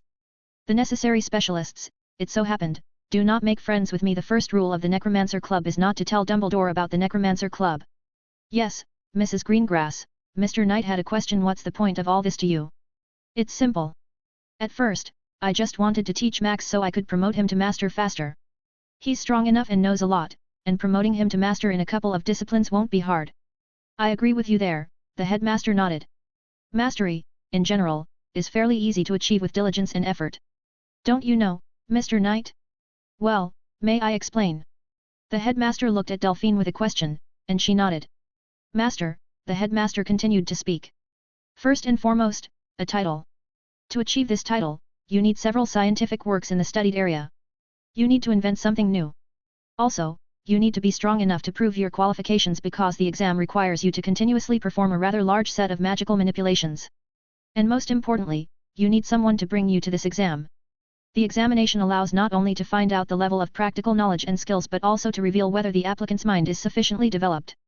Mastery in some disciplines requires membership in certain closed organizations, such as the Lodge of Necromancers. But not everyone has such conventions. For example, it is possible to defend a master's degree in healing magic without joining a guild. However, it would be very difficult to practice legally because really significant and complex operations are performed with knowledge forbidden to use freely by law. As a result, it turns out that the guild doesn't force anyone to join, but the ministry does. And how many wizards, in terms of power, pass the master level? It's hard to say, the headmaster pondered. In general, if you develop your mind and body, then by the age of 30, you can quite pull the master title in strength in almost any direction. But, as you can see, not everyone develops. You, on the other hand, Mr. Knight, are showing excellent results, and your tenacity in development can rival mine in my best years. The headmaster smiled cheerfully. So it turns out, Delphine took the floor. That you can be trained as a master, Max, quite quickly, for the main difficulty, strength, is not a difficulty at all in your case. And the knowledge you have is very rich. The question remains in practice and more specific knowledge. And there are countless topics for scientific work. By the way, do you know why Charms Master is the most common title? No. You can write a paper on enchanting any useless thing, turning it into an even more useless thing, and it would be a research paper. The headmaster smiled at this response from Delphine, flashing his half-moon glasses. You just, Mrs. Greengrass, don't tell Professor Flitwick that. The last time he got a hint of this from a Dada professor about 8 years ago, that very professor had to suffer petty nastiness every day for the entire school year. I have never seen a teacher who was so happy about the end of his contract. I don't even doubt it, Delphine smiled. As for the other reasons. Henry's disappearance. I suppose it's no secret to you that he's sympathetic to Voldemort? Even during the events after the World Cup finals, I had some suspicions about him, but after the professor told me about young Mr. Potter's dreams, I came to unequivocal conclusions.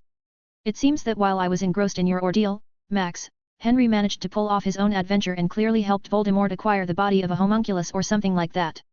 He has an obvious goal and is counting on Voldemort to help him get rid of some of his restrictions. To summarize, I don't want Henry to ruin the house's carefully built reputation by appearing in public with the Dark Lord, I do not want him to spoil the tournament, in which we have invested efforts and funds, I don't want him to harm the family in any way. I certainly apologize, I raised my hand again. But wouldn't it be easier to? Well, you know. Henry Foley, Dumbledore spoke up. He was a very unpleasant wizard. The beginning surprised me. Dumbledore does not say that about every wizard. His actions. His and his companions are disgusting, and I must admit that the measures taken by the Greengrass family and a few others were not only justified but appropriate. A knowledgeable person would say that they deserved only death, but believe me, Mr. Knight, there are things in this life much worse than death. For a brief moment, I saw before me not a quirky grandfather, but an old determined wizard capable of incredible cruelty.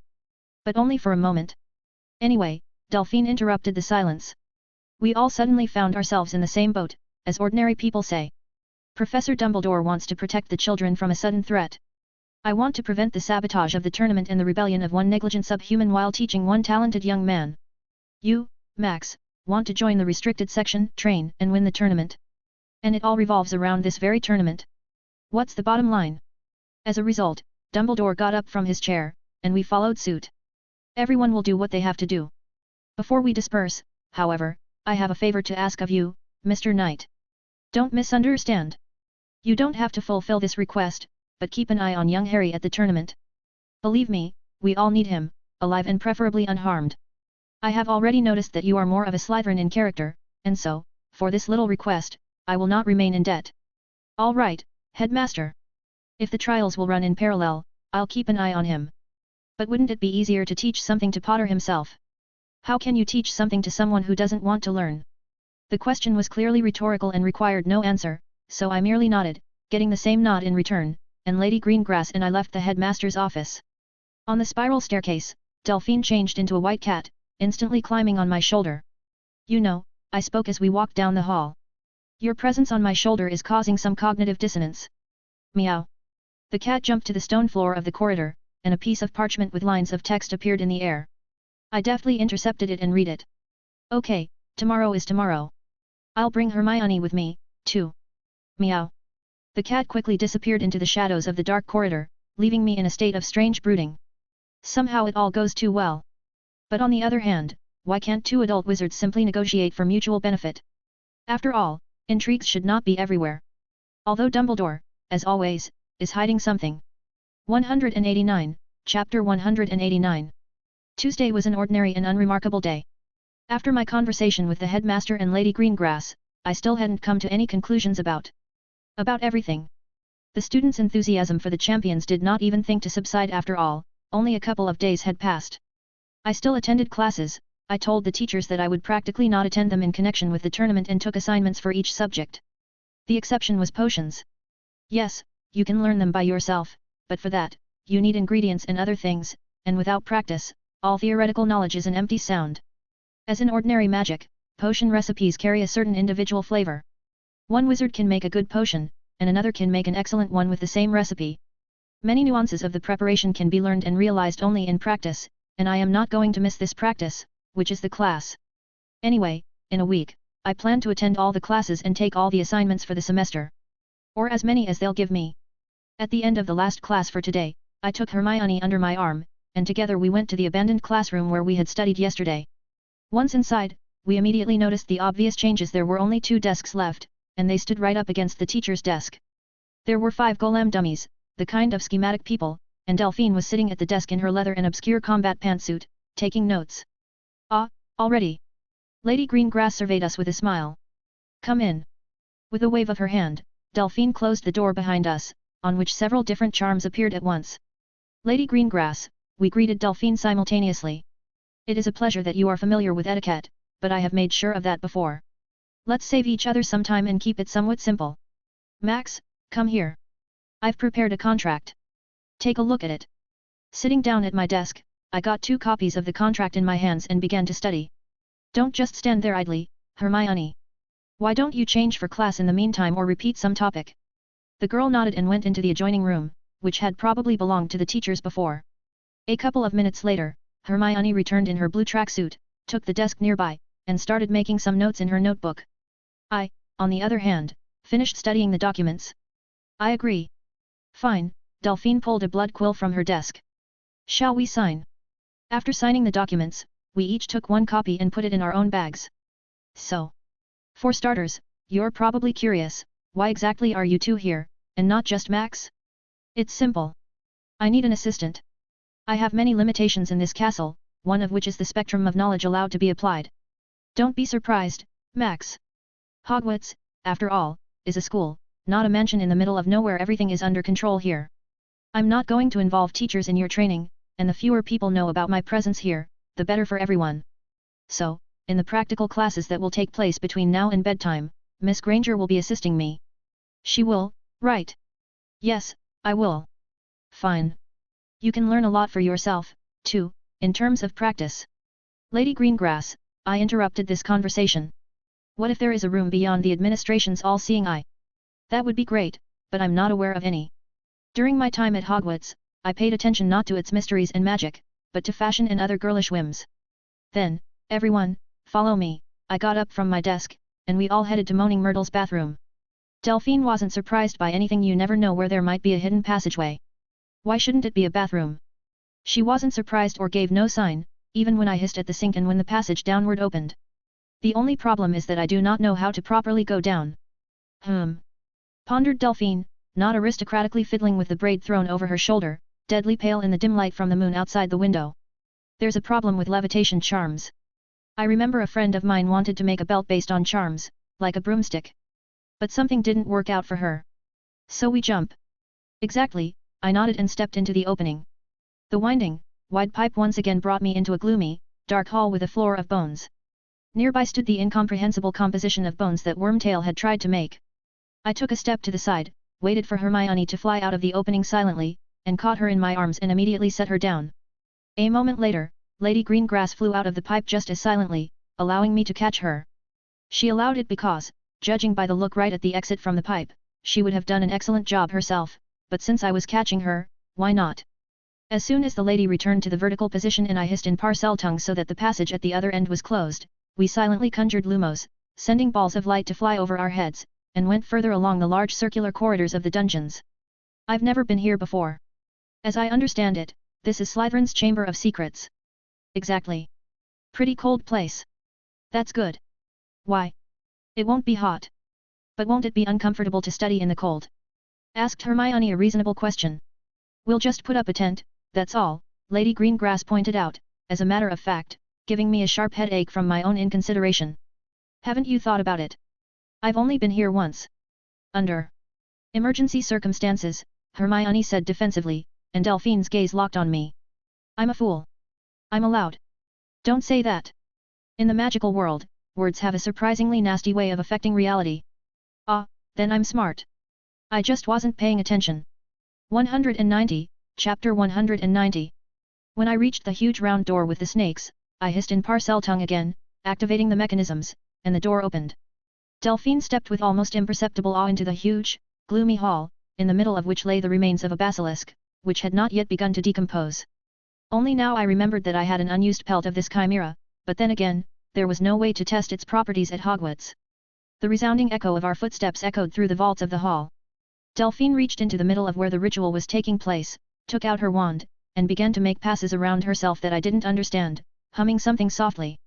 Hermione and I stood still, not distracting her, trying to feel the magic. After a minute, Delphine moved the remains of the basilisk aside with a gesture of her wand. With another gesture, she restored the scheme of the ritual, beginning to study it meticulously. You know, Max, Delphine spoke thoughtfully, continuing to examine the scheme. I didn't believe it all the way when you told me about this ritual. But now. You're an absolute mad genius if you could calculate this in a month. Of course, I can see a couple of points for optimization. But disassemble yourself to particles and reassemble on the basis of the soul. This is complete nonsense. How did you even think of that? Well, it seemed like a good idea to me. And the result isn't bad either. You're lucky, mostly. It's hard to say, though. Okay, I need to check out the hall itself. Unbelievable. The Slytherin room. Delphine began making wand passes again, but this time it was over much faster. Completely magically isolated. Very good. But some restrictions still remain. Many rituals are forbidden at Hogwarts by the founders themselves. Even back then, it was only a school whose job it was to give quality basic education, and the highly specialized education was already given by masters and guilds. That's the way it's always been. But wouldn't it be easier to create a higher education institution like regular people? Asked Hermione immediately, shivering from the cold. For whom? Replied Delphine with a chuckle, approaching us. There aren't that many wizards in the country, not more than 12,000. How many, do you think, from one Hogwarts graduation decide to study something further rather than go to the ministry, for example, or trade to someone in a shop, or do something else? Very few. A few more would go to the Aurors Academy or DMLE, every few years, someone may go to the Department of Mysteries, and then. That's it. Dead end. 9 out of 10 girls end up married within a few years and start doing household chores, sometimes helping her husband or family with business and other things. Among guys, the picture is about the same. In the ministry, most positions are dead end in terms of personal growth as a wizard. The various craft areas in business are under the wing of other families who train extremely highly specialized professionals. Some go into commerce, office work, and other social activities, again stopping in their development as wizards. And so it is in almost all countries, except that the proportions vary a little in one direction or another. In the last century, the International Confederation of Wizards tried to implement the idea of an international university, where all the suffering minds could be engaged in further education and science, but the idea died in the bud. Due to the small number of wizards, only one system of semblance of higher education is still relevant: personal mentoring. Somehow, things are not as rosy as Professor McGonagall told me before I entered Hogwarts. Oh, yes. Smiled Delphine. Not rosy, but not so bad either. Though Hogwarts is a school, the local library is one of the best in Europe and Asia. Only the National Library of the Celestial Empire can match it, but China is an extremely closed country for aimless wandering, and to get into that library, you have to stand out a lot. Well then, how many masters of the various directions are there in England? I asked a burning question. Let's do the math. There's a Chinese man and his family living in Nocturne right now, and he's a calligraphy and potions master. Magical calligraphy is the Asian equivalent of creating schematics for rituals, only more self-sufficient. There are 3 other potions masters, one under Mungo, one retired the past head of Slytherin, Slughorn, and Severus Snape. About a dozen more wizards could have been certified as masters, but they don't do science, and without that, you can't create a really new potion or bring something unique to the science, which is what they give a rank for besides skills. The Transfiguration Masters are me, the headmaster, McGonagall, the old goat Foley, and Grandma Bulstrode. In terms of knowledge and skills, a couple of other people I know will pass. But there may always be people like me who don't flaunt titles or skills, taking care of family and not getting into anything. But there aren't very many of those, at most double the number. The strong ones are on the radar one way or another. All the masters in healing magic, maleficium, chimerology and other dark disciplines sit in Mungo and heal people. Of course, there are those like me who have gained their knowledge at home and their skills in other countries and conflicts. China, for example, gladly provides an opportunity for visiting wizards to excel in constant internecine wars. In magical China, the 5 kingdoms are still fighting, but it has been relatively quiet for the last 30 years, which allowed me to practice various branches of magic. Chinese magical culture is very old, and unlike the Egyptian kingdom, they are not extinct, though much has been lost. There are still hidden areas, domains, entire cities, villages in the mountains on every corner. Every now and then, they find new forgotten ruins or uncover huge hidden spaces. In general, there is something to do, and they constantly invite someone through the guilds. You can't find a mentor there. The clan system is rigid, but there's no problem with the practice. 191, Chapter 191. What other masters are there? Hermione was just happy to receive such unusual information. Several masters of various disciplines are sitting in Azkaban for life, the Death Eaters. About a dozen in terms of strength will pass in many disciplines, the same Alastor Moody. There are quite a few charms masters in England. The discipline is just that. Not demanding in terms of strength, and any little thing is good for scientific work. There are 2 really strong charms masters, Flitwick and Marchbanks. Griselda Marchbanks, by the way, is also powerful at transfiguration, but without a title, though she can get a master easily and naturally. She took Dumbledore's exams about 100 years ago. Wow! Hermione couldn't hold back a surprised sigh. Why are you surprised? Smiled Delphine. Wizards live long lives even without Flamel's accomplishments. The last headmaster, Armando Dippet, was well over 300 before he died a couple of years ago. It all depends on the wizard himself. Having achieved a lot while young, you get tired of waiting until you're old. Then why is the headmaster so old? Rumor has it that it's because of some mistake while working with Flamel in the field of alchemy. By the way, yes, Headmaster Dumbledore is also a very good alchemist, which is also one of the sources of his power. Nothing is clear there. Lady Greengrass, it was Hermione herself who decided to ask the question. How is a wizard's power even determined? I mean, there are masters and apprentices and so on.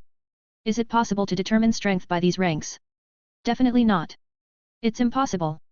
Certainly, there is a minimum level of strength necessary to defend a rank in front of a commission, but it's not an indicator. For example, the headmaster has only one title of master. Still, he is recognized by the International Confederation as the strongest wizard, and that is far from just for his duel with Grindelwald, as jealous people think. Grindelwald and Voldemort have no rank at all, but in skill, knowledge, and in combat, they are head and shoulders above almost any wizard. There are now 6 wizards like them on Earth, and only Dumbledore, Grindelwald, and Voldemort have shown any kind of social activity. The others don't care about anything around their own quiet little world. But how so? Wondered Hermione. There are wars, deaths, violence. It can be stopped, can't it? It's possible. But what for? You see, Hermione, there are very few wizards. For this or any other reason, but it's the way it's been since the dawn of time that in our society, it's everyone for himself, and at most for his family. And you can't call Voldemort's terror a war, either. In the villages, street-to-street conflicts are larger in scale. When Grindelwald started a war, that was war. Back then, the whole world, ordinary and magical, was fighting on one side or the other. And think about it, where's the world and where's England? If something's boiling in England, let it boil, it's better not to touch it, or it might scald or splash. But all sorts of eager-for-profit, maniacs, murderers and other rabble were happy to come here at that time and were, mind you, on both sides, whichever was more to their liking. So, let's stop this excursion into history and the world situation and move on to the important stuff. Now that we've decided on a place, we should move our equipment here, and we should set up a tent so we can study the theory there and practice outside. There's one more place, I decided to tell them about the room of requirement. I can assume it's the room on the 8th floor, across from the painting. Yes. Doesn't fit. Contrary to what some people think, it is included in the castle's surveillance system, and it's not that secure. The capabilities are unique, of course, but not unrepeatable. We are quite capable of organizing everything we need, and at the same time, there will be practice in transfiguration. We'll just have to think of a more convenient way to get here since not everyone can speak Parseltongue. Maybe there's another way in. We ended up spending 3 hours looking for that other way. And we found it, or rather, Delphine found it, using some elaborate search spell. It turned out to be a secret passage with a spiral staircase to the top, ending in a small empty room. If there was anything in here, it was long gone. Tom Riddle, no less. Although, why wouldn't someone have discovered this place earlier? When we tried to summon the house elf here, we were successful, and when the house elf realized that he couldn't get into this place of his own free will and without the order of whoever summoned him here, we experienced a phenomenal joy. There was another passageway in the office, leading to a niche in the 5th floor corridor, and it opened only with a parcel tongue. But it didn't matter, because Delphine could get in there with the castle house elf, she had clearance, so she could take the two of us with her. Since it was late, we ended up going to our rooms, and Hermione was clearly deep in thought. 192, Chapter 192. Wednesday. The 4th day of the championship. What does that mean?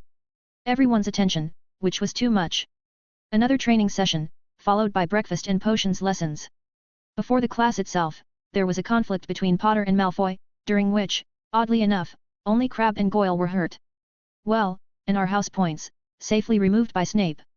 Remembering the story of Harry Potter, I expected the conflict to be caused by the badges that Draco praised in that tale, but there are none here. Not surprising, really it would be strange if Malfoy praised me on these badges and belittled Potter.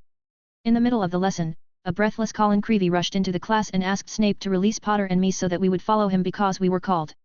Knight and Potter have another hour to work on the potion. They'll go upstairs after class. Sir, Mr. Bagman is waiting for them, the guy said frightenedly. All the champions have to go. I think they're going to be photographed. Poor Potter became even more depressed, and I was not distracted from the potion. They could have arranged a photo session after class, I muttered loudly, adjusting the dosage of one of the poison ingredients. Mr. Knight is absolutely right. But sir. All right. Let Potter leave the bag. I'll need him later. Please, sir. Harry needs to take the bag with him. All the champions are there. Very well. Barked Snape. Take your bag and get out of my sight. Mr. Knight, the much calmer professor looked at me. Go on, I'll finish, Hermione put her hand on my shoulder. Not to the detriment of your work. That won't do, Snape shook his head negatively. If you take on something, do it well and to the end, or don't take on it at all. I can do it, Hermione nodded gravely. I hope so, Miss Granger. Mr. Knight? Are you still here? I quickly put my things in my bag and walked out after Potter, who had already climbed the stairs with Creevey. They could have waited. Quickly catching up with the guys, I went with them to an unfamiliar place. Eventually, Colin led us to the door to some sort of auditorium. Good luck, Creevey said goodbye and ran off, and we went inside. It was a small auditorium, with most of the tables pushed to the end, leaving the middle free. 3 tables were drawn together in front of a blackboard and covered with a velvet tablecloth. At this large combined table were 5 chairs, on one of which Ludo Bagman was sitting and talking to some extravagant blonde lady in a red robe, with a bunch of jewelry and a high curly hairdo. She was incredibly excessive. Overly jeweled glasses, overly tight dress under the robe, overly long manicures, overly bright lips. Who's that? I bet it's Rita Skeeter. Crumb stood quietly nearby, surveying everyone with a serious and stern face. Fleur was bored a little further away. She was the one I went to. It was better to stand next to a nice-looking girl than a stern, slouching guy or a scruffy little Potter. Miss Delacour, I nodded affably to the Frenchwoman and got a slight smile and a nod in return. But ignoring the others wasn't an option, so I held out my hand to Crumb. Hello. I got a nod and a firm handshake in return. It made me feel nostalgic. That's not how you say hello here. It was almost like being at home in a former life. There are our champions. The bagman cheerfully almost jumped up and down in his chair, beaming with his childish round face and his flattened nose, obviously from a collision with a bludger. He decided to give most of his attention to Harry, and thank goodness. Don't worry, Harry. Bagman was quickly beside the bewildered Potter. Don't worry. It's just a wand checking ceremony. The members of the judging panel will be here soon. Wand check. Yes, Harry. It is necessary to check in what condition they are, whether there are any breakdowns. It is your main competition tool. The specialist in this area is now at the top with the director. After the ceremony, you will be photographed. Meet Rita Skeeter. Bagman pointed to a woman in a red robe. I was right. She's doing a small article about the tournament for the Daily Prophet. Not so small, Ludo, Rita corrected, staring at Potter. A little interview? There is no one yet. Rita quickly dragged Potter into an adjoining room and closed the door. Interesting, I said with a smirk to nowhere. What exactly? Fleur immediately decided to talk, though Crumb listened as well. They're the broom room. It's very cramped. A very compromising situation. A sudden flash blinded me for a moment, and a chubby man looked out from behind a nearby camera, looking at Fleur slightly dazed. I didn't even notice any influence. Are you driving men crazy again? I'm sorry, Mr. Knight, but I don't know what you're talking about. I still wonder how real this beautiful appearance of the villa is. No, seriously. How is it even possible to be such an amazingly well-proportioned girl in every way?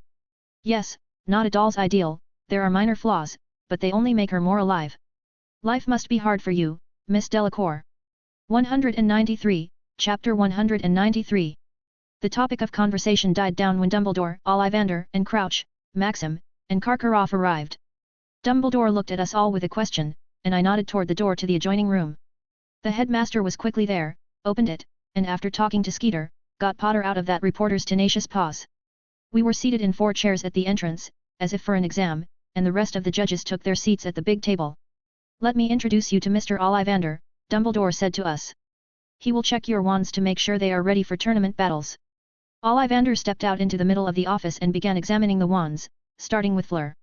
As I expected, the core of her wand turned out to be her grandmother's hair, and Ollivander conjured a bouquet of orchids and returned the wand to its owner. Krum was next, and Ollivander praised the somewhat clumsy but very effective work of his colleague Grigorovich. Then it was my turn. Ollivander was pleased to see the wand of his own work and praised me for my hard and systematic training in magic, saying, "Not every adult wizard can boast of such wand development." He did not look at the second wand because only one wand is allowed in the tournament. On Harry Potter, the master almost gave away the resemblance of his wand to the one owned by Voldemort, but Dumbledore cleared his throat in time. After examining the wands, they pestered us with photographs for at least an hour. Either Madame Maxime did not fit into the frame, the photographer tried to highlight Fleur, and Skeeter was constantly pushing Potter, then something else. And how much pressure was put on the fact that he was the youngest participant. But I'm just a little older than him. It's funny. By the time they finally let us go, it was lunchtime. Flitwick still hadn't given the go-ahead for the project work, which was obviously weighing on Hermione. However, at the end of lunch, an owl flew up to the high table and defiantly dropped a large and weighty bundle on the professor. Thank God that Hagrid intercepted it. Otherwise, we would have had to look for a new charms professor and had Ravenclaw. The bundle increased in size as it flew and was already larger than Flitwick when it reached the table. Hurry, hurry, my bearded friend. Flitwick hurried Hagrid, who took responsibility for transporting the package. Things cannot be delayed. Mr. Knight, Miss Granger. Tomorrow after the lesson I am waiting for you in the office. I opened my notebook at the dining room table and checked to see if I had all my assignments for the semester. It turned out that I had them all. I looked at Hermione and realized that we were going to have a tough year. My concerns were confirmed by Lady Greengrass at the after-school meeting. She, as it turned out, had already set up a training ground in the Chamber of Secrets. Lots of different obstacles, barriers, poles, shelters, and targets of all kinds and shapes. There were also impersonal golems in human form. It was impossible to get anything more out of the golems from the headmaster. It makes sense, of course, Delphine lamented, recounting the training plan. Not every wizard would let a small army into his fiefdom, but still. A rather nondescript tent was deployed nearby. Of course, inside it was an apartment in miniature. The tent was somewhat reminiscent of mine, except that it was more comfortable, and there were bookcases along the fabric walls. The hall itself, into which you find yourself immediately from the entrance, was an impromptu classroom, and behind a small screen, there was a miniature hospital wing with one bed. Well, this is where to study, Delphine pointed to the tent with her hand. Practice here, she pointed to the rest of the Chamber of Secrets. Miss Granger. Your task will vary from lesson to lesson. As far as I know, you and Max have been studying the restricted section for a long time, which means you have about the same level of knowledge. At least we think so. Well. That's great. This means that in the course of your activity, you will acquire quite a lot of practice both in support and healing. As well as in the combat aspects of magic, oriented around suppressing the enemy and malefic. Nothing secret, everything within the knowledge of the Hogwarts library. Lady Greengrass, I decided to ask a few important questions. Shouldn't you be paying attention to family matters, you know? I understand, Delphine nodded. Not at all. I've always had quite a bit of free time. Contrary to what many people think, the affairs of the family do not take it away in fabulous quantities. Oh, and my father's help is worth noting. As a wizard, after one incident, he's not much of a wizard, so he's happy to take care of the family, allowing me to achieve my goals in magic. If it weren't for him, I don't know how long it would have taken me to achieve what I have now. What about Hermione? I mean, wouldn't it be a burden for you to practically teach her, but without contracts and other things? What's the point? That's the way I want it, and I'm comfortable with it. Any more questions? I'm not good at enhancing my body with magic, said Hermione clearly. And you won't be able to do that until you're 17. Some disciplines related to the body before the final formation of that very body are inaccessible to wizards. There are exceptions, but they are rare, and not always. This rarity does not carry any disadvantages. Any other questions? No questions? Then I want to know what you know. Let's conduct a survey. Delphine pestered us about the theory almost until the night, asking us to apply this or that knowledge in practice. Only after we were mentally exhausted did she let us go. I don't envy you, Hermione smiled woefully. I'll only participate in all this in the evenings, but you'll be here all day. Your speech has become colloquial rather than literary persuasive. Are you tired? Yes, very. I hope that this training and education will help you overcome the difficulties of the tournament. Although, what nonsense! Of course, they will help. Lady Greengrass will not want to lose her apprentice to some ridiculous accident. Are you saddened by the inaccessibility of body amplification to you? A little. It's a little sad when by some ridiculous accident you can't use what's available to someone else. Don't be sad. Everything has its time. I am sure that with your persistence, you will overtake me in time. Do we have time? I have a vague suspicion. It's like something's coming. There will definitely be something. I just wish I knew what. 194, Chapter 194. How much did I expect from my participation in Professor Flitwick's project? To be honest, I don't know. However, it turned out to be somewhat more prosaic. The next morning after the professor received the package, Hermione and I went for a run, and then for breakfast, after which Hermione went to her spells lesson, and I went to the Chamber of Secrets. There, in the tent, Delphine was actively drinking tea, still in her leather and obscure costume, and when she saw me, she immediately invited me to sit at the makeshift school desk just the second table opposite. So, sitting at the table across from me, she spoke. As far as I've learned, you've been doing physical training on your own and quite successfully, so we'll skip that point. Let's start your training with transfiguration, as your most underdeveloped discipline. And the rest. Since I'm a master of transfiguration, chimerology, and healing magic, that's what I'll be teaching. What about combat magic? A master of combat magic is a very broad concept. Its essence is the use of various skills in combat. There are very few masters in this field because you have to show master's skills in 3 different disciplines. Accordingly, the masters are different because the specifics of spells, tactics, and actions during combat are different. Each one is a master in his own way. In that case, may I assume that your speed is a product of healing magic and chimerology? Exactly, Delphine nodded with a smile. You'll figure it out as you go along, so I'll tell you a little. In a way, it's hard to call me human anymore. That's why I speculate about why Voldemort's strength is so high. I had the dubious honor of seeing him before he was disembodied. The only thing he had in common with humans was that he was a humanoid. Every wizard seeks his own path to power, but as a woman, I cannot accept such deep and harsh body modifications simply for the sake of magical power. The concept of magical power is somewhat unclear to me. It seems to be said that wizards are plus or minus equal in that regard. At least initially. Yes and no. You and Hermione are practicing sensing magic to consciously create magical structures, right? Yes. And how did you start doing that? Did you figure it out on your own? Professor Flitwick showed us. Oh, is he still messing around with his magic glasses? What a science enthusiast he is, after all, Delphine smiled again. Then, one gap in knowledge must be filled. The average wizard has a limit to the amount of magic he can generate and release into the world per unit of time. However, there is practically no limit to the density of this volume. It is the density of magic in the structure of the spell that affects its power. Those who have special sensitivity can increase the size of the magic structure to increase the power, but there is a disadvantage here. It is highly desirable to form the structure of a spell in a certain amount of time. It varies for each individual spell in a very wide range. If you increase the size of the spell's structure, the time to create it stays the same, but the amount of magic needs to increase. Density also needs to be increased, but only slightly. As a result, sooner or later, the wizard, who increases the size of the structure for the sake of strength, will bump into the natural limits of his body. There isn't enough time to create the spell, and it fails. Well, that sounds logical. It's good that logic hasn't refused you yet. Not everyone can boast of this. Let's move on to the other issue, the oversaturation of a spell's structure by increasing the amount of magic.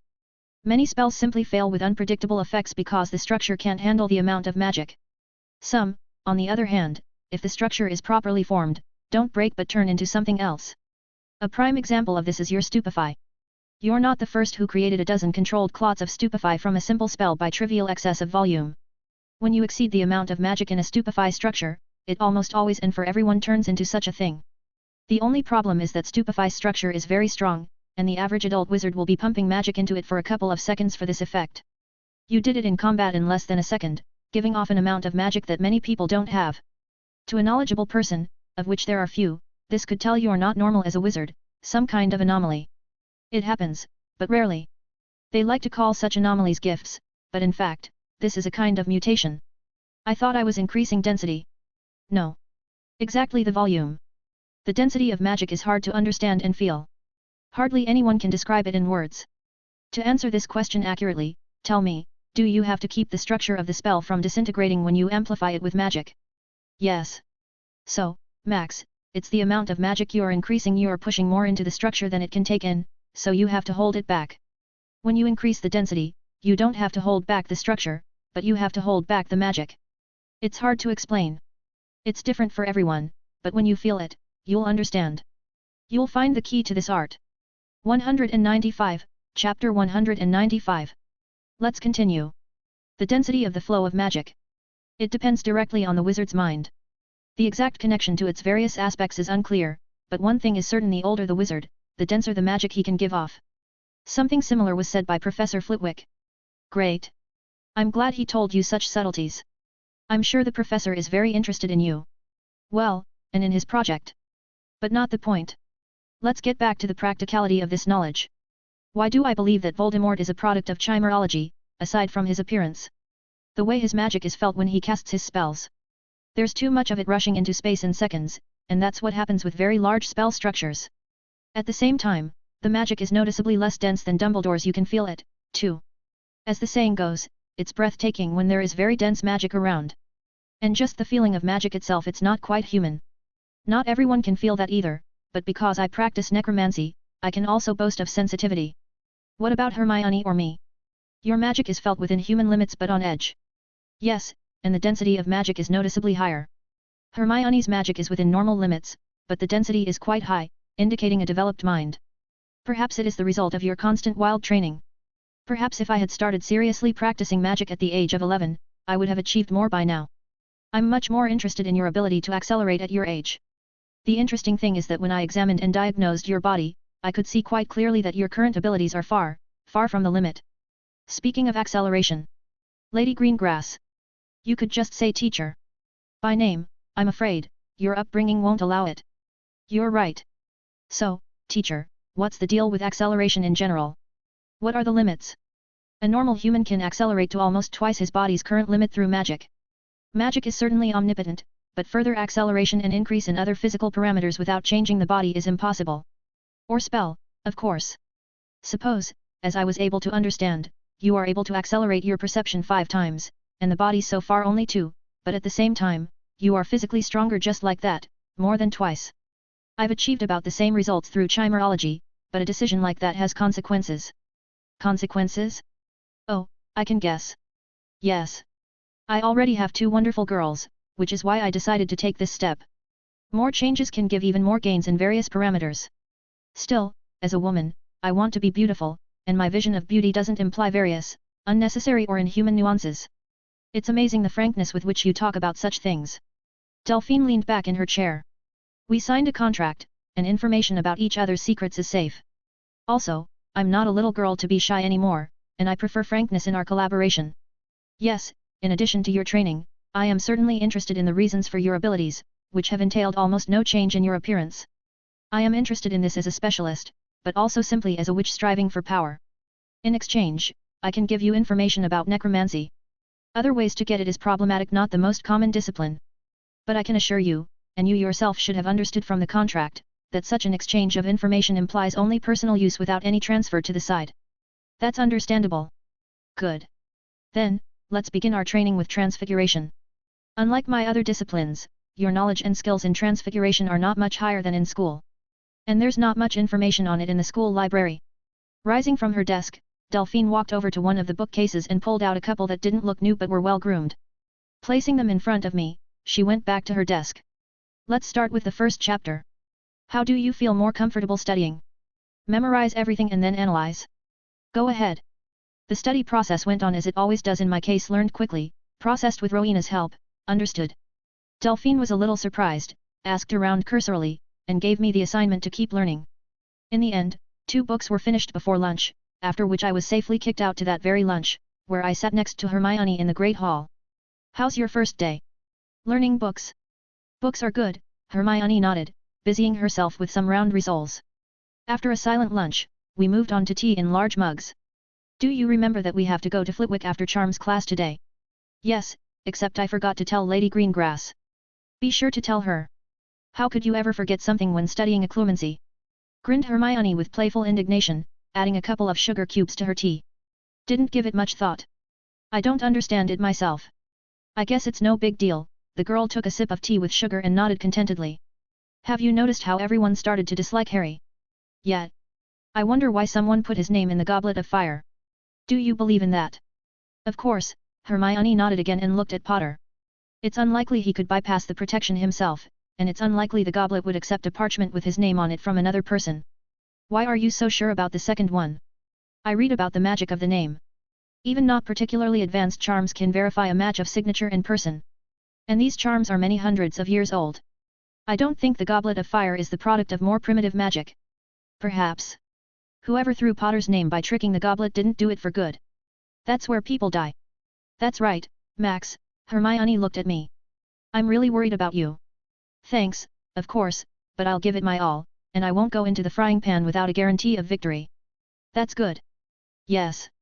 196, Chapter 196. When I returned to the Chamber of Secrets after lunch, I told Delphine that I had to see Flitwick in 2 hours. She didn't mind, and I ended up sitting quietly, memorizing various books, which increased in number on my desk. And I hadn't seen any of those in the library. At least in the restricted section. After 2 hours of studying the literature, a little surprised Delphine that I had no questions, and I was sent to Flitwick. I walked up to the classroom door in Ravenclaw Tower at the same time as the end of class, but the classmates who came out were clearly distracted by some thoughts, so they didn't even notice my absence from class. Hermione was waiting for me at the lectern, where the professor stood on a stand of books. She immediately called me closer. Hello, Professor, I nodded to Flitwick, and he took his eyes off the journal. Ah, Mr. Knight. Excellent. One moment. Flitwick quickly made a couple of notes, closed the journal, and jumped briskly off the stand, heading quickly toward the door to his office. Follow me, Mr. Knight, Miss Granger. In the professor's office, so cozy and homely with this dark wood trim, various furniture, and more, there were elements of chaos, lots of different small and large boxes and bundles, bars of different types of wood, bones, a bunch of transparent little boxes with different minerals and crystals. I was so anxious to check the package that I opened it all up and laid it out, the professor explained. We won't be studying here, so I have to ask you to help me put everything in that big trunk over there. Where the professor nodded, there was indeed a large elongated trunk. It had 2 handles on each end but no lid at all. Together with the professor and under his guidance, we stacked everything quickly and neatly. There's weight relief out there, so feel free to take it and follow me. Hermione and I took the really, very lightweight trunk on both sides, followed the professor out of his office, and left the classroom. After walking literally a dozen yards down the corridors, the professor waved his wand in front of a large painting, and IT0 pulled aside, opening a wide and high passage.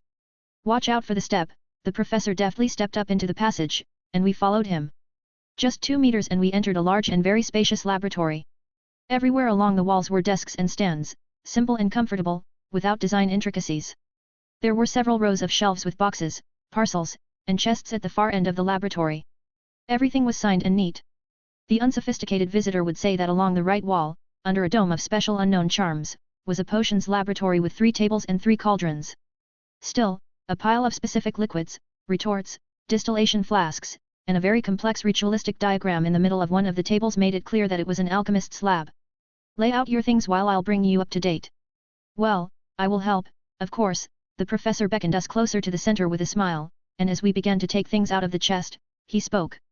Magic accumulators are a rather fresh area of magical science, despite the seemingly obvious pluses. However, researchers are faced with a number of problems that need to be solved. The first is materials.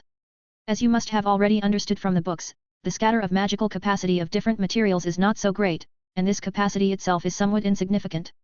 Organic materials of still living creatures have the most capacity. There are exceptions for some chimeras, but again they are insignificant. Okay, this one right here, please. The professor pointed to one of the free tables when it came to various crystals and minerals in transparent cubic boxes. What was I saying? Oh, yes. Among the various materials, as you know, quartz crystals, diamonds, and other silicon or carbon structures with or without various impurities have the greatest magical capacity. Yes, yes, don't be surprised. I have studied the chemistry of ordinary people for a greater understanding of materials. Carbon ones, for the most part, can accumulate, and silicon ones can channel magic. But their capacity makes them somewhat unprofitable. A diamond the size of a man's eye can store the amount of magic that a wizard's body produces at peak load in 3 minutes. It's enough for spells and charms, but even for average ritual schemes and more or less complex charms and spells, it might not be enough. And the abrupt withdrawal of magic from the crystal, sometimes necessary for some purposes, can easily ruin it. It's too expensive and hard to obtain, and it can also be a one-time thing. That's not a rosy picture. That's nothing. The professor somehow exclaimed cheerfully, levitating a bundle of unknown contents. There is a far more serious problem here. You've probably noticed that once magic leaves the body, the wizard loses control over it very quickly? It's the same with storages. I take a crystal, pump it with my magic, and in a few minutes, I won't be able to use it properly. And how can we help you then? A reasonable question came from Hermione when we were done with laying things out. You're damn good at runes and arithmancy, but just as important, your muggle upbringing. I dare to hope that you have not yet too much merged into the wizarding world and can look at things from different angles. 197, Chapter 197. Tell me, what solution can you offer for the second problem? Any ideas? Hermione thought for a second, and I started to develop the idea. A bunch of ideas popped into my head, but Hermione voiced one before I did. Some way to set up the storage devices so that they give off magic at the right moment. It doesn't work, the professor shook his head, taking a seat in a chair at one of the tables. Tried it, and more than once. We would have to almost completely rework all the magical circuits and constructs to use such storage devices. It's too much work, and it's completely unjustified. But some ritual schemes use runic and curly components that accumulate magic and give it away at the right moment. Already calculated contours, nothing surprising. You can't replace them with an accumulator. Only if you build, for example, a rune contour around the storage device and then build it into the ritual, but as I said, you will have to redo the entire scheme of the ritual, and it's not a fact that it will work out. Radio-controlled cars, I gave out one of my ideas. Everyone looked at me with curiosity, and while Hermione was expecting the development of the idea, Flitwick looked at me with some incomprehension. So I explained the concept of radio control, radio in general, and stuff. That makes sense, the professor said thoughtfully. And we've been using radio quite successfully. Exactly, I nodded. We need to develop two simple devices: the control device that the wizard will use and the magic storage device itself. Let's say there's a high-capacity storage device. On the basis of silicate compounds, select the optimal focusing magic through it, transfer magic to the starting point of the scheme or contour. You can adjust the power of magic transfer using a material or a rune scheme with variable bandwidth. The result would be a kind of wizard analog, instead of a body a storage device, instead of a mind a rune circuit, instead of a wand a silicate focuser. Turns out the answer was right in front of our noses, hey! Smiled Flitwick. Hermione, on the other hand, thought about it and smiled, too, nodding at her own thoughts. Well, it's pretty simple. In ordinary people's science a lot of their inventions exist in nature anyway, but in a different form. Some things get complicated and recycled beyond recognition, but the roots of everything are the same. Well, it seems that way to me. Great. That's something we can work with, and that will be the second part of our project. The first is to figure out a way to increase the capacity of the materials. Make a list of the materials available. These will be the objects of experimentation. According to these lists, I'm expecting layouts within a week, and not to do the same work that I've already been doing. The professor pulled out from the drawer in the desk at which he was sitting a rather thick folder of the thinnest parchments, no, paper. Regular paper. He pulled it out and handed it to us. Here are my calculations and calculations of a couple of past participants. I dare not detain you any longer. You and I have a lot of work to do. Hermione and I left the lab and went to the common room to change and then go to practice. Just incredible, really. Hermione looked at the notes from the folder on the way. There's so much interesting stuff in here. It could all come in very handy for us in the end. I'm sure it will, Miona. After a quick change of clothes, we got under the concealment spell to the Chamber of Secrets and began training with Delphine. I'm getting stuff thrown at me at breakneck speed, and my job is to transform it into something useful to me or something I can respond with immediately. Hermione's job is to undo the transfiguration and supply the shells to Delphine. The task of training is to master the formulas and spells on transfiguration, switching to free transfiguration. Free transfiguration is ideally transformation at the expense of the will. But often, you just use basic formulas for either form, volume, or materials. Or some ready-made, personal templates, well, and most of them are finished with volitional efforts and imagination. We had to take a short break for dinner, and then again, training, and so on until bedtime. 198, Chapter 198. In the new schedule, time flew faster than ever. At Professor Flitwick's, we were doing all sorts of calculations, trying to figure out a system for increasing the magical capacity of materials. With Delphine, we were practicing all sorts of aspects of transfiguration. However, there were only a couple of events in my life that needed to be mentioned in more than 2 weeks. Several times I had surreptitiously borrowed the Marauder's map from Potter, wanting to find out exactly who was hiding under the guise of Moody, which I had no doubt was not Moody himself. Though the only confirmation was that he was drinking something from a flask. However, no matter how hard I tried to find out, I was unsuccessful. False Moody was not marked on the map at all, and the label Alastair Moody was always in the same place in his office. I had made considerable progress in transfiguration. Even though I didn't transfigure everything on a bare will, I began to make my first steps toward free transfiguration through constant and daily practice. In addition, in one of my conversations with Delphine, I was able to find out why Hermione's Animagus reversal spell did not work on her. It turned out that it wasn't Animagi but transfiguration. Delphine had simply charmed herself. It's quite a risky thing to do because transfiguring a person into an animal reduces her thinking abilities to the level of that animal in about 10 seconds. And if the transfiguration is of poor quality and the animal is not detailed enough, then you can go crazy there. However, Delphine showed me a little secret, a tattoo. She didn't show it on herself, and she didn't tell me its location, but she did show me a scroll of it. It looked like a ritual scheme, which it was, a section of necromancy. It is in such little things that the real practical benefits of this art are manifested. The scheme, being a tattoo, allows you to preserve your mind and instantly adapt to almost any form you can be turned into.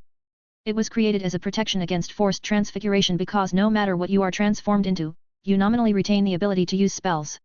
Without a wand. If you can.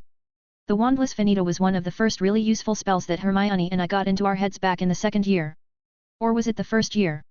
Anyway, at my urgent request, Delphine, using my own blood as the base of the ink, gave me this tattoo between my shoulder blades in one spell. Why would I need that? When I found some information in Delphine's books about golem building through transfiguration, I was pretty freaked out.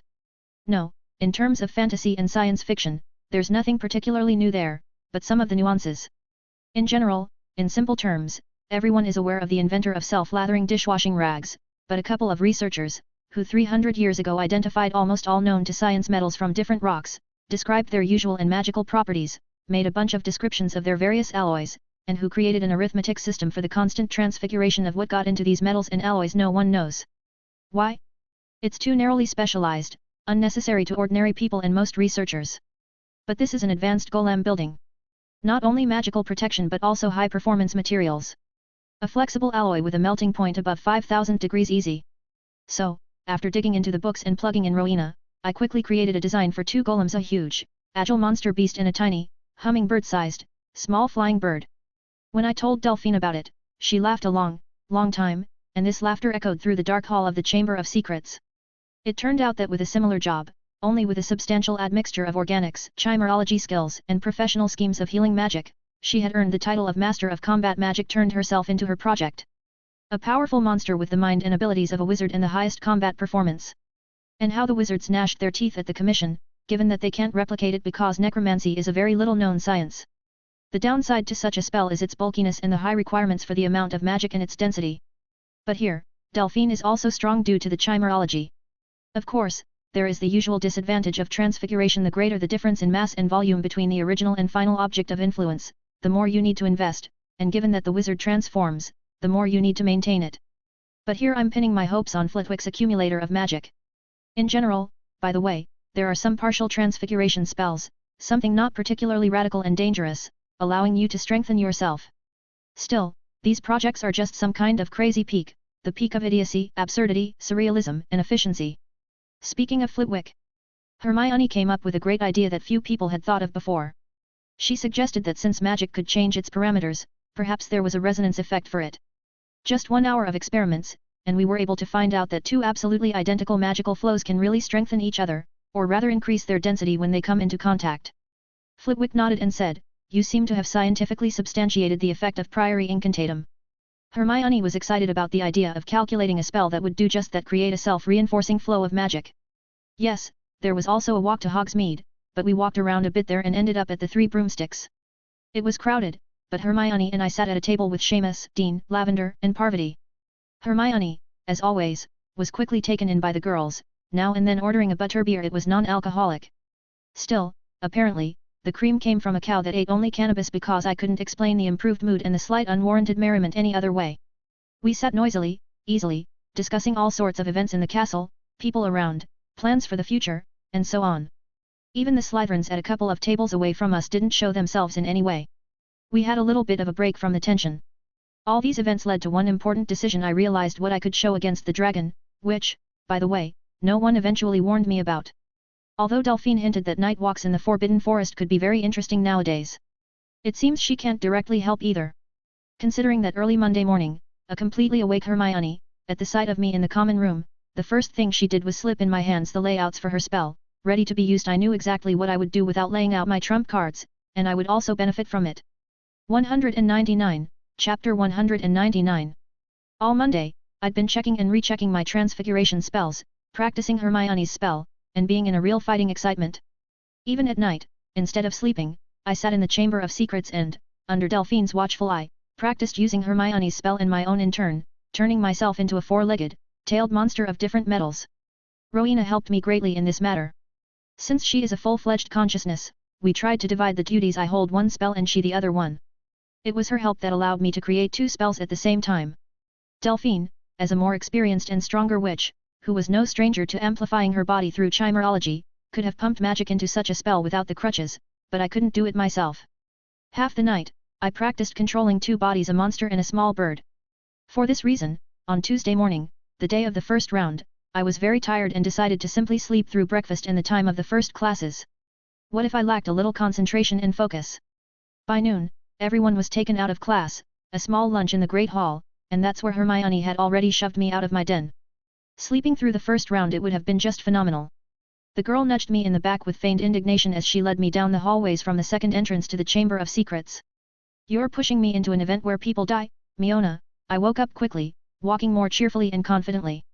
I believe in you. After all, you killed a basilisk. I was just lucky then.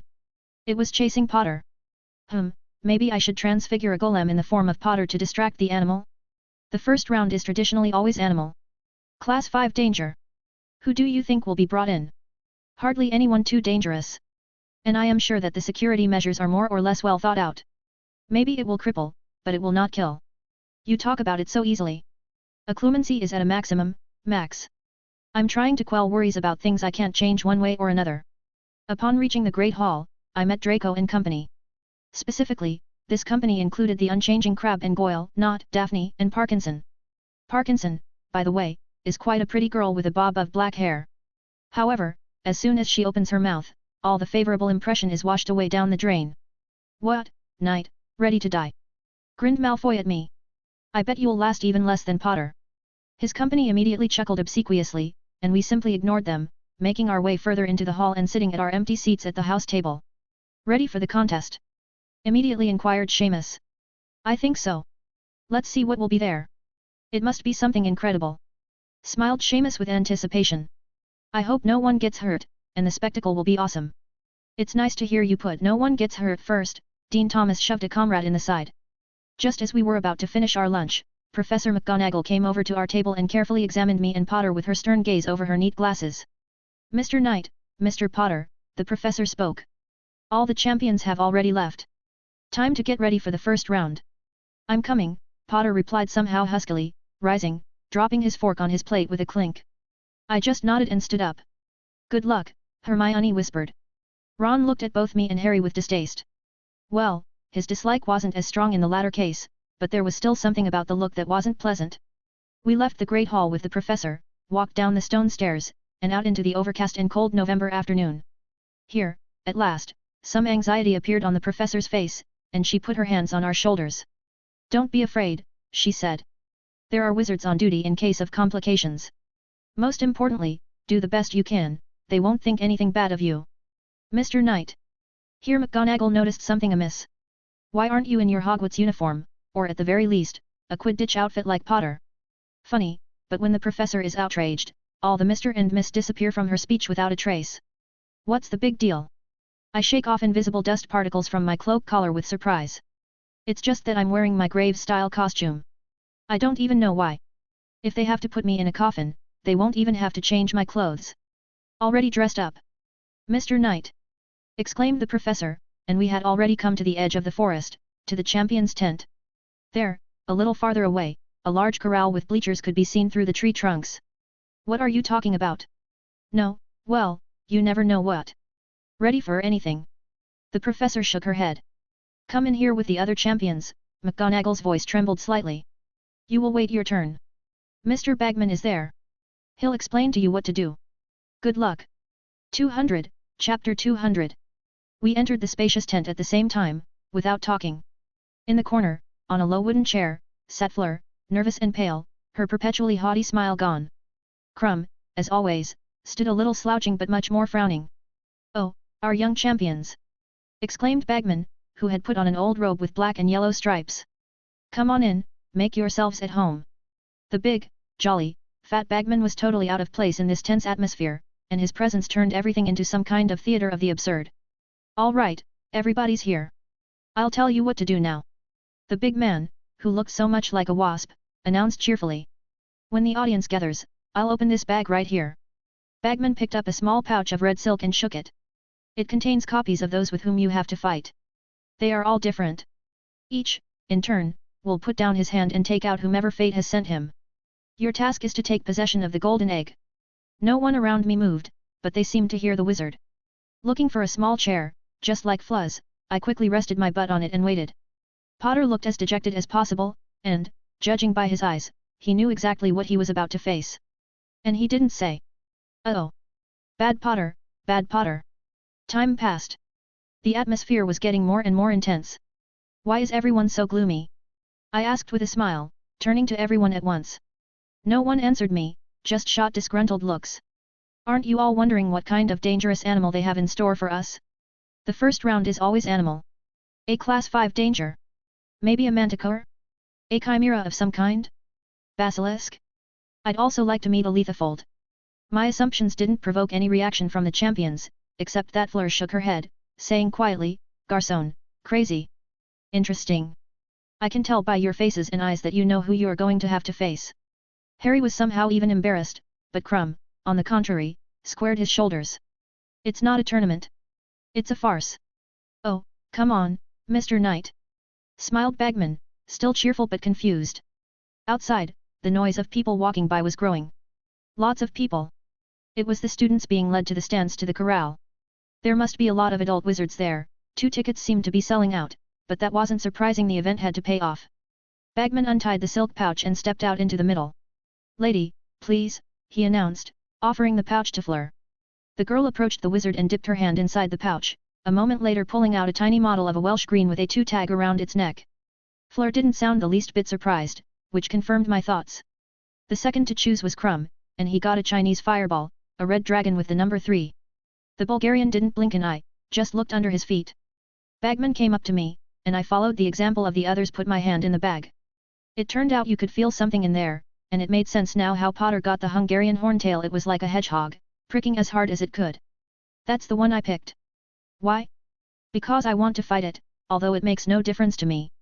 Hungarian horntail, Bagman whispered, somehow conspiratorially. You'll be the 4th. Potter pulled out the last remaining one, a Swedish short snout at number 1. There you go. Said Bagman cheerfully. These are the dragons you are to meet. There is a Q number on the dragon's neck. Is everything clear to you? Then I must leave you. I'm also a commentator today. Mr. Potter, on the whistle, you will be the first to enter the corral. Is that clear? Oh, yes, Mr. Potter, may I have a word? Bagman led Potter away, leaving us alone with ourselves. A minute later, Potter returned, standing beside me. Don't worry, Potter, I smiled at the nervous kid. I know you have nothing to do with your name in the cup, and as for the dragon, we are no stranger to fighting scary creatures. Do you believe me? I told you that on the day the champions were chosen. It's not so much a matter of faith as it is that I know your abilities and the limitations of the cup. Well, thank you, of course. Smirked Potter, but at least he stopped fidgeting. The whistle blew, and the boy moved much more confidently to leave the tent. For 15 tense minutes, we heard the oohs and ahs of the crowd. Bagman's comments about the unexpected maneuver and the ingenious move by the young champion. Ah, what a turn! And stuff like that. Judging by the comments, Potter did it and didn't even get badly damaged, just hit the stones. Another whistle and Fleur went to the corral, dealing with the dragon rather quickly. Though judging by the same comments of Bagman, the dragon nearly ate the girl and then nearly fried her, but nothing happened. Another whistle blew, and Crumb came out. What audacity! Great! Shouted Bagman. His screams were drowned out by the eerie roar of the dragon, and the stands fell silent. The guy has strong nerves. He is not a man. He is flint. Yes. He grabbed the egg. Another round of applause rolled noisily over the tent. It's time. I got up, corrected the non-existent folds in my clothes, and left the tent. Past the trees, to the sound, along the path. Here the corral opened to me, and many hundreds of people watched with interest from the stands. It wasn't like in the movie you just got out, and you're already fighting. The corral was spacious. Big and small boulders scattered around or sunk into the ground. Streams of water were gurgling, and a fire was burning in the right corner. All materials were provided. Opposite me, practically on a nest, sat just a huge winged spiky monster, by some misunderstanding called a dragon. It was of a rocky grey color, with a horrible muzzle and a long, flexible tail with spikes that were as big as a good sword. In general, the creature is comparable in size to the basilisk in the Chamber of Secrets, adjusted for species peculiarities, because a basilisk is a long snake, after all. But their heads are the same size. So, here we go. What about you? Let's go. 201.